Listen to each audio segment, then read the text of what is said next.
Tantor Audio, a division of Recorded Books, presents Love According to Lily by Julianne MacLean, narrated by Rosalind Landor. To live is like to love. All reason is against it, and all healthy instinct for it. Samuel Butler, 1835 to 1902. Prologue. Wentworth Castle, Yorkshire, summer 1872. It was at the youthful age of 21 that Edward Peter Wallace, Earl of Whitby, raised a coffee cup to his lips and made the conscious decision that he did not want to die. Or rather, he did not want to grow old, for being young was far more entertaining. "Here comes your little sister, dashing up the hill," Whitby said to his friend James, the Duke of Wentworth, who sat across from him at the breakfast table. They'd had the table brought outside onto the sunny stone veranda, having decided they needed fresh air to ward off the disagreeable effects of their excessive consumption of brandy the night before. Although now it seemed a rather idiotic idea, as the sun was casting a blinding reflection off the sterling silver coffee pot in the centre of the table, making it necessary to squint. And squinting was never advisable when one was nursing a pounding headache. "Look at her run," Whitby said, lounging back in his chair as he watched Lily, her blue and white skirts flying everywhere. "You don't suppose she's going to ask me to play hide-and-seek, do you? Good Lord!" "Maybe tag," James replied irritably, resting his forehead on a finger. Whitby was still wearing the same clothes he'd worn the night before, and his face was prickly with stubble. He felt grimy, and quite honestly disgusting, yet he couldn't help smiling at Lily, who was racing toward him with a fresh smile on her face, her bright dress clean and crisp. She had just turned 9. He leaned toward James.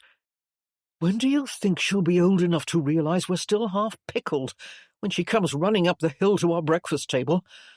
I swear it goes completely unnoticed by her innocent eyes when we stagger our way to find her behind the rose bushes, or wherever she takes herself off to hide." He lowered his voice to a near whisper. "And she giggles, James. She doesn't know we find her because we can hear her." He chuckled and took another sip of his coffee. "Speak for yourself, Whitby. You may still be pickled, but I am sober enough to feel the throbbing in my brain, and if Lily asks me to chase her, you'll tell her to go play with her dolls." Lily came to a slow stop on the veranda, breathing hard and smiling. She wore her shiny black hair in 2 braids, with blue ribbons that matched the broad ribbon sash on her dress. "Lord Whitby, I knew you'd be here this morning." "And how did you know, Lily?" he asked, leaning forward in his chair and resting his elbows on his knees, ignoring the pounding in his head. "Did a little bird tell you? Or perhaps it was that spider on your shoulder." He pointed. Lily jumped and brushed at herself. "Where?" Whitby laughed, though it hurt to do so. Lily shook her head at him. "You are a tease, Lord Whitby, and you need to take a bath. You both do. You smell like cigar smoke." Whitby raised an eyebrow at James. "From the mouths of babes." "I'm not a baby," she said. "and for that you shall have to be the seeker. Close your eyes." Amused, and as always quite unable to refuse darling Lily anything, Whitby did as he was told and closed his eyes. Lily's boots tapped quickly along the flat stones toward the left. "Come and find me," she called out a few seconds later. The thought of getting up out of the chair gave Whitby pause. He didn't really want to move. "Damn, James, why don't you go?" Whitby tipped his head onto the back of the chair. "She's your sister." "But she asked you," James said. "She always asks me." "That's because I never play with her. You have much to learn about discouraging unwelcome female attentions, my friend." Knowing he'd never convince James to play with Lily, Whitby forced himself to stand. though it cost him much. "There is no such thing as unwelcome female attentions, James, even if they are from a 9-year-old. Whitby heaved a deep sigh and grudgingly crossed the veranda. "Here I come," he called out. He descended the steps and immediately saw the bright, white hem of Lily's dress behind the bird bath, which was nowhere near wide enough to hide her. Yet she thought she was invisible. Smiling and chuckling, he shook his head. "Perhaps you're behind the azaleas." He walked softly toward the bird bath. "Or here, under the bench." Lily giggled. "What's that I hear?"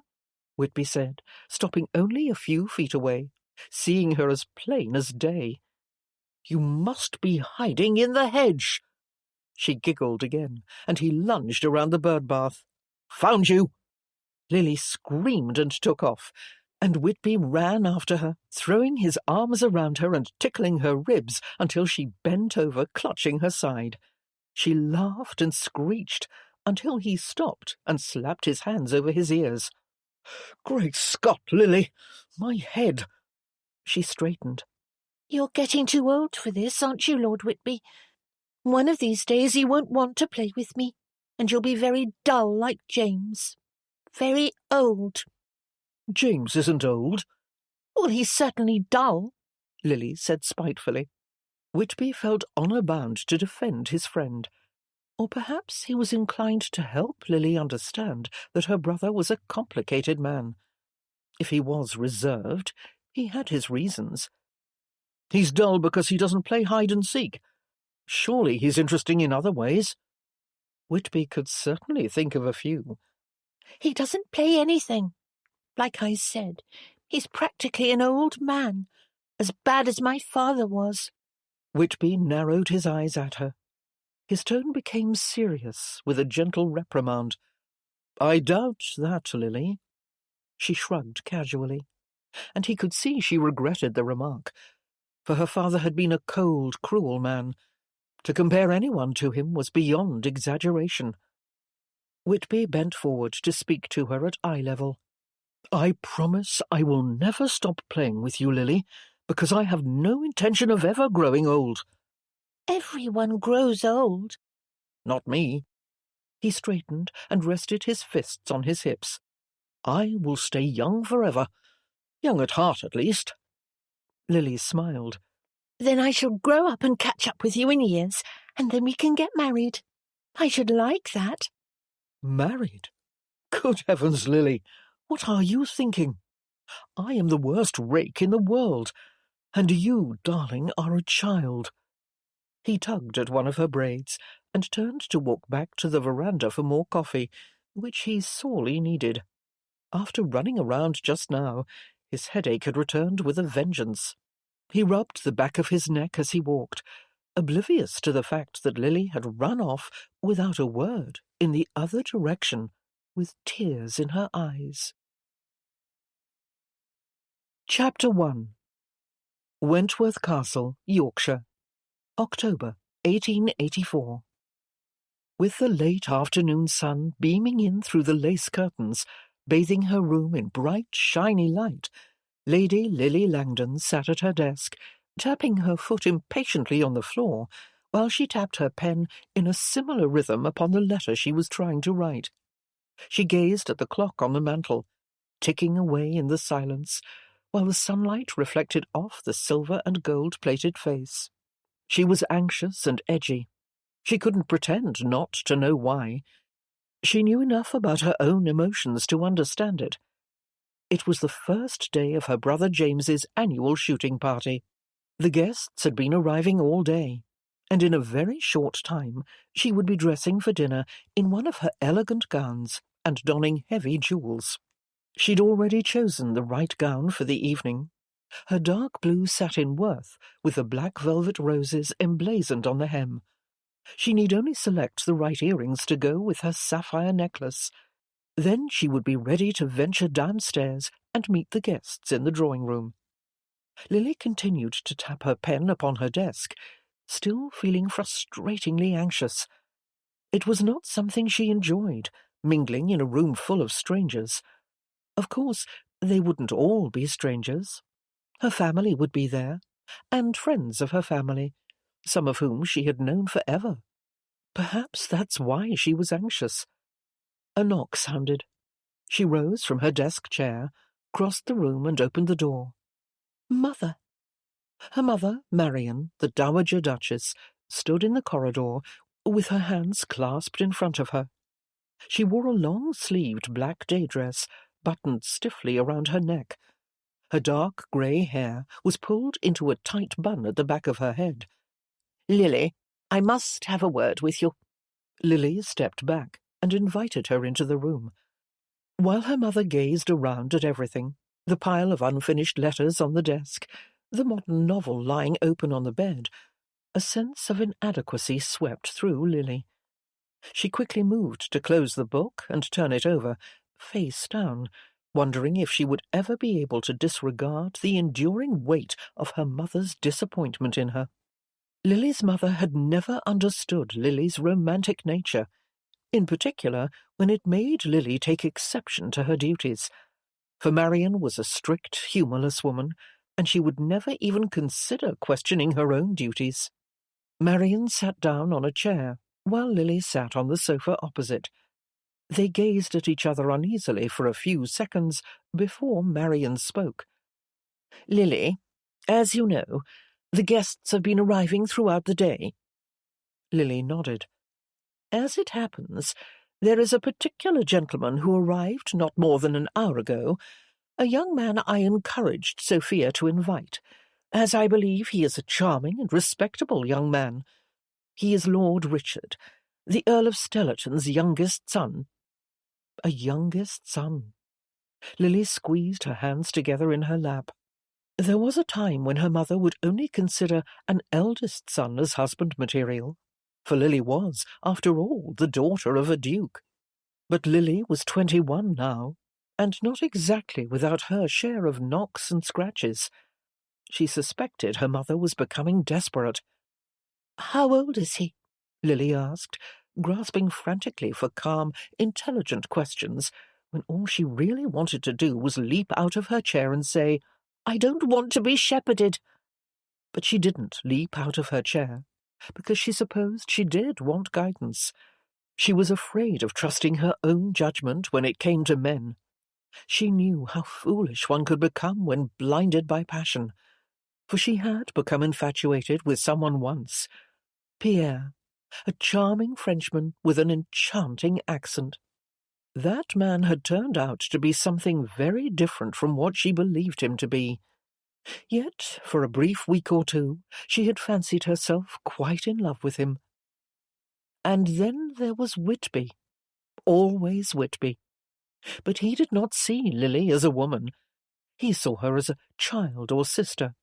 To hope for something more where he was concerned was unrealistic and foolish.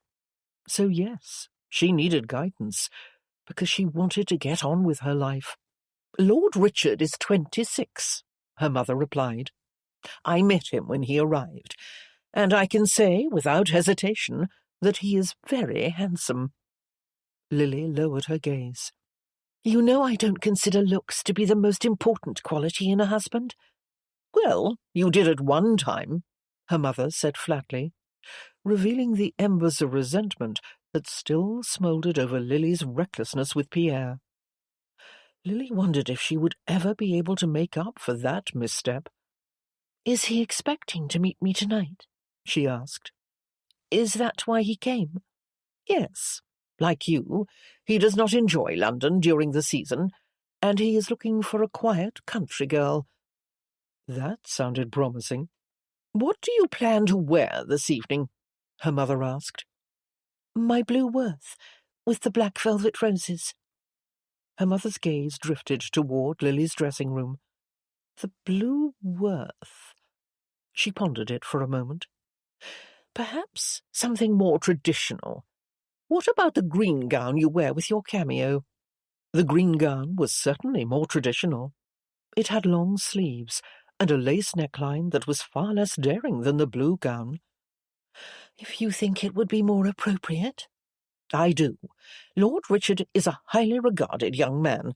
and he has just taken the chaplain's position on his father's estate. His father seems to think he has a bright future with the church, and might one day become a bishop. He sounds perfectly ideal. Lily crossed her ankles and squeezed her hands together on her lap. But what if he finds out about what happened with... It was difficult to say Pierre's name. She didn't like to think about how foolish she had been. Lord Richard might not want me, she said. I might hurt his chances of becoming a bishop. Her mother frowned and spoke in a firm voice. That is water under the bridge. No one knows but the members of this family. Whitby knows. Her mother said nothing for a moment. It was no secret that she had always detested Lord Whitby, ever since the first moment she'd laid eyes on him. He was the one who had befriended James at an early age, and had exerted more influence upon him than she'd ever been able to do. When she did speak, her voice was strained. Yes, unfortunately he does, and I wish that were not the case. If I had had any say in the matter 3 years ago— She stopped herself. I suppose that is neither here nor there. The point is, Lily, you must move on. You were young, and you made a mistake, but thankfully there were no lingering effects from it. Her mother was, of course, referring to the matter of Lily's virginity.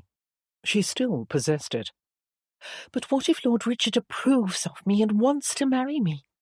Would I tell him what I did? An image of Pierre's dingy boarding-house room flashed in her mind. She thrust it away. I can't imagine keeping something like that a secret from my husband. Her mother's brow furrowed. Why ever not?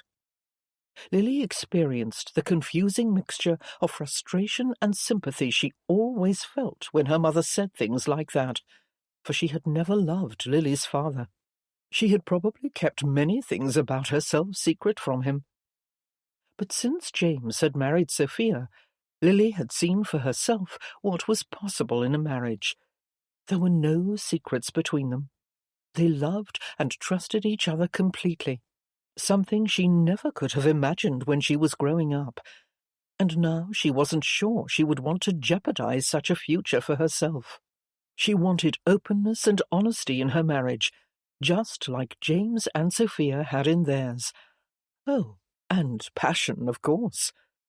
Yet, if Lord Richard, or any other prospective groom, knew about her reckless behaviour with a Frenchman at 18, there might never be a marriage. Lily flinched. She sometimes felt as if she were teetering on a narrow precipice, and one day soon she would fall to one side. But which side would it be? Would she end up closed off like her mother, or open and loving like Sophia? She felt her chest constricting under the pressure to choose the right side before she merely lost her balance and toppled whichever way the wind blew. "Wear the green dress tonight," her mother said, "and the cameo. It is so becoming on you." "Thank you, Mother." Lily stood and walked her mother to the door. Later, however, while she sat at her vanity watching her maid, Aileen, do her hair, she found herself wondering what another man might think of the green dress and cameo. She suspected that man would prefer the blue one, with a more daring neckline. As she considered it more, she reconciled herself to the fact that Whitby would probably not even notice what Lily was wearing. He would be noticing the other women, as he always did. Which was why she had to forget him. If she had a farthing for every time she said that. Lily gazed fixedly at herself in the mirror for a moment. She thought of her childhood suddenly, and heard the distant sound of her own laughter as she dashed about the garden, playing tag with Whitby.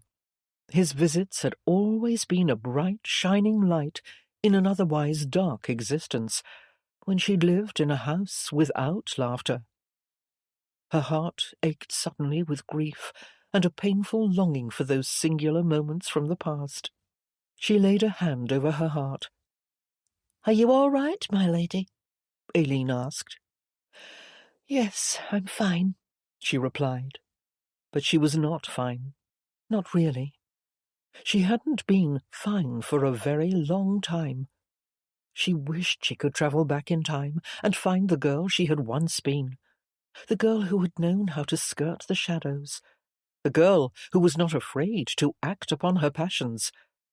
Was that girl gone completely? Or was there still a part of her alive somewhere, deep down inside? Lily leaned close to the mirror and looked carefully into the blue of her eyes. Chapter 2. At 4:15 in the afternoon, a liveried footman with clean white stockings and shiny buckled shoes hurried down the steps of Wentworth Castle to open the coach door for one final guest, the Earl of Whitby, the Duke's oldest friend. Wearing an impressive dark brown wool overcoat and matching hat, Lord Whitby stepped out of the coach and smiled up at James, who had just emerged from the house with Sophia at his side. Whitby walked up the steps, pulling off his gloves as he approached. He stopped before James and Sophia, his shoulders rising and falling with a deep sigh. "Well, another year has gone by, and another shooting party is upon us. Where does the time go?" He reached for Sophia's hand and kissed it. "Duchess, you look stunning as always." She smiled at him. "Oh, Edward, give me a hug." She pulled him close and wrapped her arms around his shoulders. But when she stepped away, she glanced with concern at James. Whitby had expected such a reaction from her. He was unshaven, exhausted, and he was conscious of the fact that he had lost some weight since they'd last seen him. James eyed Whitby curiously. "You look like hell, my friend. What the devil were you up to last night?" With one booted foot raised on a higher step, Whitby tapped his gloves on his thigh and looked toward the moors in the distance. "The usual, I'm afraid. Colchester had one of his theatre parties at his country house. It went a little late." "You slept during your travels here, I hope," Sophia said. "Yes, I did manage to get some rest." Which was not entirely true. Whitby had, in fact, sat awake all day, worrying about his sister Annabel. But he did not want them to know that. They would ask why, and then he would have to tell them, and he was not ready to talk about it. Sophia linked her arm through Whitby's and led him up the stairs to the front door. "Well, there will be no such wild late-night parties here, I assure you. We will all retire at a decent hour, like the mature, responsible adults that we are. Lights will be extinguished at precisely 10 o'clock. Whitby laughed and glanced over his shoulder at James, who was following behind them. "Who is this impostor leading me into the house? Or has your wife finally given up her American ways?" Smiling, they entered the grand hall, their laughter echoing off the grey stone walls and the high cathedral ceiling. "And how are the boys, little Liam and John?" Whitby asked. "Getting into trouble yet?" "Gracious, yes, and growing faster than weeds," James replied. "Just the other day, Liam rode the pony without either of us holding on to him." "Rode the pony on his own? He's only 2, James, and heir to a dukedom, may I remind you? Your mother couldn't have been pleased." James smiled. "We didn't tell her. We thought it best to spare her the anxiety." They walked past a shiny suit of armour on display at the bottom of the stairs. "Well, now that the pleasantries are out of the way," Whitby said, "let us skip to more important matters. Is Lady Stanton here?" Sophia stopped and slapped his arm. "Lady Stanton is a married woman, Whitby. Shame on you for asking." "We are friends, Eleanor and I." He grinned. When Sophia smirked at him, he surrendered to her proper influence. "All right," he said. "Tell me who the unmarried ladies are. I suppose they and their mothers are waiting to wrestle me to the ground." Sophia shook her head at him. while James looked on, amused and unsurprised. She listed off the names while they climbed the stairs, escorting Whitby to his room in the east wing. "I promise I will dance with each of them," he said, as he entered the Van Decker room, the guest chamber they always reserved for him when he visited. The green velvet curtains were pulled open, held back by gold-braided tassels. His trunks were already waiting for him, stacked in the centre of the room, as his valet had taken an earlier train.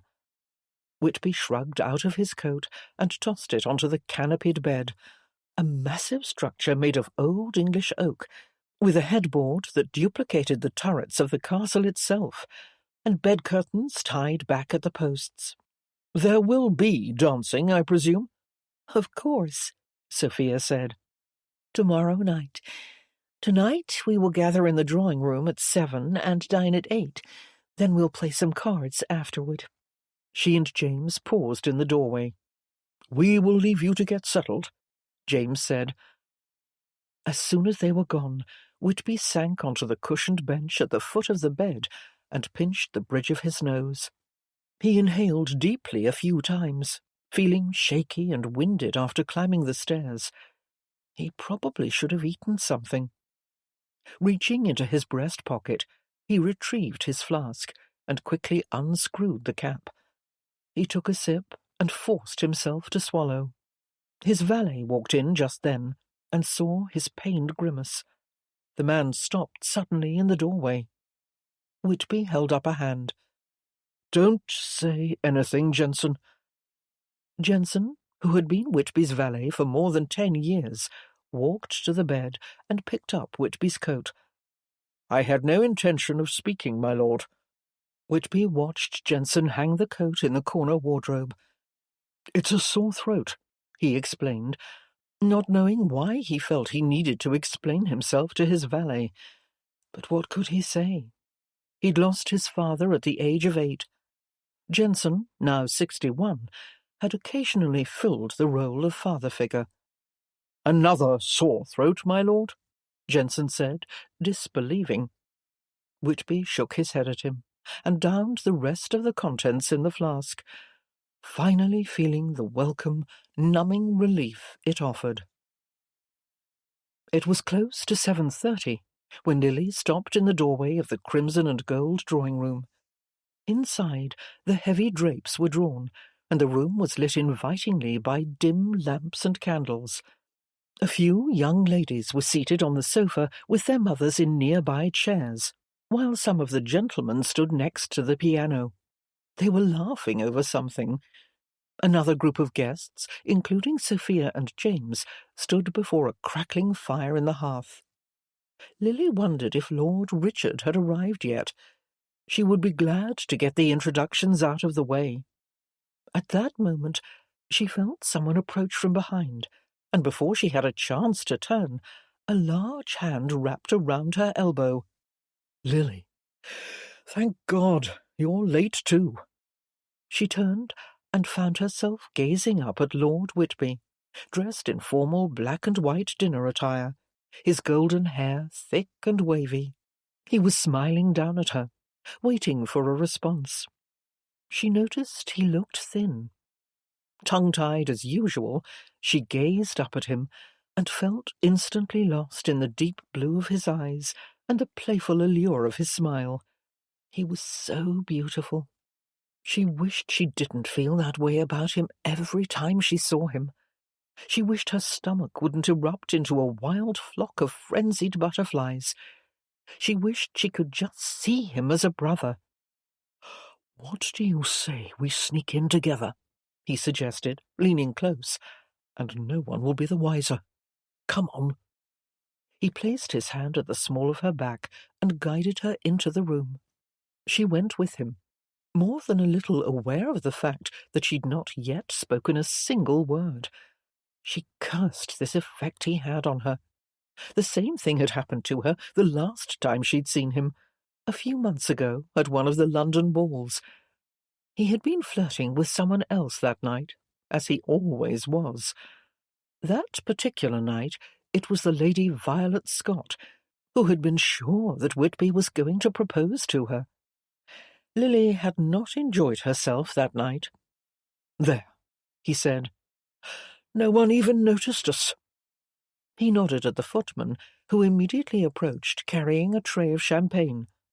Whitby took 2 glasses and handed one to Lily. "Cheers," he said. Then he took a few deep gulps. Once that was done, he gave her his full attention. "So, how are you, Lily? You look well." She swallowed hard and tried to smile, but a nervous shiver was scuttling through her. "I'm fine, thank you. Fine today. Are you fine?" Someone should smother me with a pillow. His eyes glimmered with amusement as he leaned forward ever so slightly. How charming he was! Charming and handsome and full of life and exuberance. His lips were moist. It was intoxicating just to look at him. Lily became filled with the old familiar longings that never gave her a reprieve. "Fine, very fine, thank you," he whispered in reply. He was making fun of her. She should have laughed along with him. She should have tossed her head back and slapped his arm. But she couldn't. Her stomach was wrenching into a knot. She felt as if she'd just been dropped onto her behind on the cold, hard floor. At that instant, James and Sophia appeared beside them. "I thought you might have forgotten about us," James said. Whitby turned away from Lily. "Heavens, no. I simply wanted to look my best and thought I should take my time." He glanced over James's shoulder. "I see Spencer is here. I heard he has a new shotgun he wants to show off." "Indeed he does," James replied. "Come and say hello to him. He'll tell you all about it." Without so much as a glance back in Lily's direction, Whitby followed James across the room.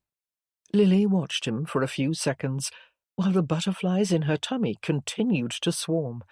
Then she sipped of her champagne. When she looked up again, Sophia was staring at her. "Are you all right?" Sophia asked. Lily pasted on a smile. "Yes, of course. Why wouldn't I be?" Sophia shrugged. "No reason. Your face just looks a little flushed." Wishing she didn't feel completely mortified, Lily raised a hand to her cheek. "I was late. I had to hurry to get here. And perhaps Aileen tied my laces a little too tight." "Lily, my dear," her mother said, joining them. "Come and meet the other guests. There are a few you don't know." Lily followed her mother to the other side of the room, privately humiliated over the fact that she was still shaken from her brief and utterly insignificant encounter with Whitby. She had promised herself she would forget him. She had wanted to feel nothing, but that had not been the case. Unfortunately, whenever she saw him, she felt everything. Every nerve in her body, every emotion in her heart, every impossible wish, and every agonizing desire. Her mother led her across the room to the gentlemen who were gathered by the piano. There were a few familiar faces, but some new ones too. One in particular stood out, a young, dark-haired man who was not unattractive. He was watching Lily with apparent interest. Lily's mother made the introductions, and sure enough, the young man was Lord Richard, her potential future husband, if her mother had her druthers. Lily smiled politely, then listened to the conversation rather than joining in, while at the same time stealing discreet glances at Lord Richard. A few times their eyes met, and he gave her a smile.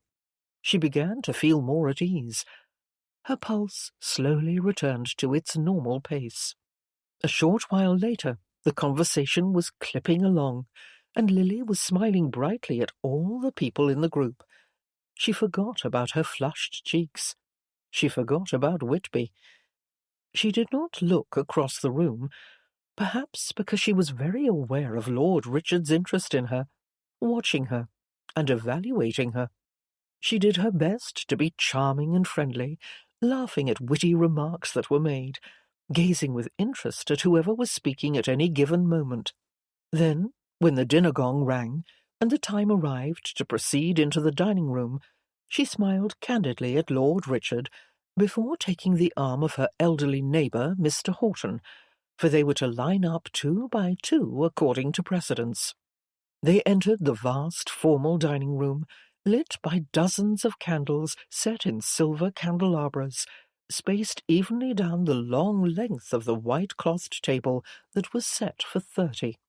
Colourful bouquets of flowers trimmed each place setting and filled the room with the delightful fragrance of a summer garden. Before long, everyone was seated, and the extravagant service began.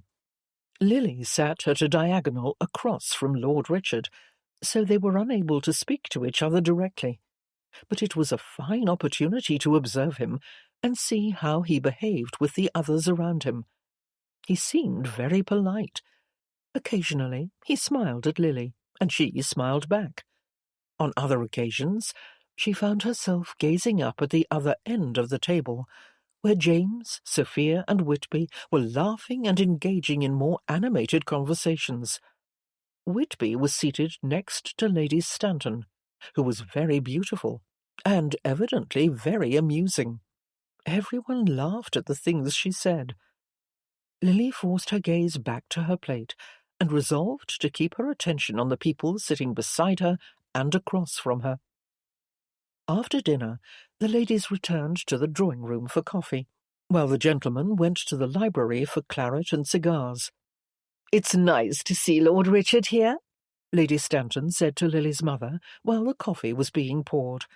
She leaned forward to pick up her cup. "He has become quite handsome of late. Indeed, I believe he would be a very good match for the right young woman, a woman who enjoys country life." She directed her smiling gaze at Lily, who said nothing as she picked up her coffee cup and stirred it with a spoon. "He is indeed an upright young man," Lily's mother said. "Any young lady would be fortunate to catch his interest. Very fortunate indeed." Lily glanced across at Sophia, who was watching her. Sophia smiled warmly.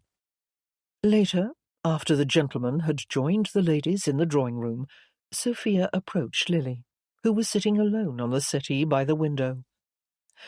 "You look lonely over here," Sophia said, sitting down and touching Lily's knee. "No, not at all. I was enjoying watching everyone else talk." With a quiet, gentle voice, Sophia said, "You know, Lily, there was a time when you enjoyed social gatherings like this. You used to long for excitement and a new face now and then, a handsome face."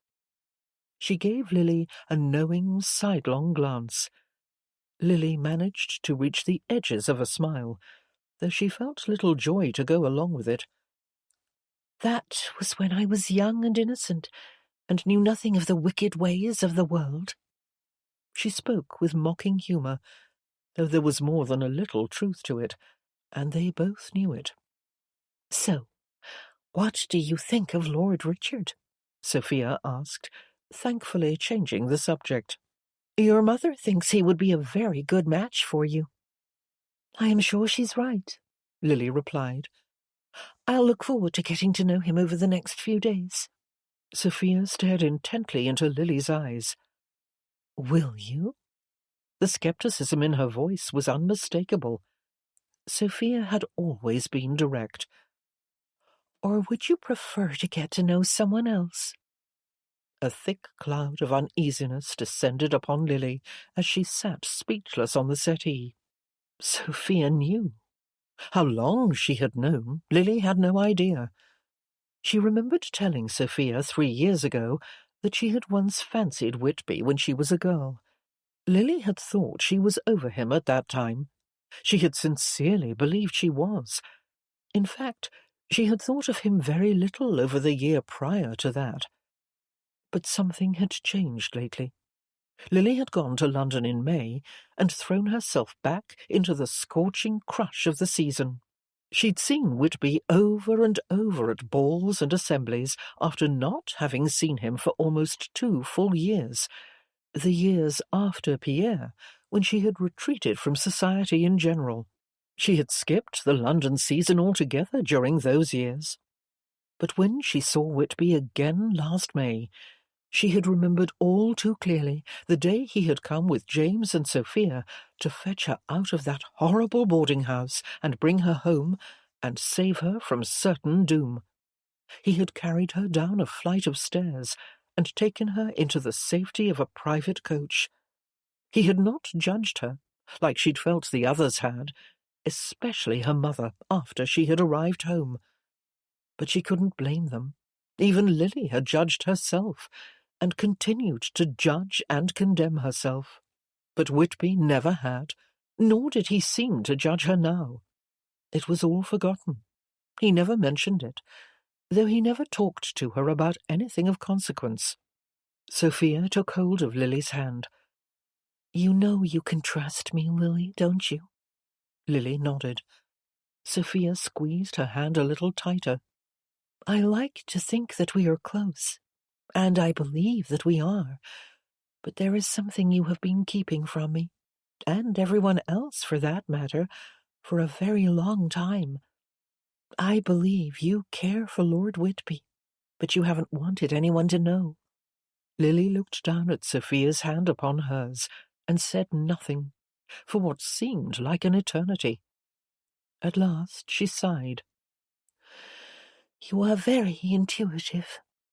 Sophia's shoulders relaxed, as if she'd been preparing to coax it out of Lily with a large conversational pump. "How long have you known?" Lily asked. Sophia glanced around the room to make sure no one was listening, then spoke quietly. "I've known since the day you told me 3 years ago, when I was first married to James.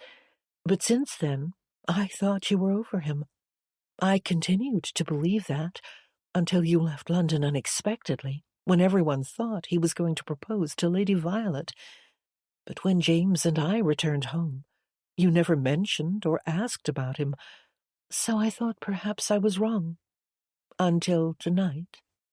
Feeling exposed all of a sudden, Lily asked, "Am I that transparent?" "No.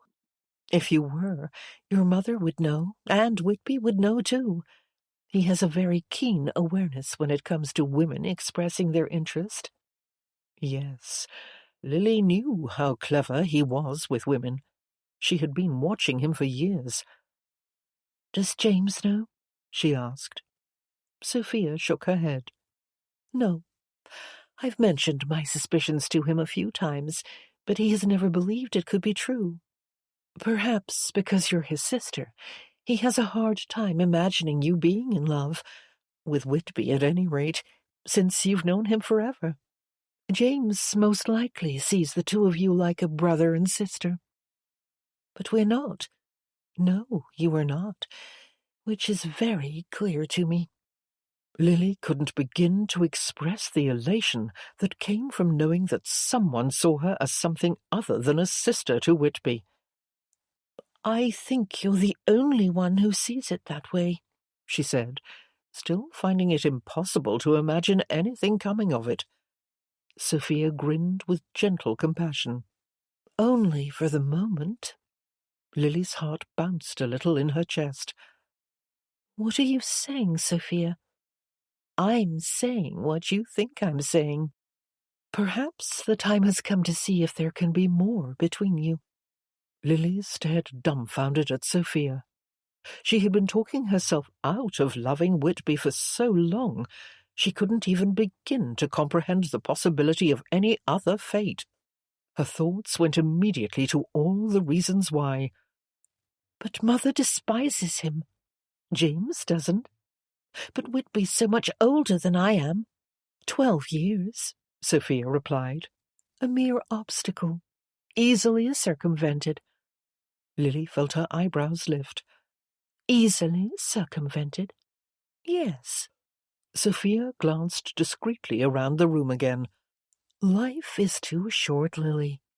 You've cared for Whitby for a long time, and you haven't seemed able to care for anyone else, even though you've tried. If you want him, you should pursue him and see what comes of it. Then at least you'll know whether or not the two of you are meant to be together."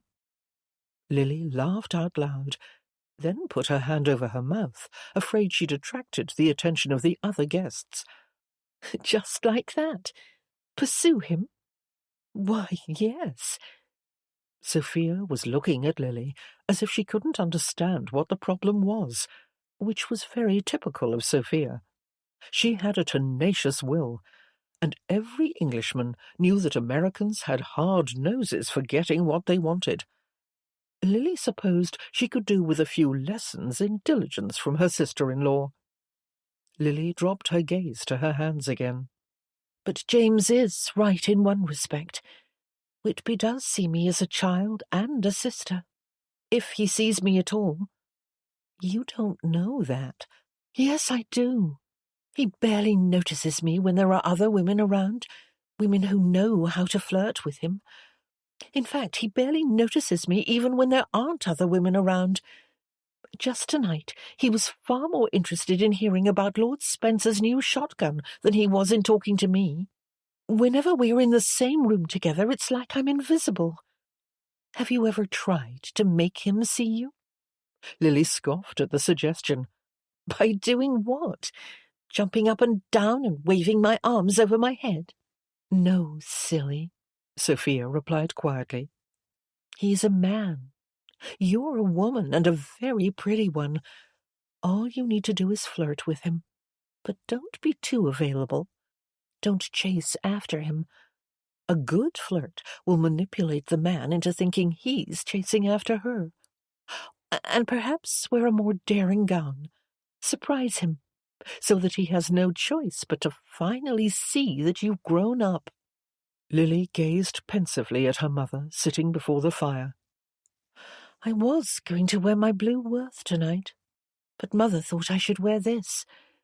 She thought it would be more suitable to meet Lord Richard." "Ah, yes," Sophia said, glancing over at him. "Lord Richard." Lily looked over at him too. He was talking to his father and a few others. "He seems very nice. I certainly wouldn't want to discount him. Neither would I if I were in your shoes. But you know, if Whitby sees that you have captured the interest of another man, it might be just the thing to make him notice you." Lily began to feel uncomfortable. "I wouldn't want to use Lord Richard, or mislead him in any way." No, of course you wouldn't do that," Sophia said. "What I'm saying is that you are young and unattached, and this is the time to test the waters with different men. I think you should try to get to know the both of them over the next few days. Do you think you can do that?"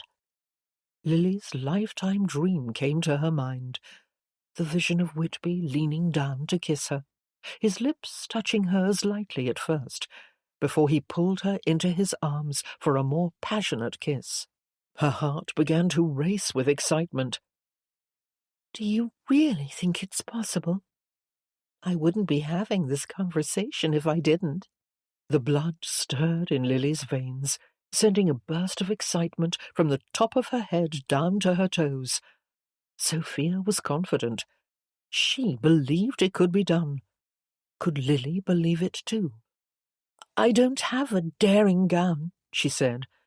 "Even the blue Worth has a conservative neckline, compared to what some of the other women are wearing." Sophia smiled wickedly. "I have a few, and my maid knows how to use the sewing machine. We could easily alter one to fit you for the dancing tomorrow night." "But what about Lord Richard?" Lily said. "I don't want to do anything that might spoil my chances with him. If I am to be realistic, I must remember that the chances of Whitby actually falling in love with me are slim." Sophia patted Lily's knee and smiled. "Don't worry, Lily.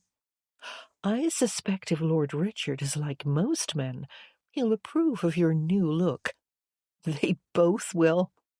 On the other side of the drawing room, Marion set down her coffee cup and realized she was only half listening to the conversation around her, for she was distracted.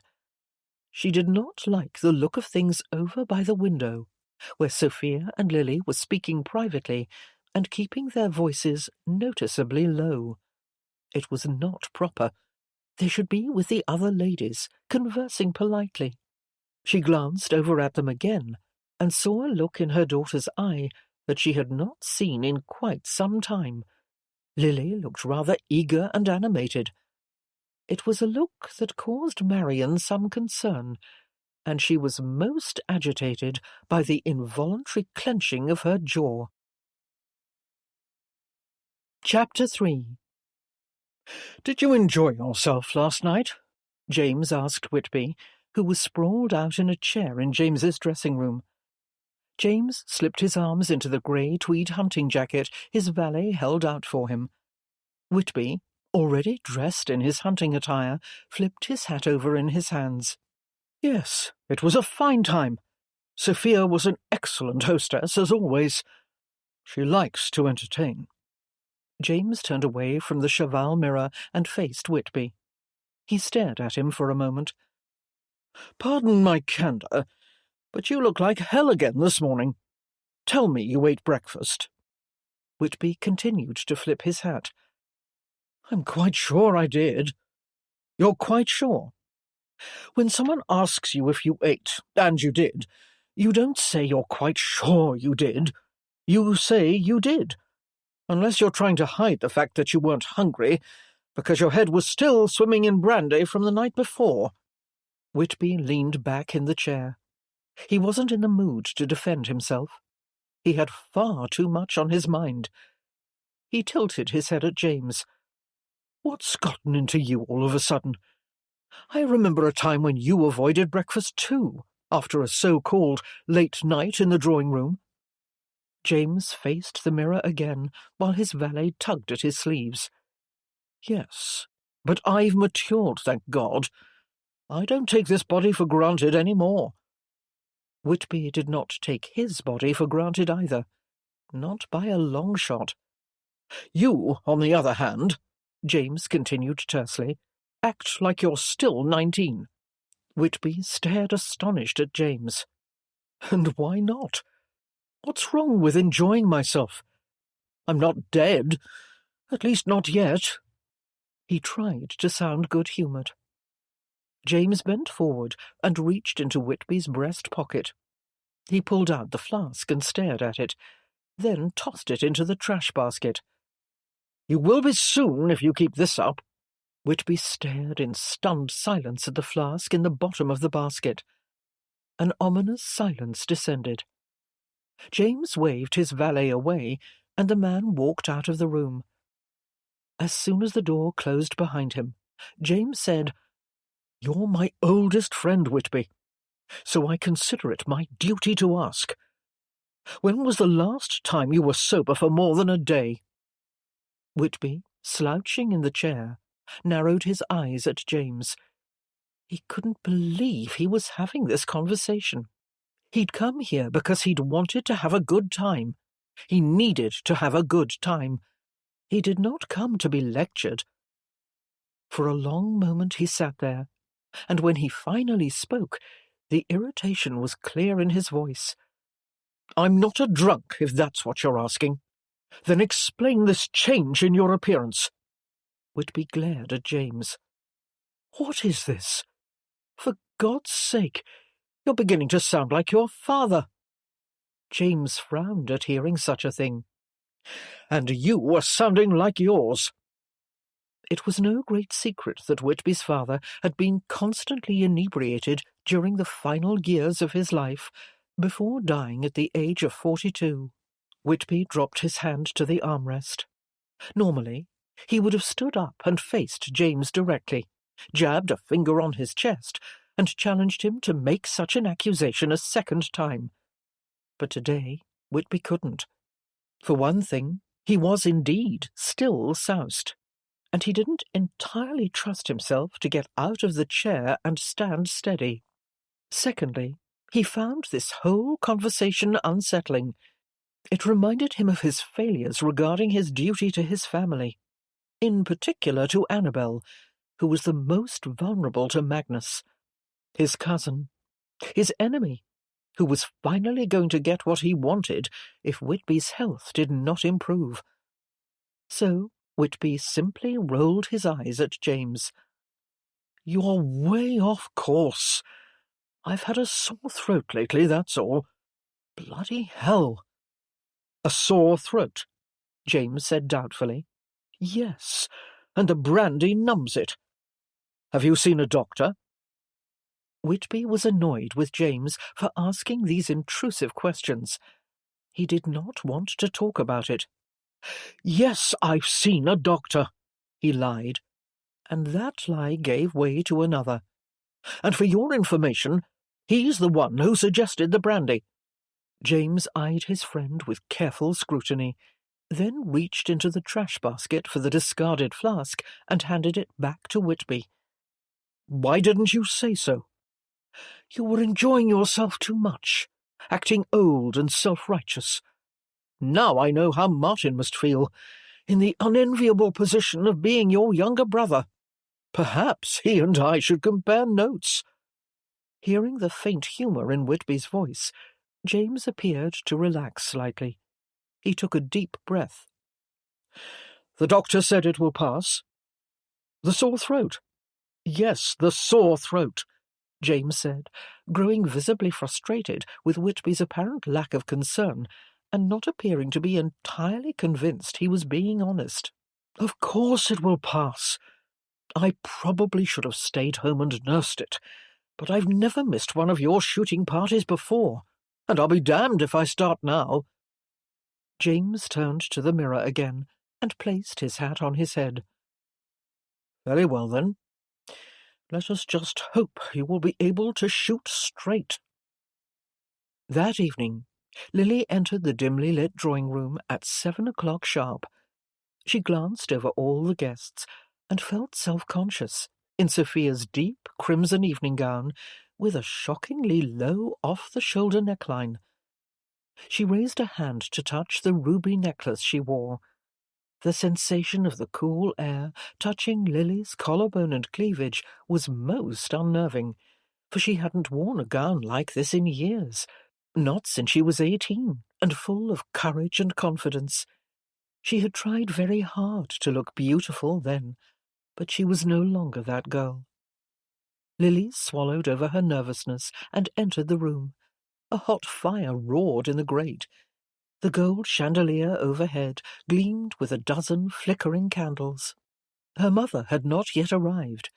Lily was glad, because she wasn't looking forward to explaining the way she looked. Whitby had not arrived either, she noticed, nor had Lord Richard. Sophia was standing by the piano, talking to a few of the ladies. She spotted Lily immediately and excused herself from the others and crossed the room with an eager look in her eye. "You look exquisite," Sophia whispered when she reached Lily. "He will most definitely notice you tonight, especially in that colour." "But what then?" Lily asked. "He will tell me I look nice and move on." "No, you will surprise him and capture his interest, like we talked about." Lily was doubtful. "I don't know if I'll be able to pull it off." "Of course you will.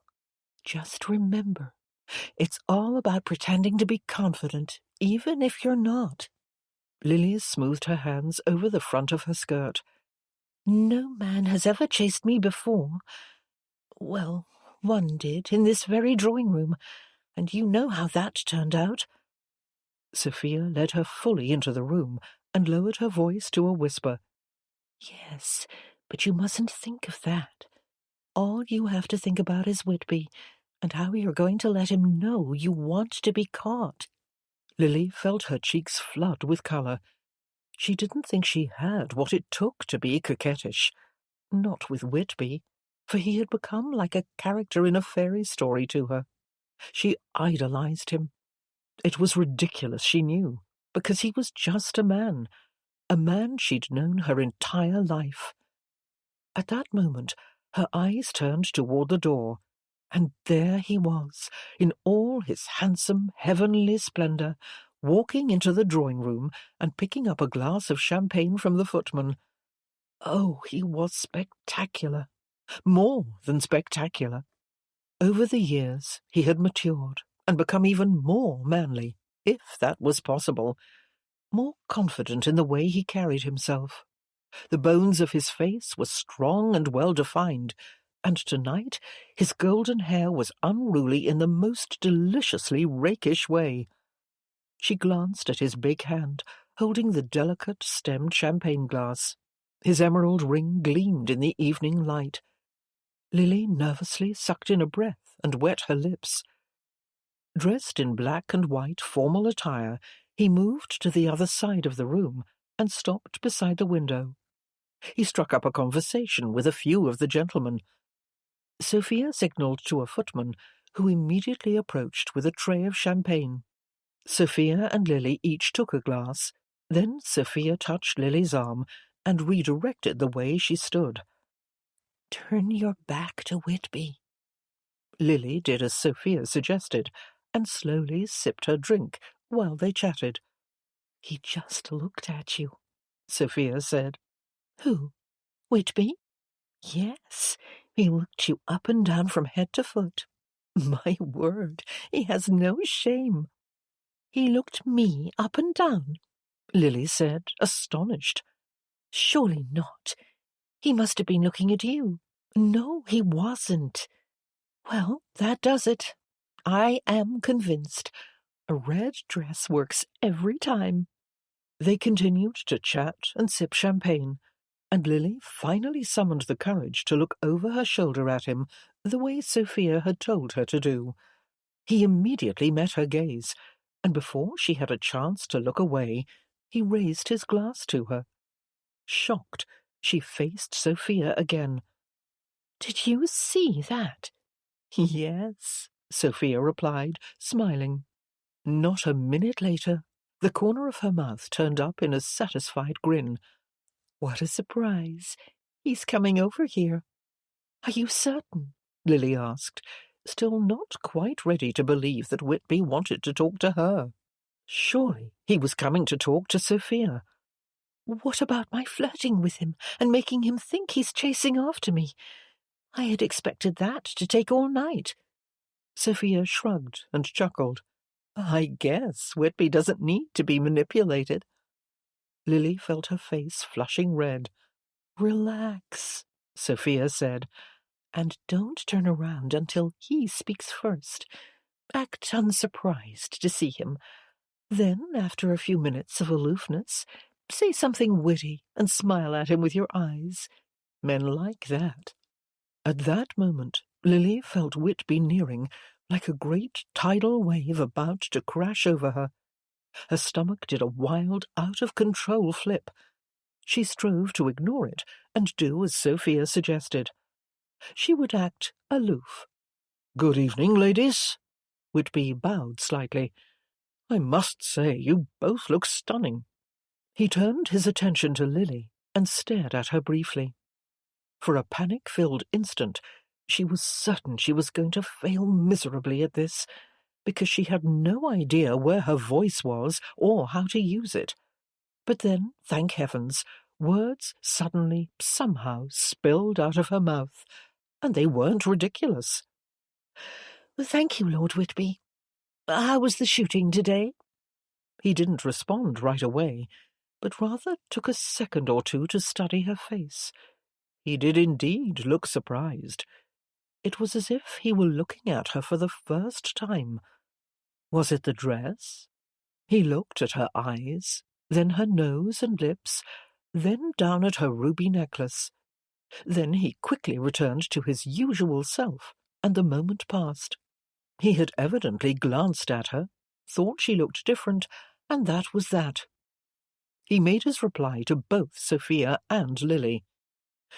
"Quite dismal, actually. No one seemed able to hit anything.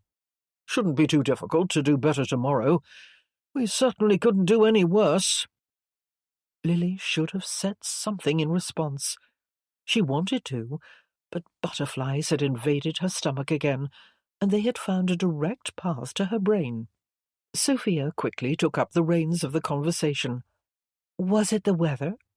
It was windy, he said. And I suppose it was just one of those days when everyone had a run of bad luck. He went on to describe how many pheasants and woodcock were bagged, and by whom. Then he and Sophia continued to carry the conversation, while Lily was all but a casual observer. Suddenly, she found her hopefulness and excitement beginning to fade. Perhaps she had been fooling herself, latching on to Sophia's optimism, when in reality Lily was simply not the right woman for Whitby. She didn't know how to talk to him. Another guest joined them. It was Lord Richard. "Good evening, ladies. Lord Whitby."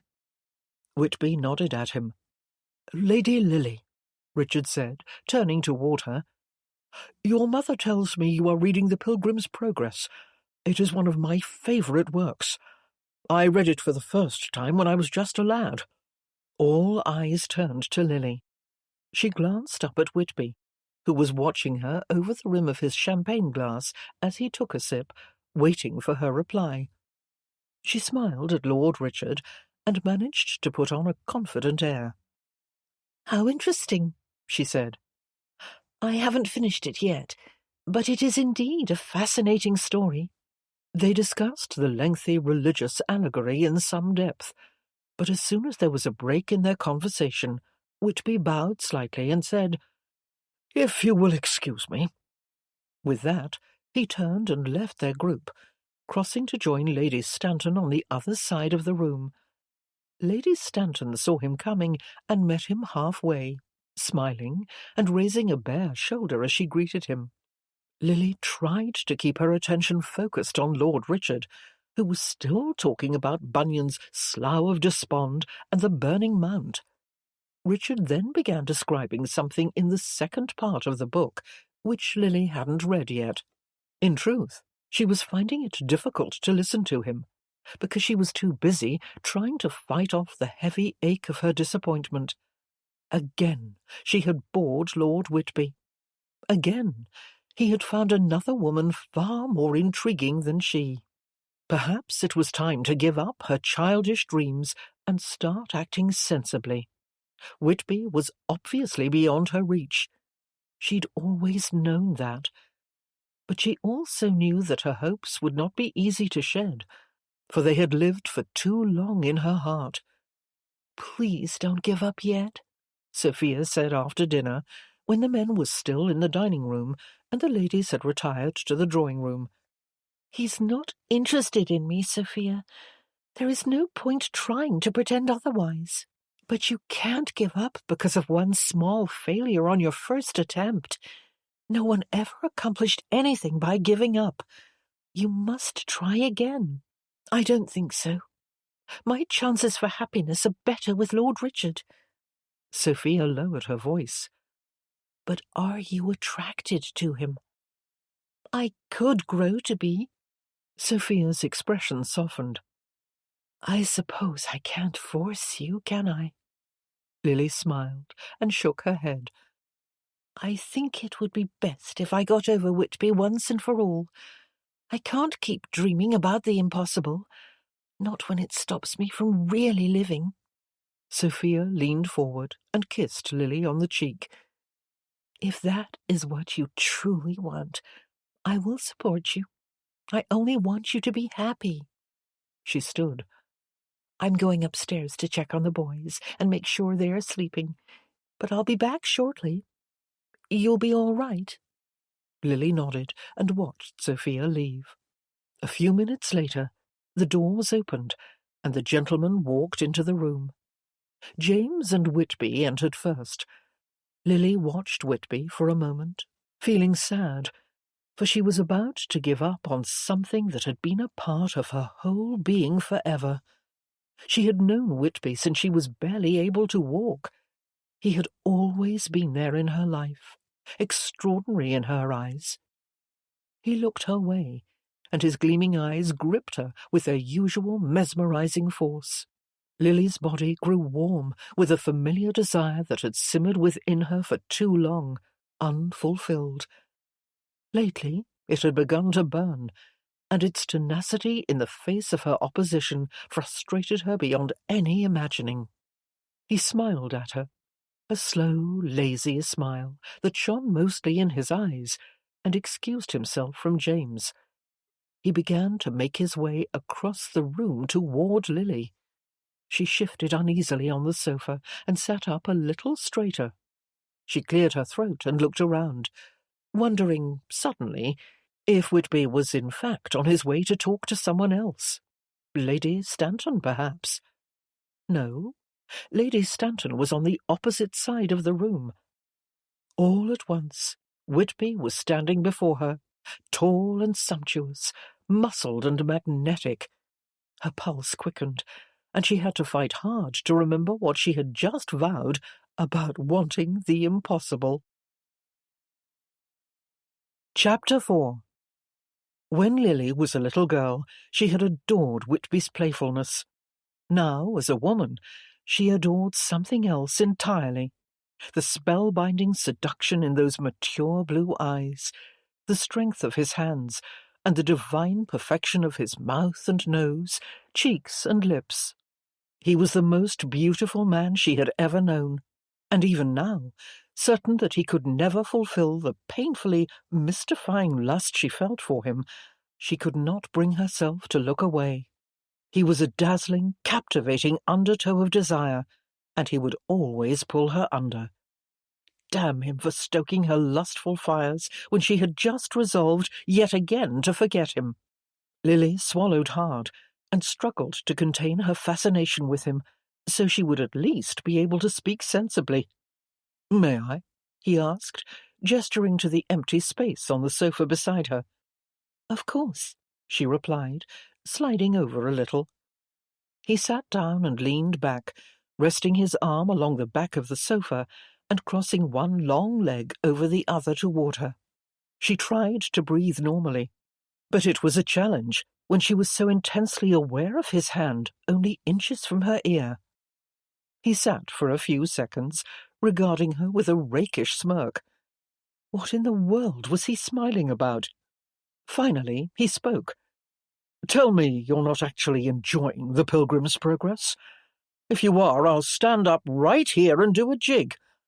He inclined his head at her, almost as if he were threatening to scold her if she didn't tell him the truth.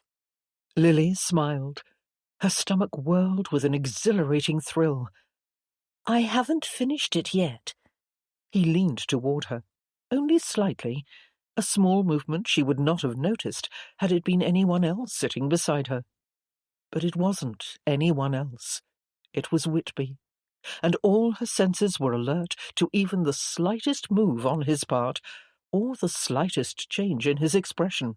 She was even aware of his delectably masculine scent. He lowered his voice. "You haven't finished it, because you fall asleep at the bottom of each page. Am I right?" She smiled again and nodded, releasing some of her pent-up tension with a laugh. "All right, I confess. I can't seem to remember what I've read from one moment to the next, because I find my mind wandering to more interesting things, like the coal dust in the fireplace." Whitby chuckled. So did Lily. Then she realized, with no small measure of amazement, that she was actually sitting on a sofa with Lord Whitby, and they were having a conversation. A real conversation.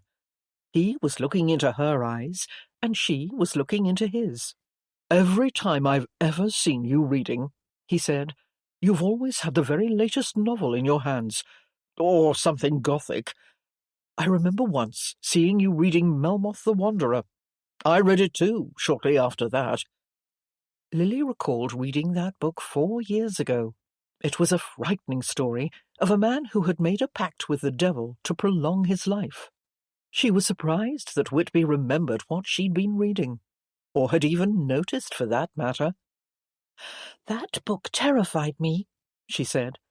"I used to read it at night in the library, And once I had to dash up the stairs to reach my room because the wind had been howling and my heart was in my throat." Whitby tipped his head back. "Oh, yes, that was a compelling novel.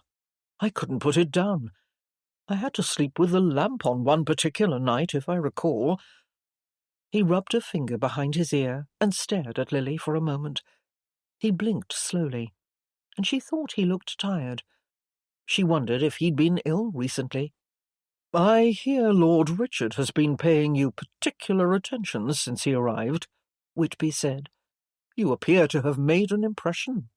She lowered her gaze. "Yes, Mother invited him. She thinks he would be a good match for me." Whitby glanced over at Lord Richard. "And what do you think?" She considered the question very carefully. If she were being honest, she would tell Whitby that she wasn't keen on the idea, because she was in love with him, and she had been in love with him her entire life. But she remembered what Sophia had told her about attracting gentlemen, that she mustn't make herself too available. And knowing Whitby, if she told him that, he would leap off the sofa and dash for the door. Instead, she said pensively, "I am certainly considering him. He's quite handsome." Lily watched Whitby's hooded eyes as he peered over at Lord Richard, and wished she knew what he was thinking. Was there any trace of jealousy in his mind? Was he finally grasping the concept that she was a woman now, ready to be loved by a man? When he returned his attention to her, she resolved to put some of Sophia's advice into practice. She could do this. She could. Lily smiled teasingly at him and decided to say something daring, like Lady Stanton would say. "I suppose what I really want is to be seduced. What woman doesn't want that?" Good heavens! She had never said anything so scandalous in her life. Whitby said nothing for a few seconds. Then the corner of his mouth curled up. He was surprised. Lily had surprised him, just like Sophia had told her to do, and he appeared to be, dare she say, impressed. He inclined his head to the side. "And do you think Lord Richard has what it takes?" Lily raised an eyebrow, coquettishly. It was all a great act, yet it was exciting and thrilling, and made all the hairs on her arms stand up and tingle. She found herself getting caught up in this charade, actually believing that she could be flirtatious and interesting, and maybe even witty if she made the right effort. She struggled to keep her mind sharp. "That remains to be seen," she said, with a playful lilt to her voice. "What do you think, seeing as you are a man of experience?" They both looked at Lord Richard. Lily was still acutely aware of Whitby's arm along the back of the sofa, his hand relaxed and bent at the wrist, almost touching her shoulder. She couldn't believe she was having this conversation with him. Did he find it strange too? Did he find it as invigorating as she did? "I agree," Whitby said, "that it remains to be seen. He is certainly very polite. Almost too polite to be daring." "Can a polite man not be daring?" she asked. "Are you not polite, Whitby? You seem very well-mannered at this moment. Perhaps there is another side of you that remains to be seen." A sensuous current of electricity passed between them. "Perhaps there is." They stared knowingly at each other. Lily's palms were growing clammy, her head spinning. She wanted to jump up and down. She resisted the urge, of course. After a few heated seconds, she grinned at him with an intentional confidence and looked away. "Perhaps I will go and talk to Lord Richard now," she said. "I suddenly feel very curious." She gracefully stood. "You're leaving?" Whitby asked. Triumph sang in her veins. He didn't want her to go. All the more reason that she should. She would leave him wanting more. "Not leaving, she replied. "I'm only crossing the room." But she was leaving their tete-a-tete. "Perhaps later we can find each other when the dancing begins, and I'll tell you whether or not Lord Richard was polite." He smiled at her, as if they were secret allies. "I'll look forward to it."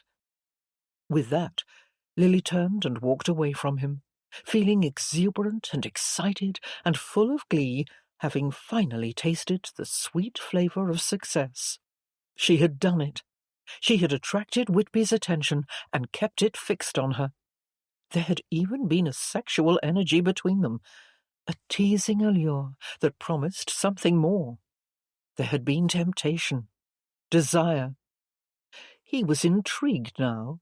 She knew he was. She wanted to laugh out loud.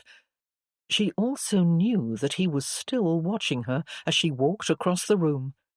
She did not look back. Good God! Had he just flirted with Lily? Whitby asked himself, with stupefying shock and more than a little unease.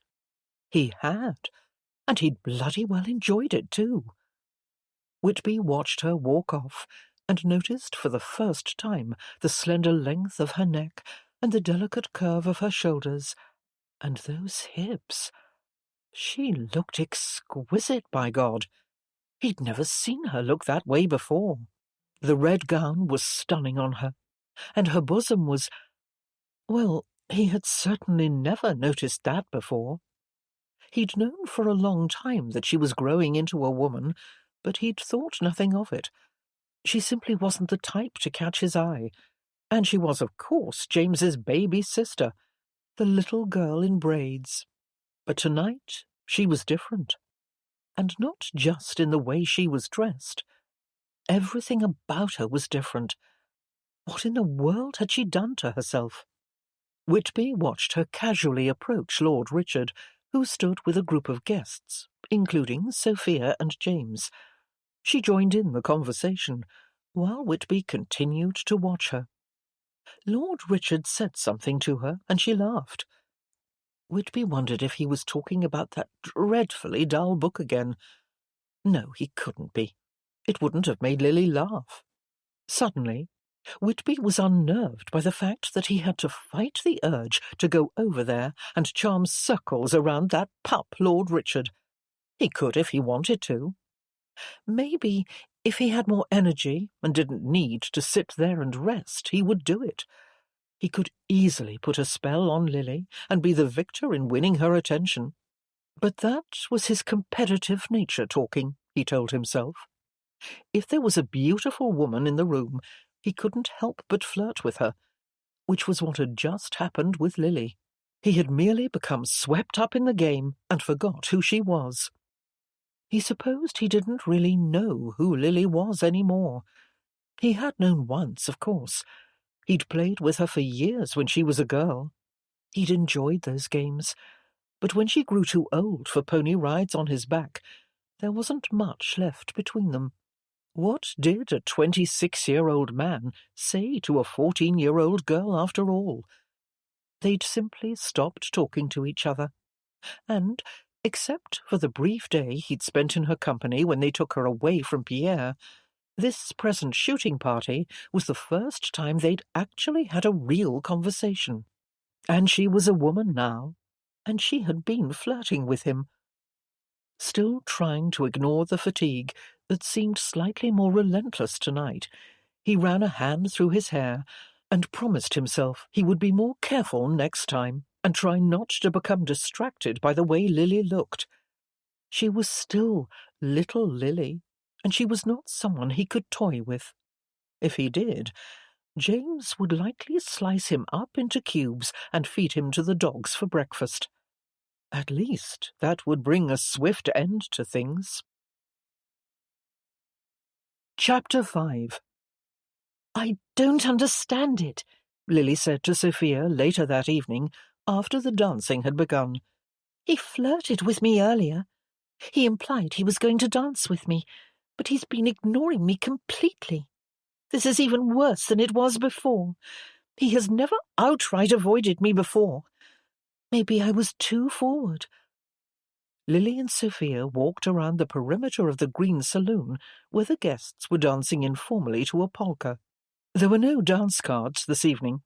It was an intimate party, and all the guests knew each other too well for such formalities.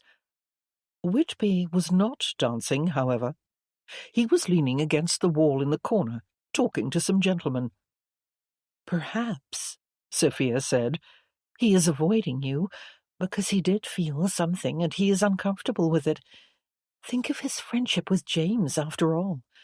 Whitby would surely have some reservations about flirting with his best friend's younger sister. Lily sighed heavily. Then why am I even bothering? If he could never do that to James, then Oh, Lily, don't give up yet. You were so happy and excited earlier. Something obviously sparked between the two of you. He just needs to get used to the idea and come around to see that it does not have to be impossible. If he wants you badly enough, he can make it happen. James would not be unreasonable. Remember, you have me on your side.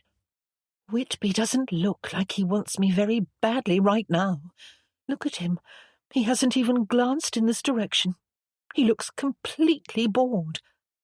Sophia glanced across at Whitby. She had no answer. Just then Lord Richard approached. "Lady Lily, would you care to take to the floor?" Lily had to shift her thinking and force herself to forget her disappointment. She smiled warmly. "I would be delighted." He led her into the middle of the room, and they skipped off into the bouncing insanity of the polka. Everyone was laughing and howling, as it was past midnight, and significant amounts of wine and brandy had been consumed. The dance ended, and Lily laughed with Richard, both of them out of breath. "We almost knocked your father over just now," she said. "I thought we were surely going to collide." "As did I. What a night! I cannot say I've ever had so much fun. The Duchess certainly knows how to entertain." "There was a time," Lily replied, "when our shooting parties were frightfully dull. That was before James married Sophia, when Mother was in charge." They both looked over at Marion, who was watching from the corner with the other ladies her age. "Does she mind how things have changed?" Richard asked. "She did at one time, but she's accepted it now, although she might not be completely comfortable with it. The ladies look rather displeased, do they not?" Lord Richard smiled and turned his back on them. "Your mother looks like she's got a cramp in her side. They're tolerating it at best." Mrs. Carrington, their neighbour, who was playing the polka on the piano, began playing again, but this time a country dance. Richard led Lily back onto the floor. The ladies lined up on the left, facing the gentlemen. The dance began, and they moved around each other in the proper formations. "May I say, Lady Lily, that you look stunning this evening?" "Thank you," she replied. "I cannot imagine your mother approved of that dress." There was a hint of vulgarity in his tone, and it made Lily feel suddenly self-conscious, especially of her low décolletage. "Did you prefer the one I wore last night?" she asked. "Oh, no, not me. I definitely prefer this one. I hate it when women dress like their grandmothers." Lily tried to smile at what she wouldn't exactly call a compliment. They joined hands and walked in a circle around each other. Richard smiled presumptuously at her. "You wore it for me, didn't you?"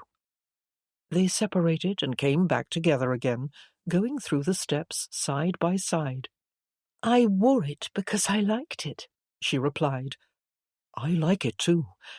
I was actually quite surprised when I saw you tonight. I must confess, last night when we were introduced, I had taken you for a bit of a prude." Lily snapped her mouth shut, stunned by his uncouth manner. "Why would you think that?" "Because of the way you acted, like a scared little mouse. Now I suspect it was because your mother was so close by. But tonight I see there is something bold about you, and I quite like it." He crossed behind her, and she felt the heat of his gaze on her bare neck and shoulders. When they came around to face each other, she felt almost as if he was leering at her. Lily felt her skin prickle, and worried that perhaps she had gone too far with her flirting. "I'm grateful I don't have to stand at the pulpit in that rank church tomorrow," he mentioned off-handedly. "I cannot say that I've ever heard a chaplain say such a thing before," she replied. "What would your parishioners think?"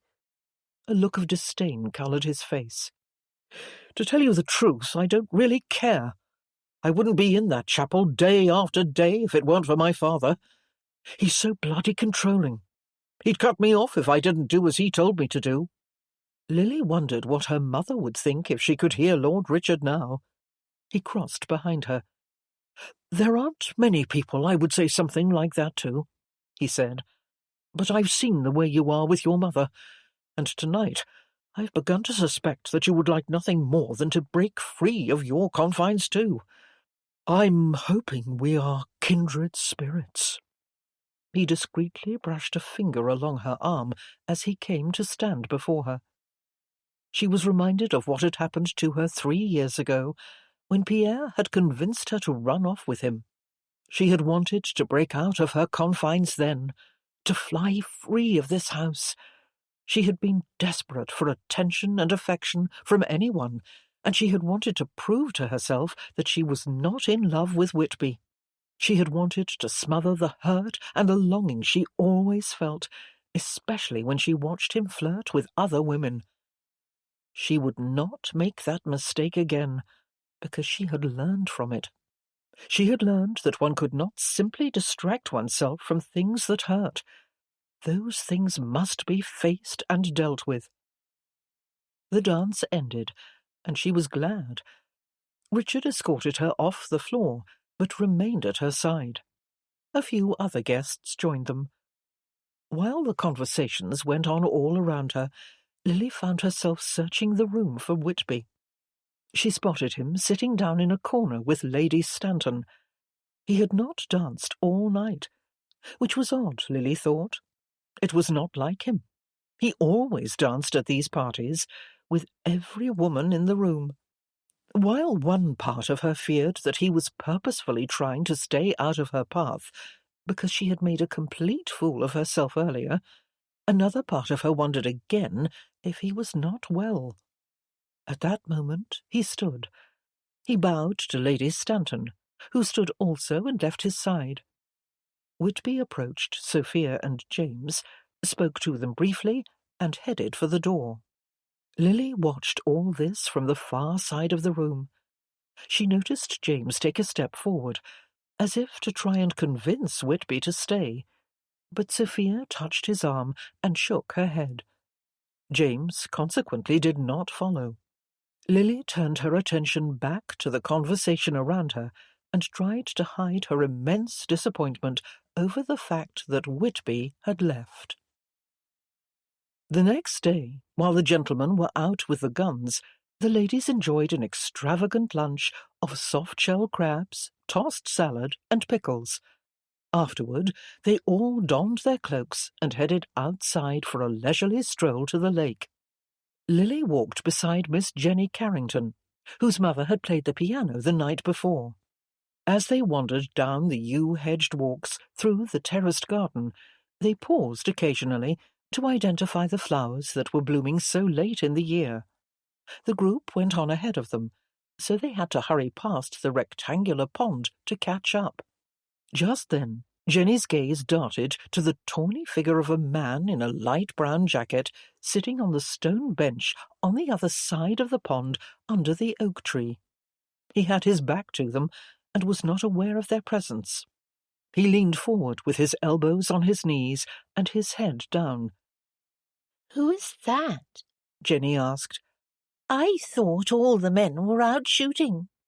Lily knew at once who it was. She recognized everything about him: the colour of his hair, the line of his shoulders, the manner in which he sat.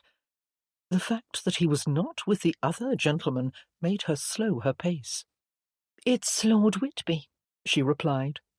Jenny slowed her pace too. "He's losing his looks, I believe. Did you see him last night? He had dark circles under his eyes. I suppose that's what happens when you lead the kind of life he does. Have you noticed how thin he is?" Yes, though she didn't think it made him any less handsome. "It's a shame he is so wild," Jenny said. "He is going to do himself in with all his drinking. That's probably why he couldn't get out of bed this morning to go with the other gentleman." Lily, distracted by the image of Whitby sitting outdoors alone when he should have been with the others, finally stopped. She could not continue to the lake. Jenny reached the far corner of the pond and was about to disappear around the hedge when she realized Lily was not beside her any more. She turned around. "Are you coming?" Lily searched her mind for an excuse. "If you don't mind, Jenny, I think I will walk back to the house. I've developed a headache." Jenny studied her intently. "I'll tell Sophia." Lily waited for Jenny to disappear around the hedgerow. Then she turned and walked back along the edge of the pond. The wind was blowing fast, but it was a warm wind for this time of year. She glanced across the choppy grey water to where Whitby was still sitting in the same position, his elbows on his knees, his head bowed. Lily stood for a moment, watching the back of him. In that instant, he lifted his head.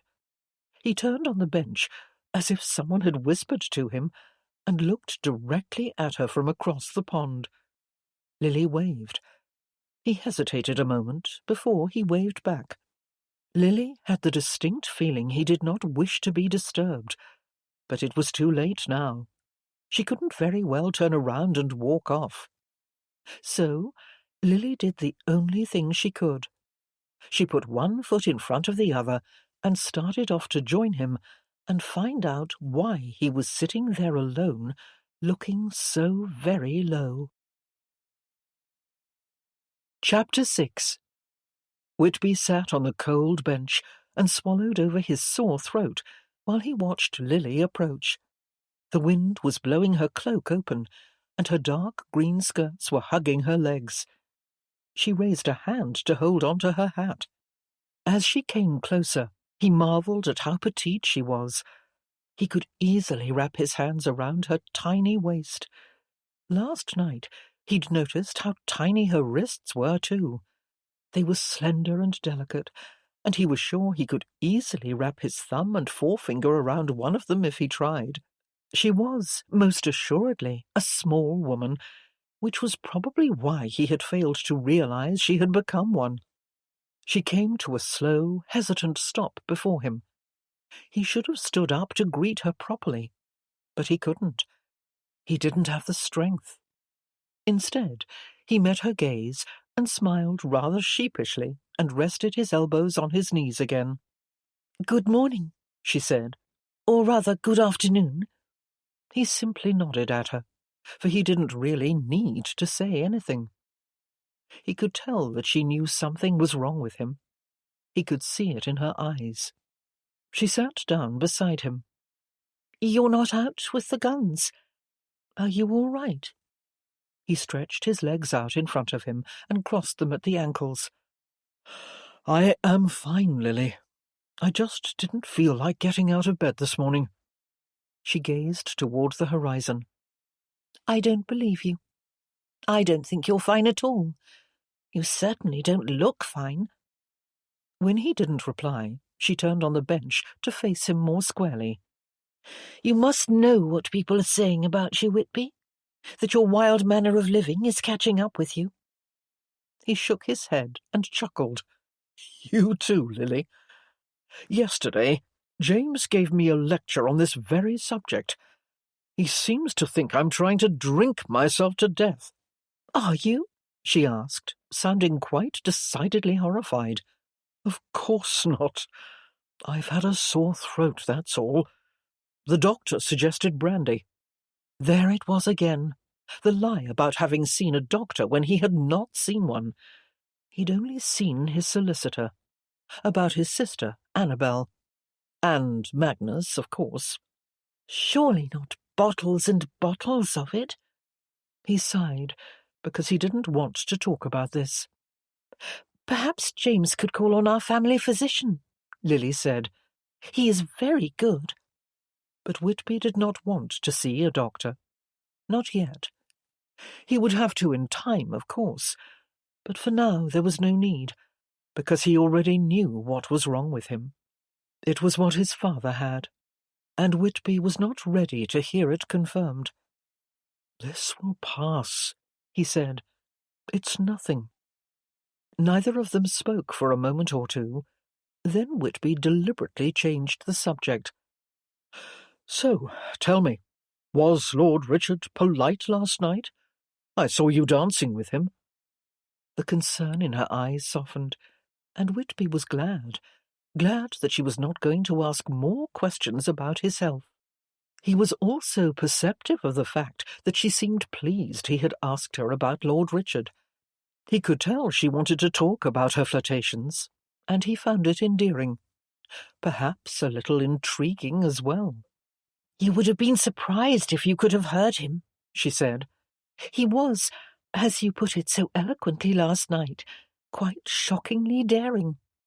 He said he hoped we were kindred spirits." Whitby shifted on the bench. "You don't say." "I do indeed." "And are you?" "Are we what?" "Kindred spirits."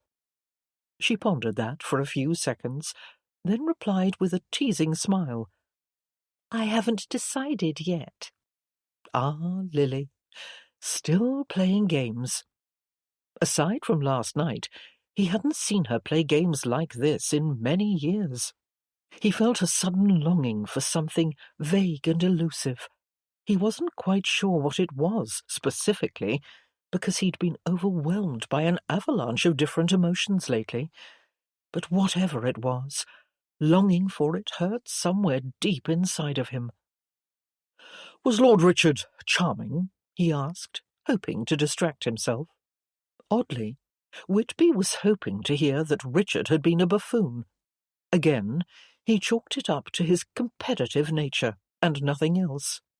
This was Lily, he reminded himself. He and she should not be flirting. "Well, he was charming for some of the time," she said. Then she turned her blue eyes toward him and licked her lips as a cool breeze blew into her face. Her dark lashes fluttered, as if she were taking pleasure in the caress of the fresh air on her skin. He stared at her for a moment, feeling awestruck, a little weak in the knees. No. Dread poured through him. He didn't want to acknowledge any kind of arousal, but he had to, because Lily, yes, Lily, was a lush and fetching young maid, fresh as spring rain, sitting there beside him smelling like roses and delighting in physical sensation. She was bewitching. And bloody hell, even in his current state of health, his body was responding on cue with a fervour he wished had not awakened. "But not quite as charming as certain other gentlemen of my acquaintance," she added seductively. He sat still, immobile, completely arrested by the shock of her effect on him and the impossible temptation she presented. His finely tuned male instincts sparked and flared into flame, and the natural urge to reply in a most unbrotherly manner came upon him. Heaven help him! He had discovered Lily's sexuality. He steeled himself physically and looked away from her, when he would have instead liked to smile at her, in a way that told her he was game if she was. It was a smile he'd given many women over the years, a smile he was very good at and very comfortable with at moments like these, sexually charged moments in the country with secluded garden houses nearby. But no, not today. Not now. It was not a smile he could give to Lily. "You left early last night," she said, as if she'd recognised his unease. "Were you not enjoying yourself?" He spoke without looking at her, with a forced coolness in his tone. "This cold got the better of me. I just wanted to go to bed." Everything felt very awkward all of a sudden. Lily sat beside him for a moment, saying nothing, but he felt her grow tense and ill at ease. He did not strive to fill the silence. He wanted her to understand that he did not wish to cultivate this kind of thing between them. He did not want to be attracted to her, and she should not be attracted to him. Another awkward moment passed in silence. Then she stood. He was relieved. "Well, I am glad to hear that it's just a cold," she said. "I was a little worried." He squinted up at her. Lily ran her gloved hands uncomfortably over the front of her skirt. "I suppose I should get back to the house. I have a bit of a headache myself." She started to leave, but stopped and turned back. "But I really think you should ask James to send for his doctor. He might be able to help." Whitby continued to squint up at her against the grey sky, the clouds passing swiftly overhead. The wind blew, and she reached up to hold onto her hat again. "If I don't feel better by tomorrow, I will see someone," he promised, wanting only to appease her. Her shoulders rose and fell with a sigh. "All right. But let it be known, I will check on you tomorrow and hold you to it." "Ah, Lily, you sound just like my own sister Annabel. You are as dear to me as she is." The colour drained from Lily's face. Whitby felt the colour drain from his own face as well, because that was cruel. He had just openly rejected her. She looked quite humiliated. But no, it was more than that. She looked hurt, heartbroken. His gut wrenched. Good God, was there more to this than he realized? Was this more than a light flirtation on her part? Did she actually fancy herself in love with him? "I should go," she said. Whitby merely nodded as she turned and walked off. As soon as she was out of sight, he squeezed his eyes shut and cupped his forehead in a hand. What in God's name had caused this foolishness in her head? He hadn't done anything to inspire it, had he? He racked his brain. No, he couldn't recall anything. Not before last night. Had she lost her mind? He ran a hand through his hair, wondering how in the world he was going to treat Lily gently and tactfully over the next few days. She was not like other women he could simply avoid if he needed to. She was Lily. And this was a problem because he cared for her, but not that way. Well, he watched her in the distance, reaching the house. Maybe he did feel something, but that was only because he was a man with a heightened awareness of feminine sexuality. He picked up on it like a wolf on a scent, and his libido sometimes responded quicker than his brain. He would not let himself think it was more than that. Either way, he did not want to flirt with Lily or lead her on in any way, and he hated the fact that he might have to hurt her or humiliate her if she did not come to understand that he was not interested, because he was not, nor would he ever be.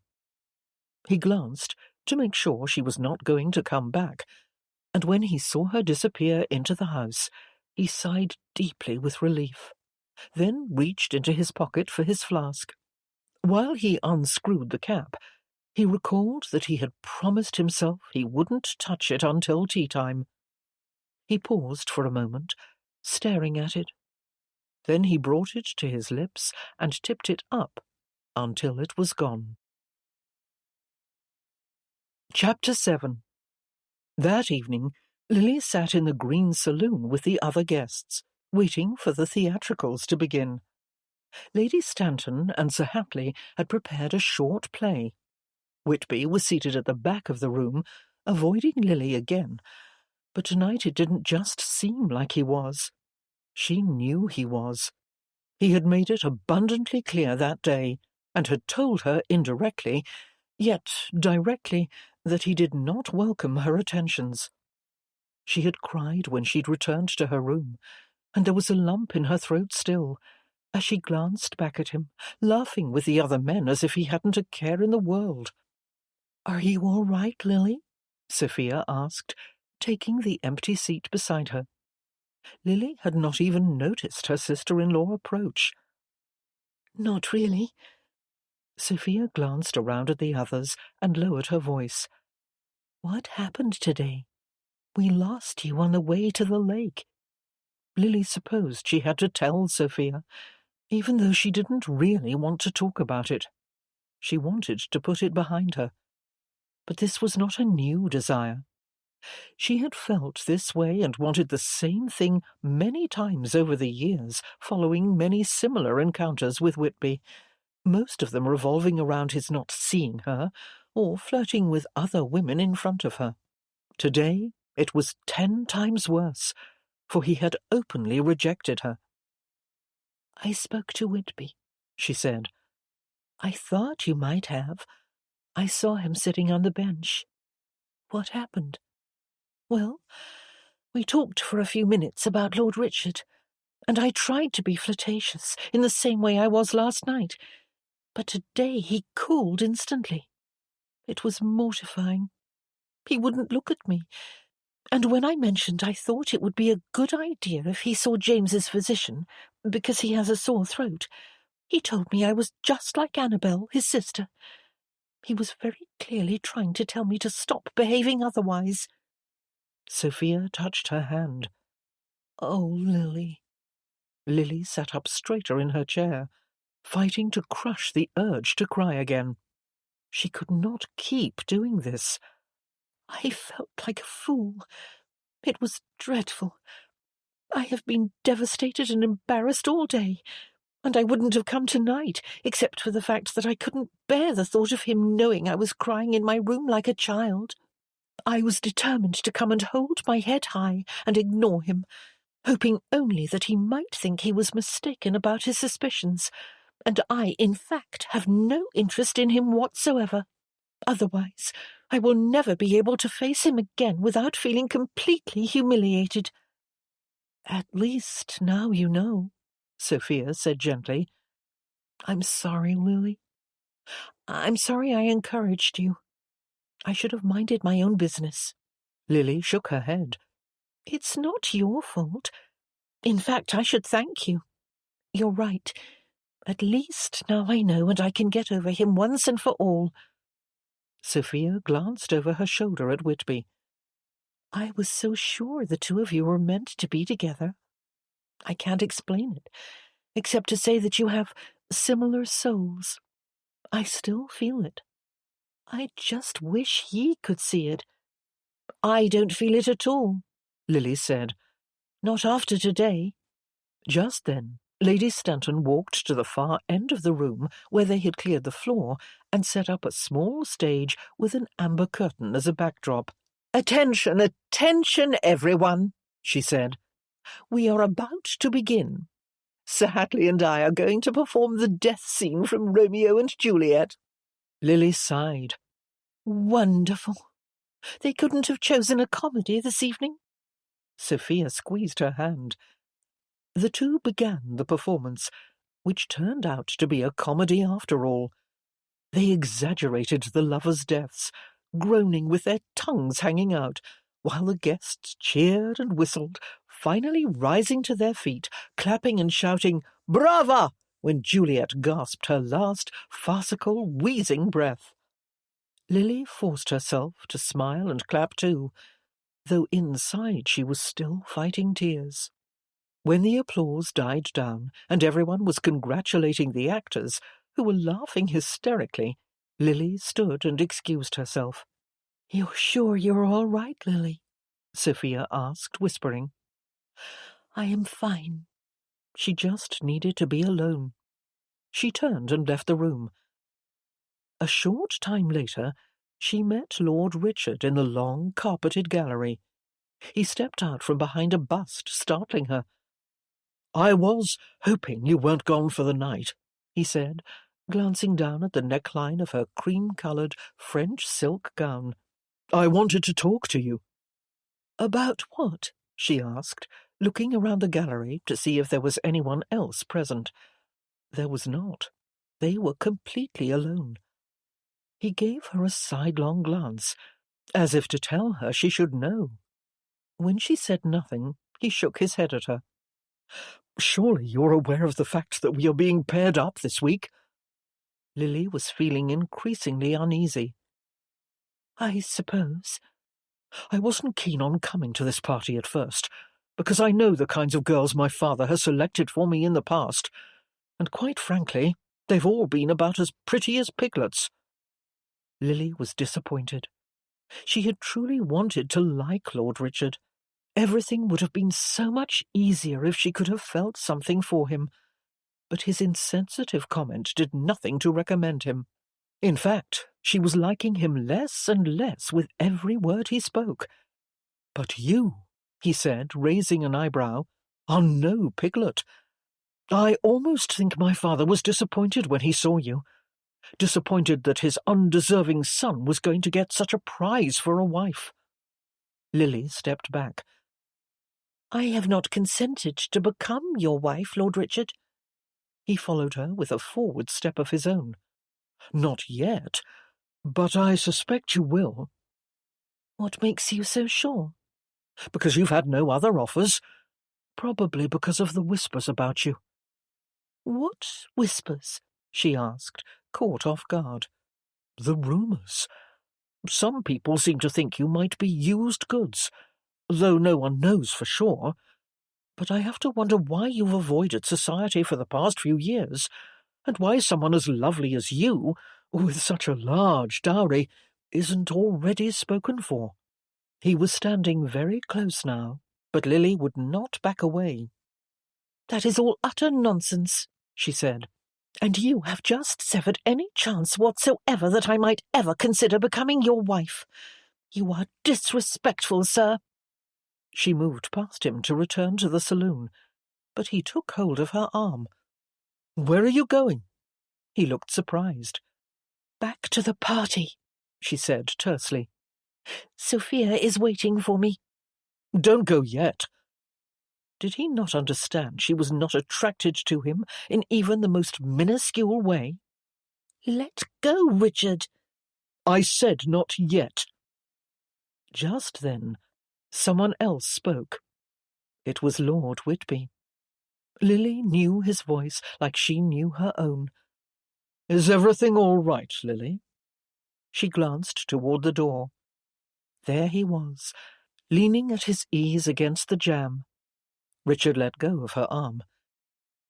"Yes, Lord Whitby," she replied shakily. "Thank you." He remained where he was for a moment, watching them, until they both began to walk toward him to return to the party. He backed up against the door jamb to let them pass. He said nothing. Lily glanced up at him briefly as she brushed by. The three of them walked in awkward silence back to the saloon, where they each went to different sides of the room. Chapter 8. Later in the evening, after the second theatrical performance by Lady Stanton and Sir Hatley, Lily found herself sitting alone near the fireplace. Not for long, however. The empty chair beside her was almost immediately filled by Whitby.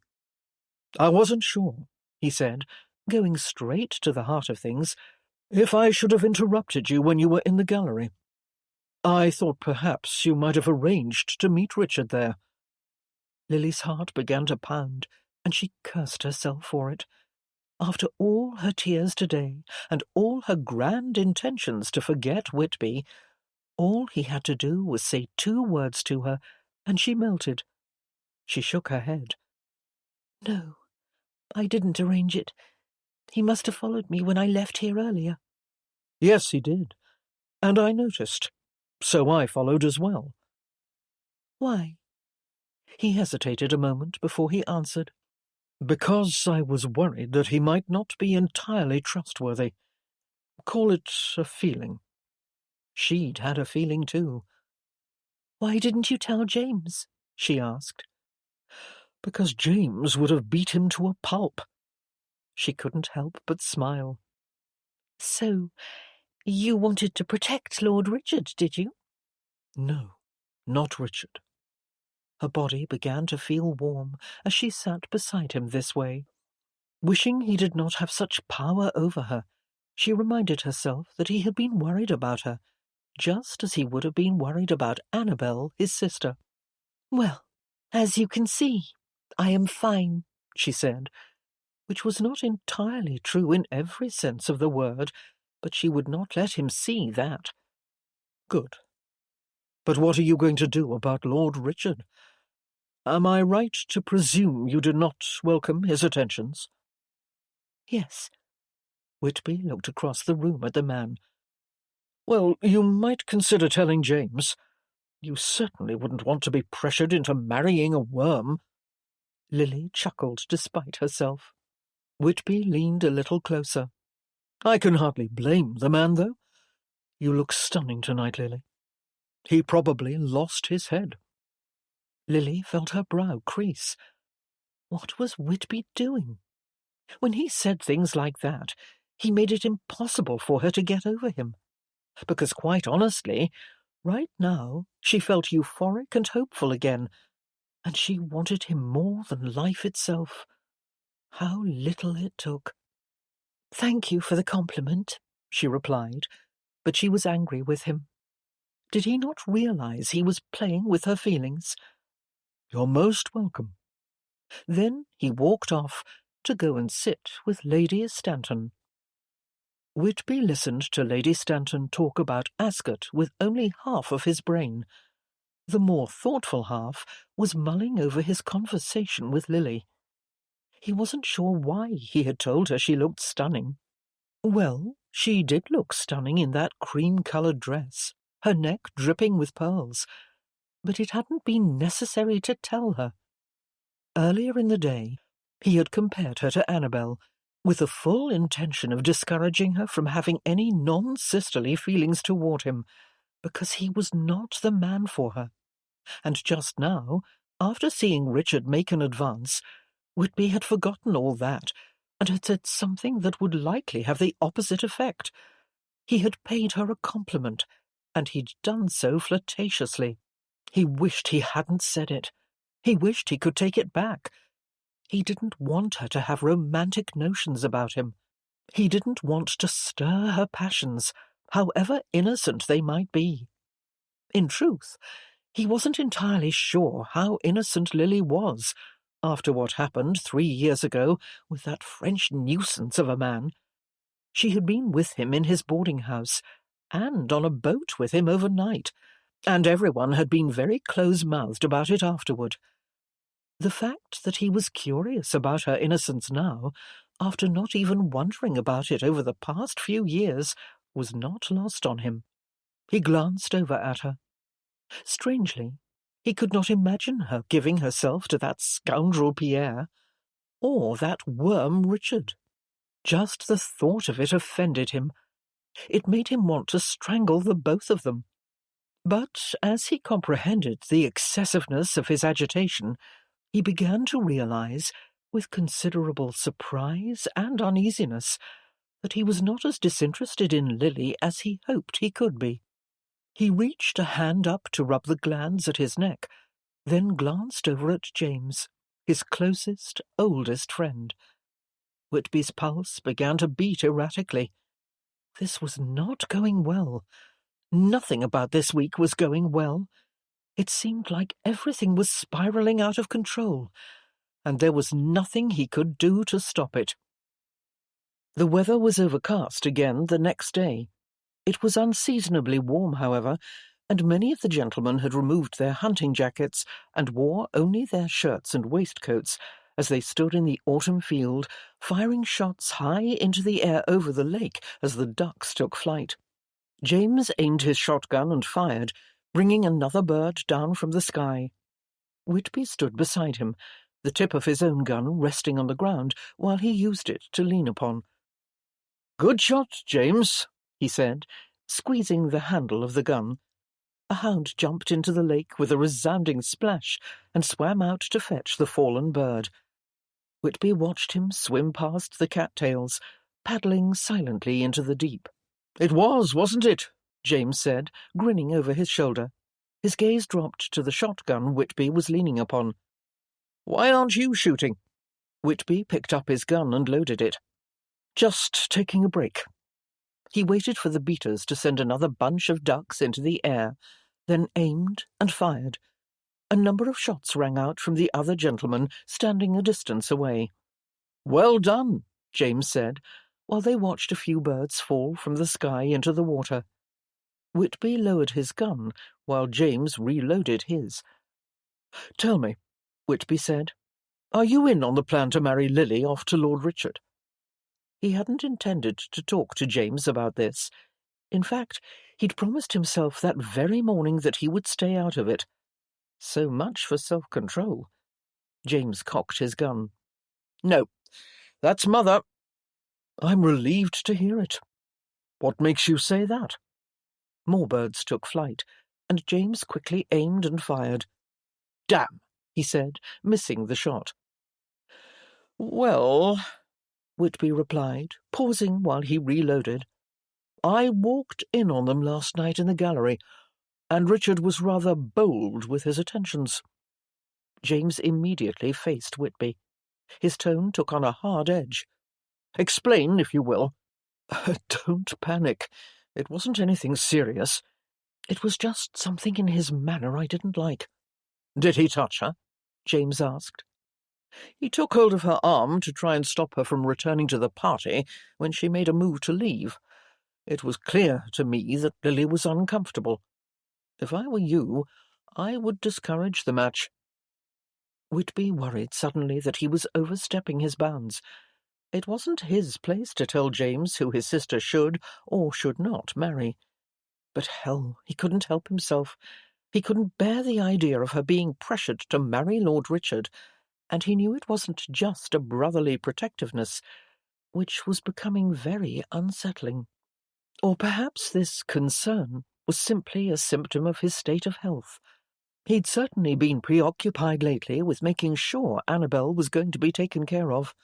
He'd arranged for an allowance for her, so she would not have to depend upon Magnus. "You don't believe she fancies him?" James asked. "I know she doesn't."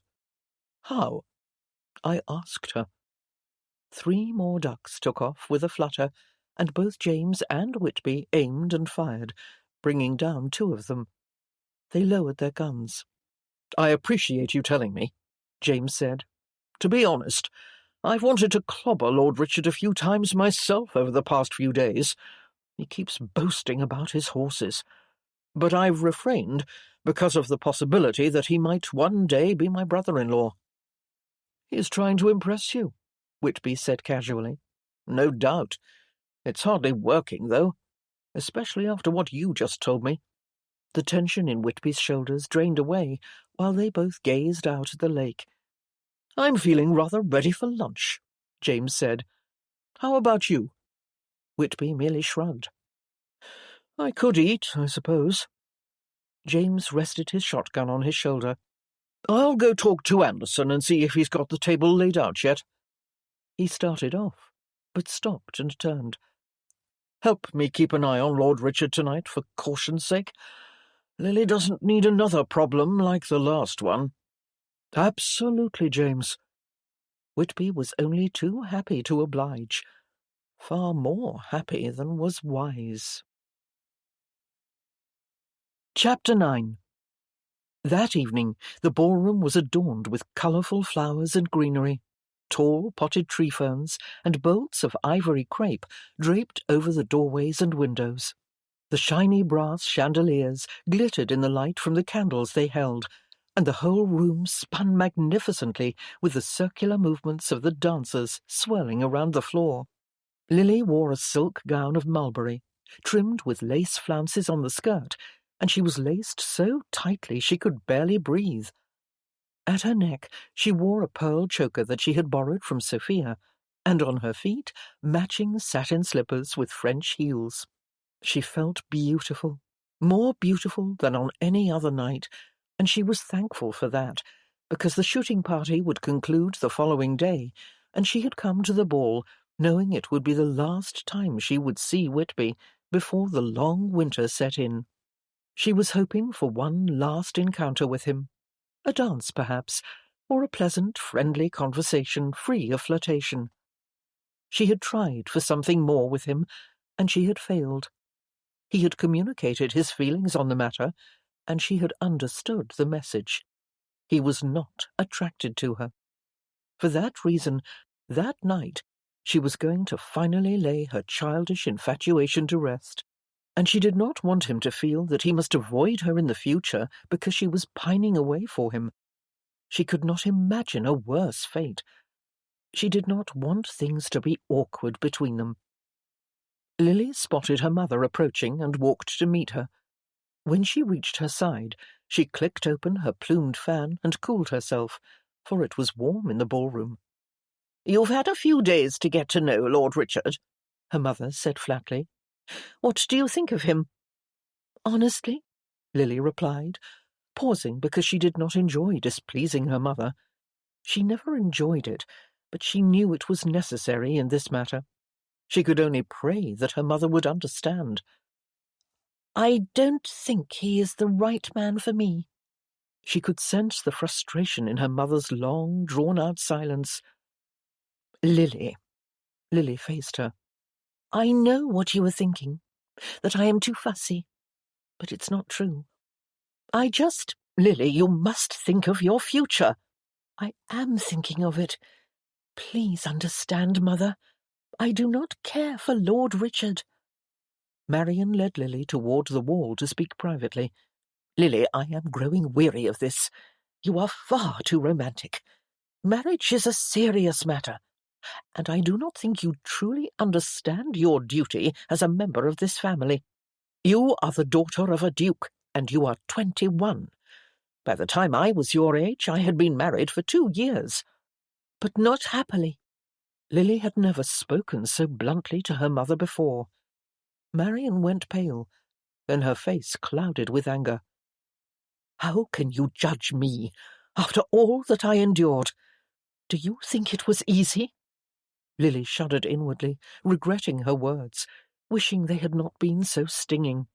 It was all her mother had, her pride over the fact that she had never abandoned her post, no matter how horrendous it had been. She must have wanted to leave, but she had not, because she ranked duty above all else. And she resented Lily because Lily was not so dutiful. Lily questioned her orders. She followed her heart and her desires, and her mother could not understand that.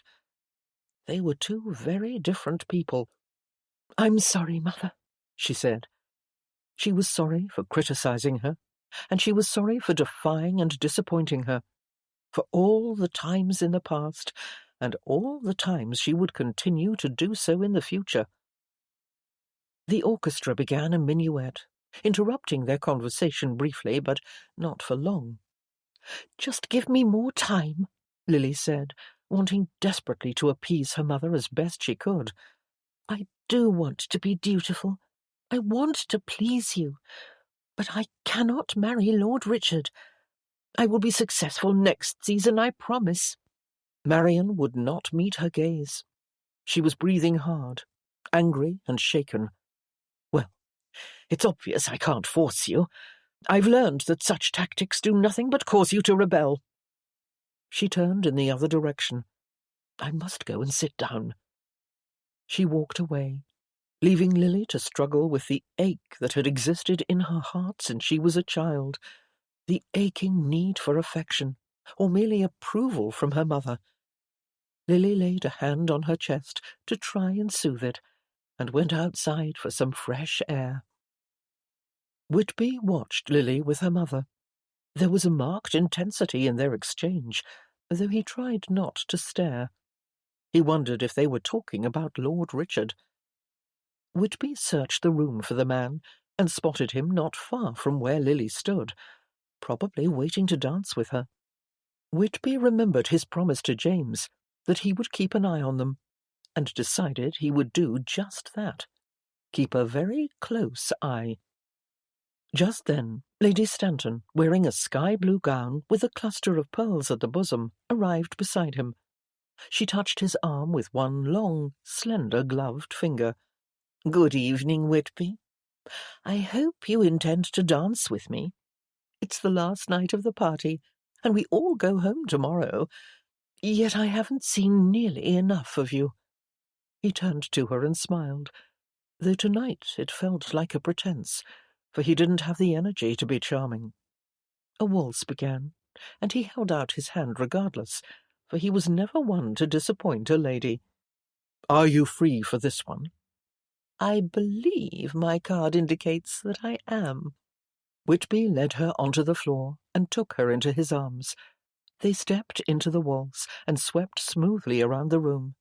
They danced well together, as they had danced many times before. "I haven't done anything to offend you, have I?"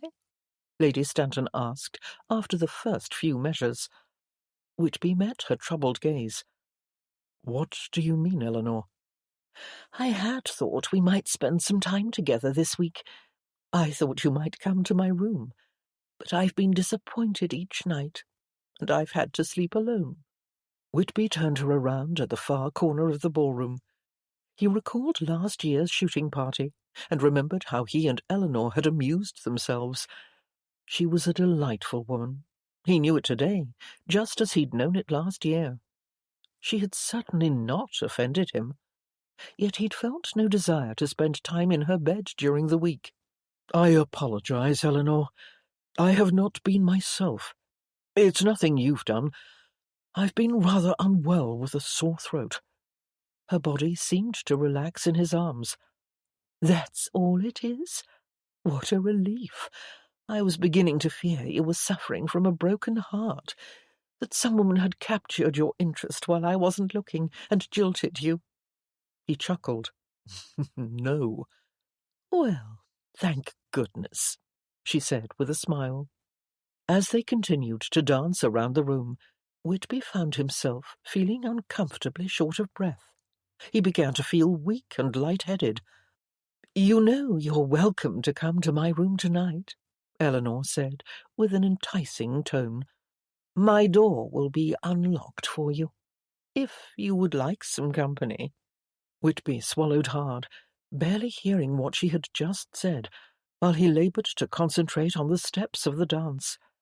Then he saw Lily walk alone through the open doors that led out onto the veranda.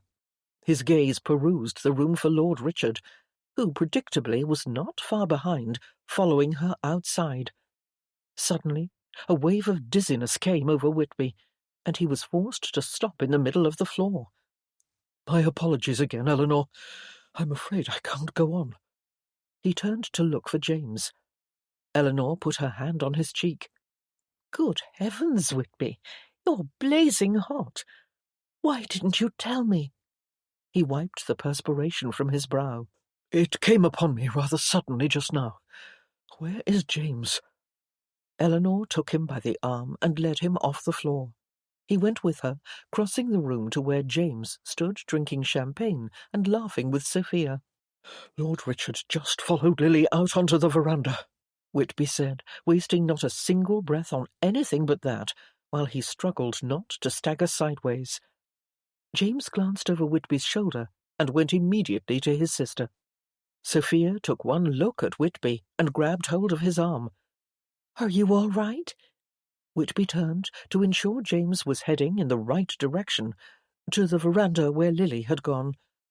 When he witnessed James exiting the correct door, he relaxed at last. He turned to Eleanor and whispered in her ear, "I apologize in advance for not coming to your room tonight. I believe I will be catching up on some much-needed rest." He turned to Sophia and said, "Will you call a doctor?" Her face went pale. "Of course."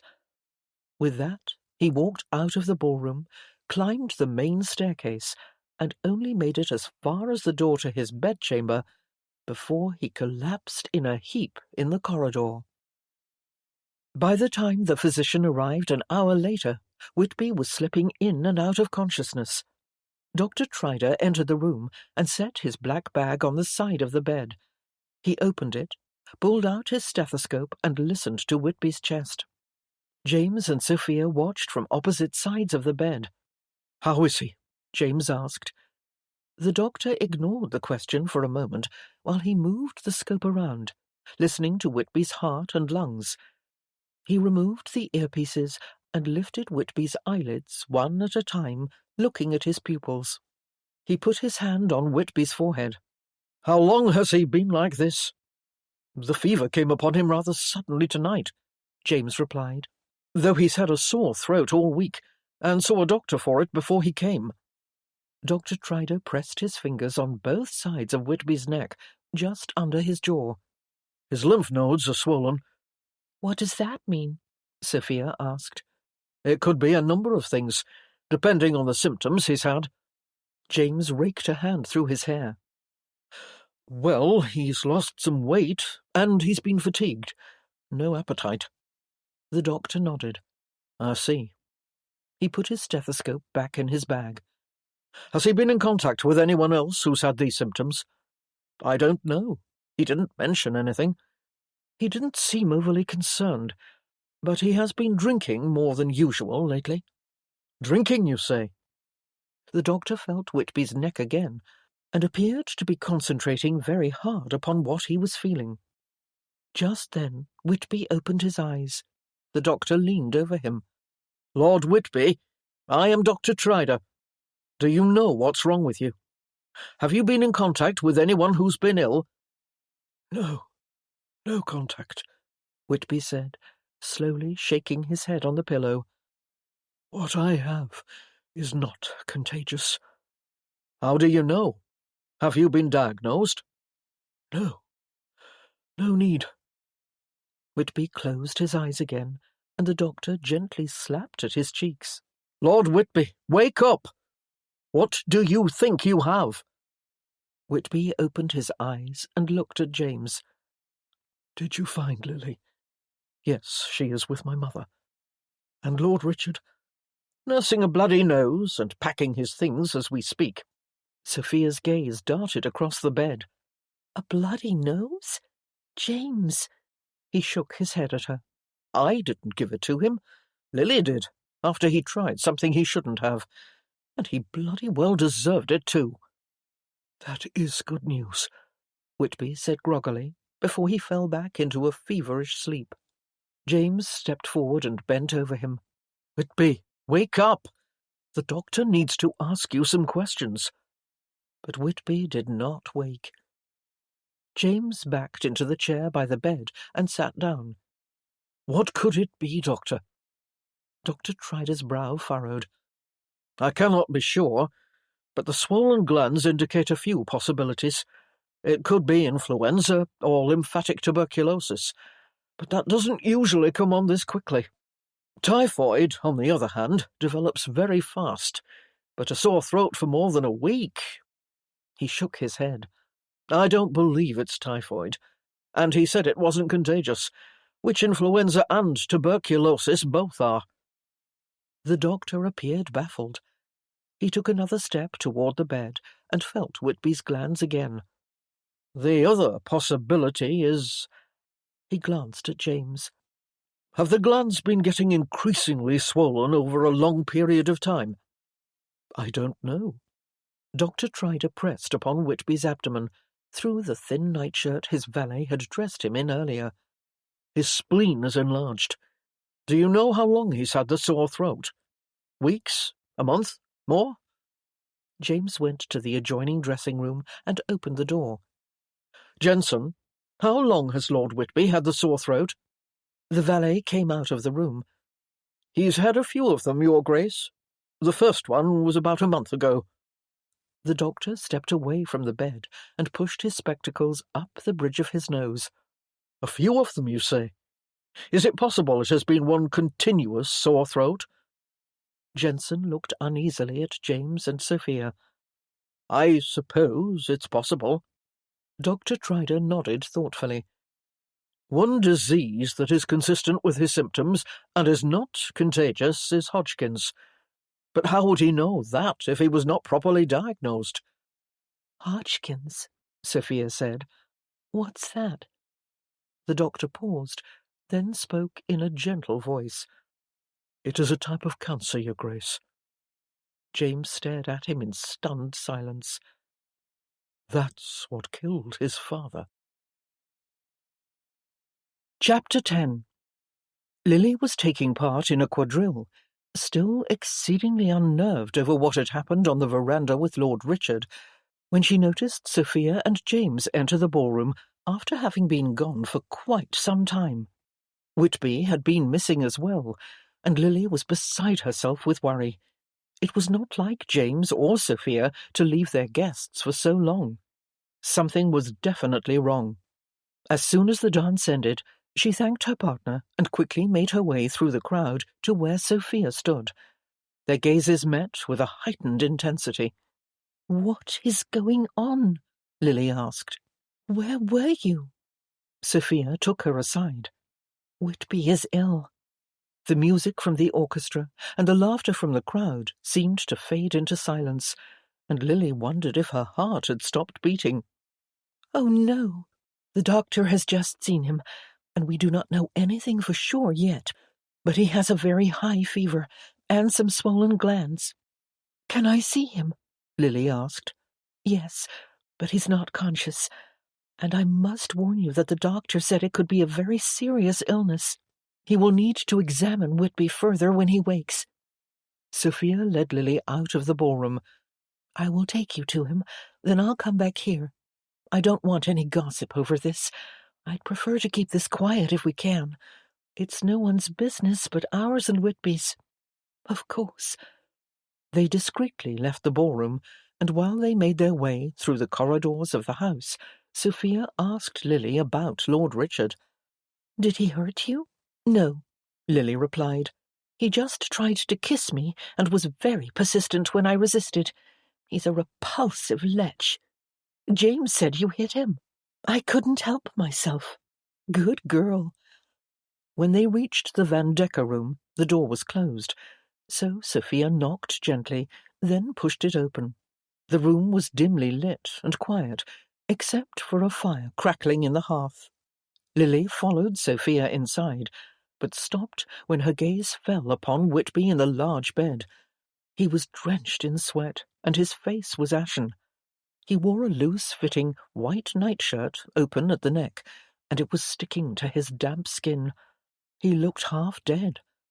Lily sucked in a shaky breath, barely able to comprehend that this was her Whitby, who had always been so strong and full of life. He was silent and unresponsive. She couldn't bear to see him this way, or to think that, heaven forbid, he might not recover.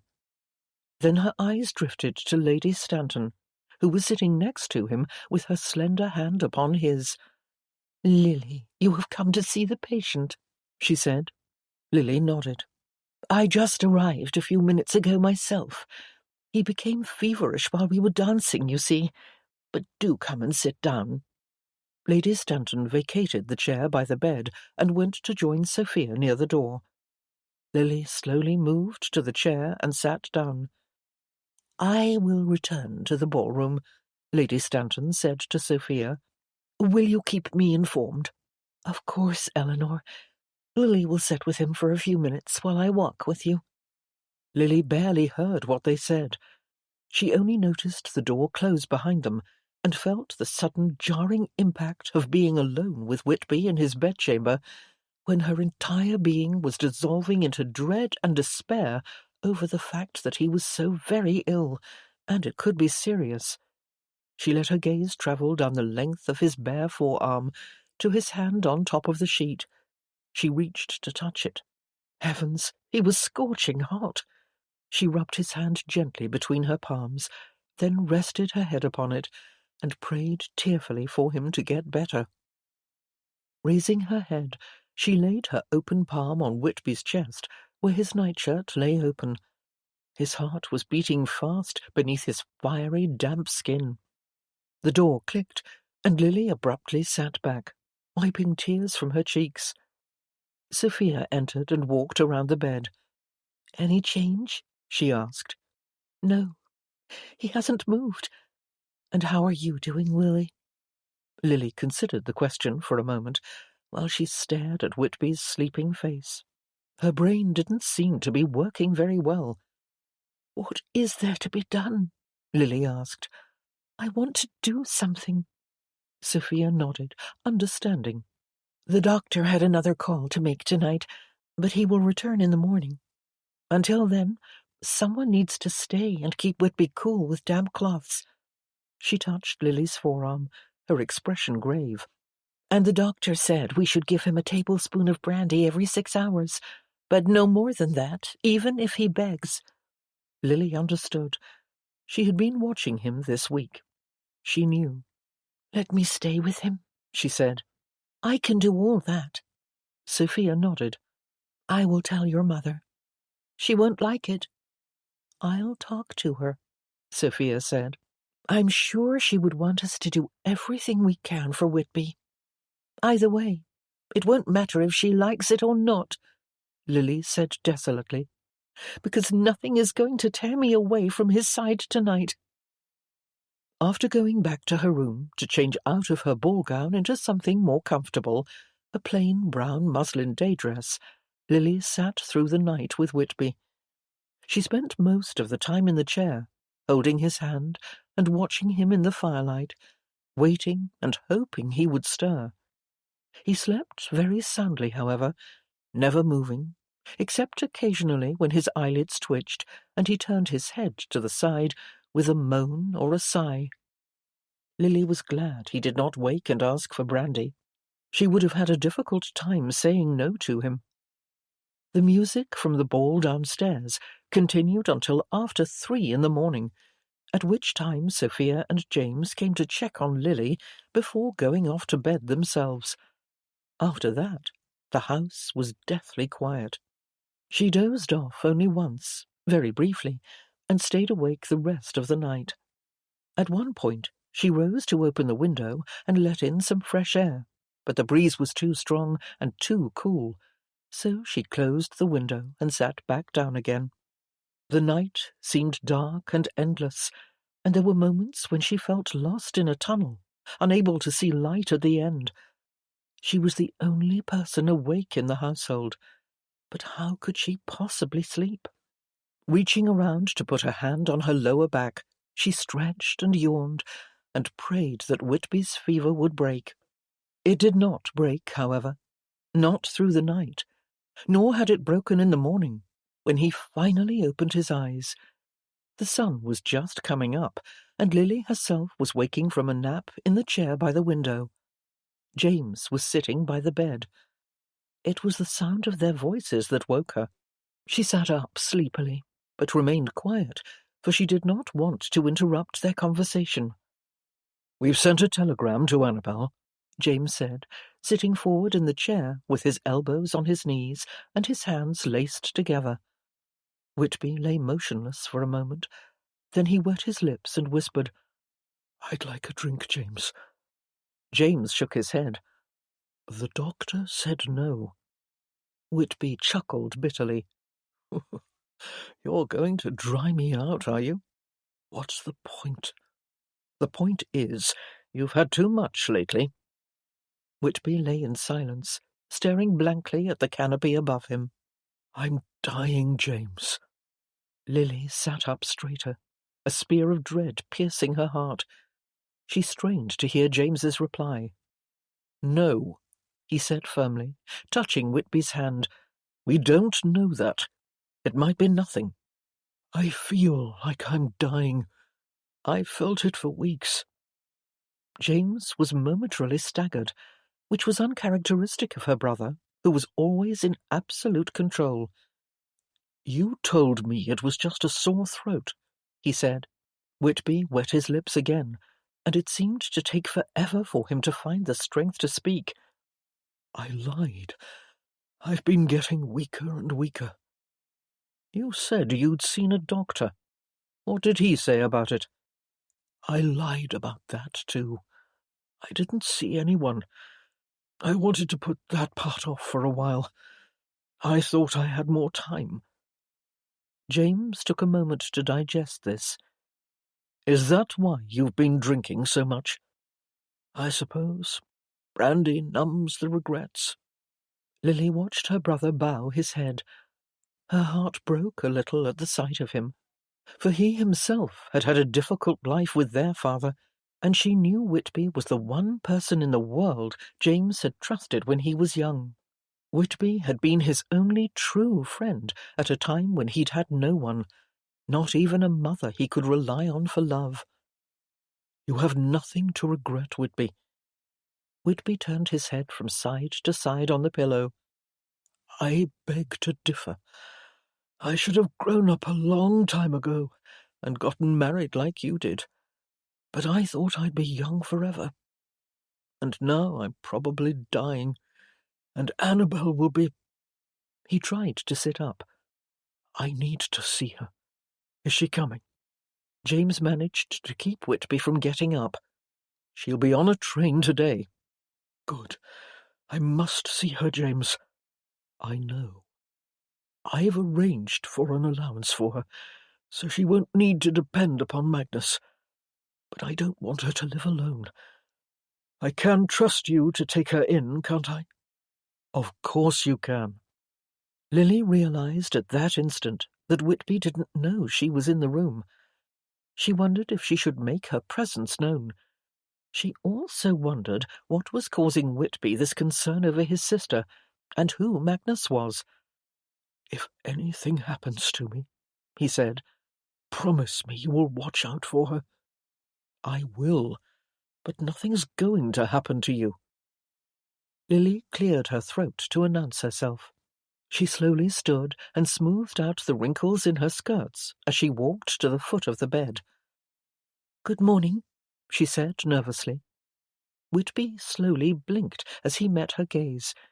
She could tell he wanted to go back to sleep. Good morning. Lily was here all night, Whitby, James said. She was your devoted nurse. Lily waited for him to say something, but all he did was stare at her for a long, agonizing moment. She knew at once, with shocking clarity, that he knew she loved him. He absolutely knew. Then she saw a spark of something else in his eyes. Pity? Was it pity? Because he knew he was dying and she would be devastated? Or was it simply because he did not return her feelings? He felt sorry for her. She lowered her gaze. It seemed the disappointments were never going to end. It would always be like this. Or perhaps they would end soon. That thought made her lift her gaze in a sudden panic. He was still staring at her. At last he spoke, his voice tired, his expression grim. Thank you. Her spirits, heavy and bleak, sank even lower. She couldn't bear this. She couldn't bear to lose him, even though he had never been hers. The physician will be here soon to check on you, James said. He's top-notch, Whitby. He'll find out what's wrong with you. Good, Whitby whispered, closing his eyes. Then he opened them again. You're certain a drink is out of the question? Yes. Whitby nodded and closed his eyes. This is not going to be pleasant. James looked up at Lily, who was still standing at the foot of the bed. She saw the concern in her brother's eyes, an almost desperate pleading. She had never seen him look that way before, not even when his children were coming into the world. He had been worried, yes, but he had not been without hope. There had been anticipation in his eyes, as if he'd somehow known everything would be all right. He did not look that way this morning, and it left Lily feeling as if she were dying right along with Whitby. Drifting in and out of sleep the next morning, Whitby experienced strange dreams and felt as if he were floating. He heard conversations in his mind. He thought he heard Magnus laughing. But when he woke, there was no one in the room but Jensen, poking about, folding shirts that had probably already been folded. Whitby's body trembled and his teeth chattered, and no matter how hard he tried to relax and lie still, the shaking would not cease. He didn't know if it was the fever or the need for brandy, but it didn't matter. He was ill. It had been just like this for his father. Each time the tremors took hold, Jensen came close and tucked the blankets up under Whitby's chin and said, "It's the fever, my lord. Try to sleep." So Whitby would drift off, only to feel delirious once more. Then he would wake and tremble again. He felt Jensen tucking the sheets around him and opened his eyes. "What day is it?" "It's Sunday, my lord. The party is over, and most of the guests have gone." "Except for us." "Yes, except for us. We will leave when you recover." Whitby wet his very dry lips. "That's wishful thinking." His valet lowered his voice to a whisper. "I won't hear her talk like that, Eddie." Eddie. The sound of his boyhood name on Jensen's lips stirred uncomfortable memories of another time, when Whitby was not yet an earl, and his mother and father were alive. Whitby remembered his mother laughing and chasing him through the corridors of the house. He heard her laughter now. Was she coming for him? Strangely, whenever he thought of her, she always wore her white nightgown and bare feet, probably because the best moments he'd had with her were late at night, when she would cuddle him in bed. And when he went to see her when she was dying, she had been lying on her bed, again in her nightgown, though there had been blood on it from the labour. The tremors came upon him again, rather suddenly, and though he tried, he could not will them away. All he could do was endure the discomfort and hope it would soon pass. Chapter 11. Later that day, after Dr. Trider had performed a thorough examination of Lord Whitby, Lily followed him through the house to James's study. When the door closed behind him, she was left outside the room, her heart pounding with a desperate need for information. Realizing that the time for shyness was over, for suddenly time seemed to be a great commodity, she knocked on the door. Sophia opened it, took one look at Lily's face, and stepped aside without question. Lily entered the room, where James was sitting at his desk, and the doctor was sitting on the other side of it, clutching his black leather bag on his lap. "Lily would like to hear this as well," Sophia said. She gestured to the chair beside the doctor. Feeling anxious and apprehensive, her stomach rolling with sickening dread, Lily sat down. She felt James's curious eyes on her, but kept her eyes fixed on the doctor. "Well," he said, pausing, "I still cannot tell you with total certainty what is afflicting the Earl, but knowing that his father died of Hodgkin's concerns me." "Is it hereditary, Doctor?" Sophia asked. Dr. Trider rubbed his forehead, the tension visible in his eyes. "There have been cases recently where heredity was adduced as a possible cause, but we just don't know enough about the illness to say with certainty. Mind you, it's still possible the Earl could be suffering from something else." "So it's possible he's not dying?" Lily said. Sophia reached for her hand, and Lily suspected Sophia did not want her to get her hopes up.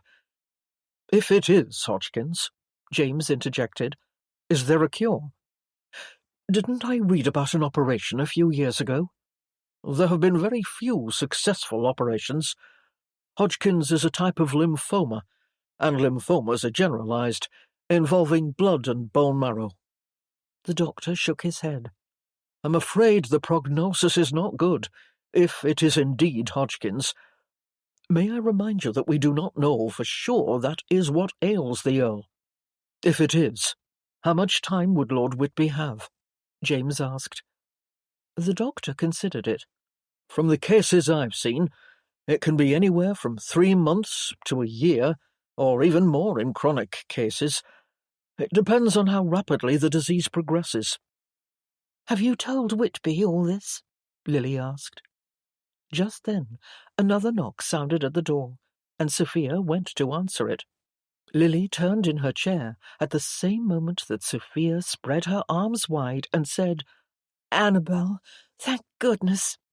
She embraced Whitby's sister, who held her tightly in return. "We are just getting the prognosis from the doctor. Come in." Lily, who had of course heard of Annabel but had never actually met her, watched her enter the room. She had dark hair, different from Whitby's, and any resemblance was coincidental, for Annabel Lawson was an adopted sister. She had been the daughter of Whitby's mother's dearest friend, and had been taken in at infancy.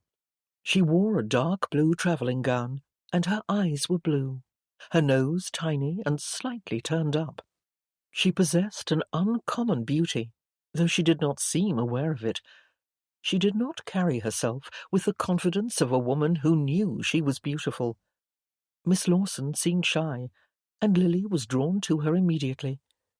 She was also very curious about why Whitby was so worried about her. James rose and pulled a chair from the side of the room to bring it around next to Lily. "Annabel," he said, "this is my sister, Lady Lily." Annabel shook Lily's hand. "It's a pleasure to finally meet you.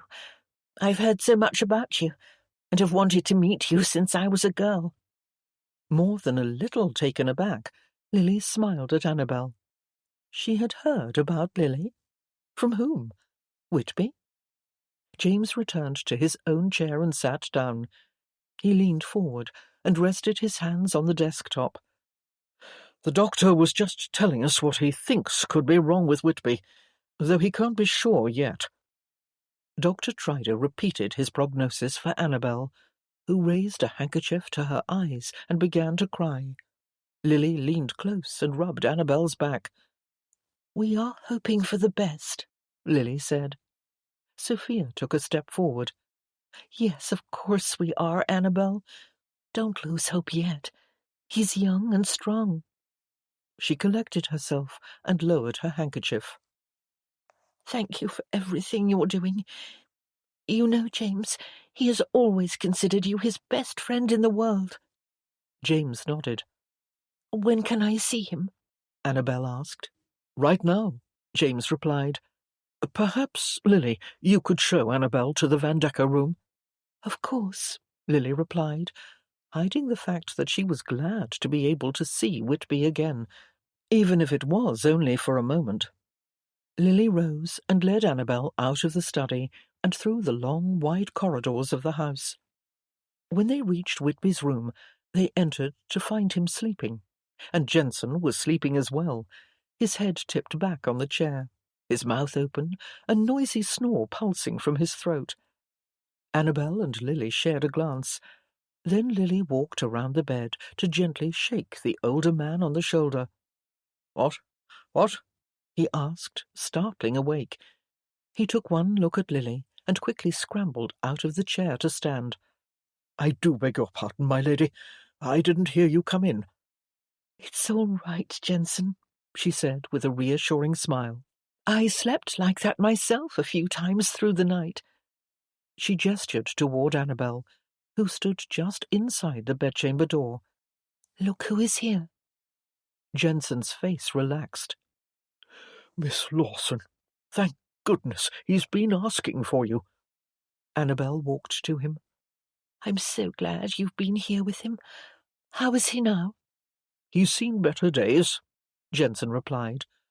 "Low spirits, I'm afraid, and nursing a lot of regrets and worries. But I'm sure that doesn't surprise you." "No, it doesn't. It's why I came." Annabel slowly moved to the bedside and touched Whitby's cheek. "He's still so hot. Is there nothing we can do?" Neither Jensen nor Lily answered the question, for there was no answer. At least, not anything Annabel would want to hear. Lily suddenly felt like she was intruding. "I should leave you," she said, but Annabel stopped her. "No, don't go. Stay. and tell me what happened and how he fell ill. I haven't seen him for weeks, you see, as he was in London, and I never go to London." She stroked his cheek. "He looks so thin." Jensen backed away and retired into the dressing room, leaving them alone to talk. Annabel sat in the chair by the bed, while Lily sat on the upholstered bench at the foot of it, facing her. She explained how Whitby had looked when he'd arrived, how he'd been fatigued and not his usual self, and how he'd been drinking more than he ever had before. That seemed to garner a rueful look from Annabel. Perhaps she was thinking of Whitby's father, her adoptive father, who everyone knew had drank a great deal before he died. James had told Lily years ago that the man had wanted to numb his pain. Lily had been too young to understand it at the time, but she'd held on to it, like she held on to everything that concerned Whitby. Every memory, every experience. Now that she was older, she understood it better. She understood that some people preferred to travel through life forgetting certain things. "It was good of you to stay with him last night," Annabel said, interrupting Lily's thoughts. "He always said you were a wonderful person." "He did?" Lily asked. "Yes. Years ago, when he and James were still in school, Whitby would come home and tell me about the games you invented, and then he would play them with me. I admit, I was frightfully jealous that he would talk about you so much. I always thought you were smarter and more interesting than I was, and for a long time I didn't want to meet you. I was intimidated." Lily felt her brow furrow with bewilderment. "I can't believe you thought that." Annabel smiled at her. "I was just a child, missing my brother when he went away and jealous of his stolen attentions. Then he grew older and stopped coming home with stories of your creative childhood games.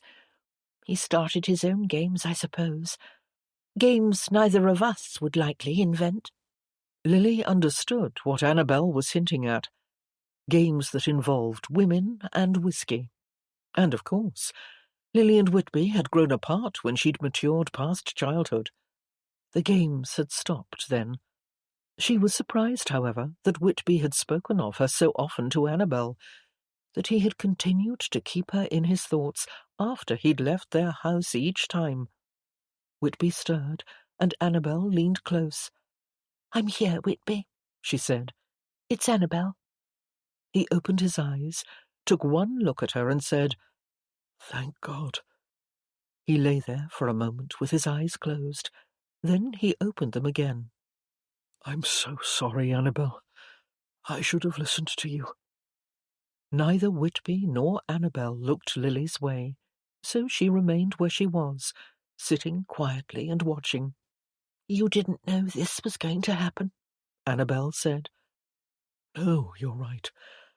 I always thought I was going to live forever, and that I had all the time in the world. I was wrong."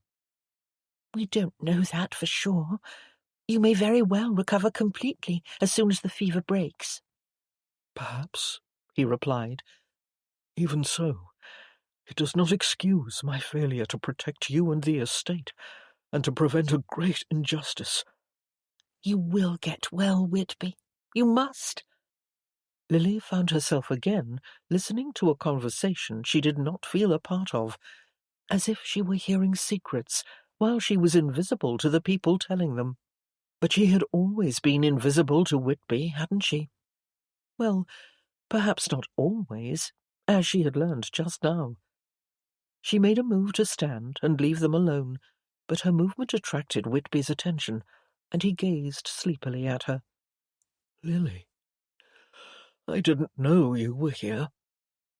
She gazed with longing at his handsome face, relished the sound of her name on his lips, and struggled to find some sensible words in her muddled brain.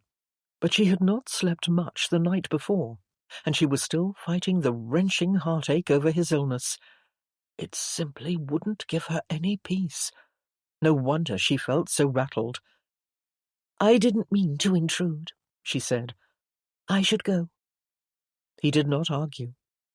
Part of her wished he would, that he would tell her she was welcome to stay as long as she liked, or even better, that he wanted her to stay. But alas, she knew the measure of her importance in his life. She gave a parting smile to Annabel, but when she left the room, she felt worse, not better. She did not want to be on the outside of Whitby's life. Not now. She needed something more.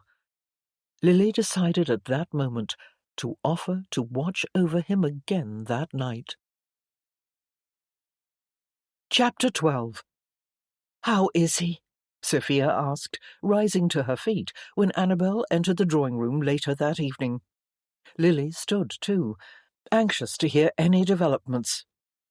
"He's sleeping now," Annabel replied. "And the fever?" "Still high. He was asking for brandy." Lily and Sophia glanced at each other with concern. "He's very uncomfortable," Annabel said. "but he doesn't argue when I say no." Sophia gestured towards the chair opposite. "Come and sit down. You must be exhausted after the day you've had. I will ring for tea." Annabel joined them, and they chatted about her long journey from Bedfordshire and other small matters until the tea arrived. Then Annabel's expression turned apologetic. "You must both be wondering why Whitby was so desperate to see me. And, Lily, you heard some of our conversation earlier." Lily and Sophia did not pry. They simply waited for Annabel to continue. "I'm not sure if you are aware of the bad blood in our family, the problems we've had with Whitby's cousin Magnus." Sophia leaned forward to pour the tea. "James mentioned something once about a disagreeable cousin, but he gave no other details.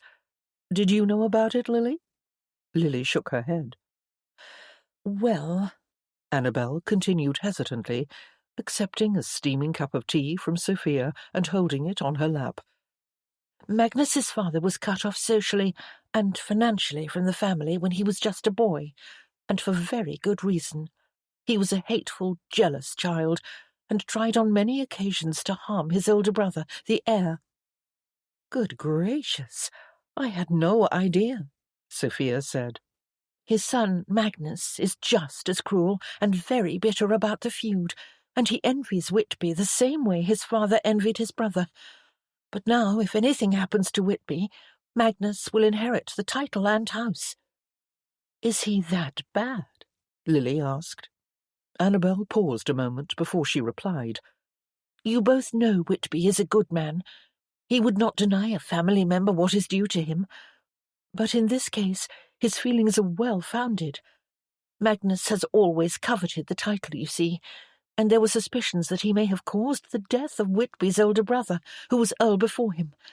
That is where Whitby's hatred comes from." "My word," Sophia said. "It all sounds positively dreadful." "That happened many years ago when Whitby was only 10. She raised her cup and took a sip. Tension spread through Lily's shoulders. "Does Whitby truly believe Magnus killed his brother?" "No one could ever prove it, and Magnus denies it, of course, but he is extremely hateful." "That is why Whitby is concerned about you?" Lily asked. "He thinks Magnus might hurt you. But why? You would have no claim over the title?" Annabel took a long time to answer. She seemed to be considering whether or not she should even try to explain, but finally she did. She lowered her cup and saucer to her lap again. "Magnus has done harm to me in the past, simply to hurt Whitby. As I said, hatred and vengeance run in his veins." Sophia and Lily stared at Annabel in stunned silence. "What did he do?" She shook her head, again taking a long time to answer. "He seduced me 5 years ago, while keeping his true identity a secret. Then he abandoned me most callously, all to spite Whitby. I was young and very foolish. I had no idea who he was." Sophia touched Annabel's knee. "I am so sorry." She glanced helplessly at Lily. "No wonder Whitby is suffering so much anxiety right now." Annabel nodded. "What did Whitby do when he found out?" Lily asked, setting her tea on the table because she was too shocked and upset to drink it. Did he confront Magnus? Oh, yes, and Magnus paid the price. What he did to me did not go unpunished. Annabel raised her tea to take a sip, but the cup and saucer rattled with the shaking of her hands.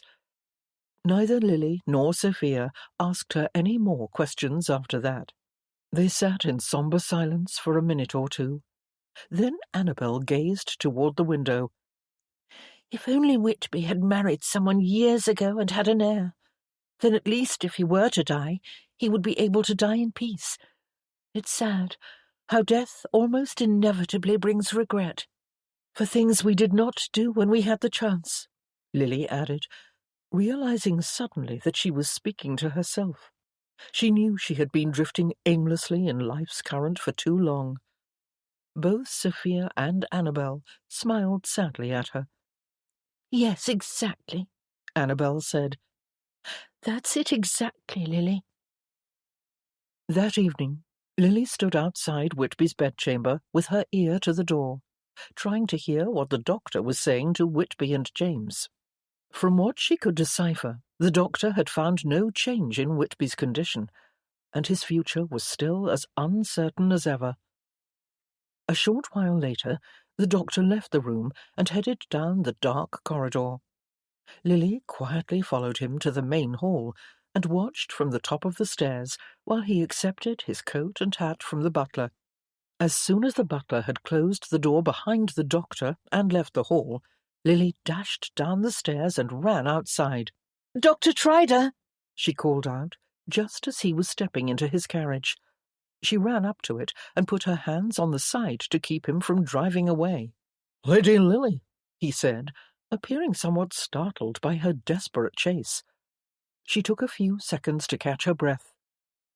"I know Lord Whitby is no better today, but tell me." She paused. She was nervous, but she forced herself to dig deep for the courage to be blunt. "Can a man with an illness such as he has conceive a child?" The doctor stared speechlessly down at her in the dim light from the outdoor lanterns. He pursed his lips and considered the question very carefully. "I suppose so. There is nothing afflicting his reproductive abilities, though the fever has weakened him." "If someone helped him?" To be honest, she didn't really know what she was asking. She wouldn't know the first thing about helping Whitby do anything regarding such intimate acts, but she could certainly carry out instructions if she had them. This was exceedingly awkward. The doctor hesitated again. "I suppose it would be possible." "Would the child be healthy?" she asked. The doctor leaned back against the seat, looking rather uncomfortable with this conversation, but he answered nonetheless. "There are never any guarantees that any child will be born healthy, Lady Lily, but if you were asking if his illness would be passed on to the child, current wisdom is that Hodgkin's is not contagious, and whether it is hereditary or not is not proven either." "But do you truly think Hodgkin's is what he has, Doctor? It couldn't be something else?"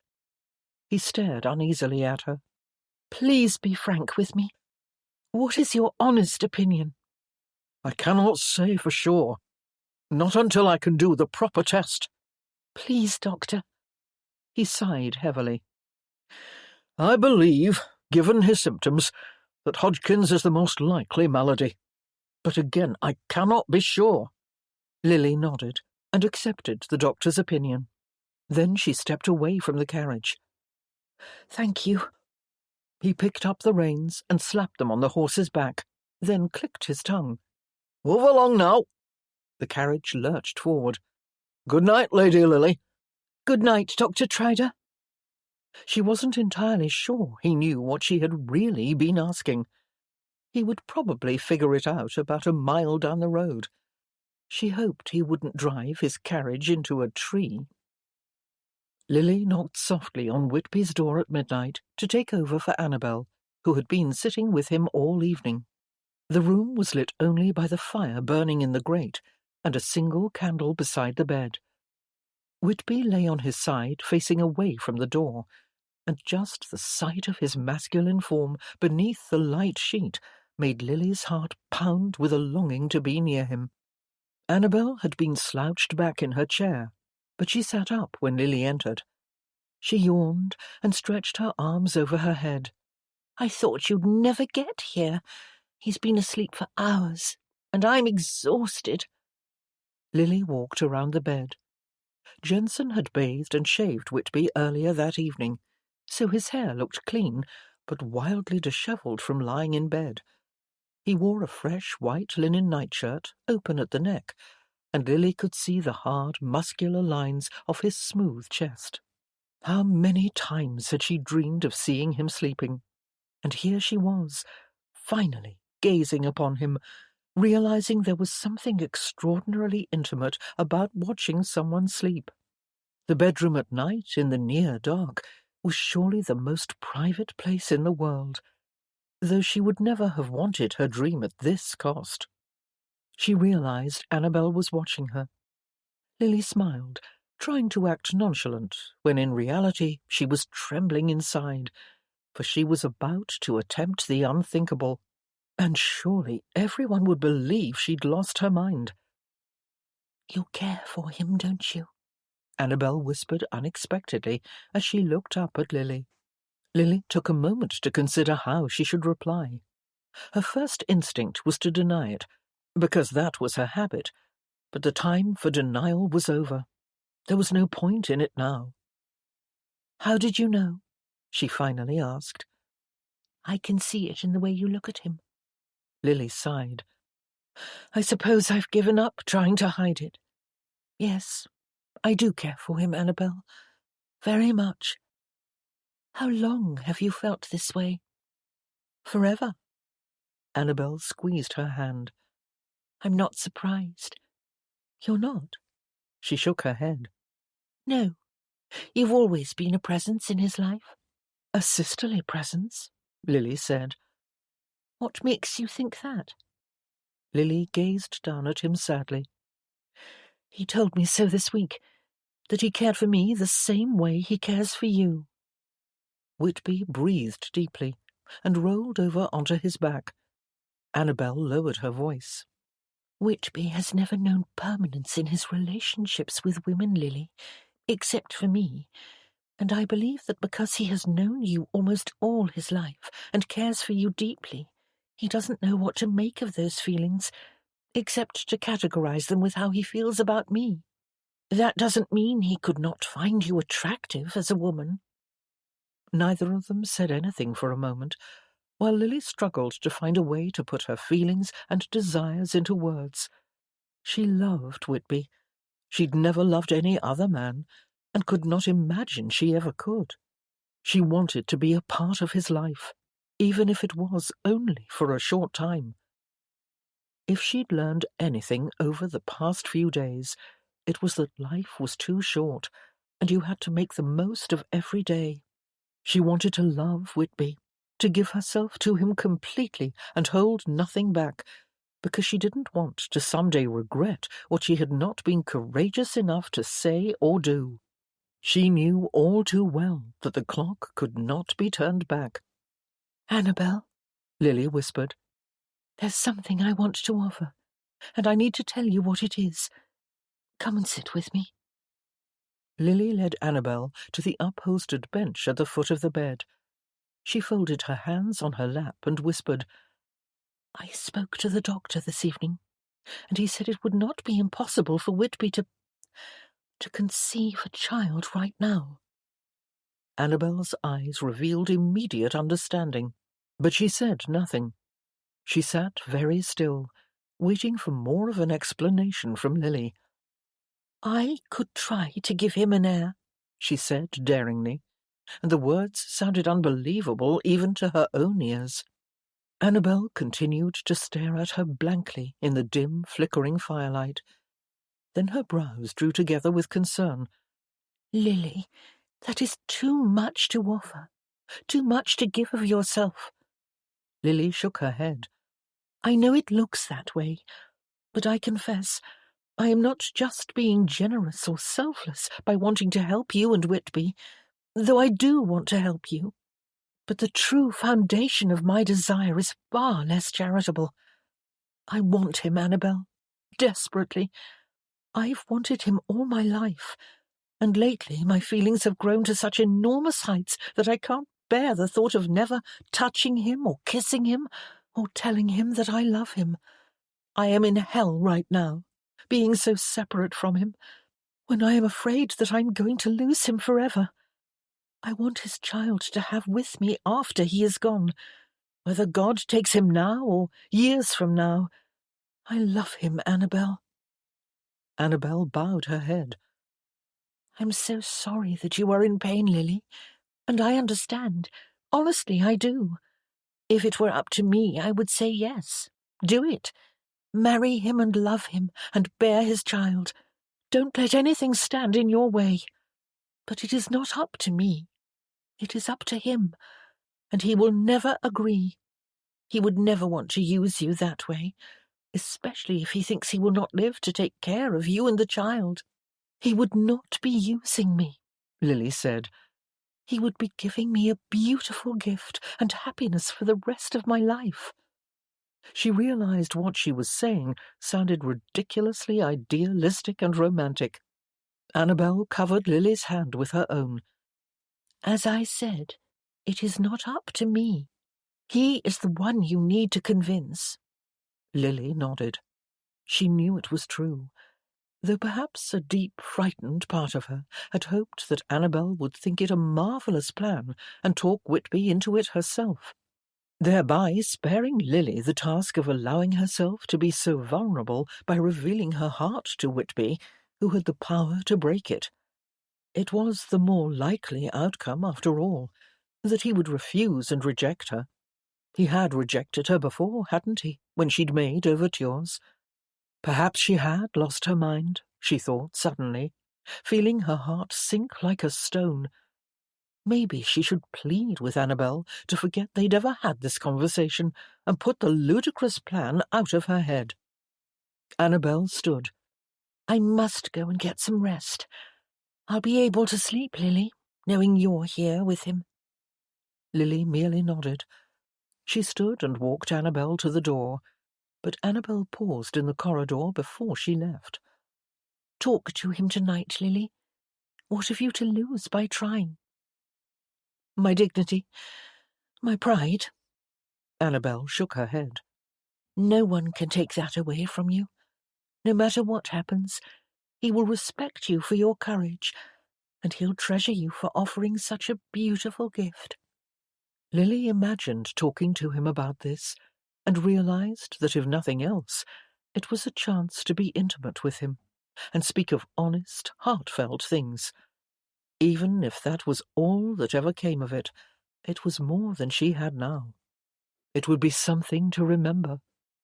She glanced back at him, sleeping soundly, then met Annabel's compassionate gaze. I will talk to him, she said finally. I will tell him everything, and I will try to convince him, even if it is hopeless. Chapter 13. Lily stood over Whitby, gazing down at his handsome face as he slept, and felt a deep, soulful love that eclipsed everything in her world, her mother's disapproval, Lily's own duty to her family, and even her fear of talking to him about her proposition. None of that mattered. All that mattered was that she desired him beyond any imagining. What she wouldn't give to climb into this bed beside him and feel his arms around her, to hold him close to her heart. She would give anything for one night in his arms. She would pay any price. Gently brushing the hair away from his forehead, she laid a hand on his cheek. He did not feel as hot as he had last night, though he was still warm. She touched his forehead too, and his neck. Would she be brave enough to confess her deepest private feelings? She wondered nervously, imagining what she would do if he woke right now.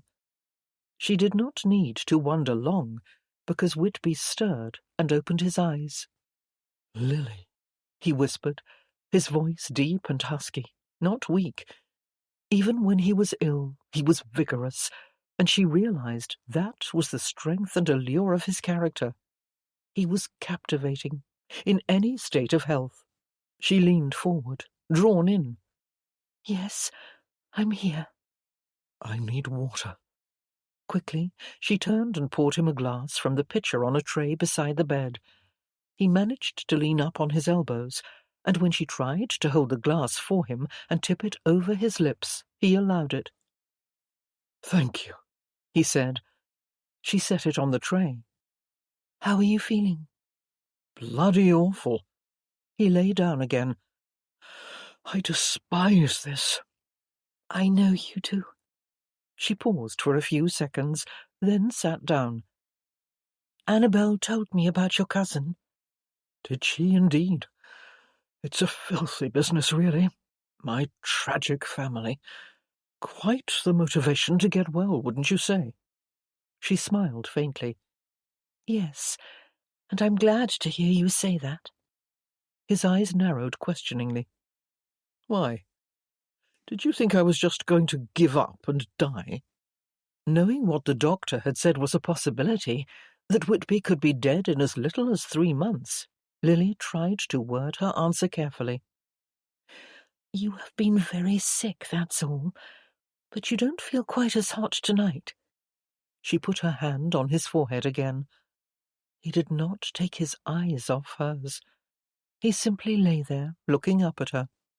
She was shocked by the fact that his illness hadn't diminished his powerful masculinity, nor her inappropriate awareness of it, now of all times. To be honest, she was ashamed of herself for thinking of her desires when he needed care, yet she couldn't ignore the way he made her feel when she stole a glance at his nightshirt, open at the neck, and the sheets tangled about his hips. Even now, he excited her by doing nothing but lying there damp with sweat. They were quiet for a few minutes, until Lily forced herself to gather up the courage to say what she'd come here to say. "Whitby, I must speak with you about something." He stared at her in the dim firelight, and she could not meet his eyes, because she was fighting a swarm of butterflies in her belly, so intense it was making her feel a little nauseous. She swallowed hard, fearing that her voice was going to quaver when she spoke, or that her heart was going to give out. Her body felt like a stick of dynamite about to explode. How in the world was she to say this? "What is it, Lily?" Whitby asked as the seconds and minutes ticked on. She cleared her throat, and with eyes lowered, realized there was no proper way to say it. He would surely laugh in her face if she did. It was such a preposterous plan. First of all, he would never agree, and even if he did, there was no guarantee that Lily would conceive, and even if she did, she could not be sure the child would be a son and solve all their problems. She shook her head, telling him without words that she could not say it. "Tell me, darling," he said in a voice that made her melt like butter, and he'd called her darling. "Don't be afraid." When she still could not say it, he asked, "Is it something the doctor said? Is there bad news?" Realizing she had given him reason to worry, she looked up quickly, and before she even realized what she was doing, she had taken hold of his hand. No, it's not that." She continued to hold his warm hand in hers, running her thumb over his firm knuckles, relishing again the simple fact that she was alone with him, gazing into his eyes. She had never felt a greater longing in all her life. He stroked her hand in return and sat up slightly, still waiting with curious eyes. "Whitby," she whispered. Then something in his eyes changed. He knew what she was feeling. He could see it, and apprehension passed like a cold breeze over his face. "No, Lily," he said, and she heard the warning in his voice. He was telling her not to do this, not to express what she was about to express. Not just that. He was telling her not to feel it. "I can't help it," she said firmly. I've never been able to help it. I've tried. Honestly, I have. I'm not the man for you, he said. I'm a worthless rake. You're not worthless. Yes, I am. I've never been faithful to any one woman. I drink too much and gamble too much. I neglect my duties as a landlord. My estate is a bloody mess. And now I'm probably dying. I'm not the one for you, Lily. You deserve better. She lowered her head to rest on his hand. I don't want anyone else. She couldn't believe she was saying it. His fingers moved over her hair. She felt the apology in his touch. Why did you never tell me this? She lifted her head to look at him. I couldn't. You always considered me a child, and you were always with other women and barely ever noticed my presence. That's not true.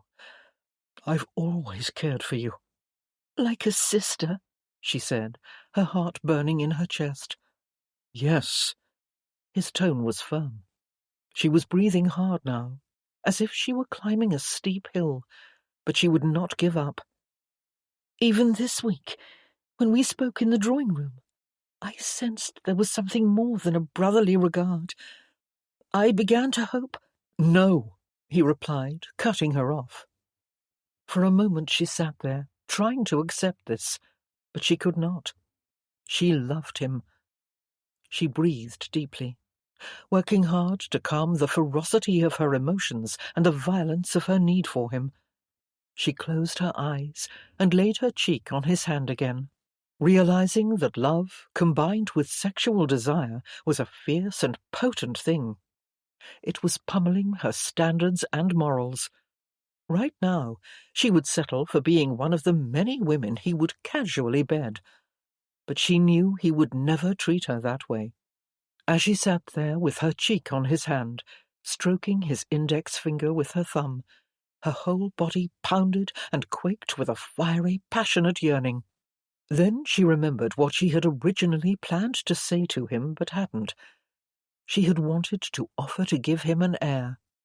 It seemed impossible now, and foolish. He would never agree. Feeling all hope slip away like a flower floating downstream, she touched her lips to the back of his hand. She kissed it slowly, achingly, again and again, until she heard herself make a sound, a sigh, a tiny breath of sensual pleasure. She continued to kiss his hand, making a trail to his wrist, then slowly up the firm bands of muscle on his forearm. He did not stop her, which surprised her, so she continued to take all she could from this strange, desperate joy, from kissing him at last, after all these years dreaming of it. "Lily," he whispered gently, but she did not want to listen. She loved him. Her hungry mouth reached the inside of his elbow, and she slid her hands up to push the loose cuff of his nightshirt upward and out of the way. Eyes closed, she kissed the soft skin there, and felt gooseflesh beneath her fingertips on his forearm.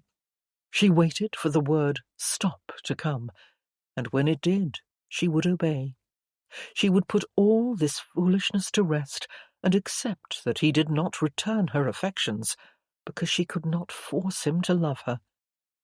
But he did not say stop. He said nothing. When the rejection did not come, she felt as if she'd been given a gift, another moment of this bliss. Her body, warm and supple, tingled all over with a sensual delight she had known only when she was alone in her bed, dreaming of him, dreaming of doing this and so much more.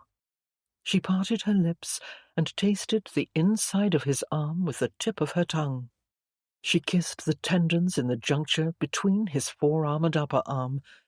Then she heard him whisper, "God, Lily, you really need to stop doing that." She glanced up to see that his eyes were closed. When he realized she'd stopped, he lifted his head, and his eyes were drowsy with desire. It was a look she had never seen before on anyone. Surprised, dumbfounded, she continued to watch him, her chest heaving with her own unconquerable desire, her heart pounding with hot, fierce arousal. They stared at each other intently for a few seconds, and Lily felt the distance between them like a canyon. She licked her already moist lips and left them parted, his eyes fixed on them. Then he sat up and quickly but smoothly took her face in his hands and pulled her toward him. He covered her lips with his own. Chapter 14. I must stop, Whitby thought, in a mindless, baffling fog, as he devoured Lily's sweet mouth. But it was impossible to stop. The feel of her lips and tongue on the inside of his arm had driven him half mad with a fierce, throbbing need. He'd never imagined he would ever truly want to make love to Lily, but he did want it, damn it. He'd taken one look at her big blue eyes, had seen the sexual yearning pulsing in their depths, and couldn't keep himself from touching her, couldn't stop the scorching flood of need that, despite everything, was sweeping him away at this very moment. He tilted his head from one side to the other, kissing her deeply and aggressively, feeling rejuvenated, as if he'd just beaten down this fever with a heavy iron fist.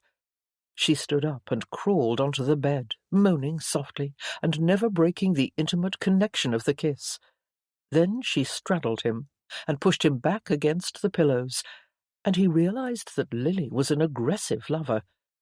Then he remembered their childhood games and tussles. She'd always been creative and physically domineering, even then. He held her face in his hands while he kissed her, wondering how he could be doing this and why he wasn't trying harder to stop. But all he cared about was the feel of her soft, luscious body on top of his and the sweet taste of her intoxicating mouth. He gripped her hips to help her move, sliding her this way and that for the maximum degree of pleasure possible through the sheet. "James would kill me if he caught us," Whitby said, when Lily broke the kiss and sucked on his neck. He thrust his hips upward, grinding against the soft folds of her womanhood through the sheet. "I wouldn't let him," she said, bringing her lips back to his, pushing her tongue deep inside his mouth. This was out of control. Before he knew what he was doing, he had flipped Lily onto her back and was snuggling himself into the valley between her thighs, tugging at the tangled sheet to get it out from between them. Soon he was kissing her deeply again, thrusting his hips and running his hand down the outside of her leg, gathering her skirts in his fist and pulling them up. He raised his hips to get her skirts and petticoats up around her waist, then propped himself up on his hands to thrust between her legs. He wondered again if she was a virgin. "What happened between you and Pierre?" he asked directly. Finally. "Did you give yourself to him, Lily?" He didn't want her to say yes. He didn't want to hear that. Yet if she had— "No," she said breathlessly. "I didn't. I couldn't." He shut his eyes and pushed hard against her, then lowered his weight down upon her. He kissed her neck and blew into her ear. "Then you're still a virgin," he whispered, just to be sure before he restrained himself and put the brakes on his desires. She wrapped her arms around his shoulders and held him tightly. "Yes," he nodded, accepting the necessary end to this all too brief and unexpected pleasure. His body was disappointed, dissatisfied, and a little perturbed that she was inexperienced. If she had not been a virgin— but she was still his sweet, untouched Lily. The rest of him, his heart and his mind, was relieved. He slowly gentled the force of his thrusts, bringing his body back under control, squeezing his eyes shut, remembering who they were and what was happening here. He was ill. He was not rational. Neither was she. "I'm glad you didn't," he softly said. And it was the truth. He lay very still. "But we need to stop this." "No, I don't want to stop," she replied. "I'm willing, Whitby. Please." More than a little surprised, and still as stiff as a brick, He had to hunt for self-control and the fortitude to act responsibly. It wasn't easy. She was so soft and warm and beautiful beneath him. If she were any other woman— "You don't know what you're saying," he whispered into her neck. "Yes, I do. I love you, Whitby." If there were ever 3 words more effective in curtailing the desires of a man like him, he would like to know what they were. Not even "my husband's home" had a stronger effect. He took a deep breath and rolled off her, discreetly flipping her skirt down to cover the tops of her legs. He sat back against the headboard, shut his eyes, and tapped his head against it a few times. He needed to knock some sense into himself. Lily inched up on the bed too, tugging at her skirts and awkwardly clearing her throat. He raked a hand through his hair. He felt very irritable all of a sudden. "You're angry," she said. With his head still tipped back on the headboard, eyes closed, he shook his head. "Not at you." "What then? Because I can see that you're angry." He sighed and met her gaze. "I'm angry at myself. You're James's baby sister." "I'm a woman, Whitby." Yes, he was more than aware of that now, and she was the kind of woman he would very much like to make love to. She was passionate, beautiful, aggressive, but she was also innocent, and she was James's sister. And she loved him. Loved him. What a damned bloody mess this was. Lily turned slightly toward him. "When I first came in here," she said, "I didn't intend for this to happen. I only wanted to talk to you about something, but I never did." "I thought we did," he said, remembering that she'd told him how she felt, which was how all this had started.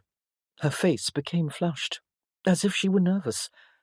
He waited uneasily for her to continue. "I wanted to talk to you about the problem you have with your cousin." "Magnus?" he asked, more than a little perplexed. They had certainly strayed off topic if that's what she'd wanted to talk about. "Yes. I mentioned that Annabel told me about the situation, and I know how worried you've been since you became ill, because you have no heir." He could feel his blood turning cool with a profound sense of dread. Where was she going with this? He didn't want to know. All he could do was stare at her with nervous anticipation, his brain incapable of sending thoughts to his tongue to form words. "Whitby, I know this will sound insane, but if you are truly worried about your health and your future, I could give you an heir. The doctor said it was possible, and judging by what just happened, he was right." Sweet Mother of God! Whitby stared blankly at Lily on the bed beside him, knowing his eyes were wide, his face surely stone-grey. Lily? Give him an heir? Had she lost her mind? He swallowed hard. His stomach felt like it was made of lead. He didn't know what the hell to say to her. He took a moment to get over the shock, and to remind himself that this had surely been difficult for her, and she was probably bracing herself for a rejection. At least he hoped she was. If she wasn't, she needed to do that straight away, because it was coming. God damn right it was coming. "Lily," he said, striving to be calm and gentle about this, when all he really wanted to do was leap out of the bed and put distance between them, as if she'd just become a hot potato in his hands. "Lily," he said again, "that is very kind of you to offer, but you know I cannot ask that of you." "Why? Because I'm your best friend's sister." He could see in her eyes that she was determined to debate the issue and try to convince him. He didn't want to debate it. He just wanted her to go. "It's not just that," he replied, because he had to let her down gently. She was Lily, and she believed herself to be in love with him. "It's complicated. I would have to marry you, but I'm ill. I know you see this as an ingenious plan to solve my family problems, but what if I die? I can't marry you just to make you a widow." "I wouldn't mind. She shook her head as if to clear it. Oh, that didn't come out right at all. Of course I would mind if you died, but I would mind more if I could not do this for you and be close to you. And you cannot tell me you didn't enjoy what just happened. She had no idea how uncomfortable she was making him. This was madness. You're too young to give up your life like that, especially for a man like me. You deserve better. You deserve to marry a decent fellow and have a whole nursery full of children and a long, happy life. He waved a hand through the air. And you're presuming I am going to die. What if I recover? Then we'll be stuck, won't we? She lowered her gaze. In a loveless marriage, you mean? Well, yes. It would only be loveless for you. She made him feel like such a heel. I wouldn't want to hurt you, Lily. Her shoulders rose and fell as she inhaled deeply with frustration. But isn't there a chance you could love me? I thought you seemed to enjoy what we just did. That was physical, he tried to explain. What can I say? I'm a man and I was aroused. It doesn't mean I am in love with you. I'm sorry, that sounds harsh. I do care for you, Lily, you know that. Yes, I do. But I want more. I want to give you more. I could make you happy. He was not entirely without feeling.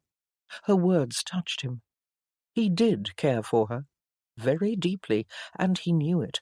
He reached out to cup her chin in his hand.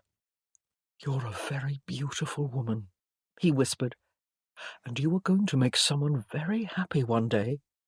But it can't be me. I'm not the one for you, Lily, and I won't use you to solve my problems, even though it's what you want, or think you want.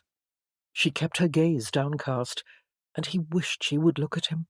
He needed to know that she was going to be all right. Lily, he whispered, trying to lift her chin with his finger. Finally, her eyes lifted. They were not wet with tears as he had expected, but there was immense pain in them. He had more than disappointed her. He had broken her heart. I'm sorry, darling, he said, barely recognizing the tenderness in his voice. He had never spoken to a woman in this way before, but he had never felt so deeply for any woman he'd been intimate with. He'd felt sexually about them, of course. With Lily, it was more than that. She nodded, and he was glad that she was willing to accept it and not try to argue with him any more. Maybe you should go, he said quietly. I'll be fine. The fever seems to have broken, and that's good news, though his throat still hurt. She nodded again, and even managed to give him a sad smile that told him she was not angry with him. She was accepting this. I'm sorry, Lily, he said again. I hate that I've hurt you. It's fine, she said. I'll be fine. I knew it was a preposterous idea, but I had to offer. I had to try. The tension he'd felt a few minutes ago dissipated, and he gave her a smile. It means a lot to me that you did. I'll never forget it. No one ever wanted to give me anything so precious before. He was still holding her chin in his hand. He hated that he had hurt her. You'll be all right. Yes. She put her hands on his face and kissed him on the lips, a gentle feather of a kiss, a sweet kiss, a kiss goodbye. It was not sexual. Yet he felt it in every corner of his consciousness. He kissed her back, another gentle feather of a kiss. She smiled up at him, blinking her big blue eyes. Then she kissed him again, this time letting her lips linger upon his for a few extra seconds. He parted her lips with his own, cupping the back of her head in his hand, realizing too late that, bloody hell, he was kissing her again, even after he'd just explained that he couldn't love her this way. Yet he couldn't keep his hands and mouth off her. He was kissing her. He pulled his lips away and rested his forehead against hers, trying to keep himself from getting another erection. It took great strength of will, but he did it. "You had better go, Lily," he said, because he didn't want to hurt her further. No, not just that. She had to go, because if she didn't, he would display a very profound lack of honour. He was more than thankful when she nodded, got up, and walked out. Chapter 15. The following morning, Dr. Trider came to examine Whitby again. He was pleased to see that the fever had broken, but was concerned by the fact that Whitby's throat was still sore. He leaned over the bed and pressed upon Whitby's neck, then upon his abdomen. He listened to Whitby's chest with the stethoscope. After instructing Whitby to breathe in and out deeply, he put the instrument back into his black leather bag. "Your heart sounds good," he said. "But," Whitby replied, raising a knee under the sheet and draping his arm across it. James stood by the window, also waiting for the doctor's reply. "The fact that your spleen and your glands are still swollen is not good news," the doctor said. "Your glands feel... it is difficult to explain. They are more than swollen. They are rather hard and rubbery." Whitby glanced at James. "Be frank, Doctor," James said, stepping away from the window. The doctor hesitated a moment before he spoke. "I've felt glands like that before. This suggests there is a greater likelihood that this could be Hodgkin's." Whitby took the news calmly and silently, though he felt as if a great weight had just descended upon his chest and was squeezing around his lungs. He had to struggle to get a full breath of air. "But is there still a chance it could go the other way?" James asked, and Whitby was grateful that his friend had the presence of mind to think and speak for him. "Of course, there is always hope. How can you determine for sure?" The doctor picked up his bag from the foot of the bed and held it at his side. "A biopsy would tell us." "And what would that involve?" Whitby asked, finding his voice at last. "It would require a sample from your glands. It's not a difficult procedure, but it is a surgery, and all surgeries are risky. There is always the possibility of infection. I've seen that happen, unfortunately. A patient of a colleague." "When can you do it?" Whitby asked. The doctor shifted uneasily. "I would prefer to wait at least a few days to make sure you recover completely from the fever and get some of your strength back." Whitby had not had his strength for more than a month, but he wanted to know. He needed to know. "If you do this biopsy and discover it is, in fact, Hodgkin's, will you get a better idea how much time I have left?" "Not really," the doctor replied. "My original opinion on the matter would still hold. It could be anywhere from a month to a year, maybe even longer if you're lucky."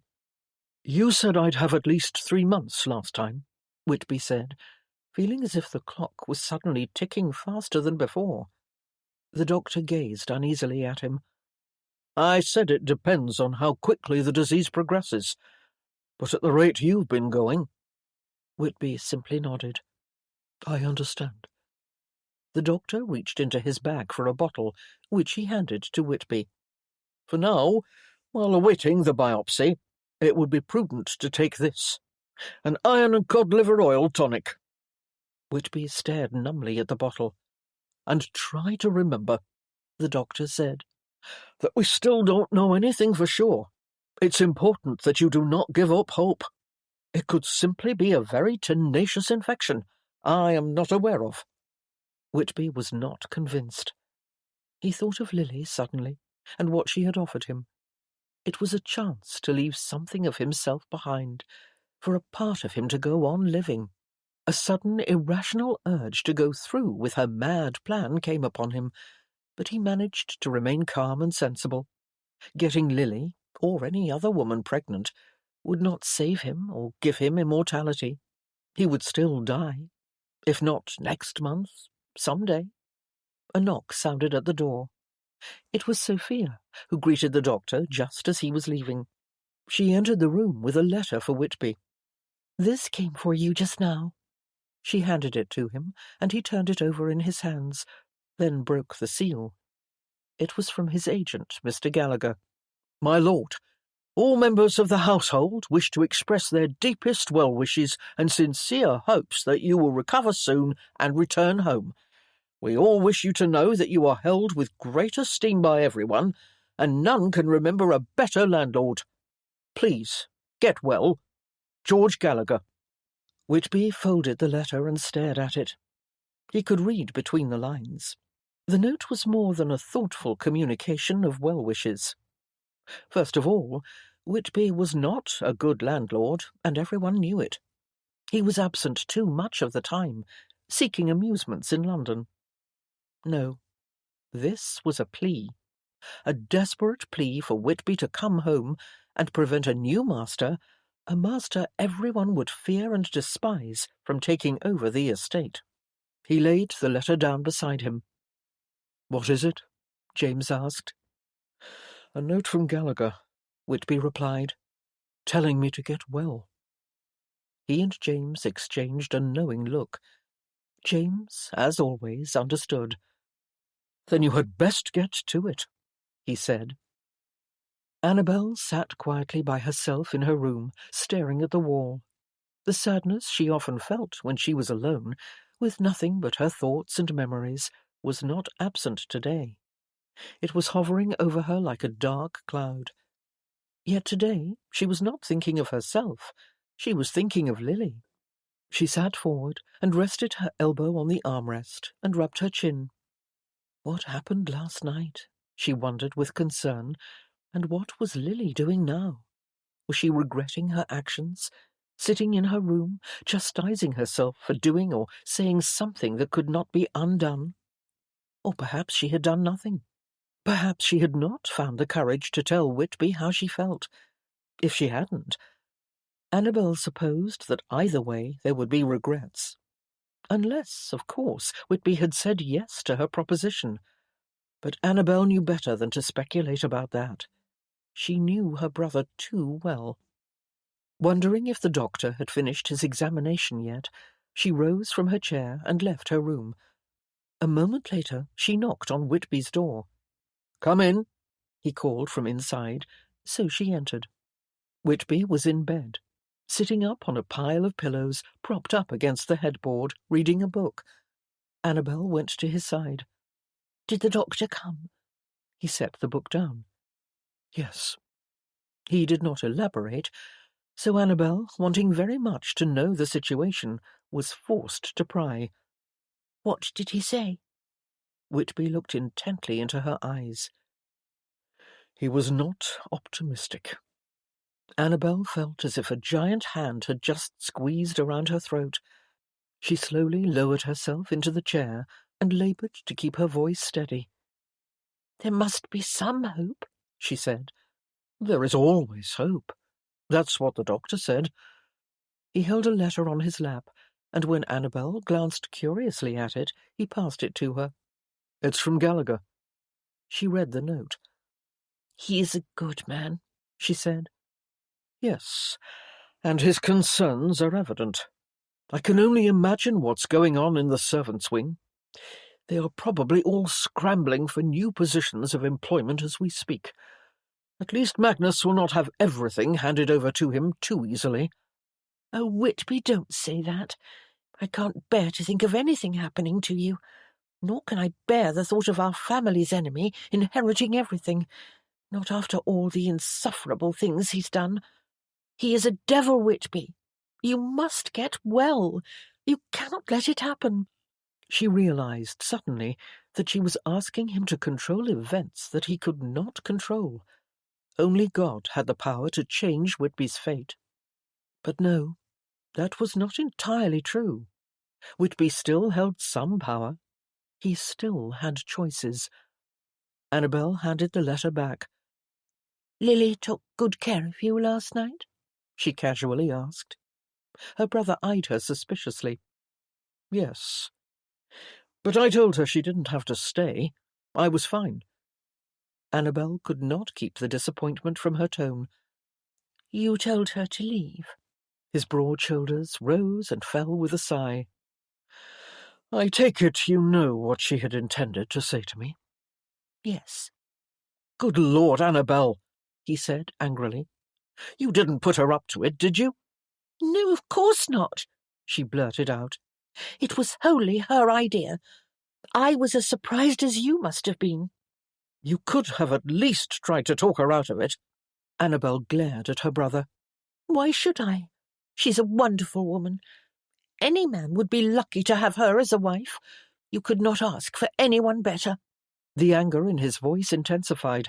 I have no doubt of that, Annabel. You are absolutely right. But she, on the other hand, could do much better. And you forget that I may be lying on my deathbed. She gave him a look that said, Don't be so dramatic.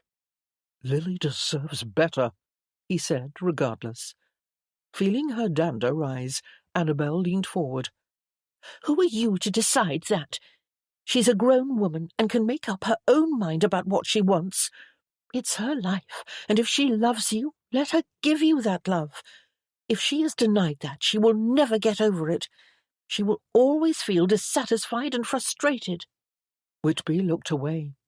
She could see that he did not want to discuss it further, but Annabel could not let it go. Not yet. She could give you a child, Whitby. His gaze darted angrily at her. Has everyone lost their minds? I could not use her that way, just to keep my title out of the hands of a man I despise. Why not? She wants to have your child. It would make her happy. His forehead creased with both anger and confusion. I can't quite make out your motivation in this, Annabel. I'm not sure if you are being overly romantic, in that you want Lily to have her own happily ever after, though how happy she'll be standing over my coffin I can't quite grasp. Whitby, Annabel said. He did not let her interrupt. Or are you thinking of yourself and the estate? Are you desperate to do whatever it takes to prevent Magnus from achieving what would surely be the greatest, most malicious satisfaction of his life? Annabel gazed uncomfortably at her brother. She considered his words, and could not deny the hint of shame that sneaked through her. Perhaps it is a little bit of both. You have never gotten over what he did to you, have you? It was not a question. Her brother was stating a fact. No, I have not. She had to work hard to fight the tears pooling in her eyes, but it was not easy, for what Whitby said was true. She had not gotten over the indignity of having been so foolish as to let herself be seduced by a man who did not care for her, a man who tricked her and used her like a pawn to hurt her brother, a man with nothing but hatred and vengefulness in his heart. Regret. It was a potent thing. It is not too late, Whitby, she suddenly heard herself saying. You said yourself that you wish you had married before now and had not put it off. Who knows? You could have another year, or 20 years. Perhaps the doctor is wrong. And it's never too late for new beginnings. He looked out the window, and she knew he was thinking about everything she had said. She resigned herself to the fact that it was all she could ask of him. Chapter 16. That night, Whitby woke to find Lily at his side again, sitting quietly in the chair, but with her head resting in her arms on the side of the bed. She appeared to be asleep. He lifted a hand and held it for a few seconds over her shiny black hair, wanting to touch her. He fought the urge, however, for he did not want to give her false hopes. But were they so very false, he wondered?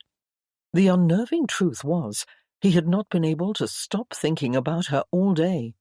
He had missed her, and regretted hurting her, and had yearned to tell her so.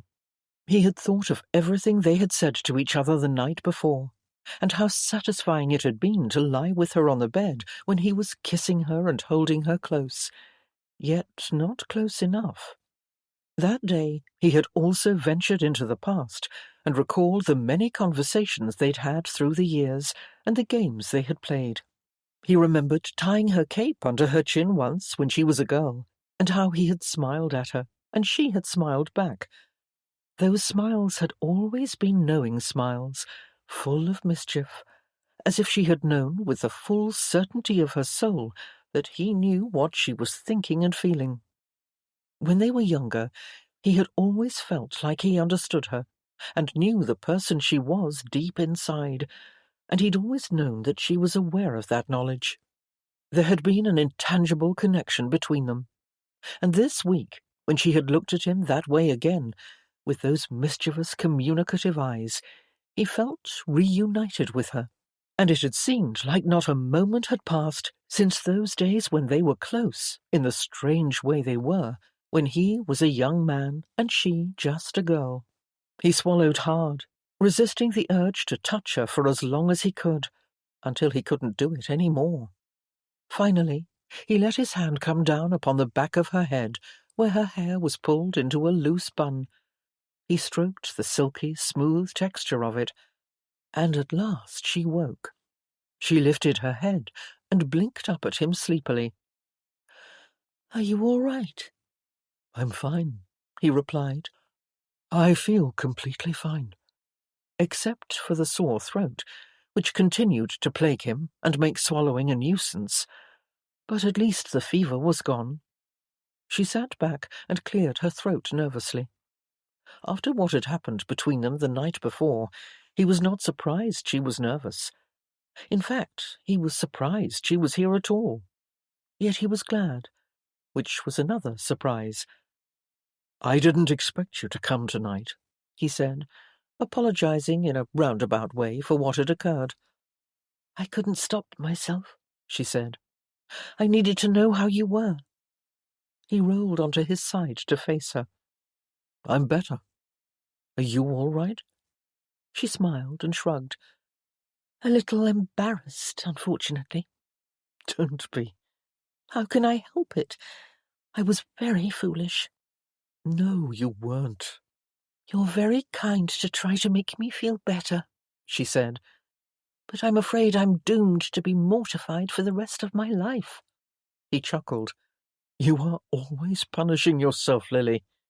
"Yes, I suppose I am. I always feel like I'm doing everything wrong." Because her mother always told her she was, he thought to himself, but of course he did not say it. "Give yourself a reprieve.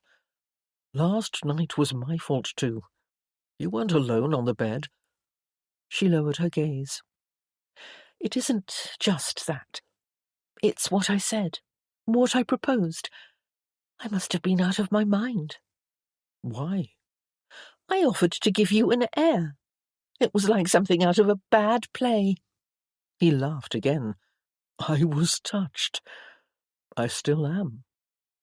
"Are you?" she replied, with a somewhat playful smile.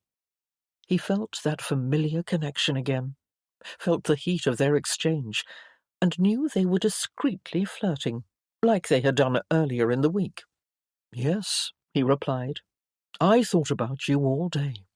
I couldn't get to sleep tonight." She stared bewildered at him, her brows pulling together. "What were you thinking about?" He decided it was time to be open and honest with her. What was the point in playing games now, after all? There would likely be no second chances to tell the truth. "I was remembering things that happened between us years ago. Conversations, secrets we shared, and I wanted to make sense of them." "Did you succeed?" she asked, looking quite decidedly astonished. "No, I still feel rather displaced, for lack of a better word, and rather shaken. What you said to me last night, and what you proposed, came as a shock. I didn't know you felt so strongly about me. Or maybe I did, and you simply forced me to acknowledge it, to look at what we are to each other, and what we were. I had to take some time to accept the fact that you're a woman now." She reached for his hand. "Yes, I am." They stared at each other for an agonizing moment. It was agonizing because he wanted to do more than just hold her hand. He was thinking about her proposition, which was not something he wanted to consider, yet here he was, doing just that, imagining pulling her up onto the bed with him again and kissing her like he'd never kissed her before. He wanted to hold her tightly, close to his body. Now that he was looking at his life with a beginning, middle, and quite possibly an end, she seemed to fit in snugly, like a puzzle piece, or perhaps more like a set of bookends. She had been there in the beginning, bonded to him, and now, if this was the end, she was here beside him again. He experienced a bewildering desire to return to a time in his life that had been real, his youth.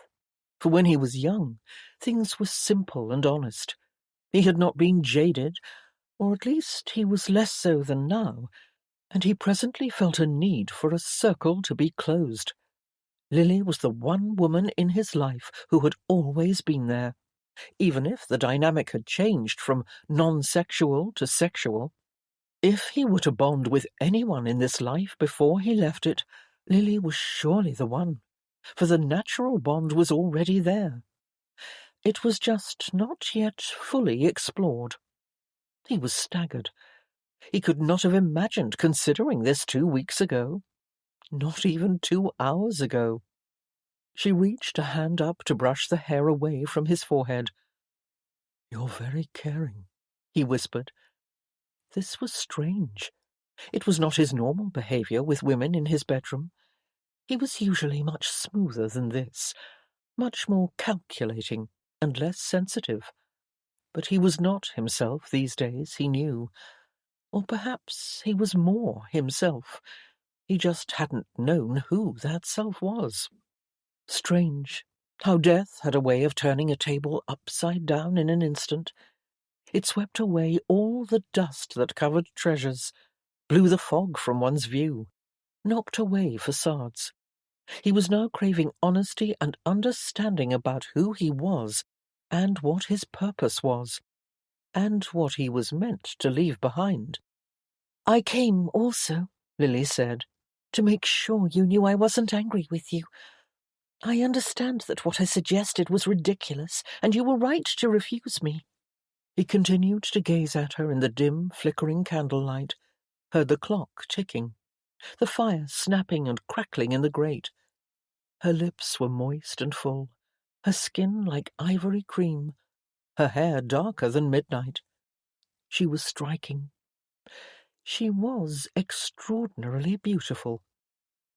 "And yet," he softly said, "I was questioning that refusal all day." Lily sat back in her chair, astonished by what Whitby had just said.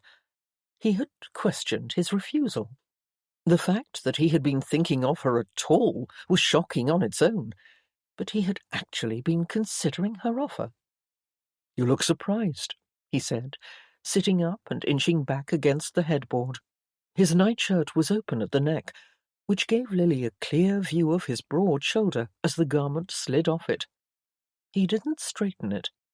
He sat comfortably at his ease, while she had to struggle not to stare at the enticing golden skin across his collarbone.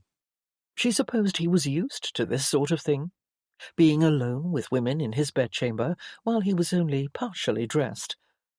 "I confess, I am surprised," she said. "You were very firm last night." His lips turned up with a rakish grin, and he tilted his head slightly. Lily's body tingled with sexual awareness. "That's not what I meant," she said, with an equally rakish grin. "No? Well, it was a fact. I was firm, just as I am now." He raised a knee under the sheet and draped his wrist across it. Speechless, her lips parting in disbelief, Lily shifted in her chair. "Mind you," he said, his tone becoming serious again, "I'm still not quite ready to leap into a marriage, Lily, and start producing babies. But I didn't want you to think I wasn't tempted. I want you to know that you were persuasive, and your idea was not without some merit. Annabel certainly thought so. She is in your camp, it appears." "You talked to her about it?" Lily asked. "Yes, which leads me to my next question. Have you told anyone else about it? James, Sophia, your mother? Heavens, no, Lily replied. They would all think I'd gone mad, especially Mother. She'd lock me up. No offence. None taken. I didn't think you'd told anyone, but I thought I'd ask, in case everyone was in your camp and thinking me ungentlemanly for refusing you. They sat in silence for a moment, while their eyes never veered from each other's. Lily's heart began to race erratically, with a desperate need to touch the beautiful man before her, so relaxed and potently sexual on the bed. She'd never felt such a scorching heat in her bloodstream before, such a need for physical fulfillment and satisfaction. Not that she really understood what went on between men and women in the bedroom. She only knew what she had done here with Whitby the night before, and from what she had gathered, there was much more that could follow. So much more. Last night, it had ended too soon. "I'm wanting you again," she said openly, shocking even herself with her candour. "I'm wanting to get on top of you." She saw a flash of something in his eyes. Was it surprise? Or was it the comfortable predatory instinct of a man who knew exactly what to expect from a woman in the bedroom and how best to handle her? His Adam's apple bobbed as he swallowed. She had probably shocked him. She had shocked herself, but she hadn't been able to help it. He began to breathe a little faster. She could see his chest rising and falling, so attuned to his every move was she. They continued to gaze at each other, and she sat stiffly, tensely, waiting for something to happen. She felt panicked and shaky on the inside. A log dropped in the hearth, and she jumped. Whitby took a deep, slow breath and let it out completely before he spoke. "Come and get on top of me, then," he said in a sultry voice, his knee still bent under the sheet, his wrist still draped across it. Lily's stomach spun like a top, making her almost dizzy in her chair. She tried to steady her breathing, tried to keep herself from trembling. She took a few seconds to calm the workings of her body, then slowly rose out of the chair and lifted her skirts as she brought a knee up onto the bed. Chapter 17. Lily kept her eyes fixed on Whitby's as she crawled over him and came to straddle him as he lay beneath the sheet. His big hands wrapped around her hips, and he shifted on the bed beneath her, moving her around, grinding against her through the sheet and the thin fabric of her drawers. All day she had hungered for this, never believing it would happen. Yet here she was, touching him and feeling him again. It was like a dream. She gazed drowsily into his eyes and said, "I hope you don't think I'm trying to seduce you to get what I want. Honestly, that's not what's on my mind right now. I have no strategies. All I want is to touch you and lay with you." He thrust his hips upward. "And yet I'm worried." "Please don't be. I'll stop when you say we should." "What if I don't say we should? What if I can't?" "Is that a possibility?" "Quite frankly, yes." She smiled, feeling very pleased with herself. "You mean to tell me you might not be able to resist me?" He manoeuvred her left, right, up and down, round and round. "If I were able to resist you, I would have done it already." Lily leaned forward and pressed her lips to his, kissing him deeply. He tasted like heaven. She could never have imagined the erotic delight that would tingle and surge through her body from something as basic and fundamental as a kiss. But it was the most amazing kiss. His mouth was hot and wet, and he met her tongue with instinctive skill, probing and tasting her, and moaning softly with a pleasure that quickened her blood. He cupped his hand around the side of her neck, pulling her closer and deepening the kiss. Then he dragged his lips across her cheek to her ear, where he nibbled on her lobe and breathed hotly and wetly. sending a torrent of tingling goose-flesh down her whole body to her toes. "Whitby," she whispered, nuzzling into him. His lips found hers again as he slid a hand over her breast, but her corset restricted her from feeling the sensation of his thumb across her nipple. Whitby began a trail of kisses down the side of her neck, then rolled her over onto her back and leaned up on one elbow beside her, looking down at her. "You see what a dishonourable rake I am. A true gentleman would marry you before any of this." "You can if you wish it." He gazed uneasily at her. "But you don't have to," she said quickly, releasing him of any obligation. "That's not why I'm here." "You're a very naughty girl, Lily," he said. Then he sighed. "I shouldn't have invited you into my bed like this. I should tell you to go back to your room like I did last night. But I can't." She laid her open palm on his cheek. "I'm glad, because I don't want to go." "I won't ruin you," he assured her. "I want you to have a future. There are other things we can do." "I just want to be with you. I don't care about anything else." "But you should care. You're young. You have your whole life ahead of you." Oh, she did not want to think of a whole lifetime without him. He was here now, and she felt as if this moment was her whole life. It would be the pinnacle, the hook that everything else hung upon. She would measure everything against it. She continued to stare, blinking into his eyes, wondering with concern if she was perhaps being overly romantic. Maybe this intensity would pass. Perhaps she was being carried away by her bodily passions, and they were more powerful than she realized, and all this would fade when he was gone from her life, whether heaven took him, or he recovered and chose to avoid her after this.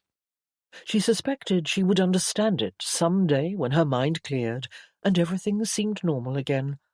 But for now, she would simply accept and enjoy this glorious night in his arms, for she had dreamed of it too many times to walk away now. He pressed his mouth to hers and kissed her again, less intensely this time. He kept his eyes open, and she did the same, watching him in the golden light. Then he rolled onto her and kissed her neck and down lower to the tops of her breasts while he slowly unbuttoned her bodice. He pressed it open and ran his hand over the surface of her corset, gracefully back and forth, then down over her hip and the top of her leg, his gaze following the movements of his hand, as if he were admiring all the places he was touching. Lily lay quietly, watching his handsome face. I would do anything for him right now, she thought to herself. I would give him everything I have to give. His eyes met hers again. Then he glanced to her breasts briefly. She saw a flirtatious spark, that familiar animal gaze that always turned her to liquid, and knew exactly what he was thinking. He wanted her corset out of the way. She grinned and began to unhook it in the front while he watched. When the last hook came undone, she sat up and awkwardly pulled it out from under her open bodice and tossed it to the floor. Her breasts fell free, with nothing but her thin cotton chemise to cover them. He tugged it up in the front and took a nipple into his mouth. Lily breathed faster as she weaved her fingers through his hair and cupped his head in her hand. "Oh, Whitby," she whispered, feeling dizzy with desire. "You know what you're doing, don't you?" I have an idea, he replied teasingly as he continued. She had no clue how long he pleasured her that way. It seemed a very long time before he moved to the other breast. He began to kiss her on the mouth again, and she wrapped her arms around his neck and held him tightly. She felt his hand sliding down over her hip again and gathering her skirts into a fist, slowly lifting them and caressing the outside of her thigh over her drawers. A moment later, the ribbon at her waist came loose, and his hand was sliding inside. Lily gasped at the shock of feeling a man's hand touch her most intimate place. A sweltering heat flooded from within her, under the skillful stroke of his finger as he massaged, while still devouring her mouth with his own. There was a smooth rhythm to his movements, his lips and tongue, his hand, his hips. She returned his kiss with fervour, holding his head in her hands, thrusting her own hips to match the movements of his finger between her legs. "I want to touch you too," she said into his mouth, sliding her own hand under the sheet to the top of his hard, muscular thigh. "Be my guest," he replied. She pulled his nightshirt up and touched between his legs, overwhelmed by what she was feeling. His private anatomy, so hot to her touch, soft in some places, firm in others. She wrapped her hand around him and stroked, not sure if she was doing it correctly, but assuming she was doing fine when he moaned. "Oh, Lily, you're always surprising me. You seem to have a natural talent in certain areas." "Do I? I have no understanding of what I'm doing." "You don't need to understand it. Just keep doing it." And so she did. A short time later, he tugged at her drawers and pulled them down over her hips. She kicked them all the way off, and he rolled on top of her and settled himself between her thighs. Her skirts were bunched up around her waist. She still wore her bodice and chemise, though everything was open or shoved out of the way. He pulled his nightshirt off over his head and tossed it aside. He was completely naked on top of her now, and she could only imagine what they looked like. She ran her hands up and down the glorious hard muscles on his back. She could feel him between her legs, poised there at her damp opening, and she wanted to rub against him. She thrust her hips. "I knew this was going to be difficult," he whispered, leaning up on one arm to look down at her. "Yet I went ahead with it, didn't I?" She thrust her hips again.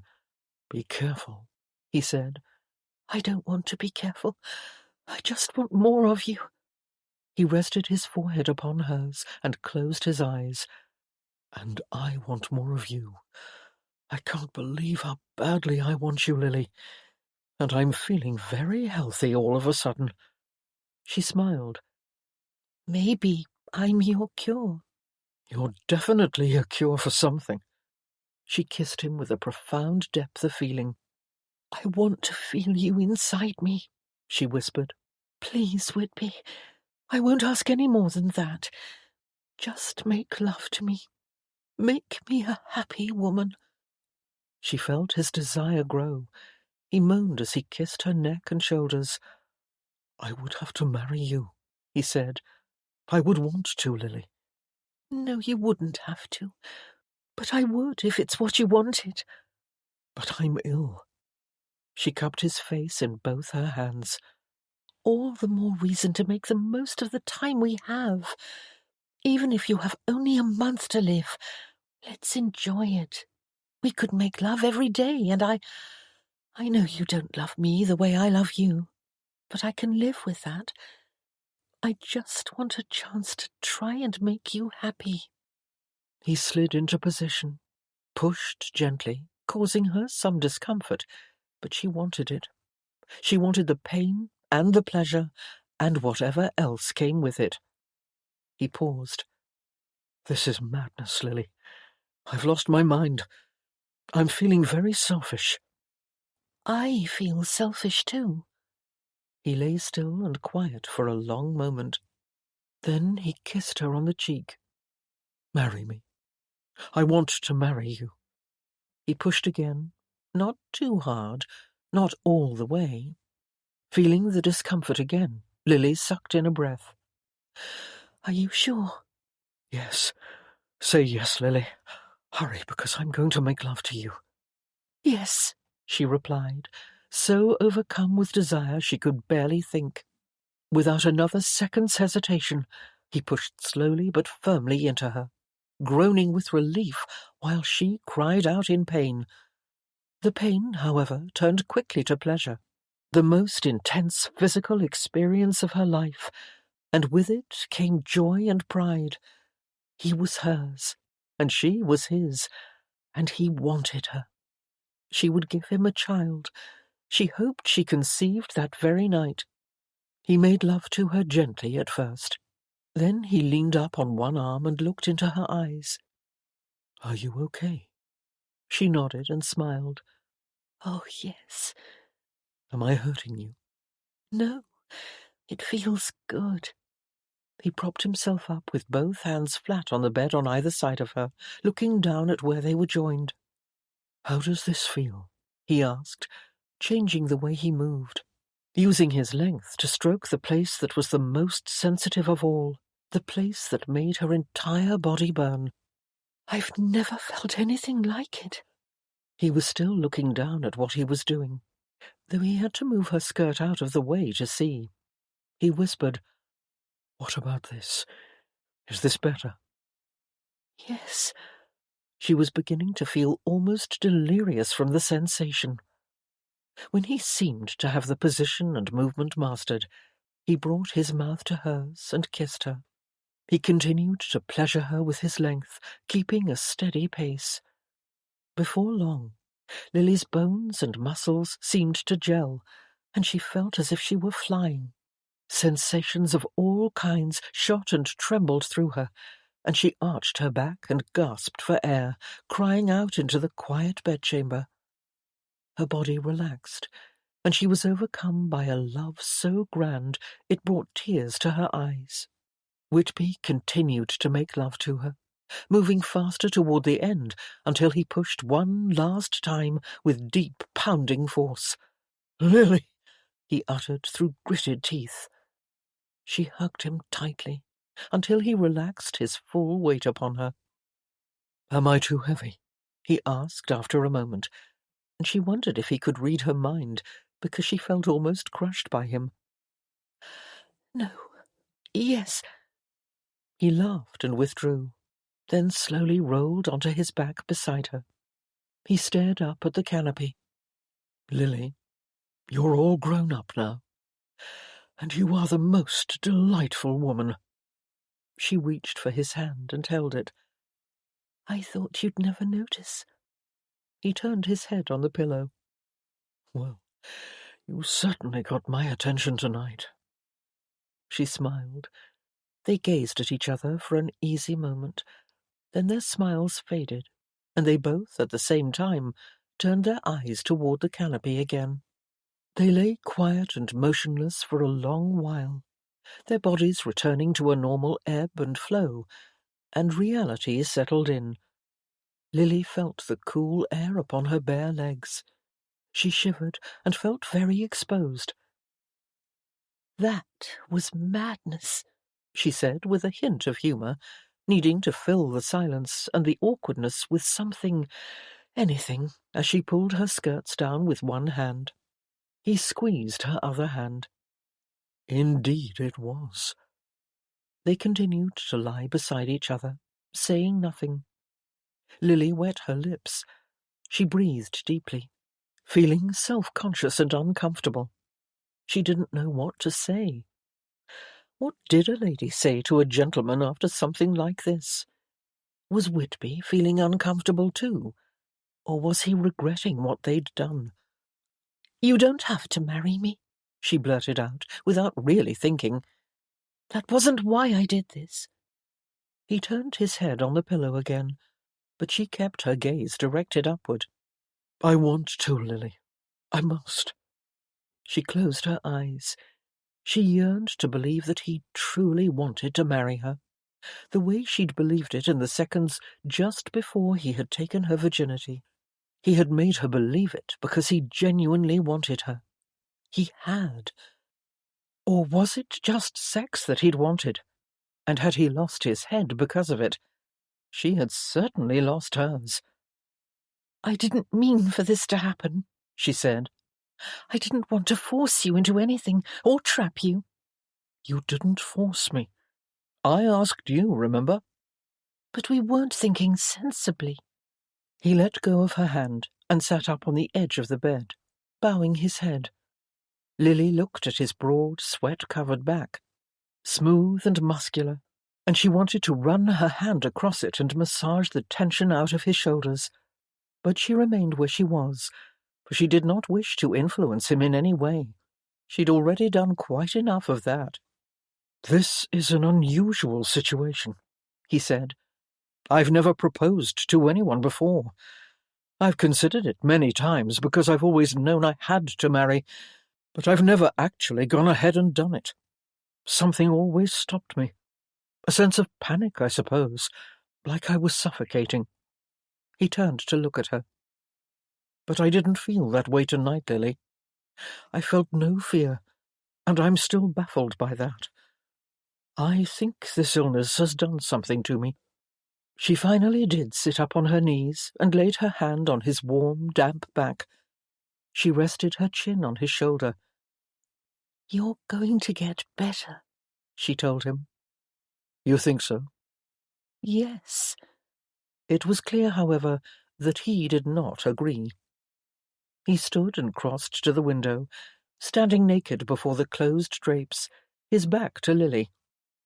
"I will marry you, and I won't let you convince me otherwise. I care for you, Lily. I always have, and I do possess some honour. You have given yourself to me, and for all we know, as of tonight, you could be carrying my child." "I didn't want to trap you," she said again. He turned to face her. "You didn't. Or maybe you did, but only because I wanted to be trapped. I've been alone my whole life, and I've been feeling a rather powerful need lately to be, well, not alone." He was quiet for a moment. "I've often heard that people say they don't want to die alone." Realizing there was more to this than she could begin to understand, Lily quickly pulled on her drawers and tied the ribbon. She crawled off the bed and went to him. "You're not going to die." "Everyone dies eventually." She couldn't argue with that. Still wearing her skirt and bodice, though it was open in front, she put her hands on his smooth, bare chest and slid them up to the tops of his shoulders. "You're not alone now. I am here, and I hope I am carrying your child. Let me love you, Whitby. Let me share your bed every night. It's not important if you marry me. Nothing seems to matter right now, but you can if you want to. It would probably be best, especially if there is a child." He put his hands around her waist. "I will marry you." She smiled. "So you've said." He gazed down at her face, then kissed her gently on the lips. "But if we are going to be husband and wife, I think we need to know each other better." "Oh, really?" she said. "And where would you like to start?" He considered it a moment. "I believe I would like to start with your hair." He reached up and began to pull out her hairpins. "I would like to know what you look like with it down." He loosened the bun, and it fell in a single twist down onto her back. He ran his fingers through it, fluffing it into a wavy mess. "How's that?" she asked. "Exquisite." "What next would you like to know?" His eyes glimmered in the firelight. "You're still wearing your clothes, and I must apologize for that. I was too impatient. But now that the waters have calmed, I would like to know what you look like and feel like without them." He took her hand and led her back to the bed and helped her remove her bodice. Then he pulled the chemise off over her head. A few seconds later, her skirts were dropping to the floor in a billowing heap, and she was stepping out of her drawers. "That's better," he whispered in her ear, before he eased her onto her back on the soft mattress. Their bodies were delightfully hot and sticky as they came together, nude upon the sheets. "Perhaps we can talk about hobbies and interests later." Chapter 18. "James, may I request an appointment with you this morning at 10 o'clock? There is a matter of utmost importance I must discuss with you. Whitby." Though he was still extremely fatigued the following morning, Whitby managed to rise and dress in the appropriate attire for a meeting with a duke who was surely about to oppose the marriage of his beloved younger sister. For what gentleman would knowingly marry a family member off to a dying man who was also a notorious rake? And no one knew better than James the extent of Whitby's rakishness, for James had taken part in most of it, for many years before he'd been reformed by Sophia. Whitby fastened the last button on his jacket and sighed heavily. This was not going to be pleasant. He handed the letter to his valet, who saw to its delivery. Then, feeling almost faint, he sat down in the wing chair by the window. He wiped perspiration from his brow. Whitby tried to decide upon an appropriate manner of expressing himself, tried to decide upon the right words, the right way to break the news to his friend that he had deflowered his sister and intended to be married to her briefly, before most likely making a widow out of her before the year was out. He shook his head. Indeed, it was most assuredly not going to be pleasant. Wearing her blue and white striped morning dress, because it was her mother's favourite, Lily ventured apprehensively down to the breakfast-room to convey her news.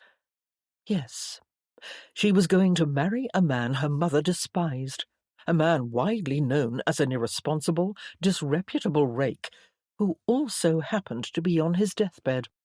She laid a hand on her belly to try and quash the nervous knots, while holding firm to her resolve.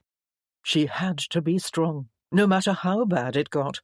She could not back down. When she entered the room, Annabel and Sophia were sitting at the white-clothed table, sipping coffee across from Marion. "Good morning, Lily," Sophia said. "Did you sleep well?" Heart suddenly pounding, Lily served herself breakfast from the sideboard and took a seat next to her sister-in-law. "Yes, thank you. And you? Like a baby." Marion lowered the paper and glanced up. Lily met her mother's daunting gaze and experienced a raw pang of dread, but quickly suppressed it. She could not let her mother intimidate her. Not today. She set down her fork. "I would like to speak to all of you," she said shakily, "about something very important to me. I must prepare you for something." Annabel's gaze shot to her, and Lily suspected that she knew what was afoot. Sophia was sitting patiently, looking curious, while her mother's brow furrowed with concern. "I know this may come as a shock," Lily said, "but I am ready to be married." Her mother leaned forward. "That is not shocking, Lily. Of course you are ready." Feeling her cheeks flush with anxiety, Lily shifted uncomfortably in her chair. "No, I mean, I have fallen in love."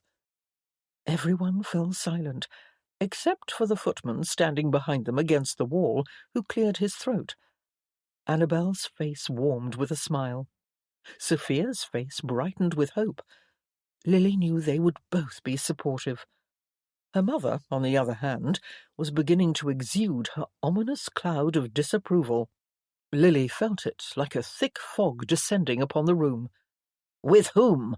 Marion asked, her voice deep and demanding. Lily sat up straighter. "It's someone I have loved for a very long time." Her mother's eyes widened with shock. Sophia interrupted with a joyful note of congratulations. "Oh, Lily," she said, as she embraced her. Marion watched the exchange with worried eyes. "Will someone please tell me what is going on? It seems I'm the last to know."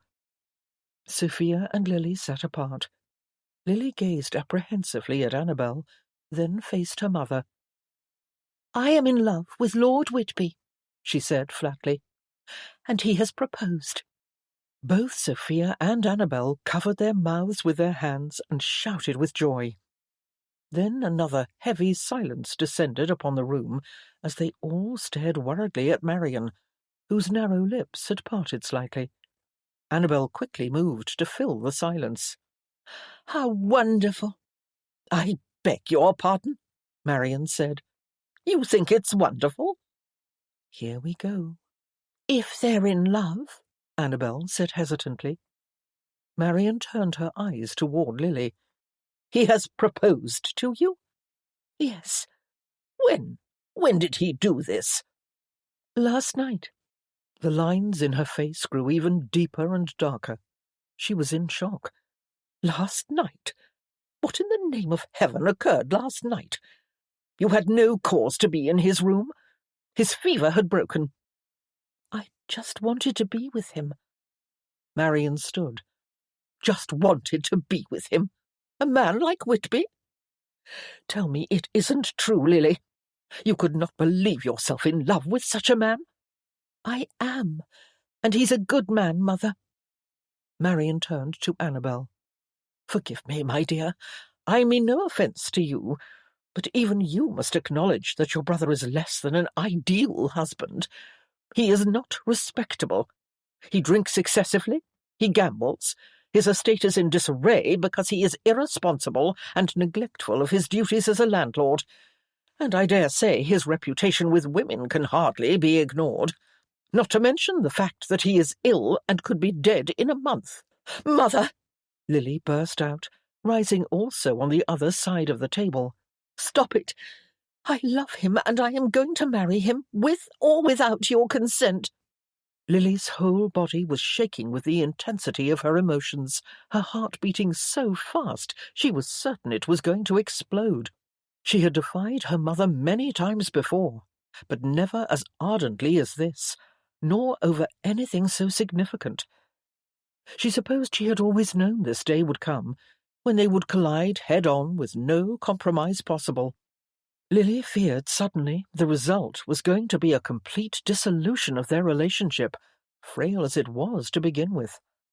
A cold feeling of despair knotted in her stomach, and she put her hand upon it, wishing she could be undisturbed by this, and not let it break her heart.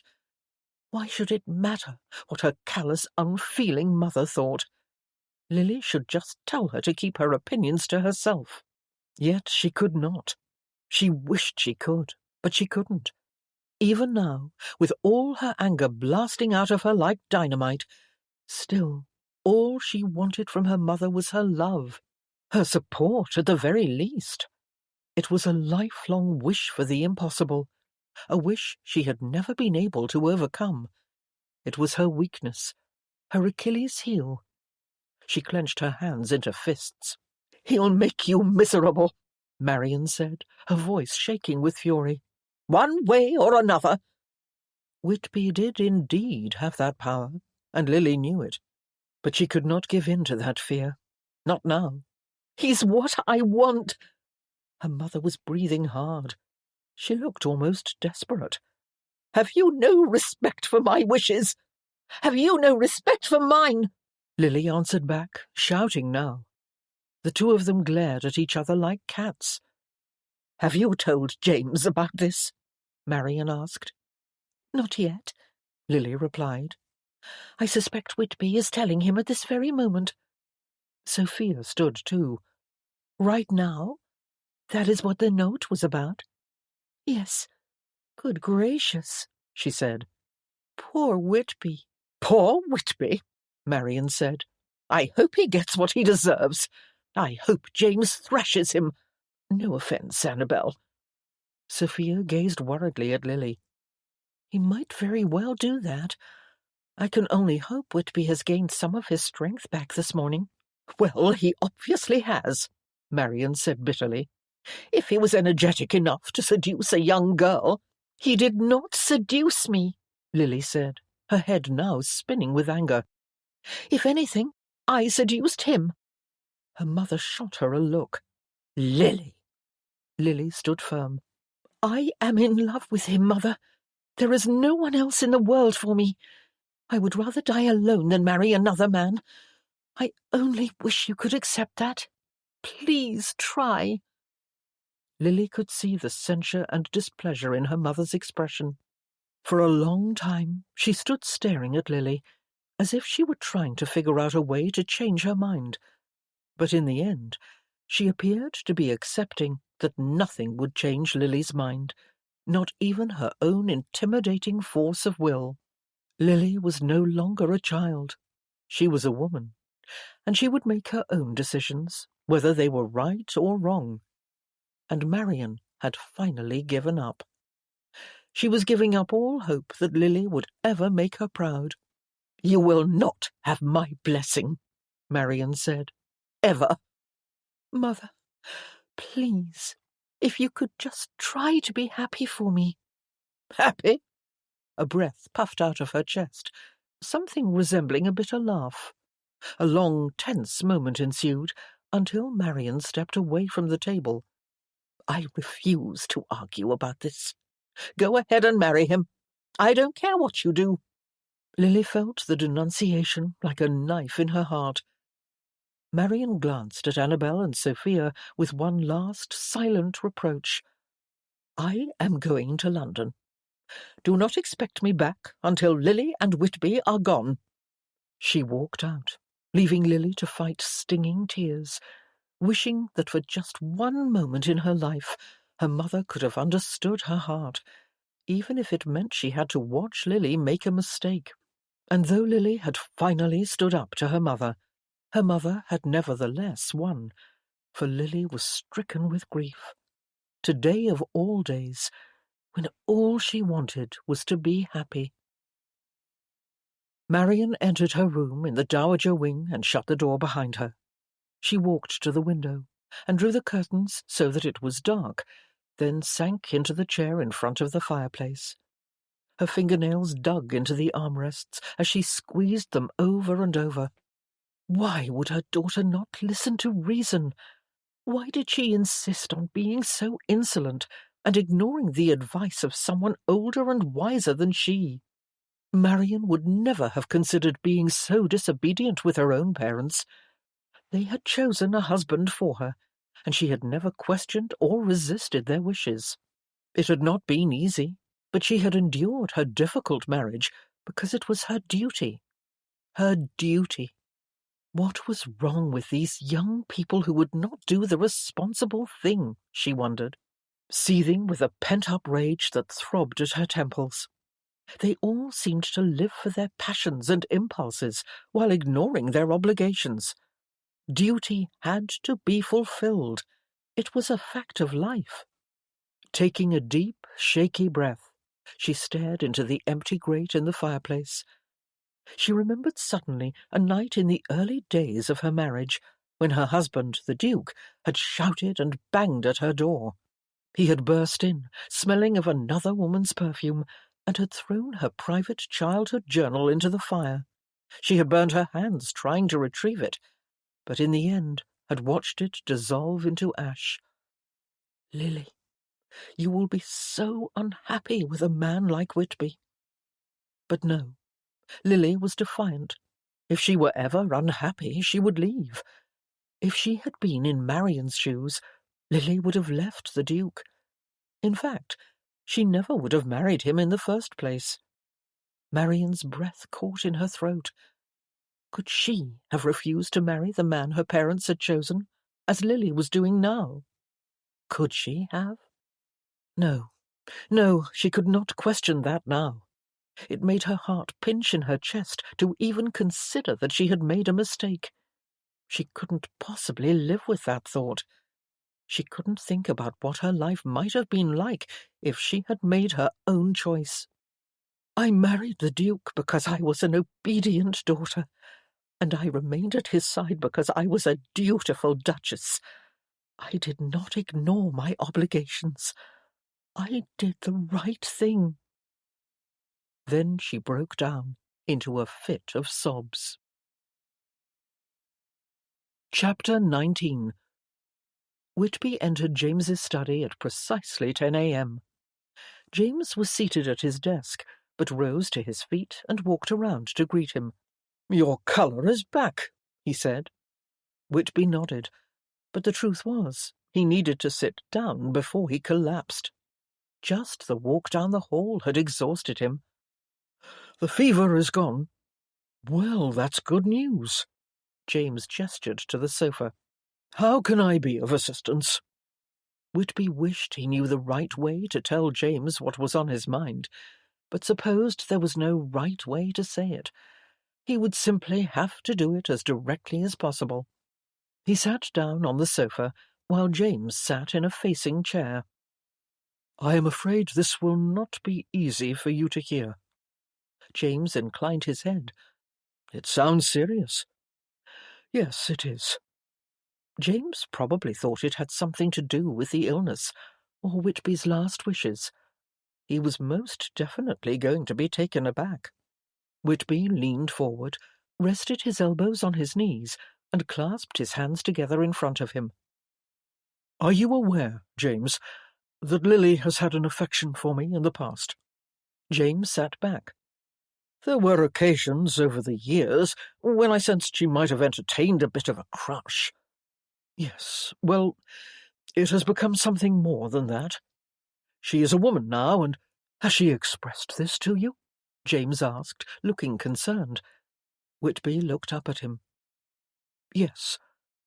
Raising his eyebrows, James stood and paced around the room. Whitby gave him a moment, hoping he would calmly figure things out on his own. Well, James said at last, this is indeed awkward. I wonder if it had something to do with the pressure our mother was exacting upon her to marry Lord Richard. Lily can sometimes react to things by rebelling and darting as quickly as she can in another direction. And perhaps, with you being so ill, a captive audience, so to speak. I do apologize, Whitby, if this has caused you any worries. Would you like me to speak with her? Whitby pinched the bridge of his nose and shook his head. This was not transpiring as he had planned. It was going to be difficult to explain. No, James, that won't be necessary. Lily and I have already discussed it, and the reason I am here is to ask for your blessing in regards to... He paused, not quite able to finish. In an attempt to start again, he stood, thinking it would be easier if he could face James at eye level. But it was not easier. He had no strength. In regards to my marrying her. James's face pulled into a frown. I beg your pardon? Did I hear you correctly? Yes, you did. They both stood tall, each with their hands at their sides, though it cost Whitby dearly, for he was still exceedingly weak. He just wanted to sit down again. You want to marry my sister, James said, seeking clarification. I do. James's eyes narrowed with anger. Or maybe it was confusion. Whitby couldn't be sure. Why? James asked. It was not a question Whitby had been prepared for, though he should have been. He supposed the correct answer was, because I love her. But he couldn't seem to say those words out loud. James would never believe them if he did. In all honesty, he wasn't sure he did love Lily. He cared for her, certainly, and he was attracted to her, quite passionately. But love? That was beyond his experience as of yet, and James knew it. Because I care for her, he said, and she wants to be my wife. Many women over the years have wanted to be your wife, James said with rancour, but you could never bring yourself to commit to being anyone's husband. What is different now? Is it because you are ill, and you are grasping at one last chance to live? Whitby could not lie to James. He was too good a friend, though Whitby wasn't sure how much longer he would be after this. That's part of it. And the other part? You want to keep your title from passing to Magnus. You once told me the only reason you would ever give in to the shackles of marriage was for the sake of an heir. Whitby didn't reply to that. He knew it was indeed a factor in his very complex motivations regarding his actions last night in bed with Lily.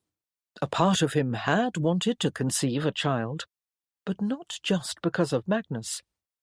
You must realize, James said icily, that I would never allow my sister to be used and abandoned in that way.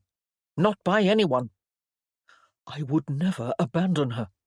It might be out of your hands. Whitby could not argue with that. The statement seemed to bring a halt to their discussion. James took in a few deep, controlled breaths. Whitby felt a great need to reassure him. He had to know that Whitby would never intentionally hurt Lily. I do genuinely care for her, James. And you are correct. I don't know how much time I have left. It could be a month, it could be years. I only know that I want to spend that time with your sister. James stared at him in disbelief, then turned away and walked to the window. You don't know what you're saying. You're not yourself right now. In a few days you will look back on this and wonder what the hell had come over you. I know you, Whitby. You can't possibly want to marry Lily. Lily, my sister. I'm sorry, James. I know this must come as a shock to you, but I will be marrying her, with or without your blessing. James whirled around and glared at Whitby. But you have never been true to any woman. I have not, as of yet, Whitby replied. But there is always a first time. You of all people should know that. You have been true to Sophia. James squared his shoulders. Yes, I have. But Sophia is Sophia. We are talking about Lily here. She is not a child, James. And when the hell did you notice that? Whitby sighed. I've been aware of it for quite some time. Which was not entirely true, but it was what James needed to hear. Yet you said nothing to me. How could I? You would have thrashed me, like you want to thrash me right now. Whitby could see the tension building in James, for he had always been protective of his sister, especially since the Paris incident, for which he had blamed himself, and to this day had not completely forgiven himself. I certainly do want to thrash you, if only to knock some sense into you. You're ill, Whitby. You are in no position to propose to anyone. Whitby knew it could not be avoided any longer. What was done could not be undone.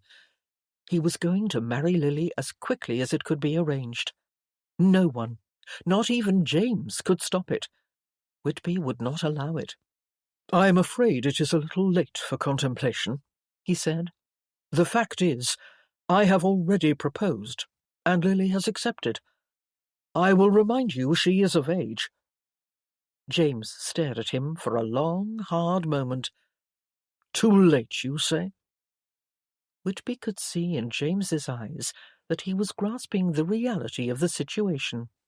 Whitby hadn't really intended for James to know what had occurred between him and Lily out of wedlock. He had hoped no one would ever have to know about that. But James had a knack for seeing through things. But if that's what it would take to get James to agree, Whitby would use it, because he didn't have time to tiptoe around James, or anyone else for that matter. He needed a preacher here within the week. A dark shadow of anger and loathing passed over James's features. Tell me you haven't. Whitby swallowed hard over his sore throat. I'm sorry, James. He saw the shock and devastation on his friend's face and felt a violent onslaught of remorse. This was wretched. I assure you, I never intended. He could not go on. James sank into a chair. You came with me to Paris to bring her home. We had all been so worried that she'd been ravished and ruined by that despicable Frenchman. And now you, my oldest, most trusted friend, come into my home and ruin her under my own roof, knowing that you could be dying. Despite a sudden eruption of shame and regret that ripped brutally through Whitby's heart, for his friend was losing all trust in him, and for good reason, he struggled to cling to his purpose. I will be good to her, James. I will make her happy. But even as he spoke the words, a sudden wave of self-doubt nearly choked him. Who was he trying to fool? James was right. Whitby had ruined Lily, and he'd taken away all her chances for future happiness. He began to feel a sharp sense of panic about what he'd done. He should have been more firm with her and told her to go back to her own bed. He shouldn't have been thinking of his own needs. He was not the kind of husband she deserved. Whitby had taken her innocence thoughtlessly and selfishly, and now it was too late to change it. "For how long will you make her happy?" James asked tersely, echoing what Whitby already knew.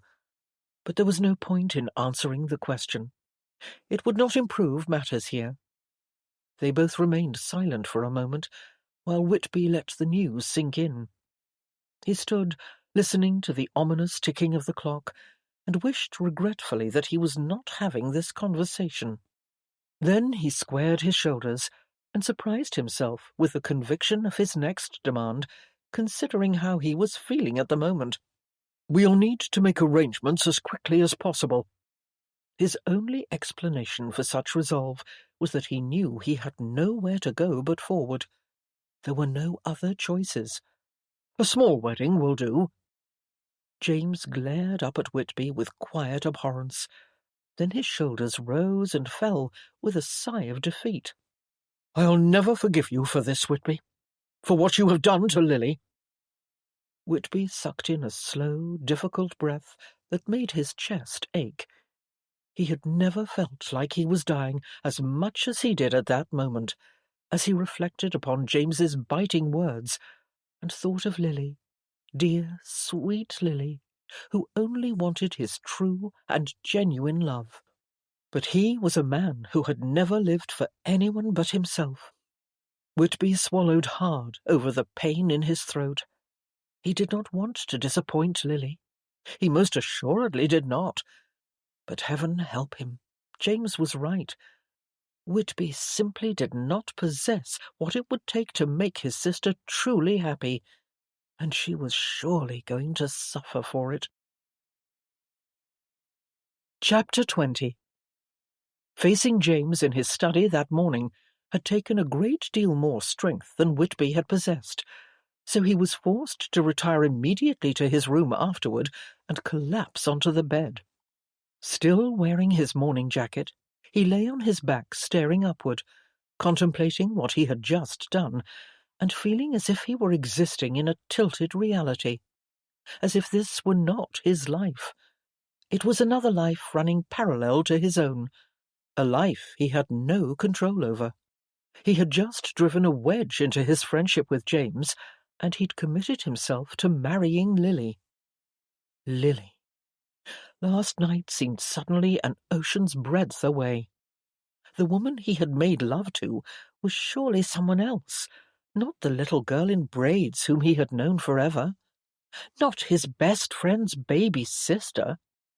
He closed his eyes and laid a hand on his chest, feeling as if he'd been swept away on a wave that was about to crash onto the beach and disappear into millions of tiny droplets of water sinking into the sand. Once the wave was gone, he wouldn't be able to make sense of it. There would be nothing to make sense of. Perhaps that's why he had gone through with all of this. He felt like his life was going to break on the shore and disappear. In that way, there was no future to fear. Even alienating James had not seemed important. Only one thing had truly mattered to him that morning. Buried deep under all the self-doubts and regrets, like a small ember glowing within a heap of ash, he had yearned to spend every precious moment he had left with Lily, and he had needed to make sure that she would be taken care of later. A knock sounded at his door. He managed to sit up, leaning on one arm. "Come in." The door opened, and Lily walked in.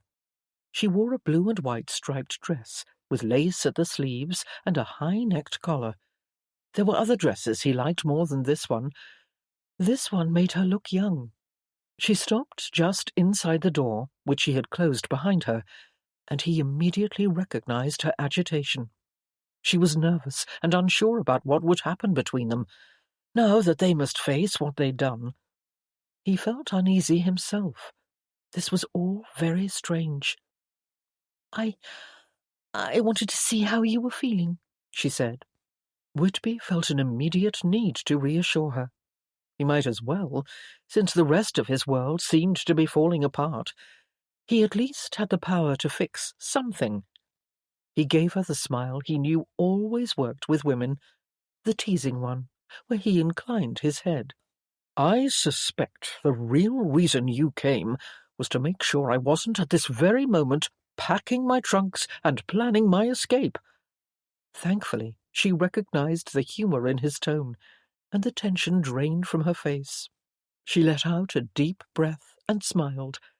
He was glad he had succeeded in easing her worries, but realized he still had his own to deal with. But he would not let her see that. He smiled in return and held out his hand. "Come here." She relaxed even more and crossed toward him, sat on the edge of the bed, and took his hand. "Did you tell your mother?" he asked. Yes. She wasn't happy. She was quite miffed at me, actually. He tried to lighten the mood. What mother wouldn't be, knowing her daughter was dashing into the clutches of an irresponsible, reckless man like me? Lily's smile seemed forced. "You're not reckless." He nodded as if to say thank you for the sentiment, even though they both knew it wasn't true. "Will you be all right?" he asked, after a few seconds of silence. "Of course." She raised her chin and strengthened her tone. "I don't care what she thinks any more. I'm through trying to please her. I can do without her. She's storming off to London in a huff today, and I'll be glad when she's gone." He suspected she was not being completely truthful with him. Then, as he ran his fingers down the side of her face and looked into her eyes, he realized it was herself she was trying to convince, not him. She was, in actuality, suffering very deeply right now. Dear, dear Lily. He closed his eyes for a moment. She had defied and disappointed her mother, whom she had only ever wished to please, and she had done it for him. He felt a great weight descend upon his shoulders suddenly. There would be so many expectations to fulfill for Lily, and he did want to fulfill them. He hoped, with all the pain in his heart, that at least this issue with her mother would work itself out in time, because there would surely be others. "What about Sophia?" he asked. "Did you speak to her as well?" "Yes, she was happy for me, and so was Annabel." "I'm pleased to hear it." "What about James?" Lily asked. "I see you're still walking, so it couldn't have been that bad." He explained what had occurred in her brother's study and what James had said. "He had no right to treat you that way," Lily said. "He was not always perfect himself. Besides, I'm not a child any more, and he cannot control my heart. I can make my own decisions." They sat for a moment, while Lily seemed to be thinking about everything that was happening. Then she spoke with a hint of humour, evidently feeling a need to lighten the mood or fill the silence.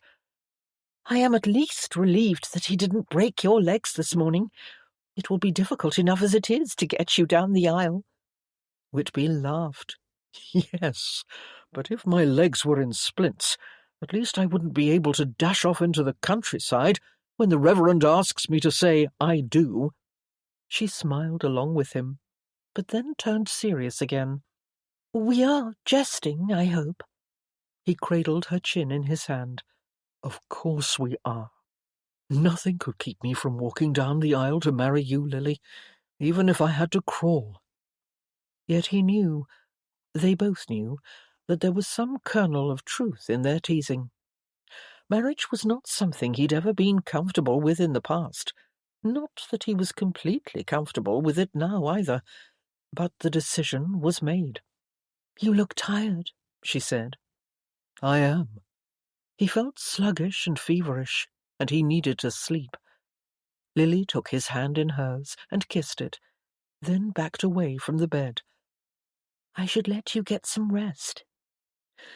"Yes." She crossed the room, but paused at the door and spoke hesitantly. "Unless you would like some company, I could lie down with you." He crawled toward the pillows. thinking of nothing but closing his eyes, for he was breaking into a sweat. "I don't think that would be wise," he said. "Your mother is probably keeping a close watch before she goes." She shrugged, as if to say it didn't matter.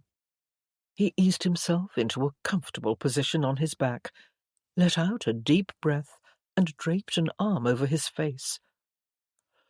"Really, Lily, I'm very tired. It's been a difficult morning, and I just need to sleep." He couldn't think any more. He was completely drained. Still standing by the door, she nodded and spoke quickly. Of course, I understand. You need to rest. I won't bother you. He loosened his neckcloth, pulled it from his shirt collar, and tossed it onto the floor. Then he wondered why she wasn't gone yet, because he really wanted to close his eyes. He glanced over at her, and recognized immediately that she was feeling insecure and uncertain, and, oh God, her feelings were hurt. He swallowed painfully, knowing that he was not behaving the way he wished to behave with her. He wanted to make her feel loved, but bloody hell, he didn't have the energy to work at it right now. He was depleted. It was too much presently, when he was feeling dizzy and nauseous. He just needed to be alone. Nevertheless, he managed a hint of a smile. "I'll dream of our wedding night." He hoped that would be sufficient to fix what she was feeling, because there was nothing else he could do right now outside of falling into a deep slumber. The corner of her mouth turned up slightly. I will too. As soon as the door closed behind her, Whitby immediately drifted off. Chapter 21. Lily stood outside her brother's study for a few nervous seconds before she knocked. She was there because she could not bear to see a friendship destroyed because of her, and she'd wanted to talk to James about it. But now, as she stood with her hand upheld, about to knock, she realized the true reason she was there was because she wasn't sure she could get through the future without her brother, or someone, which was disturbing. She had been so sure that her love for Whitby would be all she'd ever need. But after this morning, she wasn't so sure. She had felt some awkwardness between them, and she knew it was not just his illness. Taking a deep breath, she raised her hand and knocked, and heard a disgruntled, "Enter," from inside. A sudden dread landed like a hot brick in the pit of her stomach, for her brother could be an intimidating man when he chose to be, but she would not let it stop her from doing what she had to do, help him see that this was going to happen, whether he liked it or not. She pushed the door open and entered. He was sitting at his desk, and when he saw her, he laid down his pen and sat back. "Well, it's about time. I've been looking for you. No one knew where you were, so I could only assume you were in Whitby's bedchamber." Lily stared blankly at him, her heart racing beneath the intensity of his stare. "And I was hardly about to break down the door," he continued. "I'd already done that once before, but at least in Paris there was no one around to witness it and cause a scandal." She had been feeling some regret about the way things had occurred over the past 24 hours, for she had not included her family in her decisions, and she had come here hoping to smooth out at least one of those rifts. But right now, anger was boiling up within her. This had not been an easy day. She was unsure of so many things, and this treatment was only adding to it. First her mother, now James. He narrowed his eyes at her. "It pains me, Lily, that I was the last to know."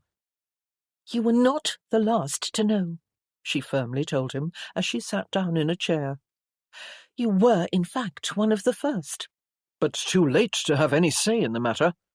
From what I understand, this marriage is a necessity. A necessity that I desire more than anything else in the world. James leaned forward and rested his elbows on the desk, weaving his fingers together. "So, you made sure there would be no way to stop you?" even though there are many issues that could be considered more than reasonable grounds to do so. Lily shook her head in dismay. I hadn't planned on things happening the way they did. They just did. James stood and walked around the desk. He came to stand before her. I am not surprised to hear that you hadn't planned it. You're young and inexperienced, and Whitby has that effect on women. He knows what he's doing. I am, however, surprised that he allowed it to happen, considering the fact that you are my sister. He should have known better. He should have exercised some self-restraint. She slid forward in her chair. You cannot blame him. I know this may be hard for you to believe, James, because you still see me as a child, but I was the one who initiated it. I seduced him. I wanted it. He was indeed surprised. She could see it in his eyes. He had not expected to hear his little sister speak in such a way. You could be a widow before the year is out, he said flatly. I am aware of that. I am not a fool. I weighed it carefully in my decision, but I would rather have 6 months or even 1 month with Whitby than no time at all. This is all very romantic, Lily, giving yourself to your dying love. But what if he lives and is an unfaithful, unloving husband? That could result in a lifetime of pain that never gives you the chance to recover and move on. You could be waking up every day for the rest of your married life, attending another funeral, the funeral for your dead happiness. And there would be no burial, no closure, till death do you part. She had not wanted to hear that. It made her stomach burn with apprehension. This was all so terrifying. Lily took a moment to pause and gather her resolve, and remind herself that she had known this was going to be difficult when she had made the decision to pursue Whitby. She knew he would not be an easy man to love. But she did love him, and she needed to marry him.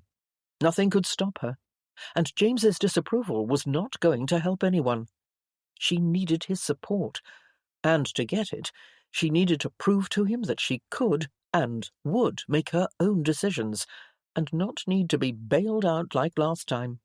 Why does everyone assume Whitby will hurt me or make me unhappy? She asked. Does no one believe he might possess some honour deep down? Whitby has many different kinds of honour. I would not be his friend otherwise. But he is a broken man, and I believe it is only this close brush with death that is making him behave out of character. It is romantic for him, too. He doesn't have to worry about the future. He can have this time with you risk-free. Risk-free for him. What do you mean, he is a broken man? James shook his head and took her by the arm. He led her to the sofa and sat down beside her. His parents died when he was very young, and losing his mother was especially traumatic for him. After she was gone, Whitby had many nurses, and a vulgar uncle who ran the estate and managed Whitby's upbringing poorly. How? None of the nurses stayed very long, because Whitby's uncle liked to help himself to the help, if you understand my meaning. Lily covered her mouth with a hand. Whitby once told me that he made a point at a very young age not to become attached to any of the women in the household, because he knew they would all leave eventually.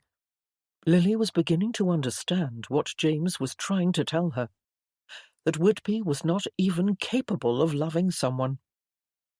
Lily, you think you weighed your decision carefully, but how could you have, when you don't really know everything there is to know about Whitby? Lily considered this. She had indeed been very romantic about her feelings toward him, and become caught up in the sweltering heat of her passions. At the same time, she could not let herself be talked into the belief that there was no hope for happiness. She would never be able to survive the future if she gave in to that. She responded by forcing herself to remember how she had felt in Whitby's arms the night before, and how he had loved her with his body. Those loving emotions had been real, and she'd felt them from him. She had. She could not let this change her mind. She was meant to be with him. She had to believe that. Lily brought her mind back to the things James was saying to her. She had to argue her point. She had to convince him that she would be all right. Sophia didn't know everything about you, James, but it hasn't stopped the two of you from making a good marriage. Love can heal wounds. You are very romantic. You always were. But it's dangerous to believe you can change someone. I don't want to change him. I love him the way he is. But you don't know who he is. You know the young man who played games with you as a child, and laughed with you and chased you around the garden. You know the charm he can wield in a drawing room. There is much more to him than that. There is a darker side he rarely shows to the world. He is not a happy man. Lily felt her brows pull together with bewilderment. If that's true, I can help him. Again, Lily, you are being overly romantic, thinking you can rescue him. I don't want to see you get hurt. I am a woman, James. It is no longer up to you to protect me. I will be marrying Whitby. James bowed his head, and she knew he was finding this all very difficult to bear. Finally, he met her gaze and took her chin in his hand. You have indeed become a woman, Lily, and I am at least pleased to discover that you have become a strong one. She smiled faintly, wanting him to know she was grateful for this concession on his part, yet deep down in the fretful places in her soul, she did not feel particularly strong. She felt like she would crumble to dust if the breeze blew a certain way, and she felt as if all her words were a great pretense, for she was not entirely confident in what she was doing. Her brother shook his head at her. If you love him that much, I suppose I cannot stand in your way. Do you mean it, James? He nodded. She rose to her feet, put her arms around his neck, and hugged him. A knock sounded at the door, and Lily and James stepped apart. Come in, James said. Dr. Trider entered. Good morning, Your Grace. I've come to see the patient, and I'd like to consider doing the biopsy today. Lily felt a sudden panic. She wasn't sure if it was because she didn't want to know the results of the procedure, or if she was simply afraid of a possible infection from it. She supposed it was both. James spoke matter-of-factly. I'm afraid it can't be done yet, Dr. Trider. Well, if I could examine him, we might find that he is well enough to— You may certainly examine him. That would be good of you. But the procedure must be postponed at least a week, as Lord Whitby and Lady Lily are to be married. Lily gazed up at James. There it was. It was official, and suddenly very real. She would be Whitby's wife, till death do them part, in sickness and in health. And she had her brother's support. But when she looked into his eyes, she understood that that support was tenuous. James looked mournful, certain that she would, in a very short time, suffer great anguish and despair. All of a sudden, she experienced a painful burning sensation in her chest. She couldn't look at her brother. So she did the only thing she could. She tore her gaze away from his face very hastily and tried to paste on a smile as she accepted the doctor's tentative congratulations. Chapter 22. Lily and Whitby were married in a private ceremony at Wentworth Chapel, with only James, Sophia, and Annabel attending. They enjoyed an intimate wedding supper of cream of love-apple soup, roast duck and roasted pepper sauce, tossed salad made with flowers, and wedding cake for dessert. They were inclined, however, to retire to Whitby's bedchamber immediately after dinner, for he was feeling fatigued from standing during the ceremony. As they entered the room, the warmth of the fire caressed their faces, and with more than a little anticipation for the night ahead, Whitby closed the door gently behind him. He watched Lily meander around, then turned to face him. She had changed out of her wedding gown for dinner, and was wearing the crimson dress she had worn one of the nights during the shooting party, the first night he had noticed how beautiful she was. She was beautiful again tonight, more beautiful than she had ever been. Her skin looked like smooth porcelain, her cheeks were flushed, and her smile was dazzling. She had worn her dark hair up in a tidy bun for the wedding ceremony, but had changed it when she'd dressed for dinner. Though it was still swept up on top of her head, there was a single wavy lock spilling down between her shoulder blades, with crimson ribbons flowing down as well. And despite his many doubts and misgivings, despite his fatigue, despite his fear that he'd just made the worst, most selfish mistake of his life, the way she looked was enough to drive him mad with yearning. He simply had to have her. Slowly, he crossed the room. He looked down into her eyes and saw love in them, love and joy and anticipation. Today, they had signed their names in the church register. He had put a ring on her finger. It was done. They were man and wife. He felt almost stupefied. Lily, bless her adventurous little heart, had distracted him from all that by stepping forward and sliding her gloved hands up his chest. She smiled enticingly while she unfastened his neckcloth. "I almost leaped across the table at dinner to do this," she said. "That was the longest meal of my life." "It was rather tedious," he replied, letting his hands come to rest upon her hips. "But I suspect the evening is about to take a turn for the better." He watched her face while she unbuttoned his jacket and waistcoat and pushed both garments off his shoulders and let them fall to the floor. "I suspect you're right, Lord Whitby," she said, "as long as you're not too tired." "Tired? Why, yes, I am.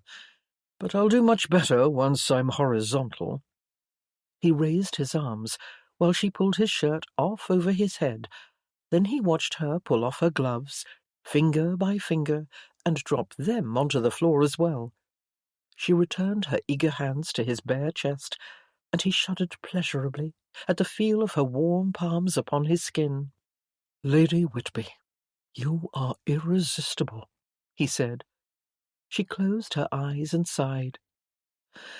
"Oh, Lady Whitby, you have no idea how many times I've dreamed of being addressed that way." "Since you dismissed your maid," he said, "I suppose it will be up to me to undress you." "That is most chivalrous of you, my lord." He took her hand and led her to the bed, then turned her around to unfasten her gown in the back. She held her hair out of the way, and he couldn't resist the desire to drop open-mouthed kisses along the back of her soft, succulent neck. "That gives me shivers," she whispered.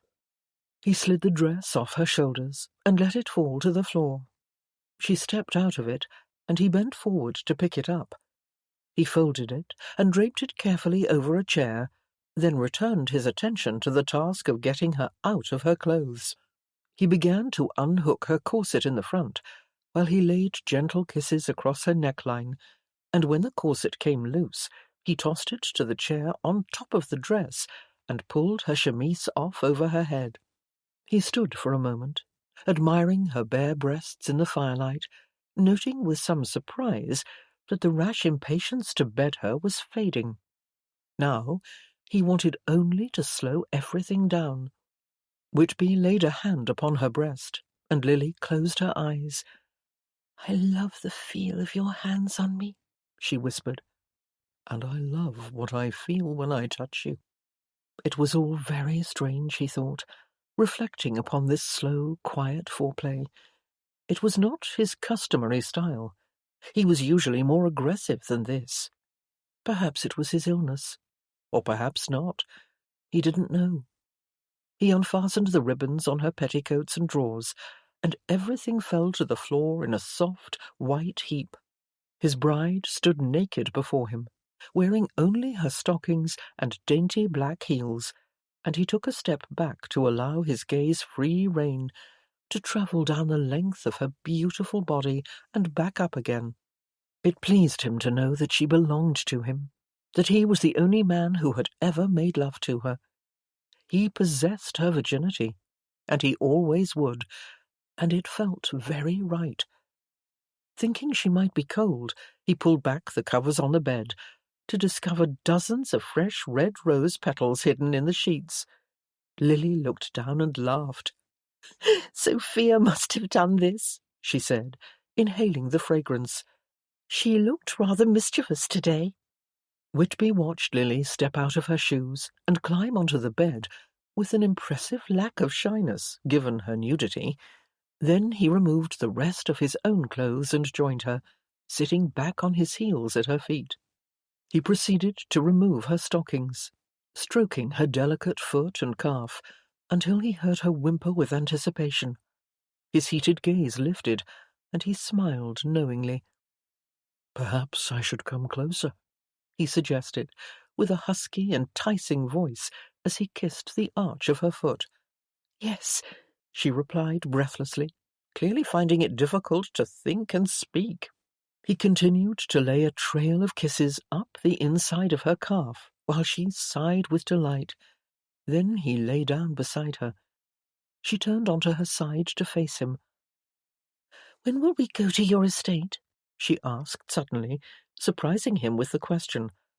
"I would very much like to see your home. I've never been there." He brushed her hair off her forehead. "Have you not? James has been there 100 times. I suppose I assumed you had been there at least once." "No, never." "Then we shall have to remedy that. When can you be ready to go?" She paused, her expression growing serious. "That depends. How soon after the biopsy can we leave?" The biopsy. He had managed to forget about that over the past few days, but he knew he could not put it off forever. It would have to be dealt with. He slid closer to her and brushed his fingertips across her flat stomach and the gentle curve of her hip bone. "Are you anxious about that?" "Yes. Aren't you?" He took his time before he answered. "It's a simple procedure." She did not appear convinced, so he slid his hand slowly down to the top of her thigh. "You've given me reason to come through it, Lily." She smiled. "Then I won't worry. All I will think about tonight is how I'm going to make this the most memorable experience of your life." With a naughty little smile, she slid her warm, open hand down the center of his chest to the coarse hair beneath his navel, then reached further down. He closed his eyes and inhaled deeply, lost in the absorbing rapture of her hand as it worked its magic. "You're off to a terrific good start." A burst of energy came to him suddenly from somewhere, and he rolled onto the sweet, soft heat of her body, kissing her lips and neck and working his way down to her breasts and stomach. She sighed and wiggled irresistibly beneath him, running her fingers through his hair, spreading her legs so his chest was pressing upon the damp center between them. "Oh, Whitby," she whispered in breathless anticipation. "I've been waiting so long for this. Make love to me now," she pleaded. "With pleasure." He entered the glorious heaven of her body, marveling at the fact that this was so much more than just sex. The pure, unadulterated joy that flooded his senses shook him from the inside out, and he found himself believing in angels, for surely Lily had to be one. She had brought something unexpected into his life, a sense of contentment and gratitude, and a dozen other things he could not begin to understand or describe. He'd never experienced anything like it in the whole of his life. He was making love to her, giving her everything he possessed as a man, and thanking God that she had fallen in love with him. "I'm glad you're here with me," he whispered in her ear, as he moved slowly, gently, then faster and harder. And he was truly glad. If this was the end of his life, he was being rewarded in a way he did not deserve. He was the luckiest man on earth, and he didn't know why. She clutched onto him then, tightly, before her body shuddered with a climax that made her sob. He pulled back and saw a tear run down the side of her face. He kissed it away. "Don't cry, Lily. Everything will be all right." "I can't help it," she said.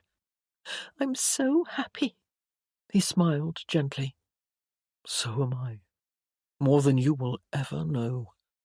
And more than he had ever dreamed possible, he realized a moment later, as he experienced his own powerful, trembling release.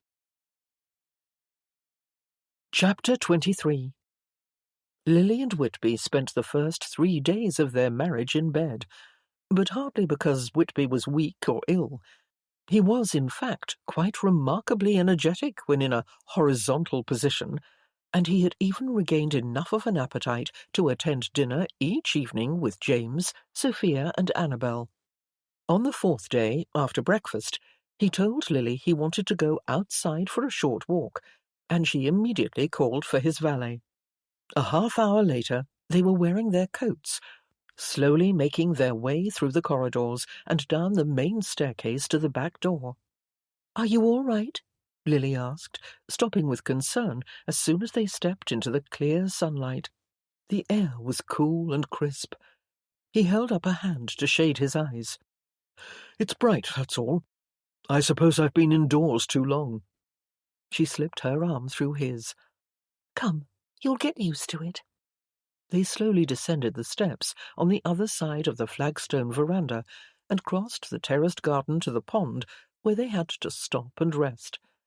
They sat down on the bench in the shade of the big oak tree. They sat quietly, gazing at the water and the bright blue sky, breathing in the scent of the autumn leaves that were at that very moment falling to the ground all around them. "Remember the last time you came and sat here with me?" Whitby said, taking Lily's hand in his. "I was not kind to you." She gazed compassionately at him. "You were lovely to me, Whitby." "No, I wasn't. I wanted you to leave. I wanted to be left alone." "But you were ill." "No more than I am now. Less so, in fact." He kissed her on the forehead. "I brought it up because I wanted to apologize to you. For that, and for every other time in my life when I did not see you as the woman you are. I've been blind." She rested her head on his shoulder and closed her eyes. "It was barely more than a week ago, but it seems like a year." "Yes, because I am not the man I was that day." They listened to the leaves blowing in the breeze, watching a sparrow swoop down from the sky and fly low close to the water's surface. To Lily, it was like a dream, a perfect moment in time. "You've made me so happy, Whitby." Yet simmering beneath her profound joy was a fear that would not fully relinquish its hold on her, for there was still a very real likelihood that this bliss would not last. "And you me," he replied. "I never believed I would ever experience anything like this. It's astounding." He cradled her chin in his hand and looked into her eyes. "Thank you." While he touched his lips to hers and kissed her tenderly, Lily managed to sweep her fears away. She did not want to spoil what she had now, here in the present. "Jensen won't be impressed with me," he said, pulling away slightly. "Why ever not?" "He spent all that time getting me dressed, and now all I want to do is go back to bed." Lily sat back, her brow furrowing with concern. "Did we overdo it? Are you tired?" Her husband grinned. "We definitely overdid it, but I'm not tired." He gave her a mischievous look, and she nodded her understanding while helping him to his feet. On the 5th day, Lily woke naked in Whitby's bed and smiled contentedly, as she finally began to believe that she had won Whitby's heart, something she had never imagined she could ever do.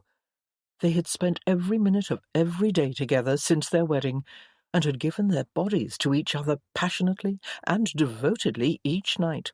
On top of that, he'd gained back some of his appetite, and strength as well.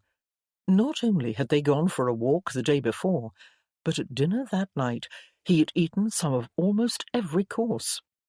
He had not yet had the biopsy, however, nor had he seen the doctor all week, for he'd been determined to enjoy their brief honeymoon. But they both knew the time was drawing near. They could not avoid the truth forever. Lily sat up in the big, dishevelled bed and hugged the covers to her chest. Wondering where her husband had gone so early, she glanced at the clock and realized it was not so early after all. He must have left her to catch up on some sleep, as they certainly hadn't slept much during the night. She rose from bed and called for her maid, and a short while later made her way to the breakfast room. She walked in and was pleased to see Whitby sipping coffee, not only with Sophia and Annabel, but also with James. He and James had not spoken amicably since the wedding day, when James had found it necessary to shake Whitby's hand. Over the past few days, however, her brother had appeared to be accepting the situation, and Lily hoped he would eventually grow to understand that their marriage had been the right decision. Her handsome husband met her gaze just then, and gave her a look that was meant only for her. A knowing look, a look that told her he felt just as jubilant as she did, and was recalling a few delightfully wicked things they had done the night before. With a flirtatious smile, Lily said good morning, served herself breakfast, and took a seat beside Annabel and across from Whitby. "Have you all eaten?" she asked. "Yes," Sophia replied, taking a sip of her coffee. "Did you sleep well, Lily?" "Yes, very well, thank you." But Whitby raised a sceptical eyebrow at her. What a cheeky devil he was! She grinned at him again, and tried not to blush as she picked up her fork and began eating. The conversation turned to what was in the newspaper James was reading, and they all enjoyed a leisurely time, lingering over their coffee. A moment later, the butler entered the room to announce that Dr. Trider had arrived. Lily had not known he was coming. Whitby stood. "Is today the day?" she asked, setting down her cup. "Yes," Whitby replied. An unwelcome tension pulled through her as she stared panic-stricken up at her husband. "Why didn't you tell me?" He gave her an apologetic smile. "I spoke to the doctor only last night, my darling, and I didn't want to spoil our evening." "I see. Well—" Despite her fears and anxieties, Lily resolved to be brave. She took a few deep breaths to calm her racing heart, and stood also. "May I go with you?" He moved to kiss her on the cheek. "It would be best if you remained here with the others.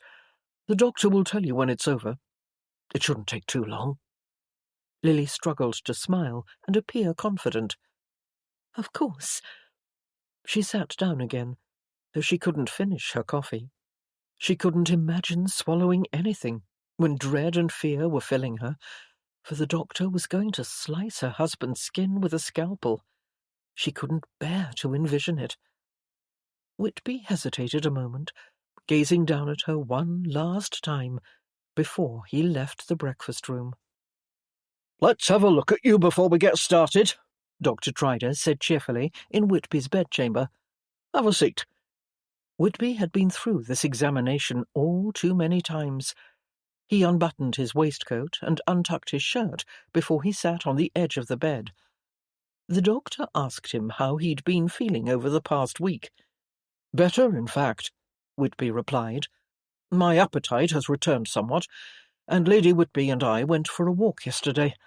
I can only attribute it to the benefits of marriage." He grinned pleasantly up at the doctor.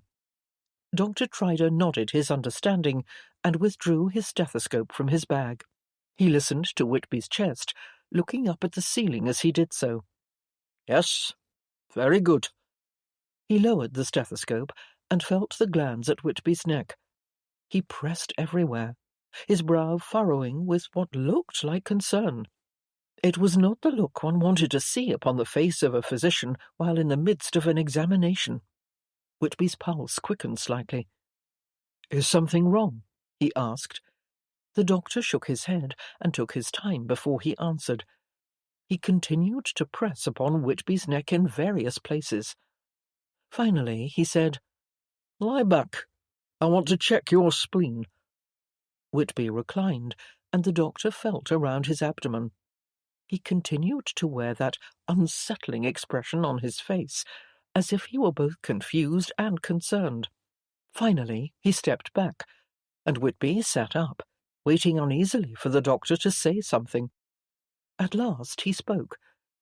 "Your glands and spleen appear to be slightly improved." Whitby stared at the doctor, and realized he was now wearing a similar confused expression. "Could this mean I am getting better?" Dr. Trider spoke frankly. "I cannot say. Periods of quiescence are not uncommon with Hodgkin's, you see, where the glands diminish in size unexplainably. So this could just be a temporary respite." "Yes." Whitby tried to remember what had happened to his father in those final months. So far, everything Whitby had experienced was exactly like his father had experienced it. But had he ever had a respite? "Will the biopsy tell us?" Whitby asked. "It will at least confirm or rule out Hodgkin's," Dr. Trider replied. Whitby considered this carefully, then met the doctor's earnest gaze. "I would like to know for sure. Can you do it now? Do you have everything you need?" "Yes, my lord. I came equipped." "Then let us get started." Whitby's blood quickened slightly as he watched the doctor remove a number of razor-sharp instruments from his bag. Lily and the others were relieved to learn from the doctor that there had been no unexpected problems during the surgery. It had gone as well as he could have expected, but he also informed them that they would have to wait a few days for the results. All continued to go well while they waited. There were no post-operative infections, and though Whitby's health did not improve a great deal, he did not suffer a relapse. He wore a bandage on his neck, but it did not stop him from spending time with Lily and making the most of the hours they had together, both of them fully aware that they were enjoying a blissful state of ignorance. They did not yet know the results of the procedure, so as far as they were concerned, there was no point worrying. They talked of other things, including the future, which helped to keep Whitby's mind off the reality of his life. On the third day, Dr. Trider returned from London with the results, having enlisted the services of the most renowned pathologist in the country. Dr. Trider rubbed his chin and walked to the window in the drawing-room, while Whitby sat on the sofa, tapping his foot, while he waited rather impatiently. "I do not know what to tell you, my lord," Dr. Trider said, "except that you must have had some form of influenza, or perhaps even tuberculosis." Still looking dumbfounded, he faced Whitby.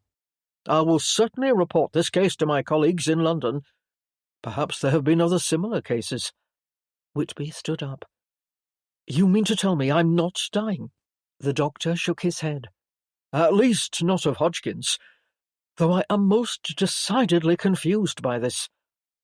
He faced the window again and stared out at the horizon.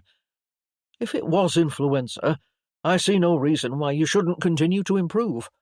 Otherwise, I just don't know." Whitby realized he was staring blankly at the doctor, and his mouth was open. He could hardly believe this news. "But you should continue to be monitored closely," the doctor told him. "You are still very ill, my lord." "Of course, I understand." The doctor walked to him and patted him on the upper arm. "But this is good news. Congratulations. Lady Whitby will be overjoyed." Still in shock, feeling almost in a daze, Whitby managed to form a reply. "Indeed, she most certainly will be." Lily's gaze flitted to the door when Whitby entered the breakfast-room, where she had been waiting with James, Sophia, and Annabel. Her heart pounded suddenly with apprehension, for despite Whitby's improvements over the past week, she had been preparing herself for the worst. The doctor had said, after all, that periods of quiescence were not uncommon, so she had not quite been able to let go of the fear that Whitby's condition would worsen again. Nevertheless, she steeled herself, stood up, and went to him. "What did he say?" Whitby gazed down at her with a calm and pleasant smile on his face. "Perhaps we should sit down." She frowned, allowing him to escort her back to her place at the table. James, Sophia, and Annabel all waited for Whitby to explain, while Lily herself could barely keep still. "Well," Whitby said at last, and Lily could tell he was endeavouring to sound casual about whatever he was about to say. "What were the results, Whitby?" James asked. Whitby sat forward and looked at each of them in turn. "It's good news." "Good news?" Lily's hopes burst forth within her. Was he going to live? Was her husband going to live? She was afraid to believe it. Whitby seemed to be in a state of disbelief himself, and appeared to still be ruminating over what he'd just been told. "The pathologist concluded that whatever ailed me was not Hodgkin's. It was something else. Dr. Trider is still trying to ascertain what." Lily stared blankly at him for a moment, digesting this news. Then her whole body shook wildly with jubilation. She sucked in a breath. Whitby was going to live. He was not going to die. She would not be a widow. He would live to see his children grow. She only then realized that she was panting and smiling brightly from ear to ear. Whitby, however, was only smiling faintly. Perhaps he was still in shock. He turned toward James. "I suppose I owe all of you an apology." "An apology?" Sophia blurted out. "Good heavens! What for?" "For causing you unnecessary worries. I was too quick to assume the worst." "We were all just as quick," Sophia assured him. "We heard what the doctor said. It really seemed as if there was good reason to worry. So please do not apologize, Whitby. We are all overjoyed to hear that you will live." He glanced uneasily at Lily. She put on her best smile, to show him that she did not blame him for the mistake either. Of course she did not. She was thrilled that it was a mistake, positively ecstatic that he was going to live. He looked away again, this time lowering his gaze to the tabletop. Then, strangely, as she stared at him, the joy in her heart began to drain away, like water seeping through a crack in a bucket. Trepidation poured in, coursing through her veins like a stream of cold river water. Was he not happy? She swallowed uneasily, while James and Whitby talked casually about the mysterious illness and how Dr. Trider intended to investigate its uniqueness. Lily felt rather displaced from her body. She was only half listening to what they were saying, because her mind was slowly digesting the idea that this meant everything was different. Everything was not what they'd thought it was. Her eyebrows pulled together. She reflected upon the past week with Whitby, how it had been both terrible and wonderful at the same time. Terrible, because she'd known Whitby could be dying. Wonderful, because he had appeared to fall in love with her, and had allowed himself to do so unreservedly. He had believed there would not be a future, so he had lived fully in the present. The future had suddenly reappeared, yet Lily felt as if she had just been shot like a bullet back into the past, when she was simply James's baby sister, always hanging about, except that now there was this small matter of an impulsive marriage between them. Was this going to make things awkward? Would it be a problem for him? She tried to repress the anxiety rising up from her belly, and to sit calmly and keep herself from fidgeting or turning pale. It was not so easy, however, when she felt sick to her stomach. It was all very strange.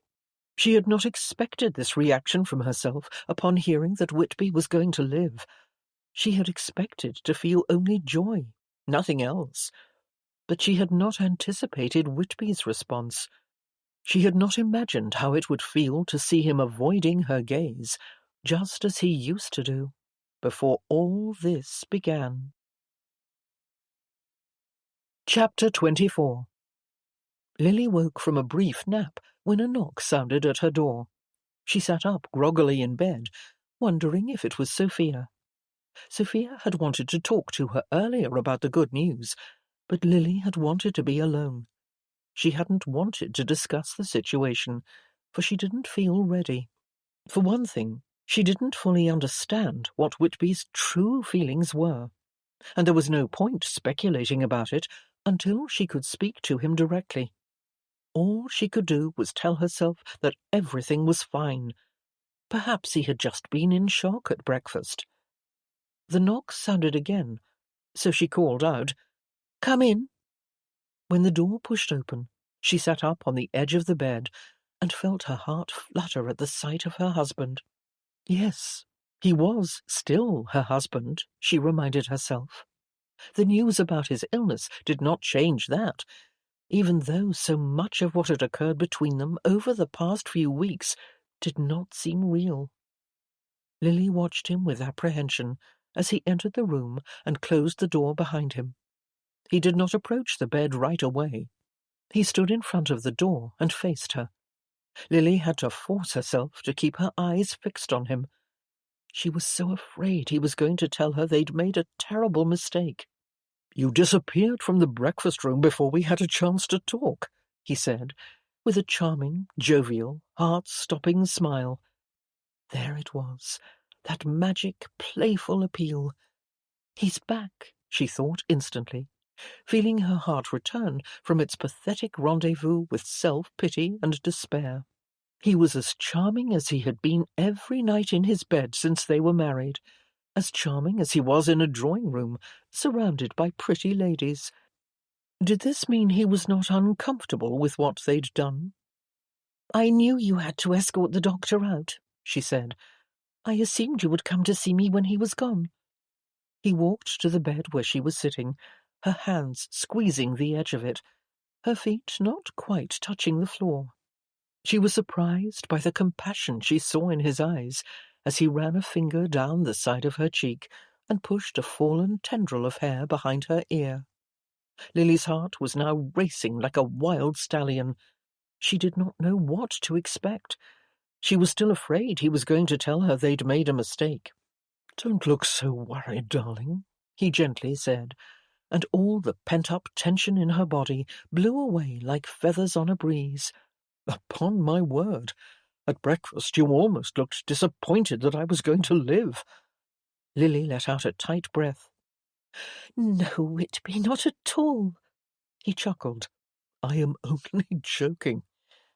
I think I know why you were so serious, and why you're still serious now.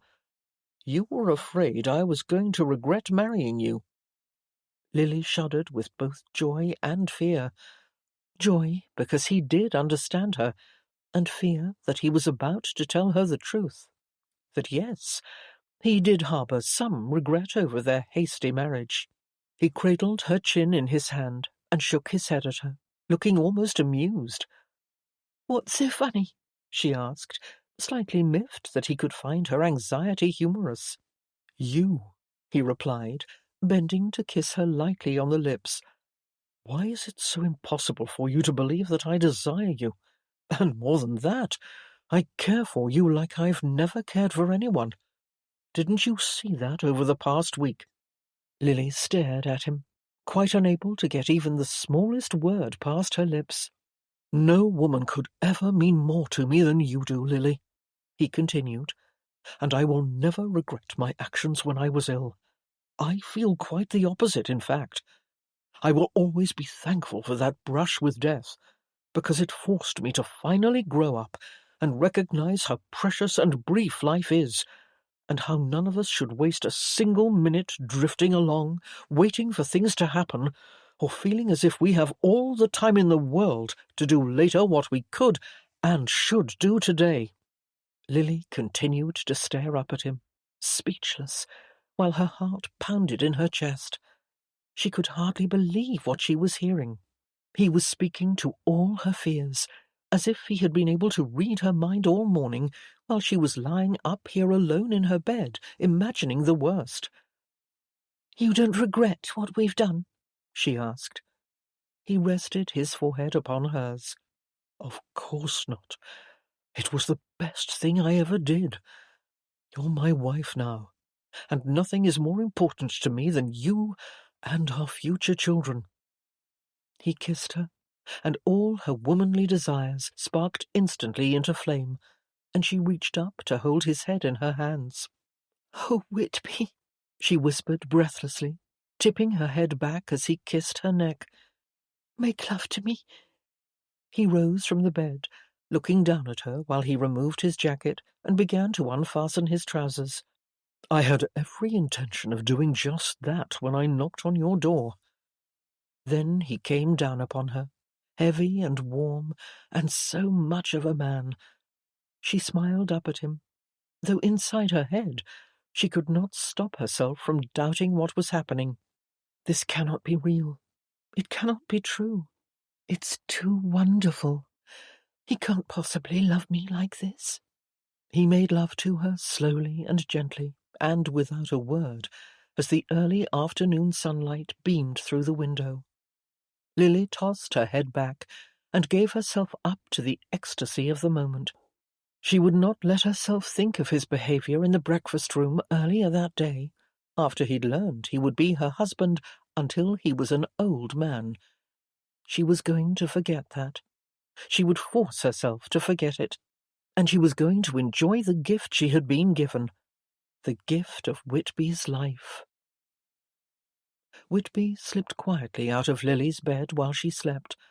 He picked up his clothes from the floor and carefully pulled them on, for he did not want to wake her. Shrugging into his jacket, he left the room and closed the door gently behind him. As soon as he was alone in the corridor, he breathed a deep sigh of relief at having a difficult chore fulfilled. He had reassured Lily that he had no regrets. He leaned against the wall and tipped his head back, feeling weary and depleted. He shut his eyes and covered his forehead in shame, because he might have reassured her, but he had also lied to her. He wasn't entirely comfortable with what they had done, and he suspected that on some level she knew it. His chest tightened painfully. What was wrong with him? Now that he was no longer at death's door, he felt like his feelings for Lily had changed, that the mad passion had diminished, and he felt agonizingly guilty about that. What the devil had happened? Had he misinterpreted his feelings for her? Had he simply wanted a chance to be more than a lover to someone, to experience what it might feel like to be in love? He had been swept away by everything, and had it all been a distorted reality? He raked a hand through his hair. He didn't want it to be that way, because he had felt completely in love with Lily over the past week. He remembered their wedding night, and how he had felt impossibly happy when he'd made love to her. It was overwhelming, the most passionate affair of his life, and he didn't want it to end. He didn't want to feel what he was feeling now. Pressure. He was in for the long haul. She could be pregnant with his child at this very moment. His mother had died giving birth to a child, a sibling, who had also died that day. He still remembered the devastating sound of his mother's screams during the labour. Feeling a sudden wrenching pain in his gut, Whitby slid down the wall to sit on the floor and rested his forearms on his knees, his hands joined together between them. It dawned on him that perhaps he'd also given Lily the illness he'd had. The doctor didn't know anything about it. It could have been contagious. A very predictable bout of dread rushed through him, and he had to force himself to suppress those thoughts. It would do him no good to worry about what he could not control. He would simply have to get through it somehow, and focus on the positive. At least now he would finally have an heir, and his title would not pass to Magnus. Whitby took a deep, cleansing breath. He would get through this. He would get through everything. He and Lily were married. He was a husband, and he cared for his wife. He had allowed himself to care, so he would not let her down. He had done his best today to reassure her, and he would do his best every day for the rest of his life. First thing tomorrow, they would leave for his ancestral home, and she would begin her duties as mistress of the house. He had every confidence that she would fulfill that role admirably. He told himself it would not be so difficult. He would simply be the man she believed him to be. He would be faithful to her and kind to her, and he would treat her with the respect and adoration she deserved. He would make love to her, and he would make her feel loved. He would do everything in his power to never, ever hurt her. He rose to his feet, took a deep breath, and returned to his own bedchamber to tell Jensen to begin packing for the morrow. Stepping out of her coach in London, Marian felt a cold raindrop hit her cheek. She lowered her head as she quickened her pace to the front door of Wentworth House. She'd had a tiring day, for she had been keeping busy with an ambitious number of charitable projects over the past week, far more than usual for this time of year, when she would normally be residing in the country. But she did not wish to be in the country. Not now. She entered Wentworth House and handed her cloak to the butler. "Have a pot of tea brought to my rooms right away," she said. "I am chilled." With that, she climbed the stairs and entered her boudoir. Her maid, Euphemia, a portly woman of middle age, was bending forward, placing something in the bottom drawer of Marian's wardrobe, but she straightened quickly, appearing startled. "I want to get out from under this ridiculous hat," Marian snapped. She began to pull off her gloves as she crossed to her mirrored vanity. As soon as Marian sat down, Euphemia made a move to pull out the hatpin, but Marian stopped her with a hand. "I can do it myself. Fetch me the paper.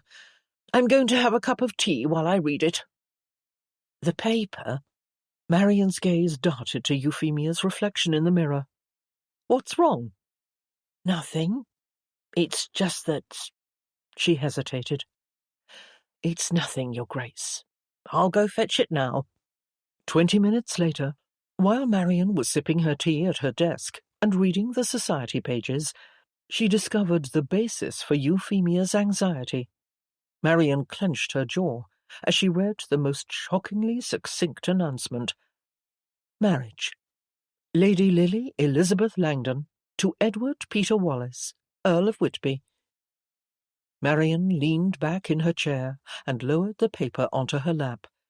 She stared open-mouthed at the wall in front of her face. So, they had actually gone ahead and done it. She glanced back down at the announcement. No doubt, people all over London were reading this and chuckling to themselves, because her careless son-in-law had probably been in the bedchamber of some flaxen-haired tart not more than 3 weeks ago, and he would likely be in similar places again before too long. Marian leaned forward, rested her forehead in a hand, and squeezed her eyes shut, as anger ripped along her spine. She looked across the room at the framed picture of Lily on her bedside table. "You wouldn't listen, would you? You just went ahead and did what you wanted." Marian rose to her feet. She marched over to the bedside table, opened the drawer, and put the picture of Lily inside it. She couldn't look at her daughter's face. She slammed the drawer shut and sat on the edge of the bed. Then she chewed on a thumbnail while she thought about Lily and Whitby together. Were they happy? What if they were? She sat for a long time and contemplated such a thing. Chapter 25. Lily sat beside Whitby in the closed coach as it clattered over a stone bridge in the forest on the way to his home, Century House, which was located in Bedfordshire, a mere 3-hour train ride from London. Annabel sat in the seat facing them, looking out the window at the leaves on the trees, brightly coloured in shades of red, orange and yellow. Lily could smell the fresh dampness of those that had already fallen to the ground.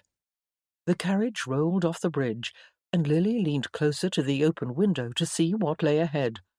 "We're almost there," Whitby said, smiling at her, as if he were enjoying her excitement. The carriage left the shady forest and drove onto a lane that crossed a field of clipped green grass. The sun was shining as they travelled up a hill and finally over the top, where the house came into view on a facing hill overlooking a lush green valley below. "There it is," Whitby said, leaning across in front of Lily to share the view with her. It was an extraordinary house, in the shape of a U, perfectly symmetrical in the Palladian style, with identical wings on either side.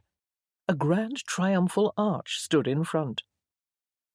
As they drew closer, the dirt lane became a cobbled drive, and the horses' hooves tapped noisily upon them.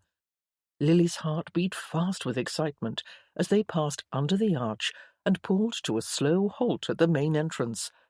A liveried footman approached and lowered the steps. Whitby climbed out of the coach and offered a hand to both Annabel and Lily, who each stepped out and gazed up at the front of the house. "It's so good to be home," Annabel said. "And who would have guessed I would return not only with my brother in good health, but with a new sister-in-law as well?" Lily squeezed Annabel's hand. They made their way up the stone steps to the open doors and were greeted by Clark, the butler, just inside the grand entry hall.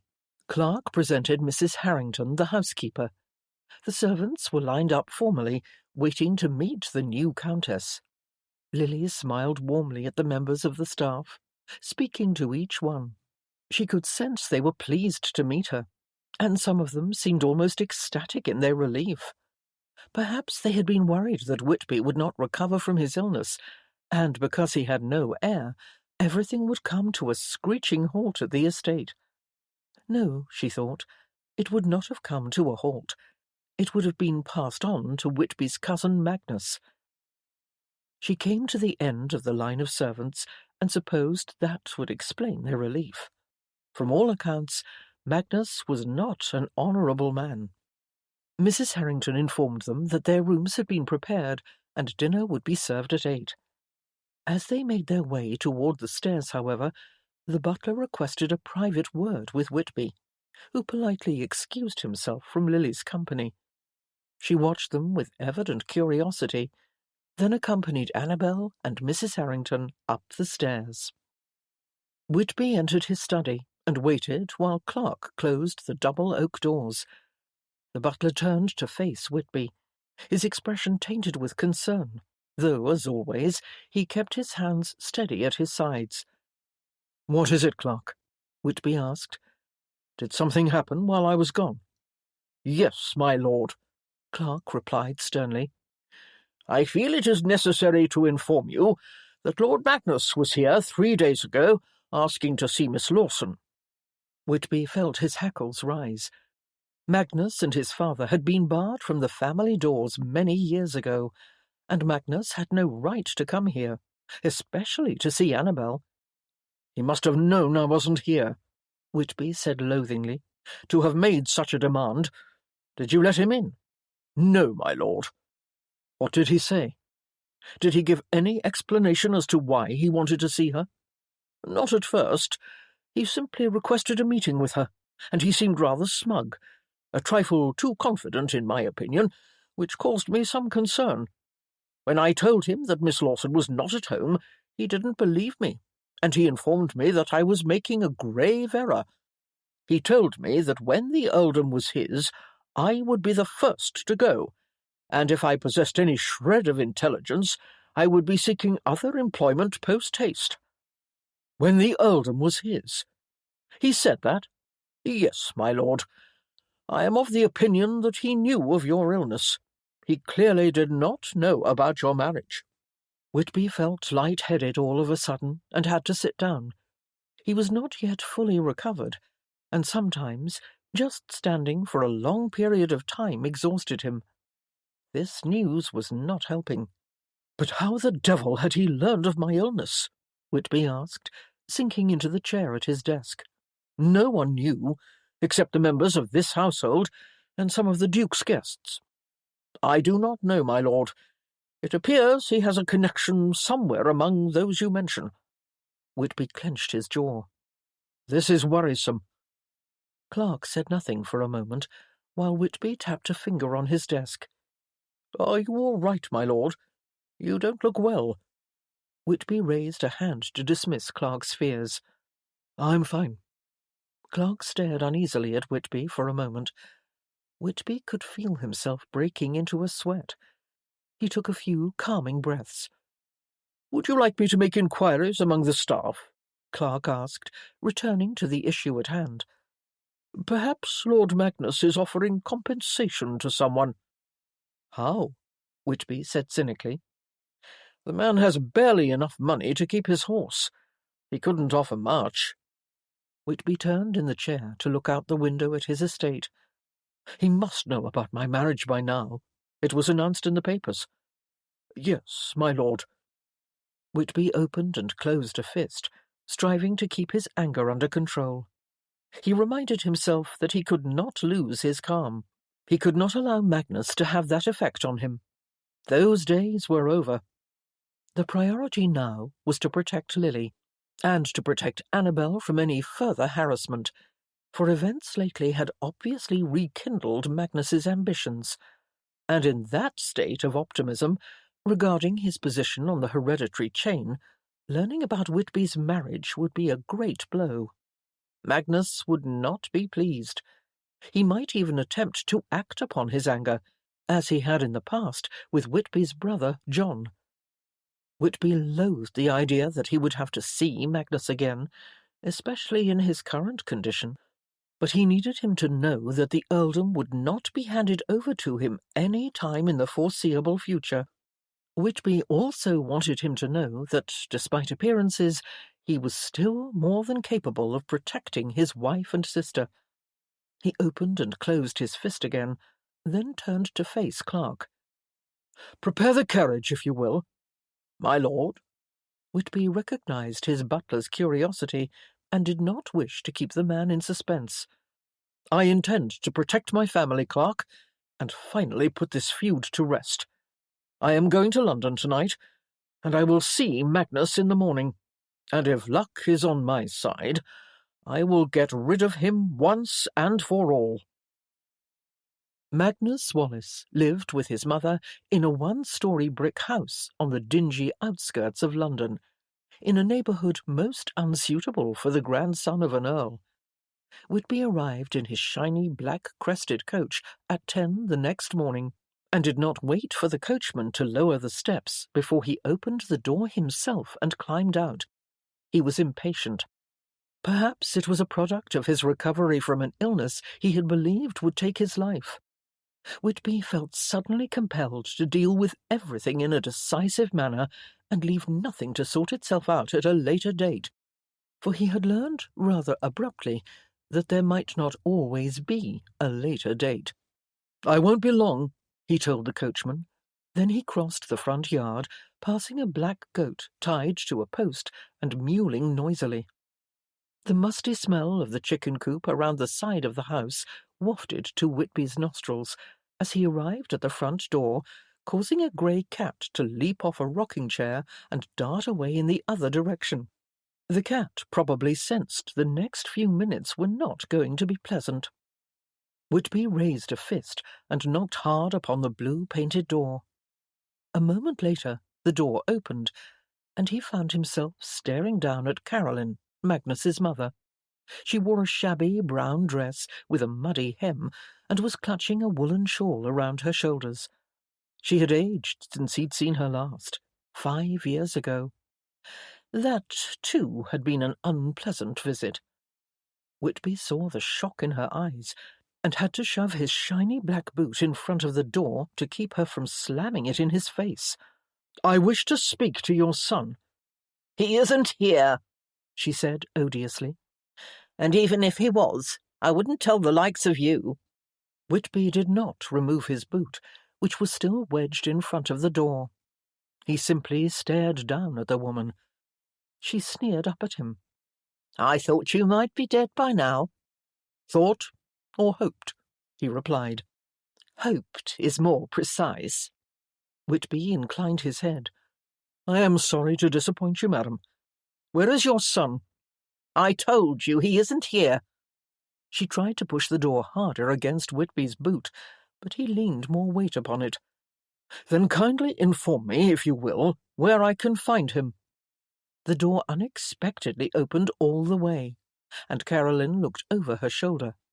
Behind her stood Magnus, towering over her, for he, like Whitby, was a tall man.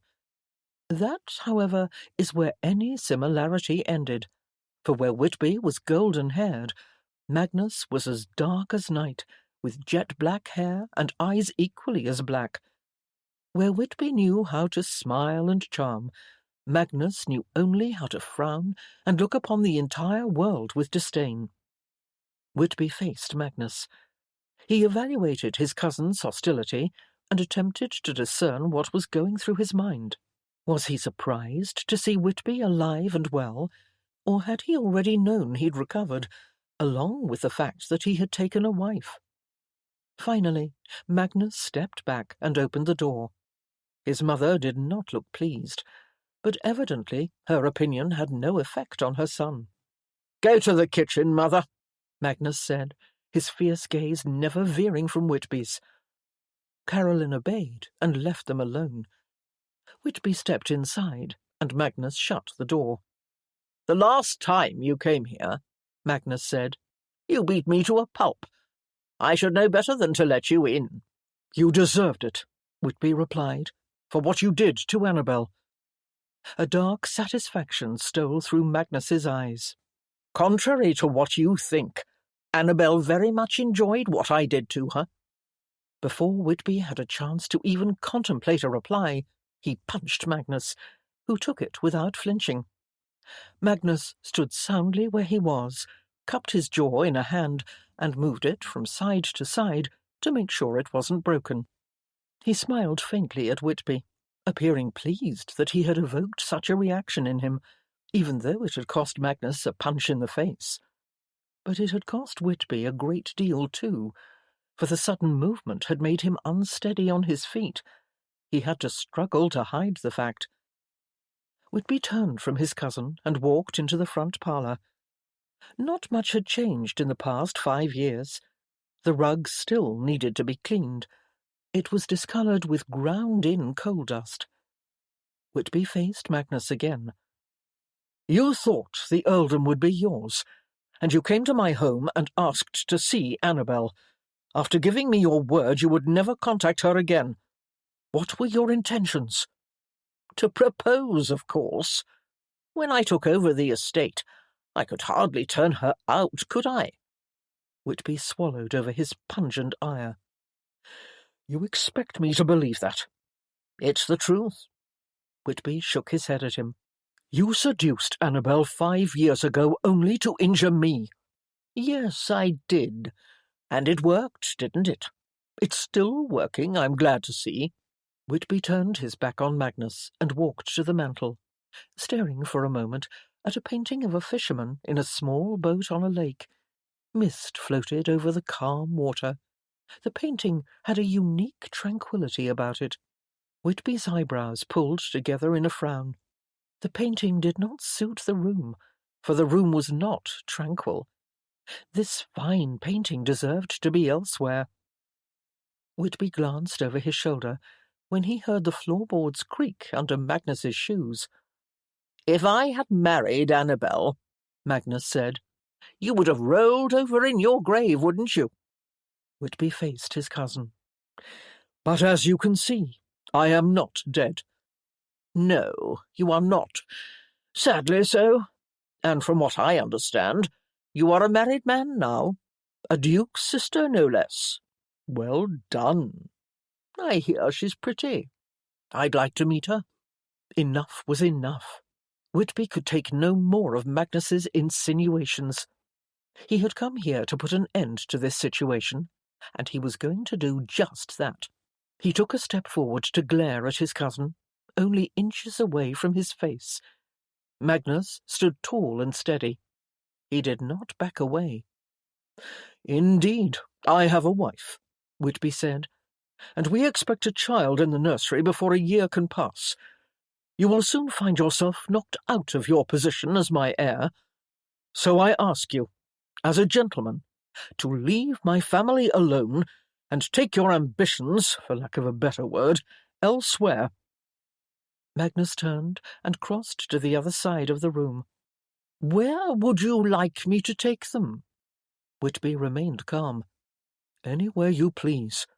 For years you have been cut off, financially and socially, from the family, and while I will never apologize for that, I would prefer to think of the future now rather than the past. I would like to wipe the slate clean and provide you with an income, as would have been appropriate had your father been less of a disappointment to our grandfather. On one condition. You leave England." Magnus seemed intrigued. "How much?" 5,000 a year." Magnus chuckled. "Not enough."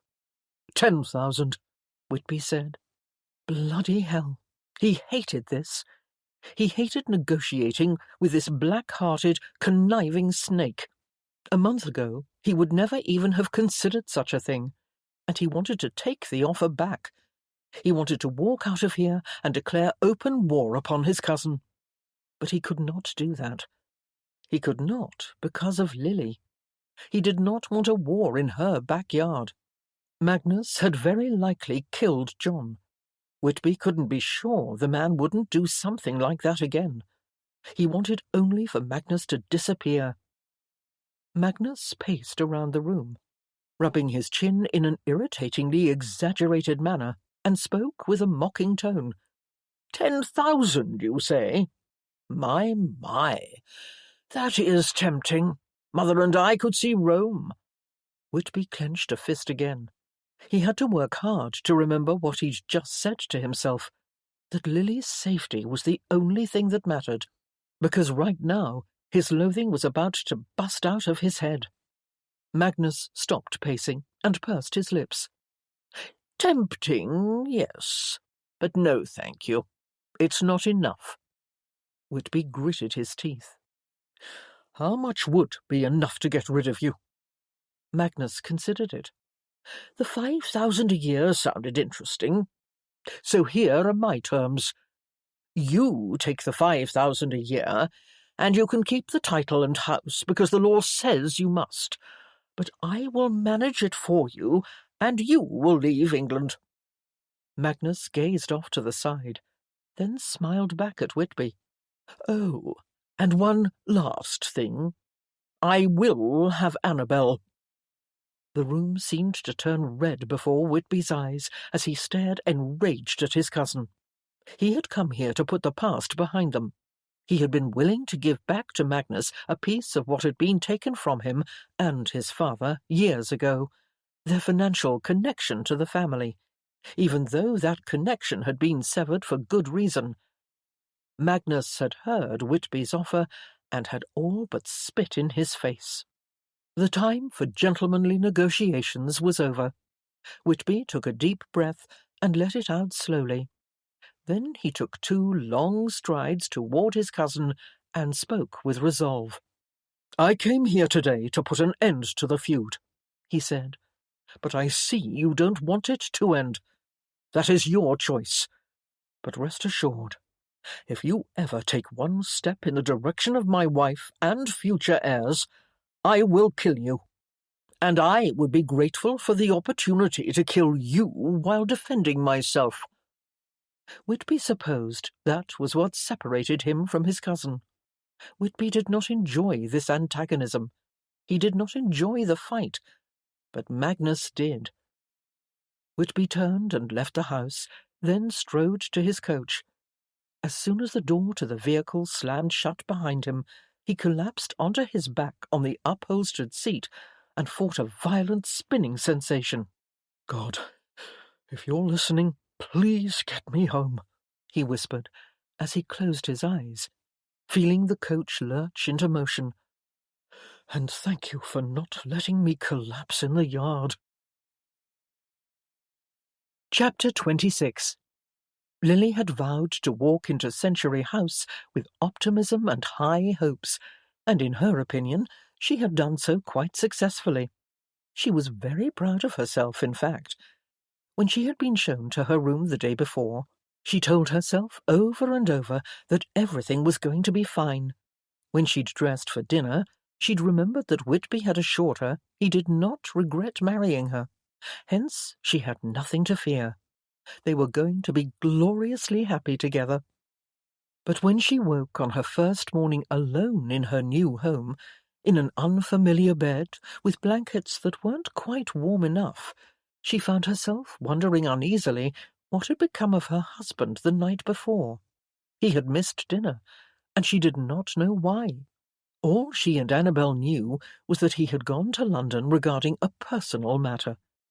Consequently, Lily had lain awake until past 2 in the morning, disappointed that he had left, for she had something to tell him. She wanted to give him the happy news that as of yesterday her courses were 3 days late, and she was never late. At the same time, she did not let herself worry that he might have gone to London to engage in his usual nightly entertainments.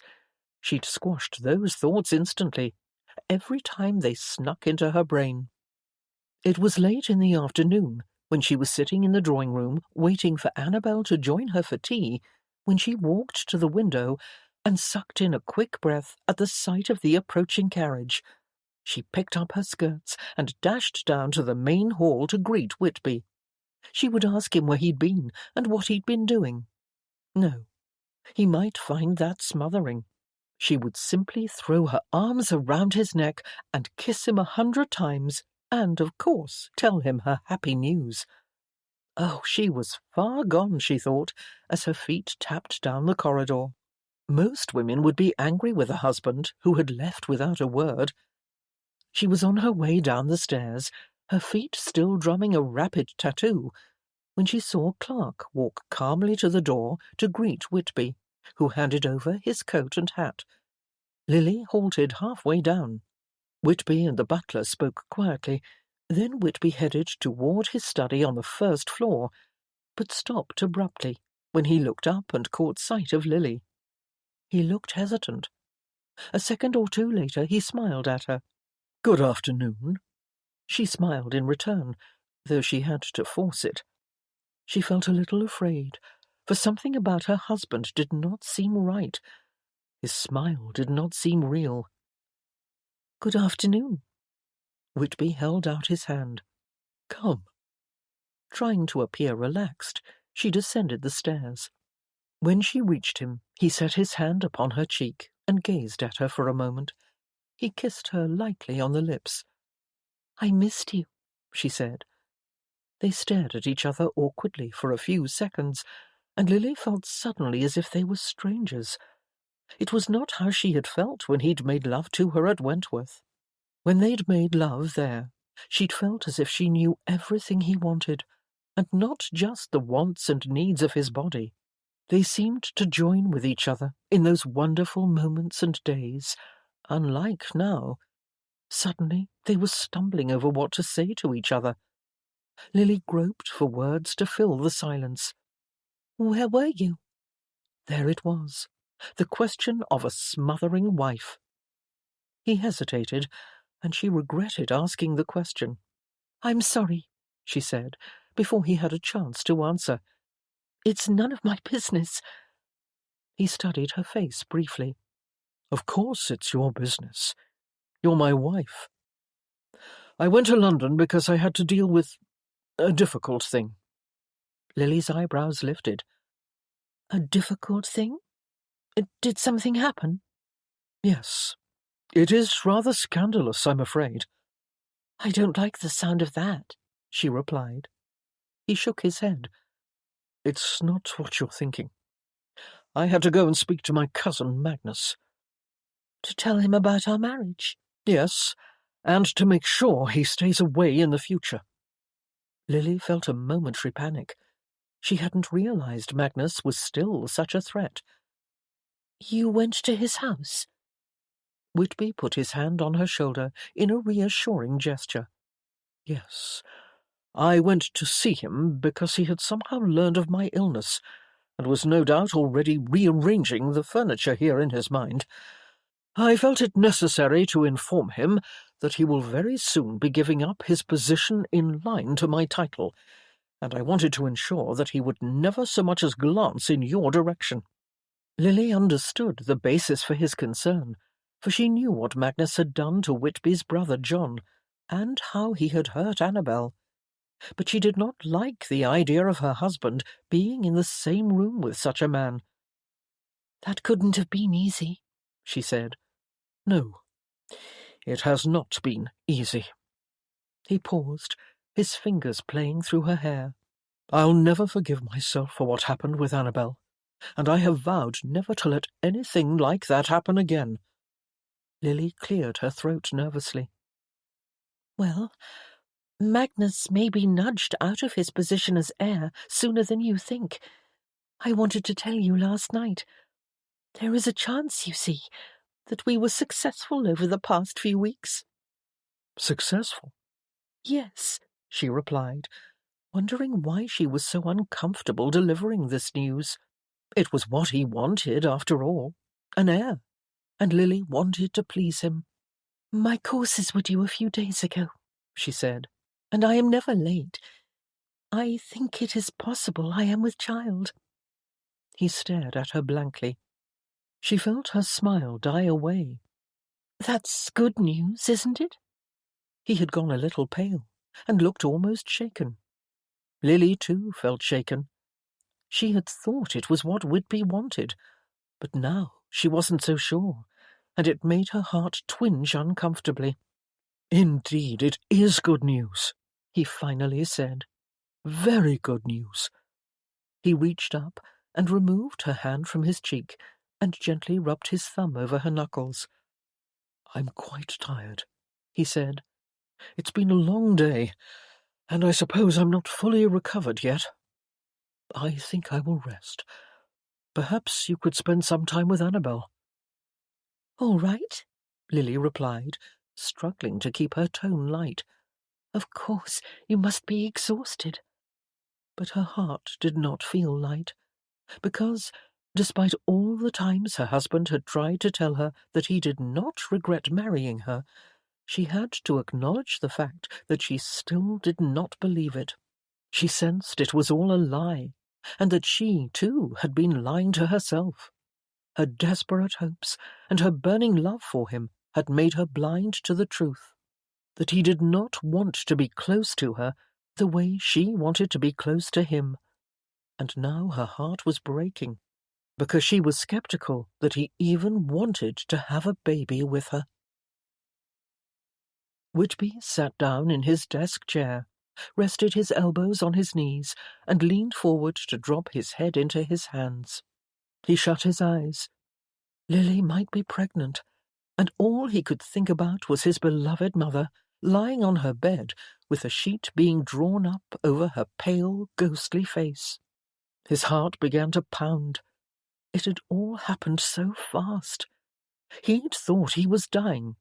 Then he'd learned he was not, and now he felt like he'd awakened from a dream to discover he was a husband to Lily, and she was pregnant. Of all the women in the world, why did it have to be her? Heaven help him. He'd barely had a chance to get used to the idea and brace himself. He looked up toward the bright window, feeling his eyes burn with sleeplessness. He had to figure out how he was going to get through this, because he had to get through it for Lily. He could not let himself wish that everything was the way it was before he'd become ill, when he was a man without a care in the world. For he was no longer that man. He did have a care, a momentous one, which scared the devil out of him. Chapter 27. Lily realized miserably the next day that she needed to decide how she was going to survive in this marriage. She had almost labelled it a loveless marriage when she was out walking in the garden with Annabel earlier, feeling sorry for herself. But that was not entirely accurate. There was a great deal of love between her and Whitby. It was simply all on her side. Was it possible for one person to carry a marriage? She wondered uncertainly, as she walked through the house to her rooms, unbuttoning her cloak as she went. At present, she felt that she could. She would do anything for Whitby. She had told him it would be all right if he didn't love her the way she loved him. She had believed she could live with that, if it meant she could be with him. But now that she was here, she was coming to realize that she might not be as self-sacrificing as she'd thought. Not when it came to Whitby, and what she wanted and needed from him. She thought of her mother suddenly, and how frustrating and painful their relationship had been, and still was. All her life, it had been like living with a thirst she could never quench. Lily had not believed she would have to endure that with Whitby. She had even thought that by marrying him she was escaping that life. As a result, it was breaking her heart now to realize that this was the same. It was exactly the same.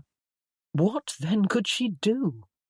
Lily entered her room and removed her hat and set it on her bed. She sat down at her desk, rested her chin on her hand, and wondered what Sophia would do in this situation. Lily knew that her sister-in-law had not had an easy time with James in the early months of their marriage. James had never intended to love her, and he had told her so matter-of-factly. But Sophia had not accepted that. She had never given up on her dream of love, and she had been patient. She did not push too hard, and she eventually won James's heart. Now they were closer than two people could ever be, and that's what Lily wanted and needed with Whitby. So she wrote the word patience on a piece of paper, folded it, and decided to use it as a bookmark, so that she would constantly be reminded that there was hope for happiness in the future, if not today. She'd waited all this time for Whitby. She could wait a little longer. This was still very new after all. They had their whole lives ahead of them, and surely the hours they did spend together would foster a deeper intimacy in time. Consequently, Lily did her best over the following week to be content with her new life at Century House. She enjoyed daily walks with Annabel, who was fast becoming a dear friend. She and Lily talked about books and music, and Annabel, who loved to paint, was teaching Lily all she knew. They painted together in the crisp autumn outdoors, with two easels side by side, and Lily's attempt at a landscape was slowly turning into something, though she wasn't quite sure what. Whitby grew stronger every day, and as soon as he was able to ride, he began travelling about the estate, becoming more involved in its management. One particular afternoon, he rode his horse to where Lily and Annabel were painting. He had appeared genuinely impressed with Lily's first effort at becoming an artist. She smiled up at him and told him he should join the theatre. He winked at her from high in his saddle and galloped off, and that was basically the way things were between them. He was always charming and flirtatious, and she was always happy and smiling, amusing him when she could in the day, giving him pleasure, and taking pleasure for herself at night. They never talked about anything of great consequence, however, other than reporting to each other about their separate activities during the day. On the other hand, they were very candid in bed, and they were honest about how they could please each other physically, and she was thankful for that at least. Consequently, Lily clung to the secret hope that giving Whitby a child would bring them closer, and she was quick to send for the physician when her courses did not come after another week, and she began to develop a sore throat. Sadly, the news that Lily was expecting a child was not cause for celebration, for the doctor also delivered a second diagnosis. Lily was most likely coming down with the same mysterious illness that had afflicted Whitby at Wentworth Castle. That night, after the doctor left, Whitby sat in his study alone for a long, quiet hour, not moving from his chair by the fire. He stared into the flames, remembering Lily as a young girl. He had been protective of her then, and though certain significant aspects of their relationship had changed, he still felt exceedingly protective. She was his wife. Later, when the flames died down, and he found himself staring at a single log that was pulsing with a hypnotizing red glow, he rose purposefully from his chair. It was getting late. He had to go to her. He went to his wife's bedchamber as he always did, though he felt differently when he knocked on the door, for under the present circumstances he could not seem to overlook the fact that it had once been his mother's door. And rather than the lustful anticipation he was accustomed to feeling when he visited Lily in her bed, an agonizing dread had overtaken his senses. He did not want to make love to her tonight. He wanted only to see how she was feeling. He did not want to tire her. "Come in," Lily said from inside, so he pushed the door open and entered. She was in the process of sitting up in bed to lean against the headboard. He could see by the dishevelled state of her hair and the chaos of the blankets that she had been sleeping. She was smiling at him, however, trying to hide the fact that he had disturbed her. Like an angel or a devil on his shoulder, his old jaded self urged him to be careful and protect himself, especially now that she was ill and pregnant. He moved fully into the room and sat on the edge of the bed. "I woke you."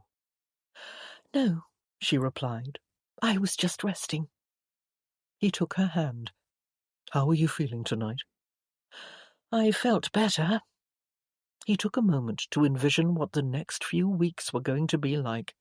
He thought of the fever, the fatigue, and he thought of Lily struggling to get well as he had done. "Would you like me to send word to your mother?"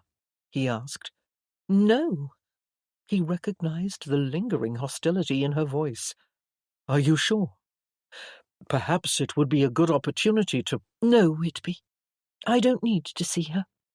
I don't want to." She lowered her gaze. "Besides, I doubt she would come anyway."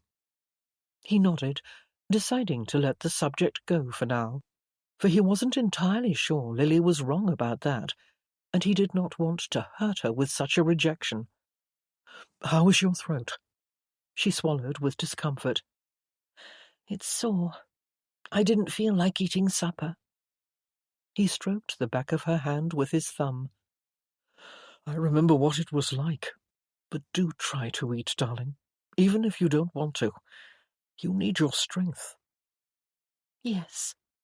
Her face warmed with a smile, and she placed her hand on her belly.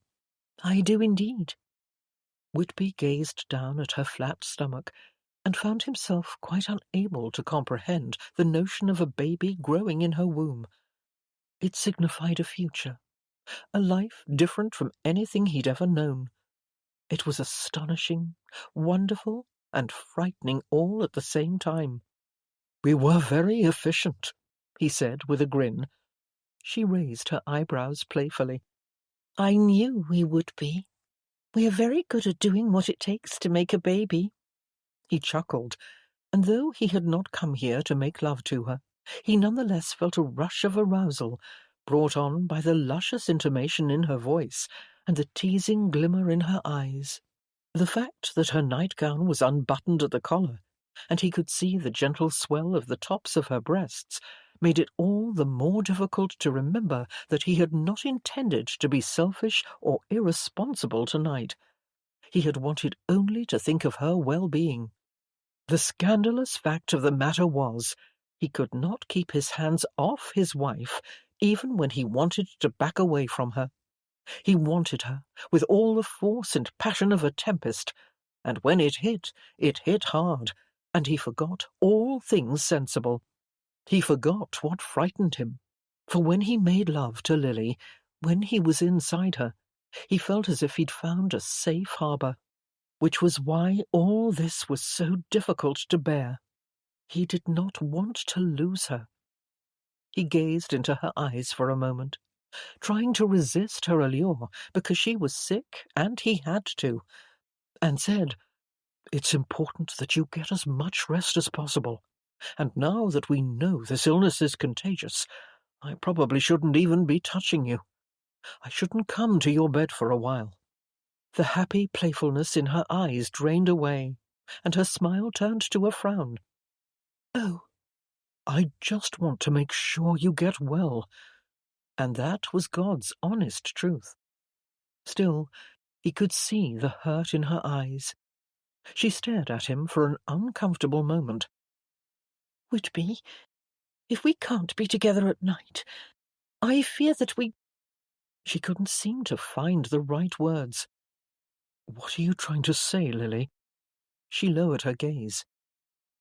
"You've seemed distant since we came here. It's not like it was at Wentworth." He swallowed hard. How could he reply to that? His first instinct was to tell her that she was being silly.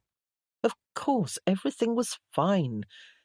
That was how he'd intended to behave in this marriage. He had wanted to do everything necessary to make her feel happy and loved, even if it wasn't real. He had wanted only to be charming for her and make her smile. He was presently, however, feeling an incomprehensible compulsion to reveal himself to her, perhaps for the same goal, to reassure her and make her happy. Such behavior with any woman was outside of his experience and normal realm, and when his reply made its way out of his mouth, he felt as if the world was spinning in a new direction.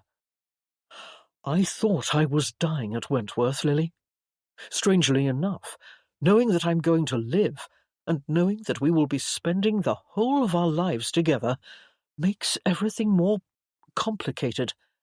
It's been an adjustment." Lily gazed at him with parted lips. "You have reservations about our marriage?" Yes, he did. But he did not confirm it with words or gestures, because he knew it would hurt her.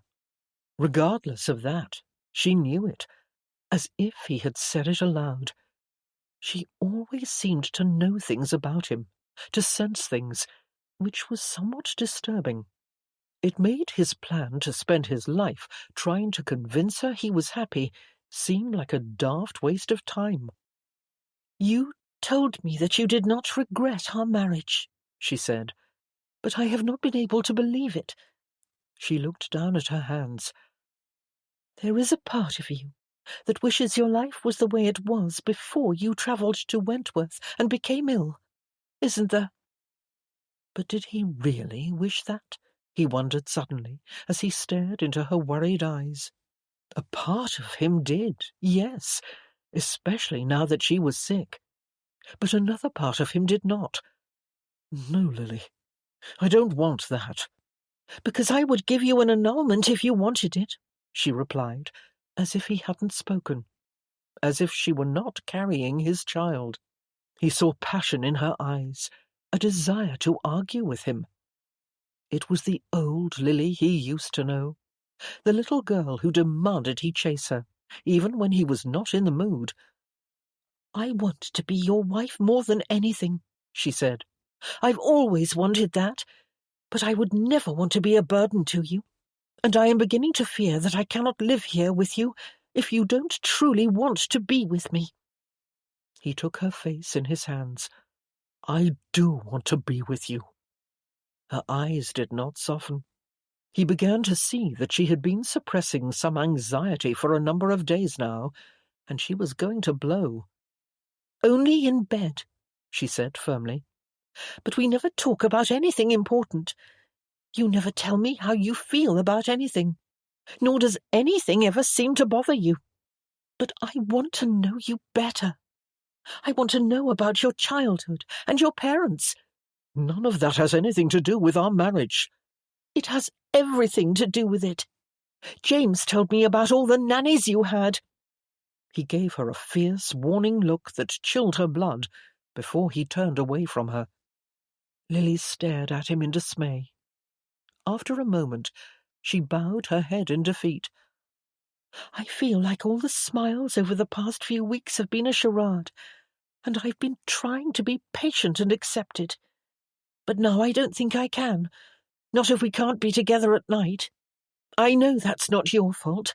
My illness is contagious, but I need the truth out in the open, Whitby.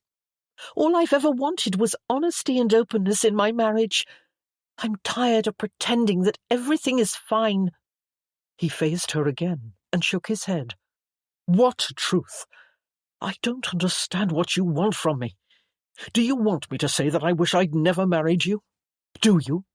Because I won't say that." "Even if it's true?" He had no answer. Whitby stood up and walked to the window. Lily tossed the covers aside and stood up also. "We both know you wouldn't have married me if you hadn't thought you were dying. I knew it, and I married you anyway, so there's no point trying to deny it. We both entered into this with our eyes open, but now I sense that you feel trapped, that you feel you're stuck with me, and you have to stay here and do your duty and nurse me while I'm ill, when what you really want to do is be a free man again." He felt his temper rising. Where the hell is this coming from? I don't want to be a free man. No woman had ever pushed him so far or so hard before, and now, more than ever, he did not want to be pushed, not when he had already given so much. Bloody hell, he had given up his freedom for her, and he had put a child in her womb. Was that not enough? "The point is," he said, taking an angry step toward her, "that I did marry you, and it doesn't matter why or how. That is in the past. What matters now is that you are my wife, and you are expecting my child. And damn it, Lily, I have done everything I can to make you happy, and be the husband you want me to be. I come to your bed every night." Lily stared at him, her frustration still evident in her fiery blue eyes. "There it is. You do all that because you think it's what I want, not because it's what you want. All I want is for you to talk to me. I want to know what you're feeling." When he said nothing, she turned away from him. Her voice softened. "I believe we have both put ourselves in a difficult situation. You are stuck with a wife you never wanted, and I am stuck with the knowledge that I was naive and didn't know what I was getting myself into. Everyone tried to tell me that, but I wouldn't believe it. I just wanted you, at any price. But now I'm not so sure." "Not so sure," he replied furiously. She had told him she loved him no matter what, and contrary to what she thought, he had loved her in return. He had. He had loved her the only way he knew how. He had married her for God's sake. Now she was changing her mind. Anger coursed through his veins. He had not asked for any of this. He did not want to feel this. "You're the one who came to me wanting only to give me an heir, remember?" She nodded. "Yes, but you were different then. The way you held me, the way you talked to me. I believed you could truly love me. But I fell in love with a man who doesn't really exist. That man died when you found out you were going to live." Good God, he had not deserved that.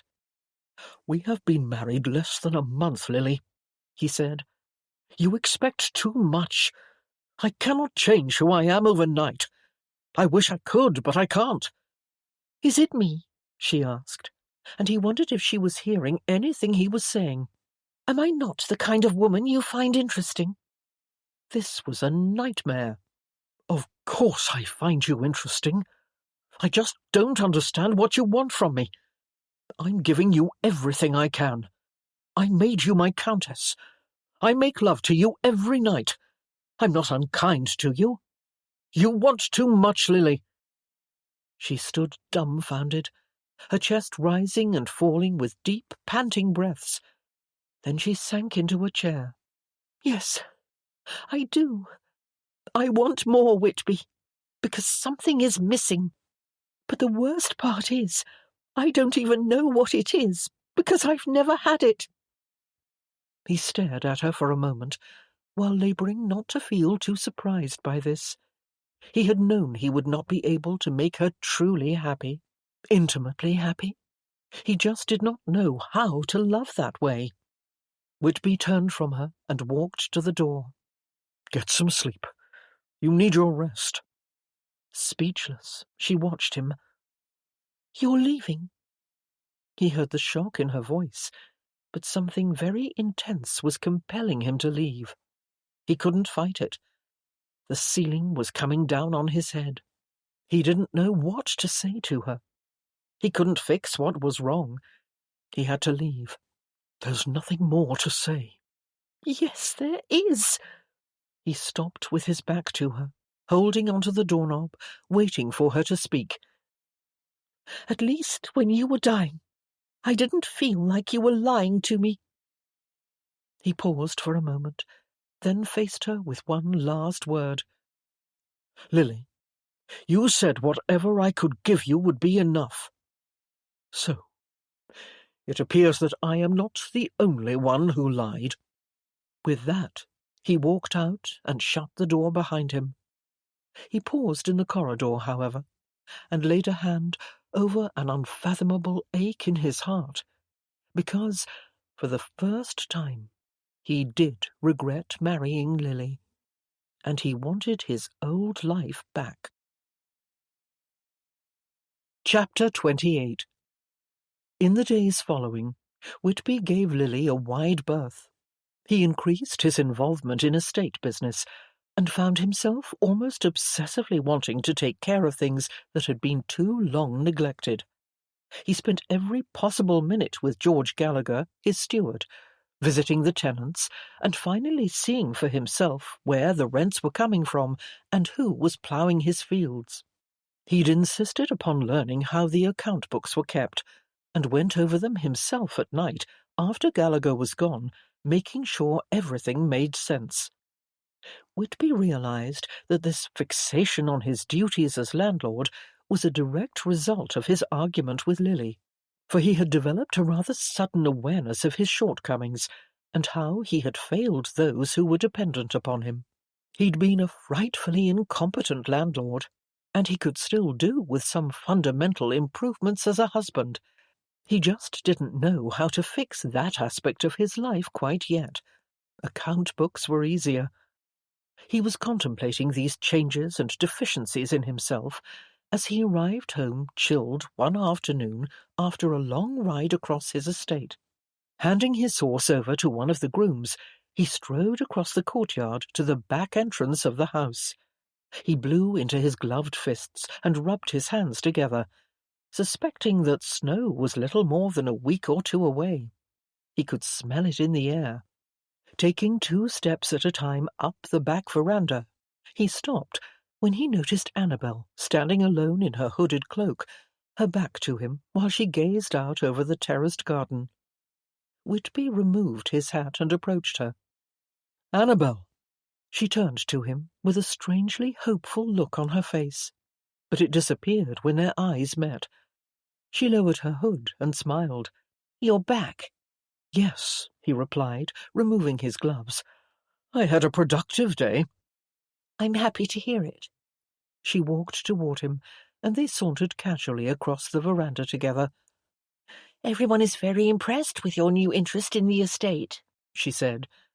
"My maid told me you've been the topic of discussion at the servants' table." He raised his eyebrows. "Is that so? I suppose they're not accustomed to seeing me up before noon." She laughed. "No, they are not, and neither am I. I'm very proud of you and happy for you. I knew there was a dedicated, responsible man inside you somewhere."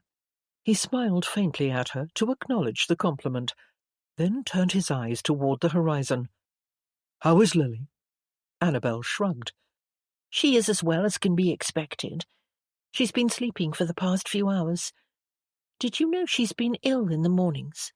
The doctor says it's normal." He stared at her for a few brief seconds before replying. "No, I didn't know that." "Well, maybe you should go and talk to her. I know the doctor said you should limit your contact with her because of her illness, but I don't think he meant you had to avoid her altogether." Whitby leaned on the balustrade, cupping the rail with both hands. "I'm not sure that's such a good idea." What do you mean? Of course it is. He squinted in the other direction. Things are rather strained between Lily and me at the moment. It's strained because you won't talk to her.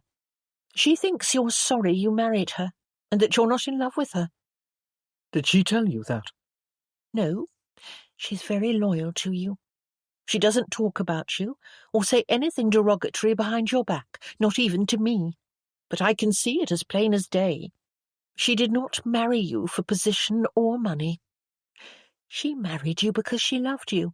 So you need to be there for her and reassure her that you're not sorry you married her and that you do care for her. Whitby sighed and shifted his weight at the balustrade. I assure you, Annabel, that's been my intention all along, and I've tried. She frowned at him, looking perplexed. Then what's the problem? She doesn't believe me. She can see right through me. See through you? Annabel's shoulders rose and fell with a disheartened sigh. Do you mean to tell me that any reassurances are untrue? That you do regret being married? Whitby! He bowed his head. No, Annabel. I needed to get married. I wanted to. I was just having a hard time taking the step. So I don't regret it entirely. I'm glad it was forced upon me. I'm not sure I would have done it otherwise. Forced upon you? Good heavens! Don't ever say that to her. It's not the sort of thing a woman wants to hear. He slowly blinked. I've already discovered that. But regardless, it wouldn't matter if I said it or not. She knows. That's the problem with marrying someone you've known forever. They don't believe your lies. Annabel seemed taken aback. Whitby, you're not lying to her, are you? You do care for her. Of course I do. Then why do you avoid being with her? If you are happy with her, she will see it and feel it. And how do you know so much about love? She was silent for a moment, as a chilly breeze swept at her skirts. Because I did love once, foolishly, mind you, and I have many regrets about it. I've had years to reflect upon it, and imagine how my first experience with love should have been, how I wished it had been. Whitby recalled the day he learned what had occurred between Annabel and Magnus. He turned toward her and took hold of her hand. I am surprised to hear you use the word love. You despise him. She looked down at their entwined hands. Yes, I do, knowing the truth about him as I do now. But for a brief time, before I discovered what kind of man he truly was, I fancied myself quite passionately in love, and I remember all too well how it felt. Whitby stared with melancholy at his sister. Annabel sighed. As you know, he broke my heart. But you do not have to fear heartbreak like that with Lily. She is a wonderful woman, completely devoted to you. Appreciate her. Appreciate what you have. You don't know how lucky you are. Whitby thought about that for a long time before he replied. There are many different kinds of heartbreak, Annabel. With a furrowed brow, she studied his eyes as if trying to decipher his true meaning. Are you worried about her having the baby? He shrugged, though he knew she would not buy into the dismissing gesture. She's healthy and strong, Whitby. No, she's not. Annabel reluctantly nodded, conceding to Whitby's point only briefly before she picked up her argument again. She will be when it comes time to bring the baby into the world. Perhaps. Is that the root of the problem? Annabel asked. Because if it is, you should tell her that. She would understand, and I believe it would ease her mind. It would let her know that you truly care. I can't tell her that, he said harshly. I don't want her to know I'm worried. I don't want her to spend the next 9 months distressing herself about the birthing bed. She'll stress about something else if you don't, and I believe that will be worse. Trust me in that regard. He noted the grim expression on his sister's face. It was the look of a woman who had lived once, but was now merely coasting through an existence toward the end. Whitby pushed himself away from the balustrade. He reached for Annabel's gloved hand, raised it to his lips, and kissed it affectionately. "Thank you for trying to help. I do understand what you have said, and I will give it some thought.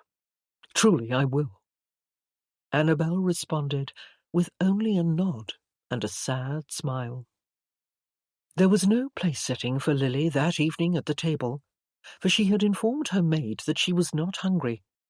As a result, Whitby found himself eating his own dinner in heavy silence, contemplating everything Annabel had said to him that day, while he stared at his wife's empty chair. He realized suddenly that Annabel was right.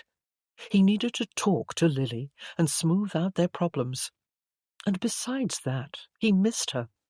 He wanted to go to her bedside and apologize. When dessert was served, he declined and excused himself from Annabel's company. Annabel understood, of course, and was more than happy to see him go. He headed toward Lily's rooms, wondering if she hadn't come to dinner because she was still too angry with him. Or had she not come because she was so weak she couldn't even rise from bed just to sit in the company of others for a short while? The possibility that she was that weak sent a sickening lump of dread into his gut. He quickened his pace down the dimly lit corridor. When he reached her rooms, he knocked, but no answer came. He did not knock a second time. He pushed the door open and walked straight in. The room was quiet, lit only by one lantern. Lily was alone, sleeping on her side, facing the window. Whitby walked softly to her, not wanting to wake her, but when he came around the foot of the bed and saw that her face was ashen and her hair damp around her forehead, he wanted very badly to wake her, so badly that his breath caught in his throat. He went to her side and shook her. "Lily!" When she did not stir, he placed a hand on her cheek to check her temperature. The heat from her clammy skin nearly scorched him. "Lily!" he said again, shaking her harder, but still she did not move. He charged from the room and dashed down the corridor and stairs, through the main part of the house to the servants' wing. He ran to Clark's sitting room. "Send for the doctor," he said quickly to the man, who was sitting at his desk with a pen in his hand. "Send a groom on the fastest horse. Tell him to take steamer. Lady Whitby has come down with a fever." Clark stood immediately and made haste to see that his master's firm instructions were carried out, while Whitby turned from the room to go and fetch Annabel. He hurried back to the dining room, where she was sitting by herself, quietly eating her dessert. She turned in her chair when she heard the commotion of his intrusion. "Come quickly," Whitby said. "It's Lily." Annabel stood and dropped her napkin onto the table. She picked up her skirts and ran to follow him upstairs. Time slowed to a plodding, sluggish pace after that, while they waited in Lily's bedchamber for Dr. Benjamin to arrive. Annabel busied herself by putting cool, damp cloths on Lily's head and chest, while Whitby moved from the chair at her bedside to the window to watch for the doctor, then back to Lily's bedside again.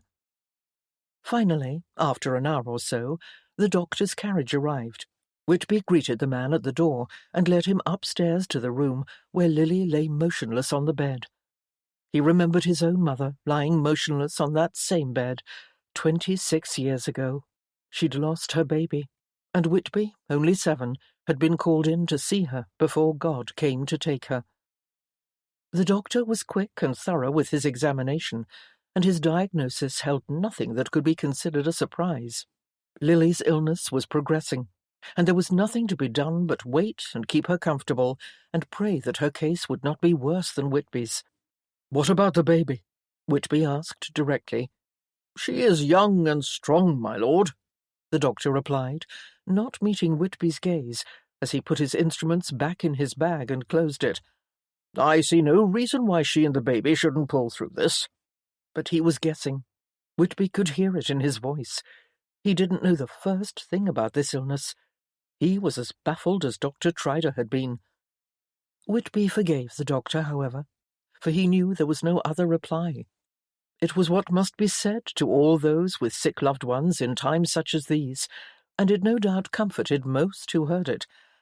But Whitby did not possess the optimistic hope of the common man. Whitby had suffered too much loss to believe that all would work out. The doctor walked to Whitby and squeezed his shoulder. "I recommend that you go back to your own room tonight, my lord. You must get your rest. Consider also that this disease is contagious." Whitby did consider that. He had thought about it very carefully, in fact. He had also realized that no one but Lily had caught it from him, even though others had tended him, so he couldn't help but suspect it was not something passed on through casual contact. The doctor stayed for a short while and gave them instructions to continue keeping Lily cool with damp cloths. He promised to return in the morning to check on her.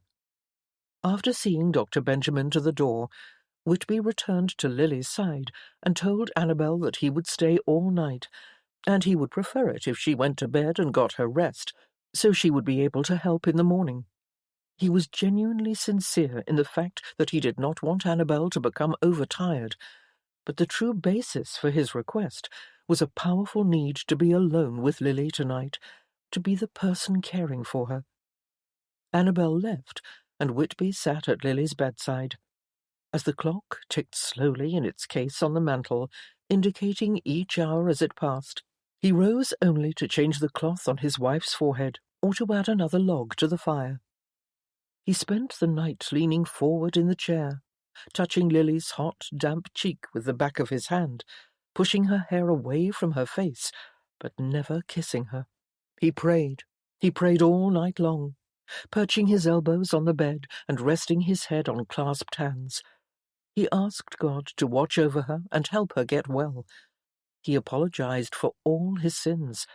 He made promises of all sorts and sizes. He also spent a great deal of time staring at the wall, remembering the pains of his childhood. He remembered the midwife wiping blood off the floor when he had been taken in to see his mother. He remembered the long line of carriages accompanying his mother's coffin to the family tomb, and not long after, his father's coffin, and then his brother's. Though others had wept, Whitby had not shed a tear. He'd been too numb to feel anything. He still felt numb like that much of the time now, though he was experiencing more than a little sensation tonight, the disturbing, choking feeling of fear, the familiar dread of grief in the offing. He did not enjoy it. He did not want to feel it again, and somewhere within the dizzying realm of his consciousness, he felt something inside himself wanting to take a step back, to retreat from all this. When dawn finally broke, and light found its way into the dark bedchamber, Whitby clasped Lily's hand. Feeling weary, both physically and mentally, he rubbed his stubble jaw and bowed his head. He wanted to kiss her hand, but resisted. Just then, he felt the miracle of her body stirring, and heard the sweet murmur of her voice. He lifted his head and stood quickly, leaning over her. "Lily, darling, I'm here." Her eyes fluttered open, and she looked up at him, disoriented. "Was I ill?" she asked groggily. He smiled down at her. "Yes, but you're better now. The doctor will be here to see you very soon." She glanced around and tried to sit up, and Whitby helped move her pillows. "I'm thirsty," she said. He poured some water and helped her hold the glass. She took a few sips, then lay back down again and closed her eyes. Whitby felt her forehead. She was not so hot now. The fever had broken. Just then Annabel knocked and entered. She walked to the side of the bed. "How is she?" Whitby could not speak. He swallowed hard over the aching knot of relief in his throat, taking a moment to gather words in his mind. Lily opened her eyes again. "I'm fine," she said, then turned onto her side, facing away from them. "I just need to rest a little while longer."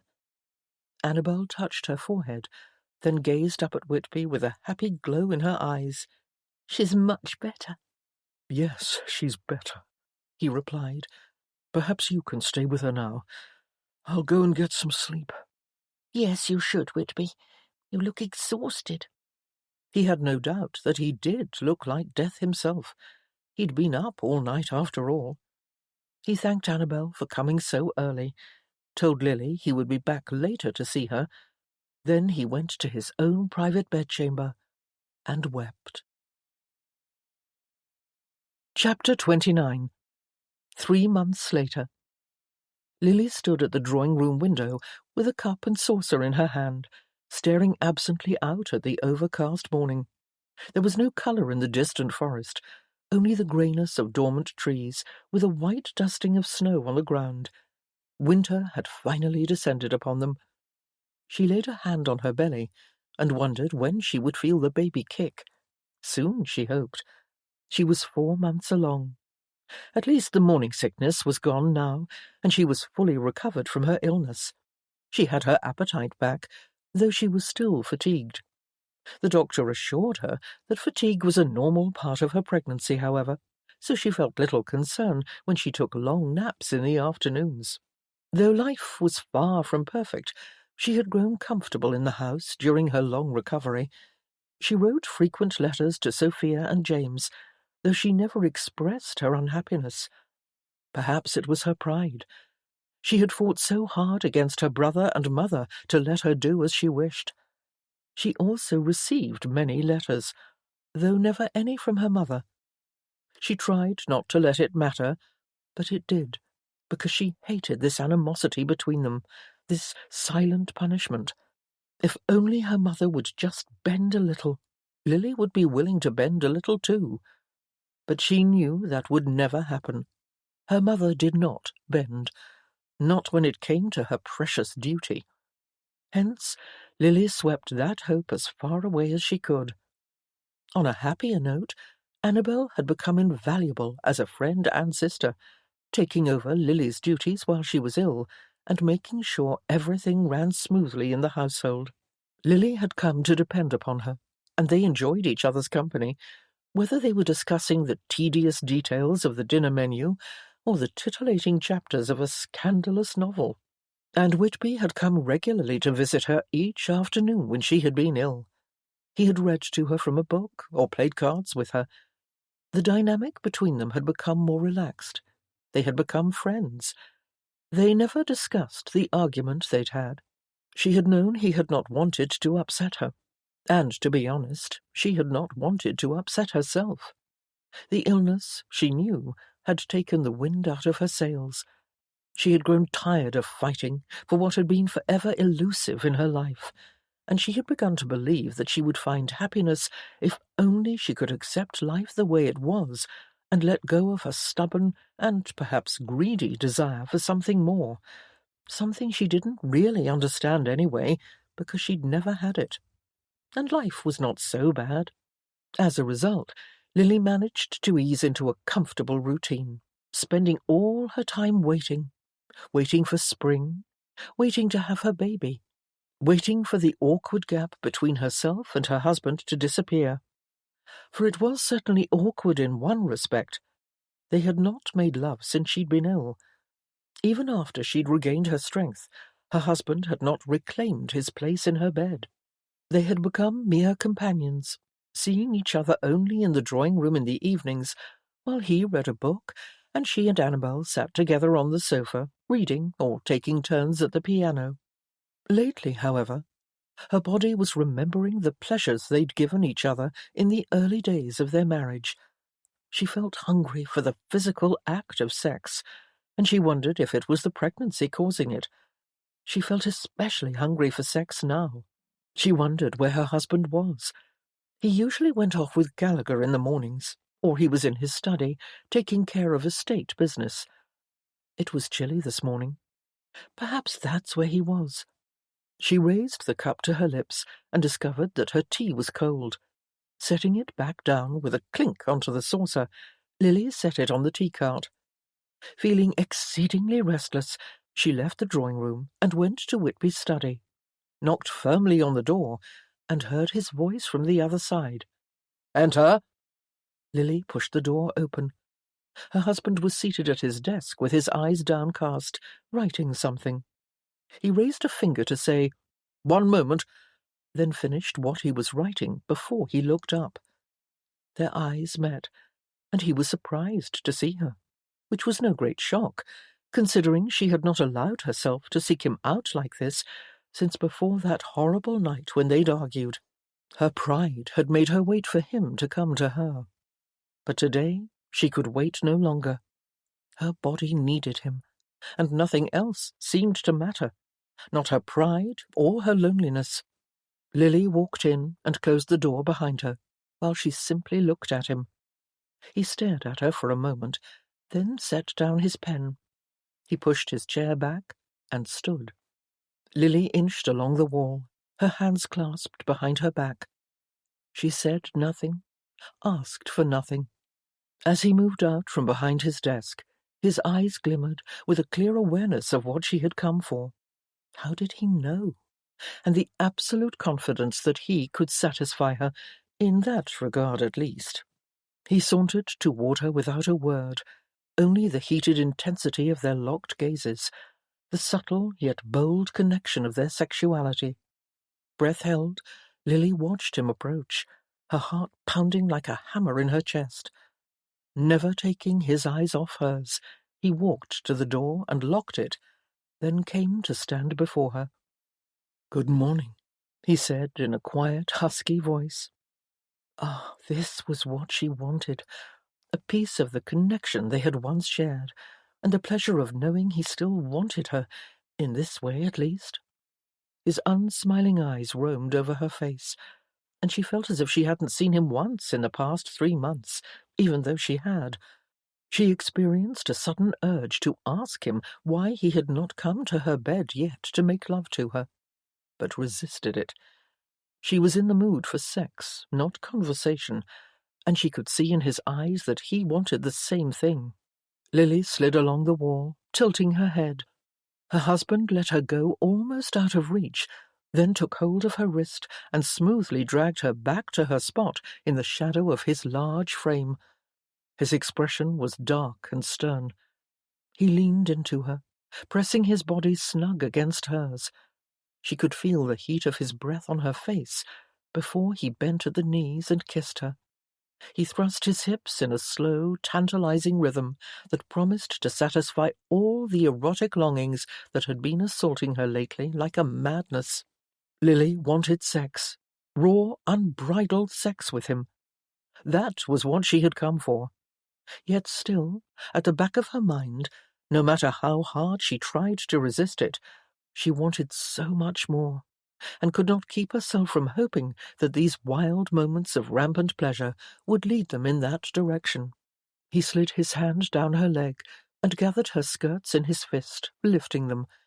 He kissed her again while she slipped out of her drawers. Then he kissed down the front of her gown to kneel before her. "Oh, yes," Lily's mind whispered as she tipped her head back against the wall and closed her eyes. She wanted Whitby with the unstoppable fury of an inferno. Here, now. She wanted to feel the tingling rapture of his mouth upon her, working its incomparable magic. Shamelessly, she wrapped her hands around the back of his head and brought one hand back to grope for the chair rail on the wall to steady herself. Orgasmic sensation quenched all conscious thoughts in her brain. The room brightened to a white glow. Only desire existed for her, and soon she was overcome by a powerful release that shot through her body in a trembling blast, and she cried out in breathless delight. "Make love to me," she whispered, pulling him to his feet. Answering to her impatient need for immediate action, he quickly unfastened his trousers with swift, expert hands, bent slightly at the knees, and entered her in one smooth, steady thrust, proving to her that he had all his glorious strength back, and more. He groaned and held her close in his arms, making love to her firmly but gently up against the wall. Lily closed her eyes and revelled in the incomprehensible pleasure of the rhythm of their bodies in sync, until another climax came upon her, and she threw her hands back against the chair rail, trying to hold on to something while he moved deeper, finally throbbing inside her and burying his face into the crook of her neck. "Oh, Lily, I missed you," he whispered. The sweet sentiment, uttered so softly and sincerely after such a violent assault on her senses, sang in Lily's ears like a heavenly choir of angels. She wanted to shout out loud. "Did you really?" she asked, hugging him tight. He nodded, his lips still touching the side of her neck. "Yes, the past few months were like death for me." Oh, this had to be a dream. He had missed her, and he had told her so. Was this all she'd needed to do? Go to him and offer her body to him? Lily sighed. She reminded herself that what he'd just said to her was not a declaration of his undying love, and she must not forget her instinctive need to be cautious and realistic where her husband was concerned. He had broken her heart once already, and he had told her that he had no understanding of what she wanted. "I missed you too," she said, nevertheless. "I've missed this. Not just the sex, but being held by him. And I'm sorry." He met her gaze, looking surprised. "Sorry for what?" "For what I said to you before I got sick. When I said I liked you better when you were dying." He kissed her again, then withdrew and fastened his trousers. She let her wrinkled skirts drop from around her waist to the floor. She was surprised when he took her hand and led her to his desk chair, sat down, and pulled her onto his lap, because she thought he might want to get back to his work. Instead, he held her face in his hands and kissed her a few more times. "I'm sorry too," he said, "and I'm glad you're feeling better." "I'll try not to get sick again." Whitby looked into Lily's striking blue eyes and fought to comprehend the intensity of his emotions just now, when she'd apologized to him so sweetly, after he'd made love to her wildly up against a hard plaster wall. He had made love in that fashion many times over the years, with numerous beautiful women whose names he did not recall. This type of swift sexual encounter was almost always about sex for sex alone. He had felt at first that this encounter with Lily was a similar thing. He had recognized the heated look in her eyes and had understood what she'd wanted, and he'd wanted to give her the pleasure she yearned for a lady's pleasure was always a foremost concern for Whitby. It was part of the allure of making love. But today had been nothing like those casual encounters in the back rooms of country houses. Today, he had been astonished by the roar of his emotions and the pure, unmitigated joy over the fact that his wife had come back to him, that she had forgotten some of her disappointment in him, and she was well and strong. But then he recalled weeping for her 3 months ago, on that nightmarish morning, when he had prepared himself for the certain loss of her. He had consciously become a widower in his mind that day. He had given up the idea of making any effort to love his wife.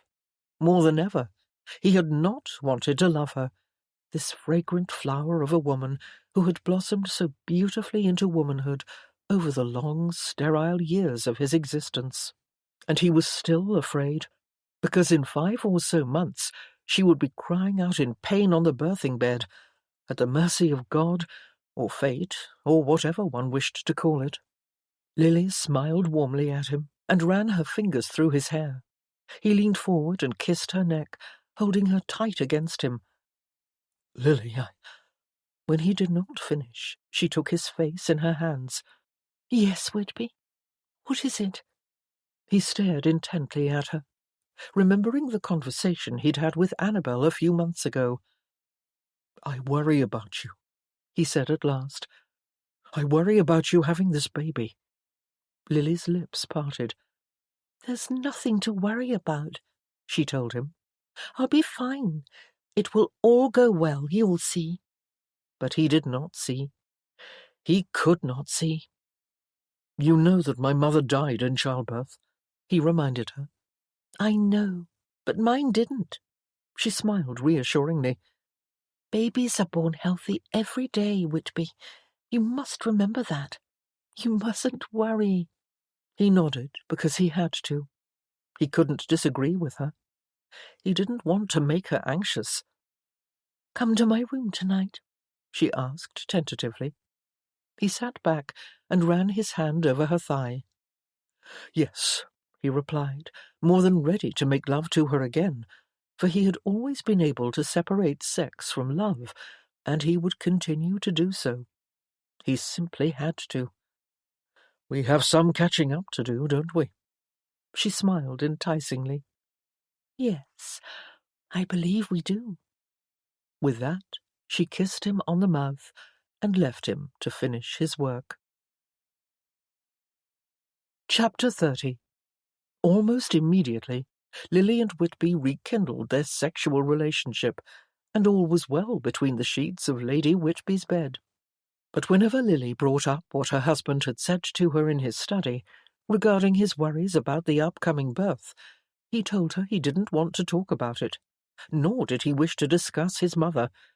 He would either change the subject, as if there was something much more interesting that he wished to talk about, or he would express annoyance. Consequently, Lily ceased mentioning it, because she did not want to lose him again. But as a result of those awkward, uncomfortable conversations, she had begun to accept the possibility that she was not the true mate of her husband's soul, for there was still some distant part of him she could not reach. Many times she felt sad for him, to think that he had never found the great love of his life, and that he had married her because he'd believed he was out of time and he'd needed a wife and heir. Other times she worried that if she was not the great love of his life, somewhere out there another woman was.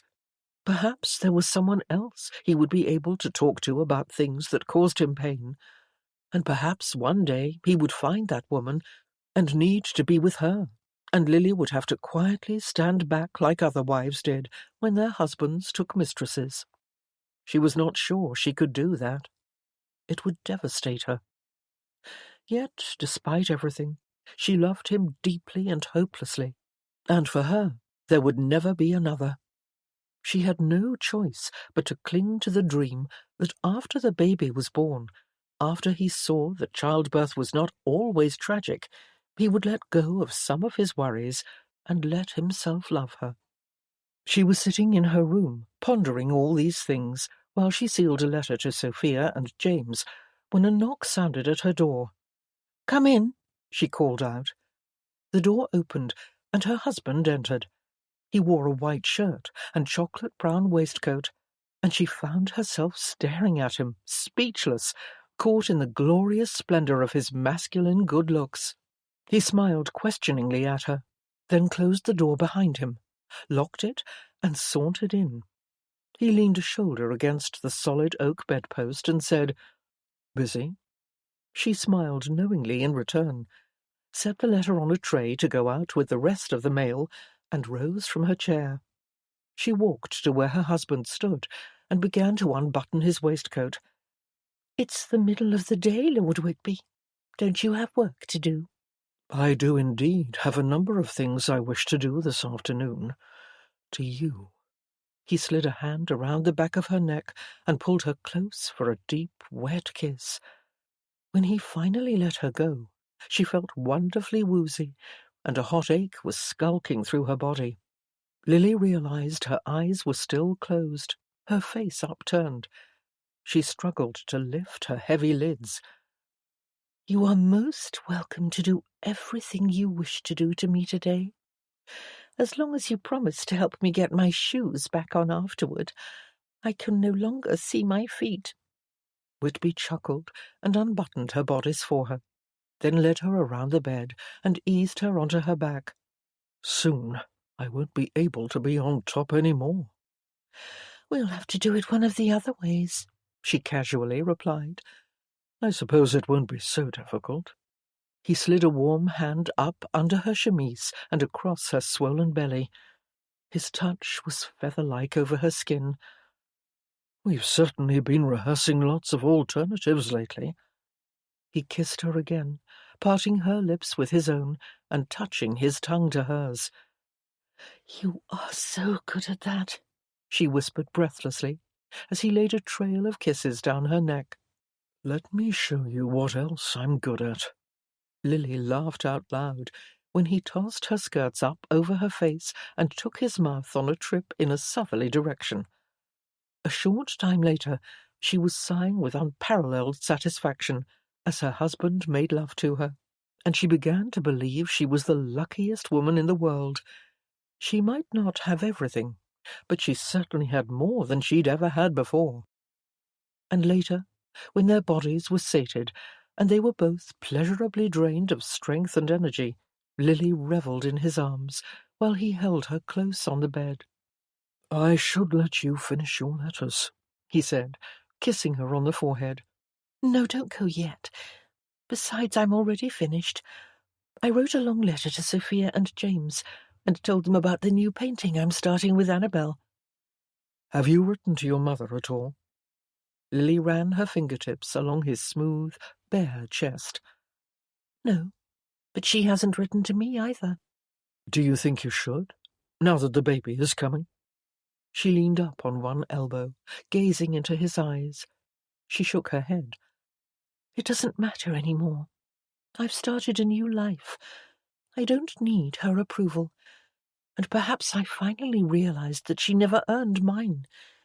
I don't feel hurt any more. I don't feel anything about her."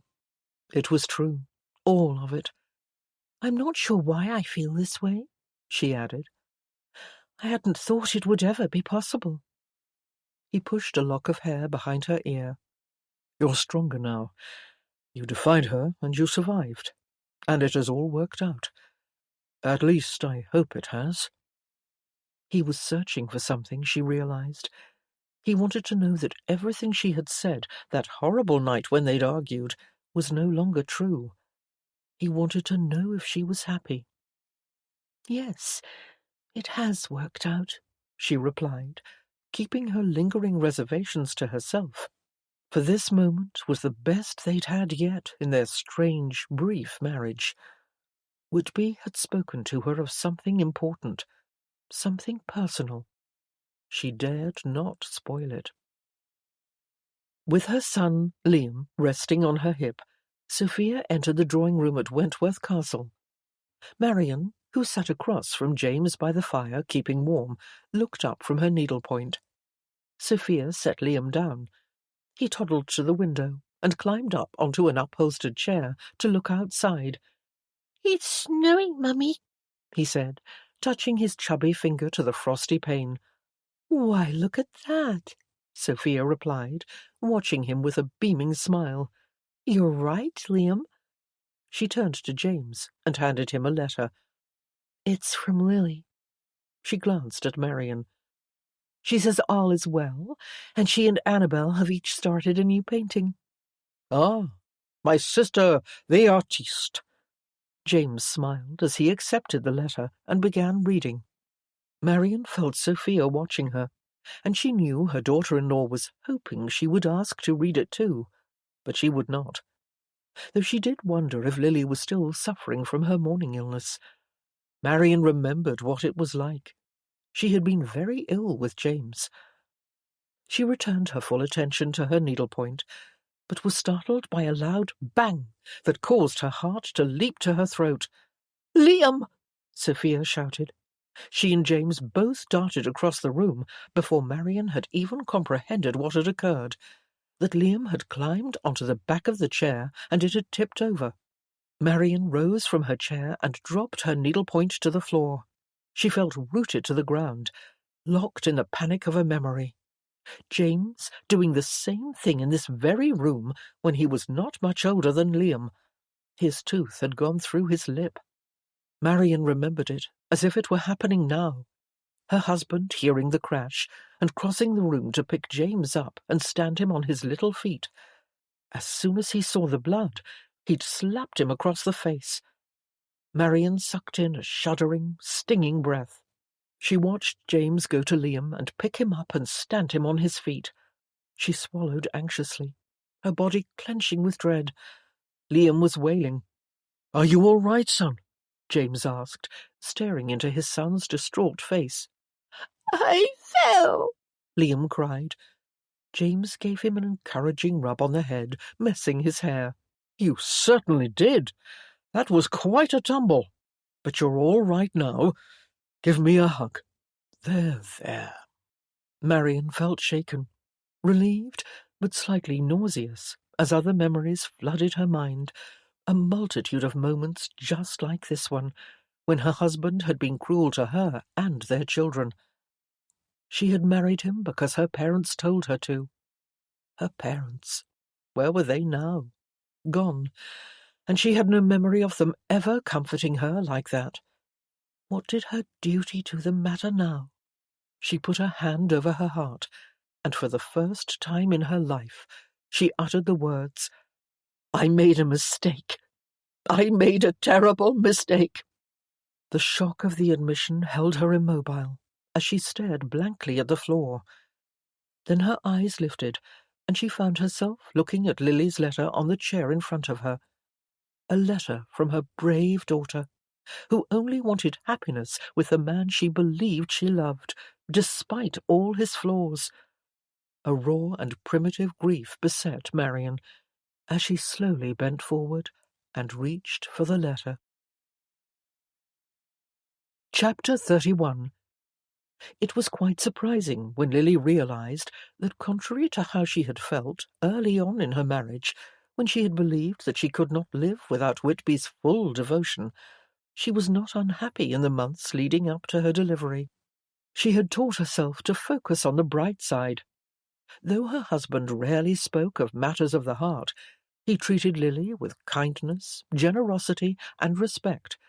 He never uttered a cruel word to her, nor did he criticize her running of the household or anything else she did. He complimented her on the way she looked, laughed at her jokes, listened with interest to whatever she wanted to talk about, and he was a magnificent, tireless lover. He made love to her whenever she wanted it. He had an uncanny ability to recognize when she did, and he was sensitive to the times she did not. They had, as a result, learned to take each day as it came, not spending a great deal of time together, for he had transformed into a very dedicated landlord, and spent most of his days making improvements to the estate, both large and small. He had earned the respect of the tenants and the household staff, and for that Lily was proud of him. All in all, it was a comfortable life.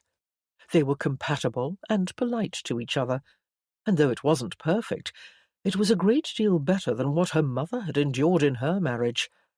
Lily endeavoured to remember that.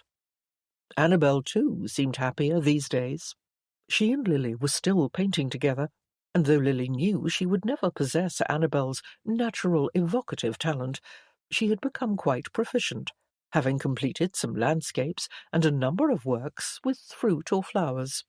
Lily had also managed to convince Annabel to consider the attentions of Mr. Mackintosh, a most agreeable gentleman who had rented a small manor house on the far side of the village. He was an older man, with 3 grown children, and he had lost his wife to an illness a few years earlier. He was financially well off, and considered by all who knew him to be a man of honour and integrity. Though he was not the most handsome man in England, he possessed an attractive, masculine appeal, and he had striking pale blue eyes. Annabel was flattered by his attentions, and even seemed willing to believe that a happily ever after might be possible for her. She liked Mr. Mackintosh very much. And so spring arrived, bringing with it rain and blossoms and colourful, fragrant life as Lily neared the end of her confinement. With only a few weeks before the baby was due to arrive, she had taken it upon herself to redecorate the nursery, for nothing in the room had been changed since Whitby was a baby, and for all she knew, the rugs and wall coverings had been there since the Dark Ages.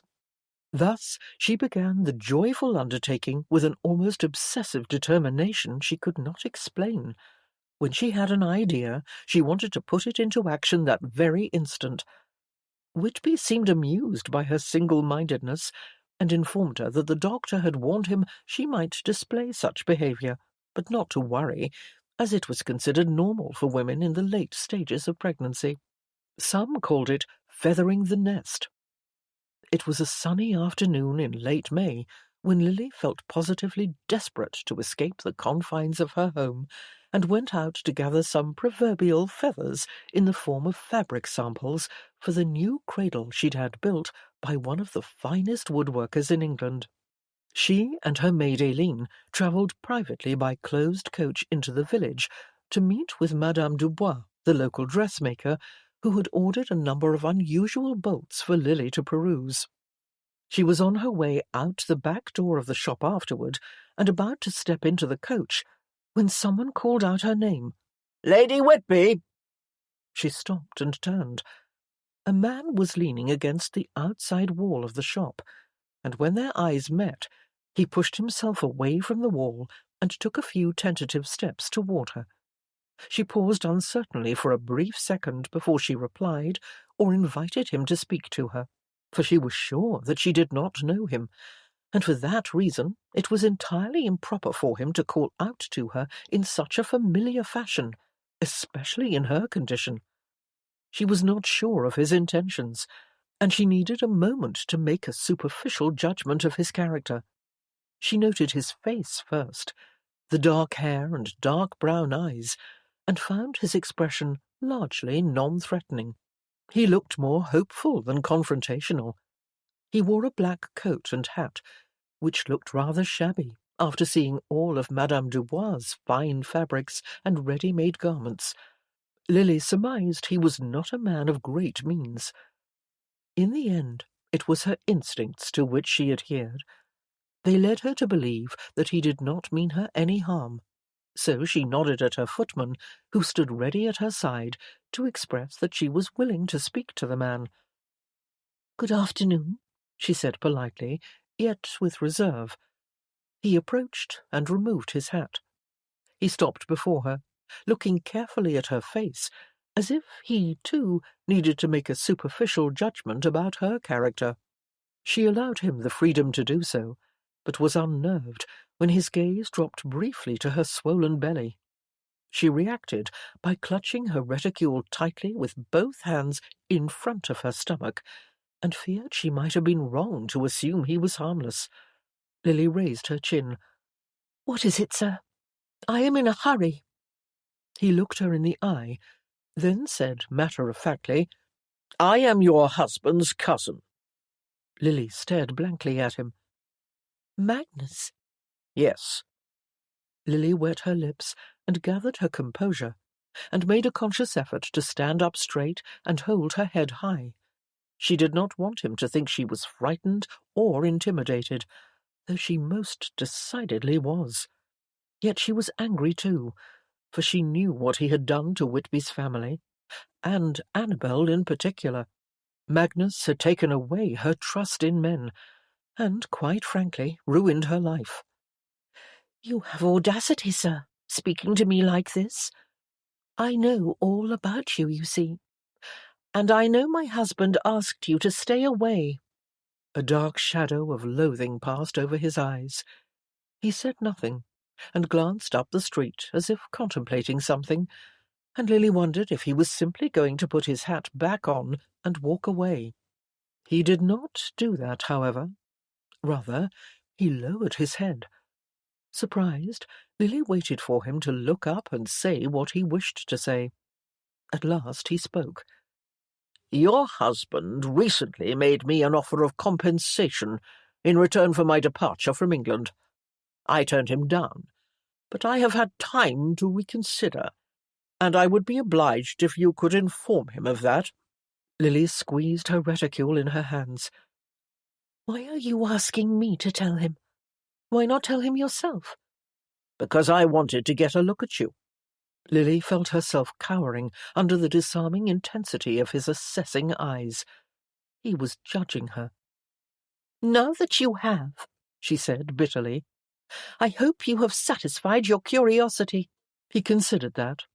"I suppose, but now I feel only pity for you." Lily clenched her teeth together in umbrage. Why, may I ask? Because you married my cousin. He backed away and gave a slight bow. You can tell him I will be at the King's Arms Tavern this afternoon. Thank you for your time, Lady Whitby. Lily stood dumbfounded by this man's effrontery, and shaken by his almost tangible resentment. She turned to climb into the waiting coach, but he called out to her again. Lady Whitby! Lily froze. She thought about ignoring him, but something made her turn back. Curiosity, perhaps. Say hello to Annabel, he said. They were taunting words. Later, when she repeated them to her husband, he would most definitely blow a gasket. But strangely, as Lily stood and looked into Magnus's eyes, she wondered if he was simply being sincere, and was not shooting a poisoned arrow. "I will tell her," she said at last, realizing she was again being guided by her instincts. She took a moment to ponder that before she stepped back into the coach. On her way home, Lily had time to reflect upon her conversation with Magnus, and wondered how she was going to explain it to Whitby. But then the coach hit a bump in the road, and she lifted clear off the seat. Aileen, across from her, grabbed at the side to steady herself as the vehicle suddenly swayed and swerved on the road. Bouncing and rattling until it finally lurched, the back end dropped violently with a clamorous crash that Lily felt all the way up her spine. Her heart dropped too, as panic surged into her blood, and she was tossed like a doll to the side. Her head smacked the window. Aileen was screaming with terror. The world shook and quaked in front of Lily's eyes as the vehicle tilted and was pulled jostling along the road at a dangerous angle. The coachman's deep voice hollered at the horses outside. Then the world spun in circles as the vehicle flipped and Lily was knocked unconscious. As it turned out, they were not far from the house when the coach overturned. When Lily opened her eyes, she was staring up into the face of her husband, who was slapping gently at her cheek. She blinked up at him a few times, struggling to gather her wits, for she wasn't quite sure where she was or why he looked so concerned. Then she remembered the coach swerving and realized she was still in it, and it was on its side. "The baby!" she cried, touching her belly. Whitby was kneeling on one knee. "I need you to stay calm, Lily. The doctor is on his way. Are you all right?" She tried to sit up, her belly heavy as she pushed up with one arm. "I think so. I don't feel any pain anywhere." She put her hand on her forehead. "What happened?" "The coach lost a wheel." Lily looked around the interior. The curtains were hanging at a bizarre angle. "Where's Aileen? Is she hurt?" "She's fine. She's the one who ran for help. It's you I'm worried about. You're sure you're not hurt?" Lily shifted and sat up straighter, her hand still resting protectively on her belly. "I'm fine, I think." He helped her stand, and she realized that the only way out was through the door over her head. "Thompson," Whitby called, "come and lend a hand." Within seconds there was a thumping on the outside of the coach, and a footman's face appeared against the blue sky overhead. He reached down to Lily. Whitby made a stirrup with his hands. "Put your foot here, and I'll boost you up." "Boost me up? I weigh a ton," Lily replied, self-consciously. "Do not concern yourself. I am prepared to put my back out." He gave her a small grin, though she could see the worry in his eyes. Feeling more than a little worried herself, for she had not felt the baby kick since she'd opened her eyes, Lily did as he instructed, and with a few grunts and groans and the use of muscles she did not know she possessed, she was soon on her hands and knees on top of the overturned vehicle, rising up to her feet. The team of horses, harness and all, was long gone, taken back to the house, she presumed. "How long was I out?" she asked, as soon as Whitby, with the help of a footman, was up through the door and rising to his feet beside her. "About 10 minutes, he said. "You have a bump on your head." He touched the tender side just above her temple. Lily jerked back. Ouch! We need to get you home. He hopped down to the ground and reached up. Down you come, darling. She fell into her husband's waiting arms with the full trust that he would see her safely to the ground, and soon they were travelling by open carriage back to the house. It was only then that Lily remembered her conversation with Magnus. Knowing what others had told her about his vindictive, malicious character, she balked at the coincidence of her coach losing a wheel within an hour of meeting him. She touched Whitby's leg. Startled, he looked at her. Yes? I met Magnus today, she replied, feeling half in a daze. Her husband's heavy lashes flew up as his eyes filled with hostile realization. His shock quickly turned to fury, and he leaned forward. Elbows on knees, he cupped his head in his hands. For a tense moment, he sat in silence. Then he turned to her and said, "Tell me what happened." Chapter 32. After the doctor finished examining Lily and assured her and Whitby that the baby was fine, Lily watched from the drawing-room window as her husband stepped into the carriage and drove off. She was deeply concerned. He was going to the village to meet Magnus, and she was afraid of what would occur when he found him. Whitby had assured her he intended only to discuss the offer he had presented to Magnus months ago, the offer that Magnus was allegedly now reconsidering. But she feared there would be more to the gentleman's conversation than that agreement, for her husband suspected Magnus of engineering the accident, and Lily knew he was wrestling quite violently with his wrath. Annabel entered the room. What did the doctor say? Lily crossed to her and took hold of her hands. Everything is fine. The baby is kicking again, and this bump on my head will be gone in a week. Annabel's shoulders heaved with a sigh of relief.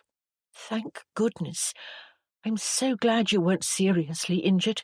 It makes me wary of ever going anywhere by coach again. Lily nodded distractedly. Is something wrong? Annabel asked, for she had grown very attuned to Lily's moods. Lily gazed despondently into Annabel's eyes. Perhaps we should sit down. Annabel joined her on the sofa. I must tell you what happened today, and explain where Whitby has gone. Annabel's expression revealed a sudden unease. This sounds serious. I believe it is. You see, a man approached me in the village today, and it turned out to be Magnus. Annabel slowly pulled her hand away from Lily's. That could not have been pleasant. Lily studied Annabel's expression, trying to decipher how she felt about Magnus being so close by, and hoping Annabel would be able to shed some light on all this. It wasn't so terrible, Lily replied, until the coach overturned. Annabel raised an eyebrow with a knowing cynicism. You think he did it, don't you? Knowing him, he probably did. Then she covered her mouth with a hand. Is that why Whitby left in such a hurry? To confront him? Yes. Annabel stood up. They'll kill each other. Lily felt a surge of alarm at Annabel's suggestion, but she had to keep her head. No, Whitby has gone to talk to him about something else. When I spoke to Magnus today, he said the reason he was here was to ask me to tell Whitby that he had changed his mind about the offer. What offer? Lily knew she must tell Annabel everything. She needed Annabel's wisdom, for Annabel probably knew better than anyone what Magnus was capable of. As soon as Whitby and I arrived here after we were married, Whitby offered Magnus a monthly income if he would agree to leave the country. Annabel frowned. But Magnus turned him down. Yes, but why would he change his mind now? That's what I'm trying to figure out. Perhaps because he knows that in a few short weeks he may no longer be heir to Whitby's title. Do you think that could be true? Annabel sat down again, ruminating over the question. I suppose. Do you think he will leave England now? After what happened today, I'm worried about the baby. Annabel shook her head as tears filled her eyes. I don't know. His hatred for this family has always been the driving force of his life. All he's ever wanted to do was hurt Whitby. What if he did this just to provoke him and draw him out? Lily heard the trepidation in Annabel's voice and began to feel that same fear herself. What if it were true? What if Magnus knew Whitby would leave here with no intention of negotiating a financial settlement? What if he knew Whitby would attempt to end the feud one way or another, and that was what he really wanted, a full-blown battle? But why does Magnus hold such hatred for the family? Does he not know that his father was dangerous? Does he not understand that they had good reason to send him away? Magnus only sees the world from his vantage point, and I expect his father pushed his own hatred into Magnus's head from a very young age. He thinks we are the villains. Can't we tell him otherwise? Can he not see reason? Many have tried. He never sees reason. He only casts blame. Lily stood and walked anxiously to the window. She thought back to her conversation with Magnus and remembered the look in his eyes and the way he had carried himself. She had not feared him, not completely. She had been wary of him because of what she knew, but something about him had been non-threatening. She faced Annabel. I hope Magnus does not provoke Whitby. I hope he really wants that settlement. But Whitby has already been provoked. You and the baby could have been killed today. Lily returned to sit beside Annabel. I am trying very hard to believe this is not what it seems. I don't see how you can. With a shake of her head, Lily reached for Annabel's hand again. Perhaps I should tell you, she said, that when Magnus was leaving, he asked me to say hello to you. Annabel looked as if someone had put a knife into her heart. She bowed her head. He is truly a vindictive man. No, it wasn't like that, Lily said. Not quite sure why she was defending him, but she needed to tell Annabel how it really was. He seemed almost sincere. I would even go so far as to say there was a hint of... She stopped, not quite sure she knew the right word to use to describe the look in Magnus's eyes, and not even sure she was correct about it. A hint of what? Lily thought about it for another few seconds. Remorse. He was not ridiculing you, I am sure of that. Annabel leaned back against the sofa. Remorse. She sounded doubtful. Yes, and that is what is giving me hope that everything will work out today. Annabel stared off in the other direction. Then she rose slowly to her feet and walked to the window. The light illuminated her face as she gazed toward the horizon. I understand that you need hope, Lily, but be careful not to let those hopes become too unrealistic. Magnus is a hateful man. Feeling all too anxious, Lily took a deep breath, for she knew that she had never been much of a realist where her hopes were concerned. Whitby walked into the King's Arms Tavern and spotted Magnus at a table in the shadows of the back corner, with a half-empty mug of ale before him. His head was tipped back against the wall, his eyes closed. Whitby took a minute to breathe and slow the blood that was raging through his veins. Then he slowly approached his cousin. He stood at the table, waiting for Magnus to open his eyes, but the man continued to sit in oblivious silence. Whitby was surprised. He had expected Magnus to be prepared for a confrontation, but he was completely open to attack. Whitby leaned forward, picked up Magnus's mug, and struck it down on the table to announce his presence. The beer sloshed over the brim. Magnus did not startle awake. He calmly opened his eyes and stared at Whitby, then sat forward and gestured to the chair opposite. Whitby sat down. "Drink?" Magnus asked. "No," Whitby replied. Magnus picked up his mug and downed what was left in it, then set it down and raised an arm to signal for another one.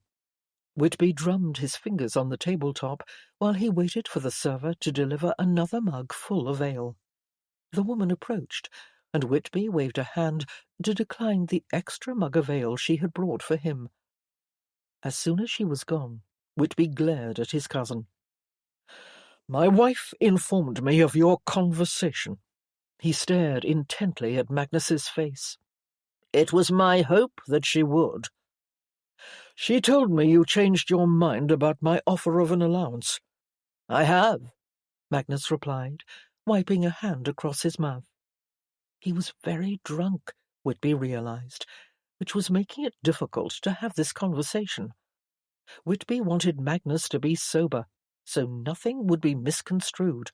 "There is only one problem," Whitby said icily.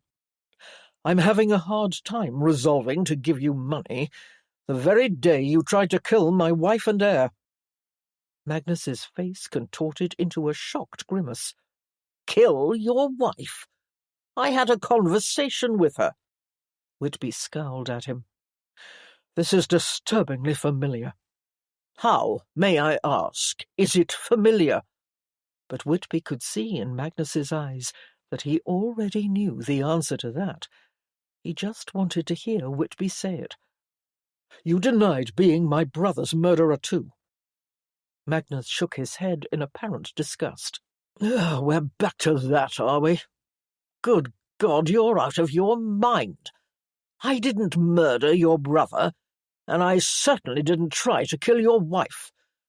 I've been sitting here all afternoon staring at the wall and drinking myself into oblivion." Whitby sat very still. His eyes narrowed. "You expect me to believe it was a coincidence?" "What was a coincidence?" Whitby cocked his head to one side. "How did you know Lady Whitby would be in the village when she was?"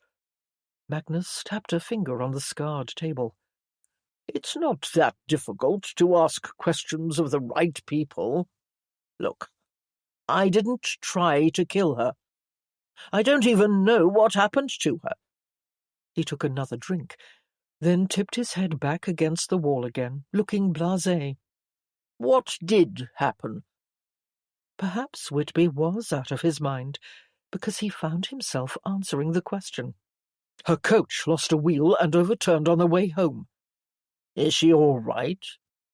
Did Magnus hope otherwise? Whitby wondered, studying his cousin's expression. "Yes, she's fine." Magnus took another swig of ale. Whitby honestly couldn't say for sure whether or not he believed that Magnus had tampered with the wheel, but there was something unusual about Magnus's behavior today. Whitby felt no aggression from him. Either way, only one thing mattered to him now, and that was making sure there would be no similar events in the future, and that Lily, Annabel, and his child would be safe. "Let's talk about the offer," Whitby said at last. Magnus set down his mug. "I want to go to America. 10,000 a year and I'm gone." "Why now?" Whitby asked. "Not that it's any of your business, but there was a time I believed I would inherit the earldom. I'd watched you drink your life away and refuse to take a wife, and I predicted that you would end up in an early grave like your father and John." Whitby clenched his hands into fists. "But now you have a lovely wife," Magnus continued, "who is expecting a child any day now by the look of things. And in case you hadn't heard, my mother passed away 2 weeks ago. Hence my ties to England are no more." Whitby's anger diminished suddenly at the mention of Caroline's death. Though he had no affection for the woman, death was death. "My condolences," he said. "She was very devoted to you." It was the only thing he could think of to say. Magnus kept his eyes downcast as he took another drink. He did not even acknowledge Whitby's condolence. "Was she ill?" Whitby asked. "Her heart." Whitby nodded, and Magnus glared at him. "So, The money. If you agree to provide me with an allowance that would have been mine had my father not been cut off from the family, I will leave England, and you will finally be rid of me." This was something Whitby had wanted for a long time, to be rid of Magnus and the threat he posed. Yet while he sat there, staring across the table at the man he had despised all his life, he did not feel the satisfaction he would have expected. He looked at Magnus now, and saw only a bitter man who knew no joy. He had nothing but the drink in front of him. But Whitby shook himself out of that, and remembered all the reprehensible things his cousin had done throughout their lives, like the time he had attacked John and broken his nose outside their London house, and, of course, what he had done to Annabel. If Magnus was bitter, he had brought it upon himself. Whitby pushed his chair back and stood. "Done. I will arrange a monthly payment, the first to be dispersed immediately. I will have it in writing, however, signed by you, that if you ever return to England, the payments will stop." Magnus glared up at him. "Fair enough, but you don't need it in writing. I won't be coming back. Regardless, I'll have it on paper."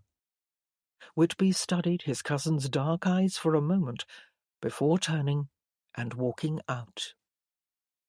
When Whitby returned to the house, he stepped out of the coach to discover Clark dashing quickly down the front steps to meet him. A jolt of apprehension shook Whitby, for Clark never ran to meet anyone. He walked. "What is it?"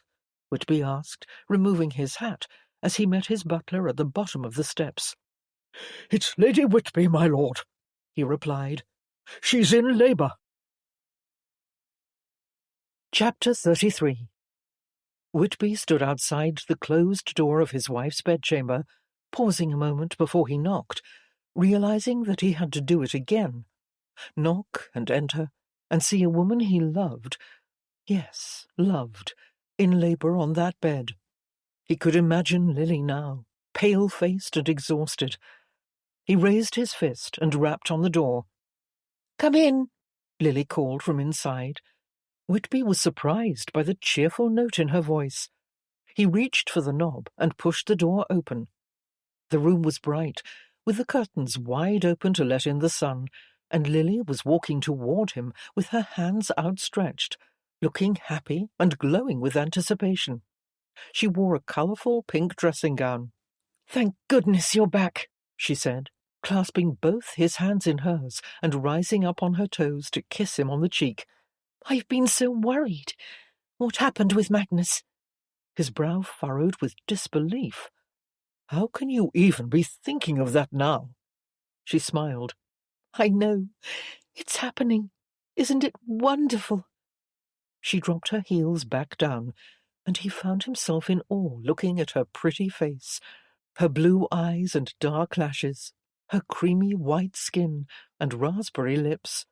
She'd never looked more lovely to him, nor more vibrant and alive. Perhaps there was nothing to worry about. Perhaps this would all go smoothly, without complications. "You surprise me," he told her. "I didn't expect to find you on your feet, smiling cheerfully at me. I was under the impression childbirth was painful." She smiled at his meagre attempt at humour. "It has been a little. About every 5 or 10 minutes, my belly aches, and nothing can distract me from it. But it lasts only a brief time, and then the pain goes away, and I feel fine, like right now." Just then her face changed, and she put a hand on her belly. She looked away from him and bent forward slightly. "Here it comes." She closed her eyes and breathed deeply, and Whitby's stomach dropped like a stone. He instinctively reached for her, thinking she was going to have the baby right now, right there on the carpet. "Should you lie down?" he asked. She quickly shook her head, almost frantically, and did not speak or move or look up at him. She focused on a spot on the floor. Whitby did not speak again. He simply stood there until her smile returned and she lifted her gaze. There, it's gone. See? Nothing to it. He dropped his hand to his side and exhaled a breath he hadn't realized he'd been holding. "But are you sure you shouldn't lie down?" he asked again. Lily shook her head. Mrs. Hanson, the midwife, said it's best for me to keep moving, and that walking will help speed things up. I see. He glanced around the room. Where is the midwife? Shouldn't she be here? She went to fetch something from the kitchen. The doctor has been sent for, but he was away on another call. He should be here soon, though. Would you walk with me? We won't go far, just down the hall and back. You still haven't told me what happened with Magnus. Still feeling exceedingly tense, Whitby offered his arm, and they proceeded out the door and down the corridor. Whitby told Lily everything. Her Magnus had not been his usual self, and that his mother had died. Lily was sorry to hear that, but nevertheless relieved to hear that Magnus had agreed to leave England. This is one burden you will no longer have to bear, she said, looking up at him questioningly. Yes, he replied, though there were other, much heavier burdens at present, but he did not speak of them. They walked up and down the hall many times over the next hour, while Mrs. Hanson stood by in Lily's boudoir, waiting patiently. Every so often Lily stopped and rested a hand on her belly, breathed deeply, and stared at the floor. Then they would walk again. They talked about baby names and dates for the christening, and what university the child would attend when the time came. Whitby thought they were putting the cart before the horse. They had to get through the labour and deliver, after all. But he obliged his wife and let her talk about whatever she wished. Lily's feet soon tired, and she decided she would like to lie down for a while. "Will you come back in an hour?" she asked, stopping in the corridor.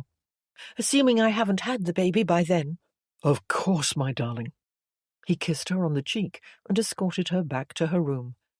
The midwife, who had been sitting in the rocking chair, rose to her feet and took Lily's other arm to help her onto the bed. "I am not an invalid," Lily said to both of them, smirking as she awkwardly manoeuvred herself into a comfortable position. "I just happen to move like a whale." Whitby chuckled at his wife's sense of humour, pleased and impressed by the fact that she still had one, considering her discomfort. He gave her another kiss on the cheek. "I will return in an hour." "I'll look forward to it," she replied, gazing up at him happily. Lily. Brave Lily. He left the room, suddenly wanting more than anything in the world to hold his wife and their child in his arms and devote himself completely to them. It came upon him like a great surging wave, like nothing he'd ever experienced, and it almost knocked the wind out of him. He supposed he'd never imagined he would consciously admit to such a momentous hope. He'd been afraid to, because he was afraid that he would lose Lily. But he had not lost her yet. He'd come close, twice. She had been very ill. Her carriage had just overturned, but she had survived both those things, and so had he. He returned to his room, sat down on his bed, and watched the clock, hoping this hour away from her would pass swiftly. As promised, Whitby returned to Lily's bedchamber an hour later, and they paced up and down the hall again until her feet grew sore, then decided to return to her room. He asked the midwife to give them some privacy. Then Whitby helped Lily into an upholstered armchair, sat on the ottoman before her, and lifted her foot onto his lap. He removed her slipper, and for half an hour massaged her feet and calves. "How many children do you want?" she asked him, leaning back in the chair between labour pains and sounding dreamy. At the moment, he wanted only this one, delivered safely, but he knew that was not the answer she wanted. He stroked her arch with his thumb. 10. "And how many of those would be girls?" He lifted an eyebrow flirtatiously. If they were anything like their mother, I would like them all to be girls. He tilted his head and reconsidered that. But then I would have to fight off all the young pups in London who would want to steal my daughters away, wouldn't I? So perhaps boys would be better. You need at least one boy, she said, being practical. He set down her foot and picked up the other. Yes, I suppose I do. I hope this is a son. He stopped rubbing for a moment and spoke with conviction. I would love a daughter just as much. The words came out of his mouth before he had even the slightest inclination to think about what he was saying, and he was surprised. He'd used the word love. Lily was surprised too. She didn't say she was, but he could see it in her eyes, in the way she was staring speechlessly at him. He began to rub her foot again. They sat in silence after that, and excepting the moments when Lily experienced pain, it was not an uncomfortable silence. Dr. Benjamin arrived late that evening and entered Lily's bedchamber with a pleasant expression on his face and a jolly tone in his voice. I understand there's a baby ready to announce that today is his birthday. Lily, sitting up in bed, smiled at the doctor as he approached. Whitby closed the book he had been reading to her and stood. Indeed, but he seems to be taking his time. Is that so? The doctor set his leather bag on the bed and dug into it for his stethoscope. Then we shall see what's keeping him. Or her, Lily mentioned. The doctor grinned as he put the earpieces in place. He listened to Lily's swollen belly, moved the scope around to different positions. Then he pulled out the earpieces and let the instrument dangle around his neck. Everything sounds fine. Whitby exhaled with relief. When did the pains begin? The doctor asked, pressing upon Lily's belly. Around 1 o'clock, she replied. She explained that they had been coming steadily every 5 or 10 minutes. Have the pains become more intense? He asked. Not really. They've been about the same all day. Ah, well, I should have a look at you. He turned to Whitby. Will you excuse us, my lord? Of course, Whitby replied, kissing Lily on the forehead, then bowing slightly before he left. I shall await your news. About 20 minutes later, the doctor found Whitby and Annabel in the drawing-room, sitting before the fire. Whitby immediately stood and gestured to the chair facing him. Doctor, come in. Please sit down. The doctor set down his bag and took a seat. How is she? Whitby asked. She appears to be fine. She's certainly in good spirits, though that might change in the coming hours when the labour pains worsen. I suppose that is to be expected, Whitby replied hesitantly. But I must confess, I am surprised with how easy this has been so far. It's not what I had thought it would be. The doctor clasped his hands together in front of him, his elbows on the armrests. I must be frank with you, my lord. It has been easy, because there has been very little progress. A cold knot tightened in Whitby's stomach. What do you mean? Lady Whitby explained to me that her water had broken earlier today, but when I examined her, she was not dilated. Dilated? Be clear with me, doctor, if you please. The doctor paused. The cervix, which is the door to the womb, so to speak, must open well enough to let the child through. Hers is still closed. But will it open eventually? The doctor paused before answering. These things are rarely predictable. It's her first child, and she might simply be a trifle slow. On the other hand, I am concerned that the accident today might have caused the water to break prematurely, which might have upset the natural progression of things. But for all we know, it could be happening now. I could go back to her room in 5 minutes, and the baby could be coming. What if the womb doesn't open? The doctor was direct. There are ways I can intervene to help things along. If that doesn't work... Dr. Benjamin didn't answer the question right away. He put a hand up to halt the discussion. As I said before, this conversation is premature. If it doesn't work, Doctor, Whitby repeated, more firmly this time, though he already knew all too well what could happen. That's how his mother had died, under the doctor's knife, in a last attempt to save the child. Dr. Benjamin spoke frankly. Then you and Lady Whitby would have to consider your options. The fact is, my lord, that once the water has broken, the child must come out, or the child's survival will be at risk. Whitby stirred uneasily in the chair. What about the mother's survival? Hers too, of course. But truly, you mustn't concern yourself at this stage. All could very well be fine. Whitby buried his head in his hands. I pray that you're right. The doctor put a hand on Whitby's shoulder. My lord, in all likelihood, Lady Whitby will deliver the baby safely in her own good time. Whitby nodded and sat back. He tried to listen to what the doctor was saying. It was Lily's first child, and she could simply be taking her time. Worrying would get him nowhere. He had to be hopeful. But hope was not easy for a man like him, who had lost so many people in his life. He was jaded. He couldn't help but expect the worst. Chapter 34. By mid-morning the next day, Lily was no longer cheerful, and Whitby did not know what to say to her, for he too was out of his mind with worry.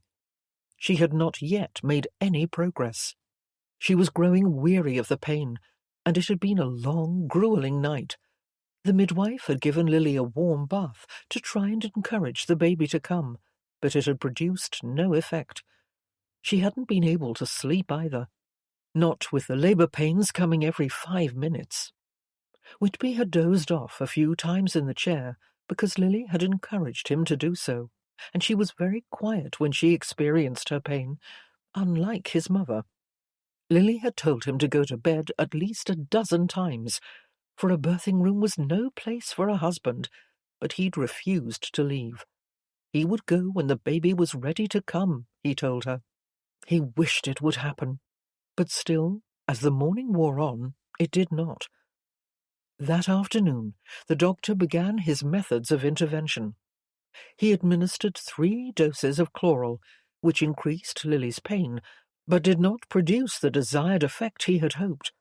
He tried manual pressure over her abdomen. When that didn't work, he gave her quinine, which he said was a general stimulant and frequently employed in lingering labours such as these with marked benefits. Whitby sensed the doctor was getting desperate at that point. By nightfall, there were still no changes when the doctor examined her, and his distress began to show. It's been more than 30 hours, my lord, he said to Whitby, quietly in the privacy of the drawing-room, and Lady Whitby is exhausted. I do not want to be the forecaster of doom, but if she does not dilate soon, I would prefer to take steps sooner rather than later. Steps? Whitby said. Yes, my lord. Surgery. The doctor stared wordlessly at him. That's how my mother died, Whitby told him. Dr. Benjamin's chest rose and fell with a compassion-filled sigh. I am aware, my lord. I read the reports. But I believe the physician attending her waited too long. Whitby swallowed over the lump of dread rising up in his throat while he struggled to keep a clear head. Have you said this to my wife? Does she know what this means? I have said nothing yet, because anxiety can sometimes exacerbate the problem. I am only mentioning it to you, and Mrs. Hanson, of course, knows from experience. Whitby turned away from the doctor and poured a glass of brandy from the side table. He had not touched a drink in 9 months. He walked to the other side of the room to sip it, hoping it would numb the strain upon his nerves. But in the end, all he could do was stare down at it.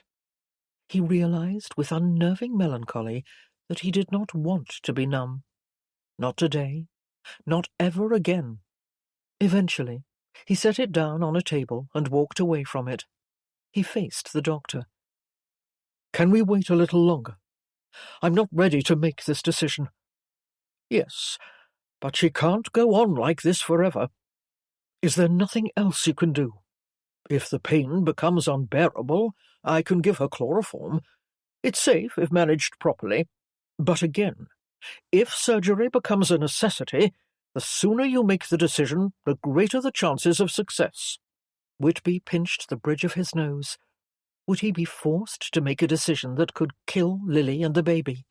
And if he acted sooner, rather than later, as the doctor was saying, and they did not survive, would Whitby always wonder what would have happened if he'd waited? Would Lily have given birth safely on her own? He would never know the answer to that, and if anything happened to her, he would drive himself mad, because he would assume the worst, that yes, she would have been fine if he only waited 1 more hour. He cupped his forehead in his hand and realized frantically that if Lily did not deliver that baby soon, he was going to have to make a choice. And God help him, he did not want to. Later that evening, Whitby woke in the chair next to Lily's bed with his forehead on her hand. She was weeping. Instantly awake and alert, he stood and leaned over her. Mrs. Hanson, who was sleeping on a cot in the dressing-room, came running in. "It's the pain," Lily said with a gut-wrenching sob. "I've been trying so hard to be brave, but I can't take it any more. It's been almost 2 days. Why won't the baby come?" Mrs. Hanson stood at the foot of the bed. "Is the pain worse, Lady Whitby?" "No. Yes, I don't know. Maybe it feels worse because I have no tolerance left. I can't do this any more." Whitby bent forward and kissed her cheeks and her nose and eyes. "Can you not do something?" he shouted at the midwife. "Perhaps I should examine her," Mrs. Hanson said shakily, appearing flustered. "Perhaps she is progressing." Lily sat up and let out a guttural cry. It was the first time Whitby had heard that sound come out of her, that familiar, nightmarish sound. "If you will give me a moment, Lord Whitby," Mrs. Hanson said, quickly moving around the other side of the bed in a panic and pulling the covers off Lily. He kissed Lily's small hand, but she was unaware. She was panting, her face contorted in a tight grimace. Whitby met Mrs. Hanson's gaze and saw the concern in her eyes. A tense silence enveloped the room. He swallowed with difficulty. This was hell. He had fallen straight into the depths of fiery perdition. Making haste to leave the room, hoping Mrs. Hanson would discover that the baby was ready to come, Whitby left and closed the door behind him. He tipped his head back against the wall and squeezed his eyes shut, waiting. His heart was pounding erratically. He'd never felt like this, so desperate and powerless. Everything was quiet on the other side of the door for a brief moment. Then he heard Lily cry out, "No!" Feeling as if his heart was about to explode from his chest, Whitby opened the door and burst back in. "What is it?" Mrs. Hanson was covering Lily again, and Lily was crying. He felt nauseous. He wanted to give up his own life for her. If that would make the baby come, he would do it. He would do anything. Mrs. Hanson shook her head. "Still no progress, my lord. The cervix is closed." Lily was writhing on the bed with another contraction, and Whitby couldn't stand it another moment. "Fetch Dr. Benjamin," he said. "He is in my study. He mentioned chloroform to numb the pain. Tell him to bring some." "Chloroform?" Lily asked as the pain subsided. "Are you sure? It won't hurt the baby?" "The Queen has used it, my darling," Whitby said. "It will help you." She lay back on the pillows and closed her eyes, falling almost immediately to sleep, but startling awake a moment later. She grabbed Whitby's forearm. "Perhaps you should send word to my mother," she said with desperation. "She's in London." Whitby knew with bitter, cold despair that if Lily wanted to communicate with her mother, she was anticipating the worst. He strove to prepare himself for what lay ahead, but could not. All he could do was let her squeeze his arm as another labour pain seized her. Marion arrived by train at noon the next day. Lily was still in the same state, suffering the pains of labour with no dilation of the cervix, but the chloroform had at least given her some reprieve. The doctor had strongly recommended the surgery, and Lily had agreed to it. She knew the risks to her own life, but she wanted to save the baby. Whitby was devastated. He could not eat. He could barely speak. He walked in sombre silence as he escorted Marion to Lily's bedchamber. He paused outside the door, however, before he opened it. "I know you've never approved of me," he said flatly, "and probably for good reason. But I do love her, more than my own life, more than I've ever loved anyone. I would die for her if I knew it would save her." He'd never imagined he would say those words, but there they were. It was the truth. He loved her, and he could no longer fight it or deny it. His mother-in-law stared at him with unreadable eyes, probably blaming him for inflicting this death sentence upon her daughter. He knew what she thought of him. He had taken both James and Lily out of her control, and now the worst was about to happen. But there was nothing he could do to change that. He knew all too well it was out of his hands now. Marion, however, did not reproach him. She laid a hand on his arm and nodded to acknowledge what he'd said, while he gazed down at her with both surprise and despair. Then she turned toward the door, so he showed her into the room, then went straight to his own room to be alone. He sat down in the chair by the window to prepare himself, but he couldn't. He couldn't do anything. All he could do was sit perfectly still, elbows on knees, hands laced together in front of him, his head bent forward. He did not weep. He could not. He was in shock. He thought he should be dead. He was the one with no life, no rewards due to him. He had not loved the one woman who had given him her heart, body and soul, not the way he should have. He had kept his soul away from her. He would have expected that under these circumstances he would be glad he had held back so much of himself. But he was not glad. All he felt was regret for all the love he had wasted, all the joys he had missed. Now it was too late. He could not bring back the past. He had denied Lily so much. And he had denied himself even more. Holding on to a mask she placed over her face when the pain became unbearable, Lily lay in bed, feeling as if she were floating. The chloroform did not suppress the pain completely, but it relaxed her and helped her fall asleep occasionally, dozing through certain sporadic moments. She had no idea how long she had been dozing when she opened her eyes and was struck by the sight of her mother sitting by the bed. Was she dreaming?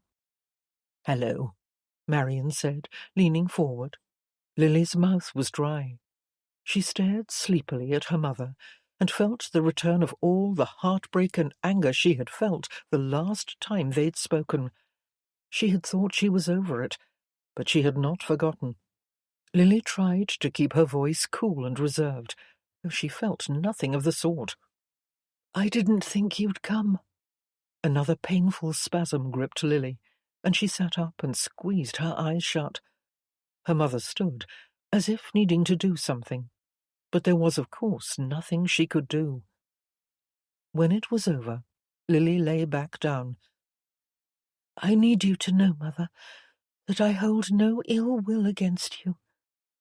I understand why you did not want me to marry Whitby, and I accept that." Marion said nothing. "And I'm sorry that I've always disappointed you.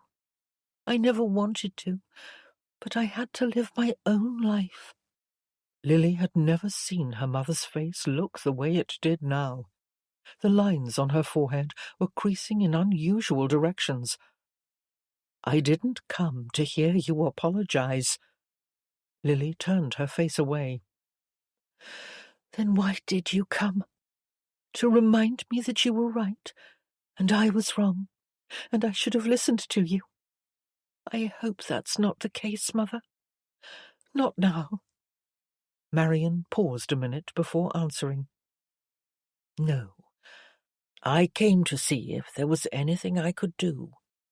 Lily stared coolly at her. Another pain gripped her, but she did not reach for the mask. She weathered it. When it was over, Marion sat down again. She spoke hesitantly, as if it was very difficult to get the words out. "Lily, if anyone should be sorry—" She stopped and cleared her throat. "If anyone should be sorry, it is me." Lily gazed at her mother with surprise. Marion slowly blinked. "I should have let you do what you felt you must. I should have listened. I was stubborn, and I just wanted you to obey me." Lily pushed her damp hair away from her face. The chloroform was making her confused. She wasn't quite sure what her mother was trying to say to her. Obey me? Was she scolding her again? "I tried to listen to you, Mother, but you never listened to me." "No, I didn't, because if you could do what you wanted, then it meant that maybe I could have too. But I never did, because I wasn't strong enough." Lily held onto her belly when the pain came again. "Not strong enough," she said through gritted teeth. "Of course you were. All my life I feared you." Marion bowed her head.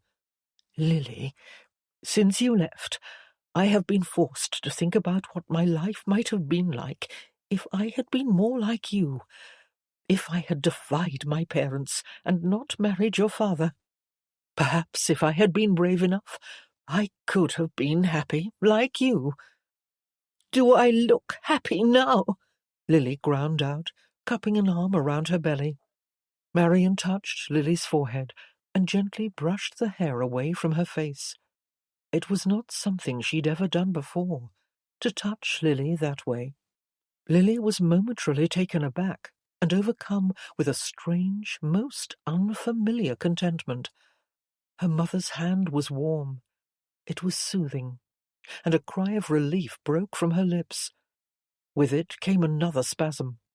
Lily breathed hard, staring up at her mother with desperation. "Is it worse?" Marion asked. Lily nodded. "The doctor wants to intervene. I don't believe he should." "I want to save the baby." "It's too dangerous, Lily." "I've made my decision." Lily reached for the mask and breathed deeply. "I love Whitby, and I want to give him a child. I don't want to leave him with nothing." "You haven't. You've given him your love." Lily had never heard her mother say anything like that before. It made all of this seem unreal and illusory. She breathed from the mask again, shaking her head. "But he never gave me his." "Yes, he did, Lily. He loves you. He told me so." Lily tried to make sense of what her mother was saying, but she felt the pull of sleep. She needed to drift off. "I wanted to give him children," she said breathlessly, knowing she was not thinking clearly. She could not seem to focus on anything beyond the frustration over not being able to do what she had wanted to do. She'd wanted to give this child to Whitby. She'd wanted to see his happiness. "Please don't blame him," she said. "For what? For this?" "He is a good man, Mother. I can't let the doctor in here until I know you believe that. I need to know that you understand why I married him, and that you and I forgive each other." "I understand, but there is nothing to forgive, not for me."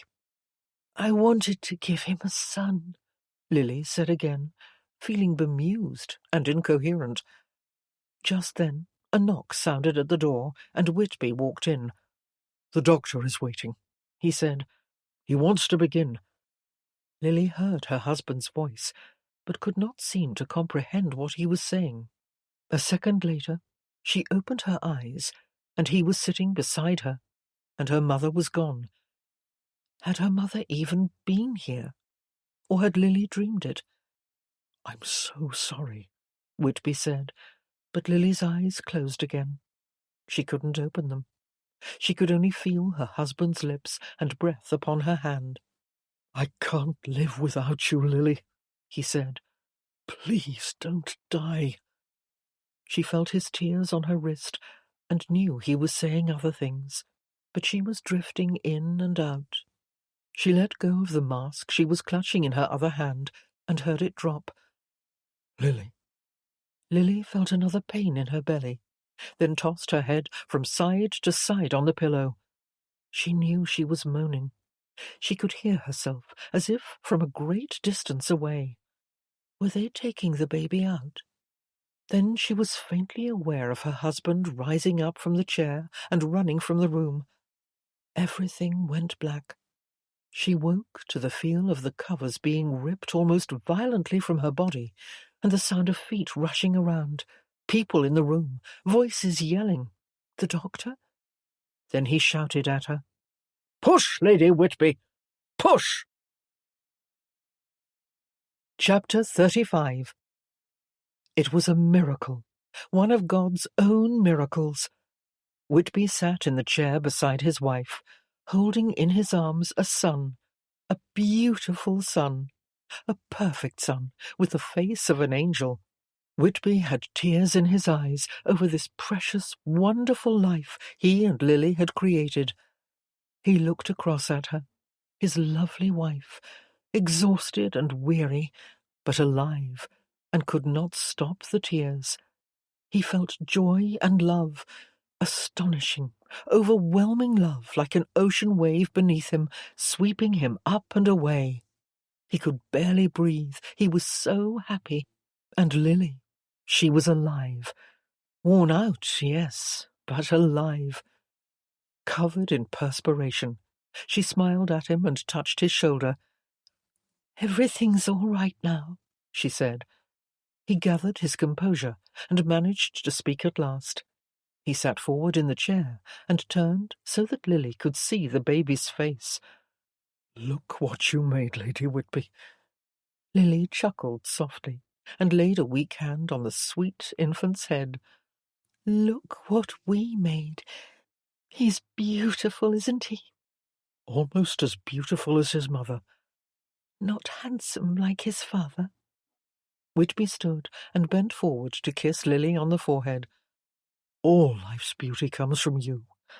I would know none of it without you." She stared up at him for a moment, looking surprised, unsure.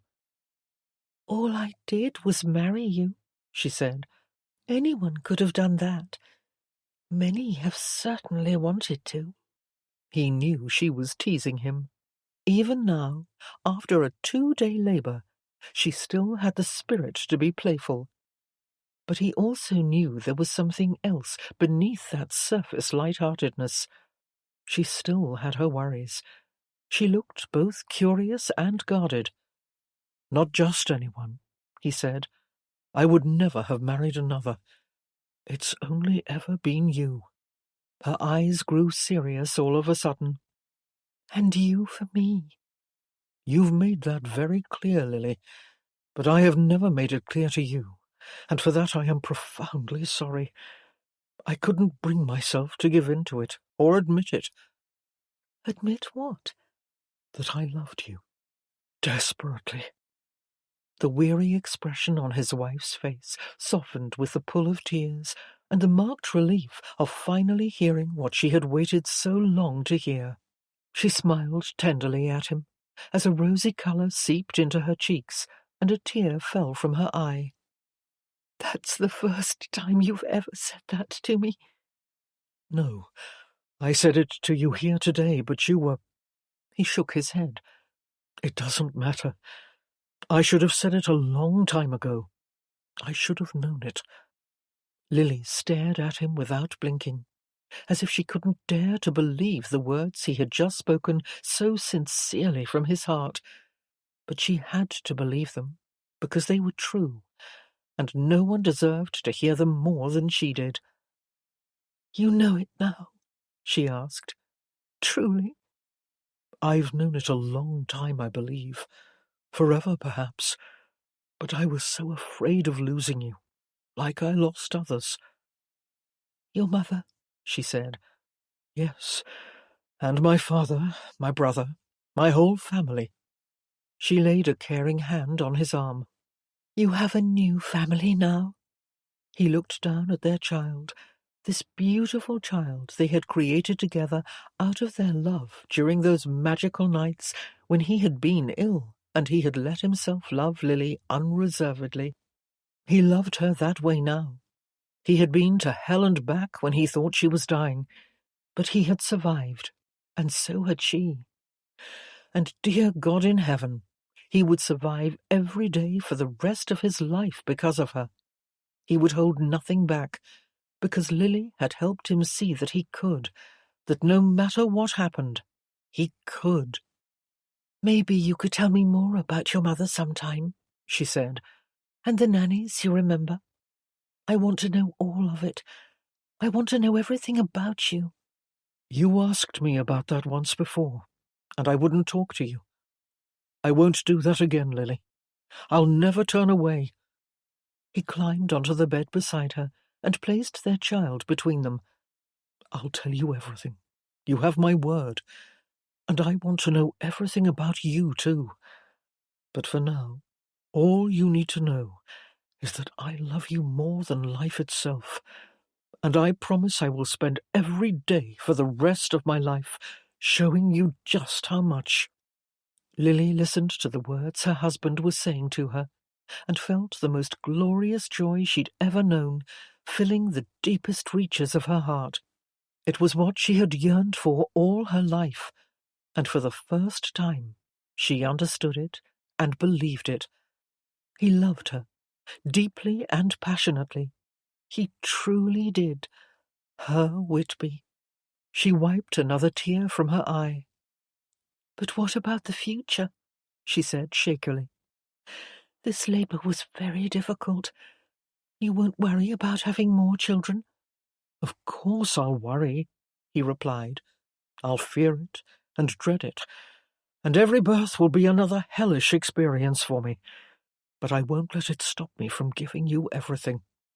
I faced death, Lily, yours and mine both, and because of that, I now understand how beautiful life is, even with all its pain." They both looked down at their son, and Whitby touched his sweet, chubby cheeks with the tip of his finger. Lily was too tired to giggle and coo the way she wanted to, but she knew there would be plenty of time for that in the days to come. The important thing was for her to recover. "And Dr. Benjamin said it went exceedingly well once the baby started coming," Whitby said. "That is something to be hopeful about. Perhaps next time it will not be so bad." Lily chuckled. "I thought I was the hopeful one in this family." "Your hope must be contagious," he replied with a smile. Lily sighed and closed her eyes for a moment beside her husband and son. Then she turned her head on the pillow to face him more directly. "Is my mother here?" "Yes, and you should know that while you were delivering, she was with me outside your door the entire time. She wept for you, Lily. She wept for a long time on my shoulder." Whitby gazed intently into Lily's eyes, as if to make sure she understood what he was telling her. She began to cry, but they were tears of joy. "Would you like me to ask her to come in?" Whitby asked. Lily wiped the tears away and shook her head. "No, I do want to see her very soon, but right now I'm so tired. I just want to be with you. You're all I want and all I need." He put his arm around her, pulled her close, and kissed the top of her head. And together, the three of them let their heavy eyelids fall closed as they snuggled on the warm, cosy bed. I've never been so happy, he whispered. Then Lord and Lady Whitby rested quietly in the knowledge that there would be scores of other blissful moments just like this one for many, many years to come. Epilogue. Summer, 1887. 2 sons in 2 years. Very impressive, Lady Whitby. Lily sat up on the plaid picnic blanket and raised a shoulder, batting her eyelashes at her husband. What can I say? I have a gift. Laughing, Whitby reached out and pulled her down for a kiss. He cupped the back of her head in his hand and eased her onto the blanket beneath him. You do indeed. Lily gave in, as she always did, to the erotic allure of her husband's lips, but only for a second that afternoon, for they had to keep their eyes on little Eddie, who was sitting in the grass not far away, playing with his toy train. Their newest son, James, only 8 months old, was sleeping in his pram beside the blanket. "You're an animal," she said to Whitby, with a playful grin, slapping him on the arm and pushing him off her. "We'll have 3 sons before long if you keep that up." She sat up again, and Whitby rolled over onto his back, crossing his long legs at the ankles and locking both hands together behind his head. You like to make me wait, don't you? He said teasingly. I'm just giving you something to look forward to. And I will look forward to it, every delicious minute of it. Lily kissed him again, then dug into the basket for the shortbread cookies, but looked up when Eddie rose to his feet and took off running. Both Lily and Whitby scrambled to their feet. "Come back here, you little rascal!" Whitby called out, catching up with Eddie and scooping him into his arms, swinging him high over his head. Eddie screeched with delight, while Lily looked on, laughing. "Hide-seek!" Eddie shouted. Whitby set him back down. All right. I'll count. You and your mother go hide. Lily took Eddie's tiny hand in hers and led him toward a tree, where they crouched down, facing each other behind the broad trunk. She knew Whitby would be able to see them plain as day, for her skirts were trailing out behind her. Eddie giggled. "Shh," she whispered, holding her finger to her lips. "He'll hear us." Eddie crouched down into a ball, his tiny hand gripping her skirts, while Whitby hunted around in the clearing. Where could they be? He said, loud enough for them to hear. They must be over here. She and Eddie giggled. Or perhaps they're over here behind the pram. Eddie shook his head, giggling harder. A moment later, Whitby jumped into view and said, "Found you!" startling Eddie, who screeched again and took off, laughing as he ran. Lily stood up and brushed the leaves and grass from her skirt, while she watched her husband catch Eddie and tickle him. A gentle breeze blew from the south. She closed her eyes and tipped her face up toward the sky, basking in a calm, tranquil feeling of euphoria.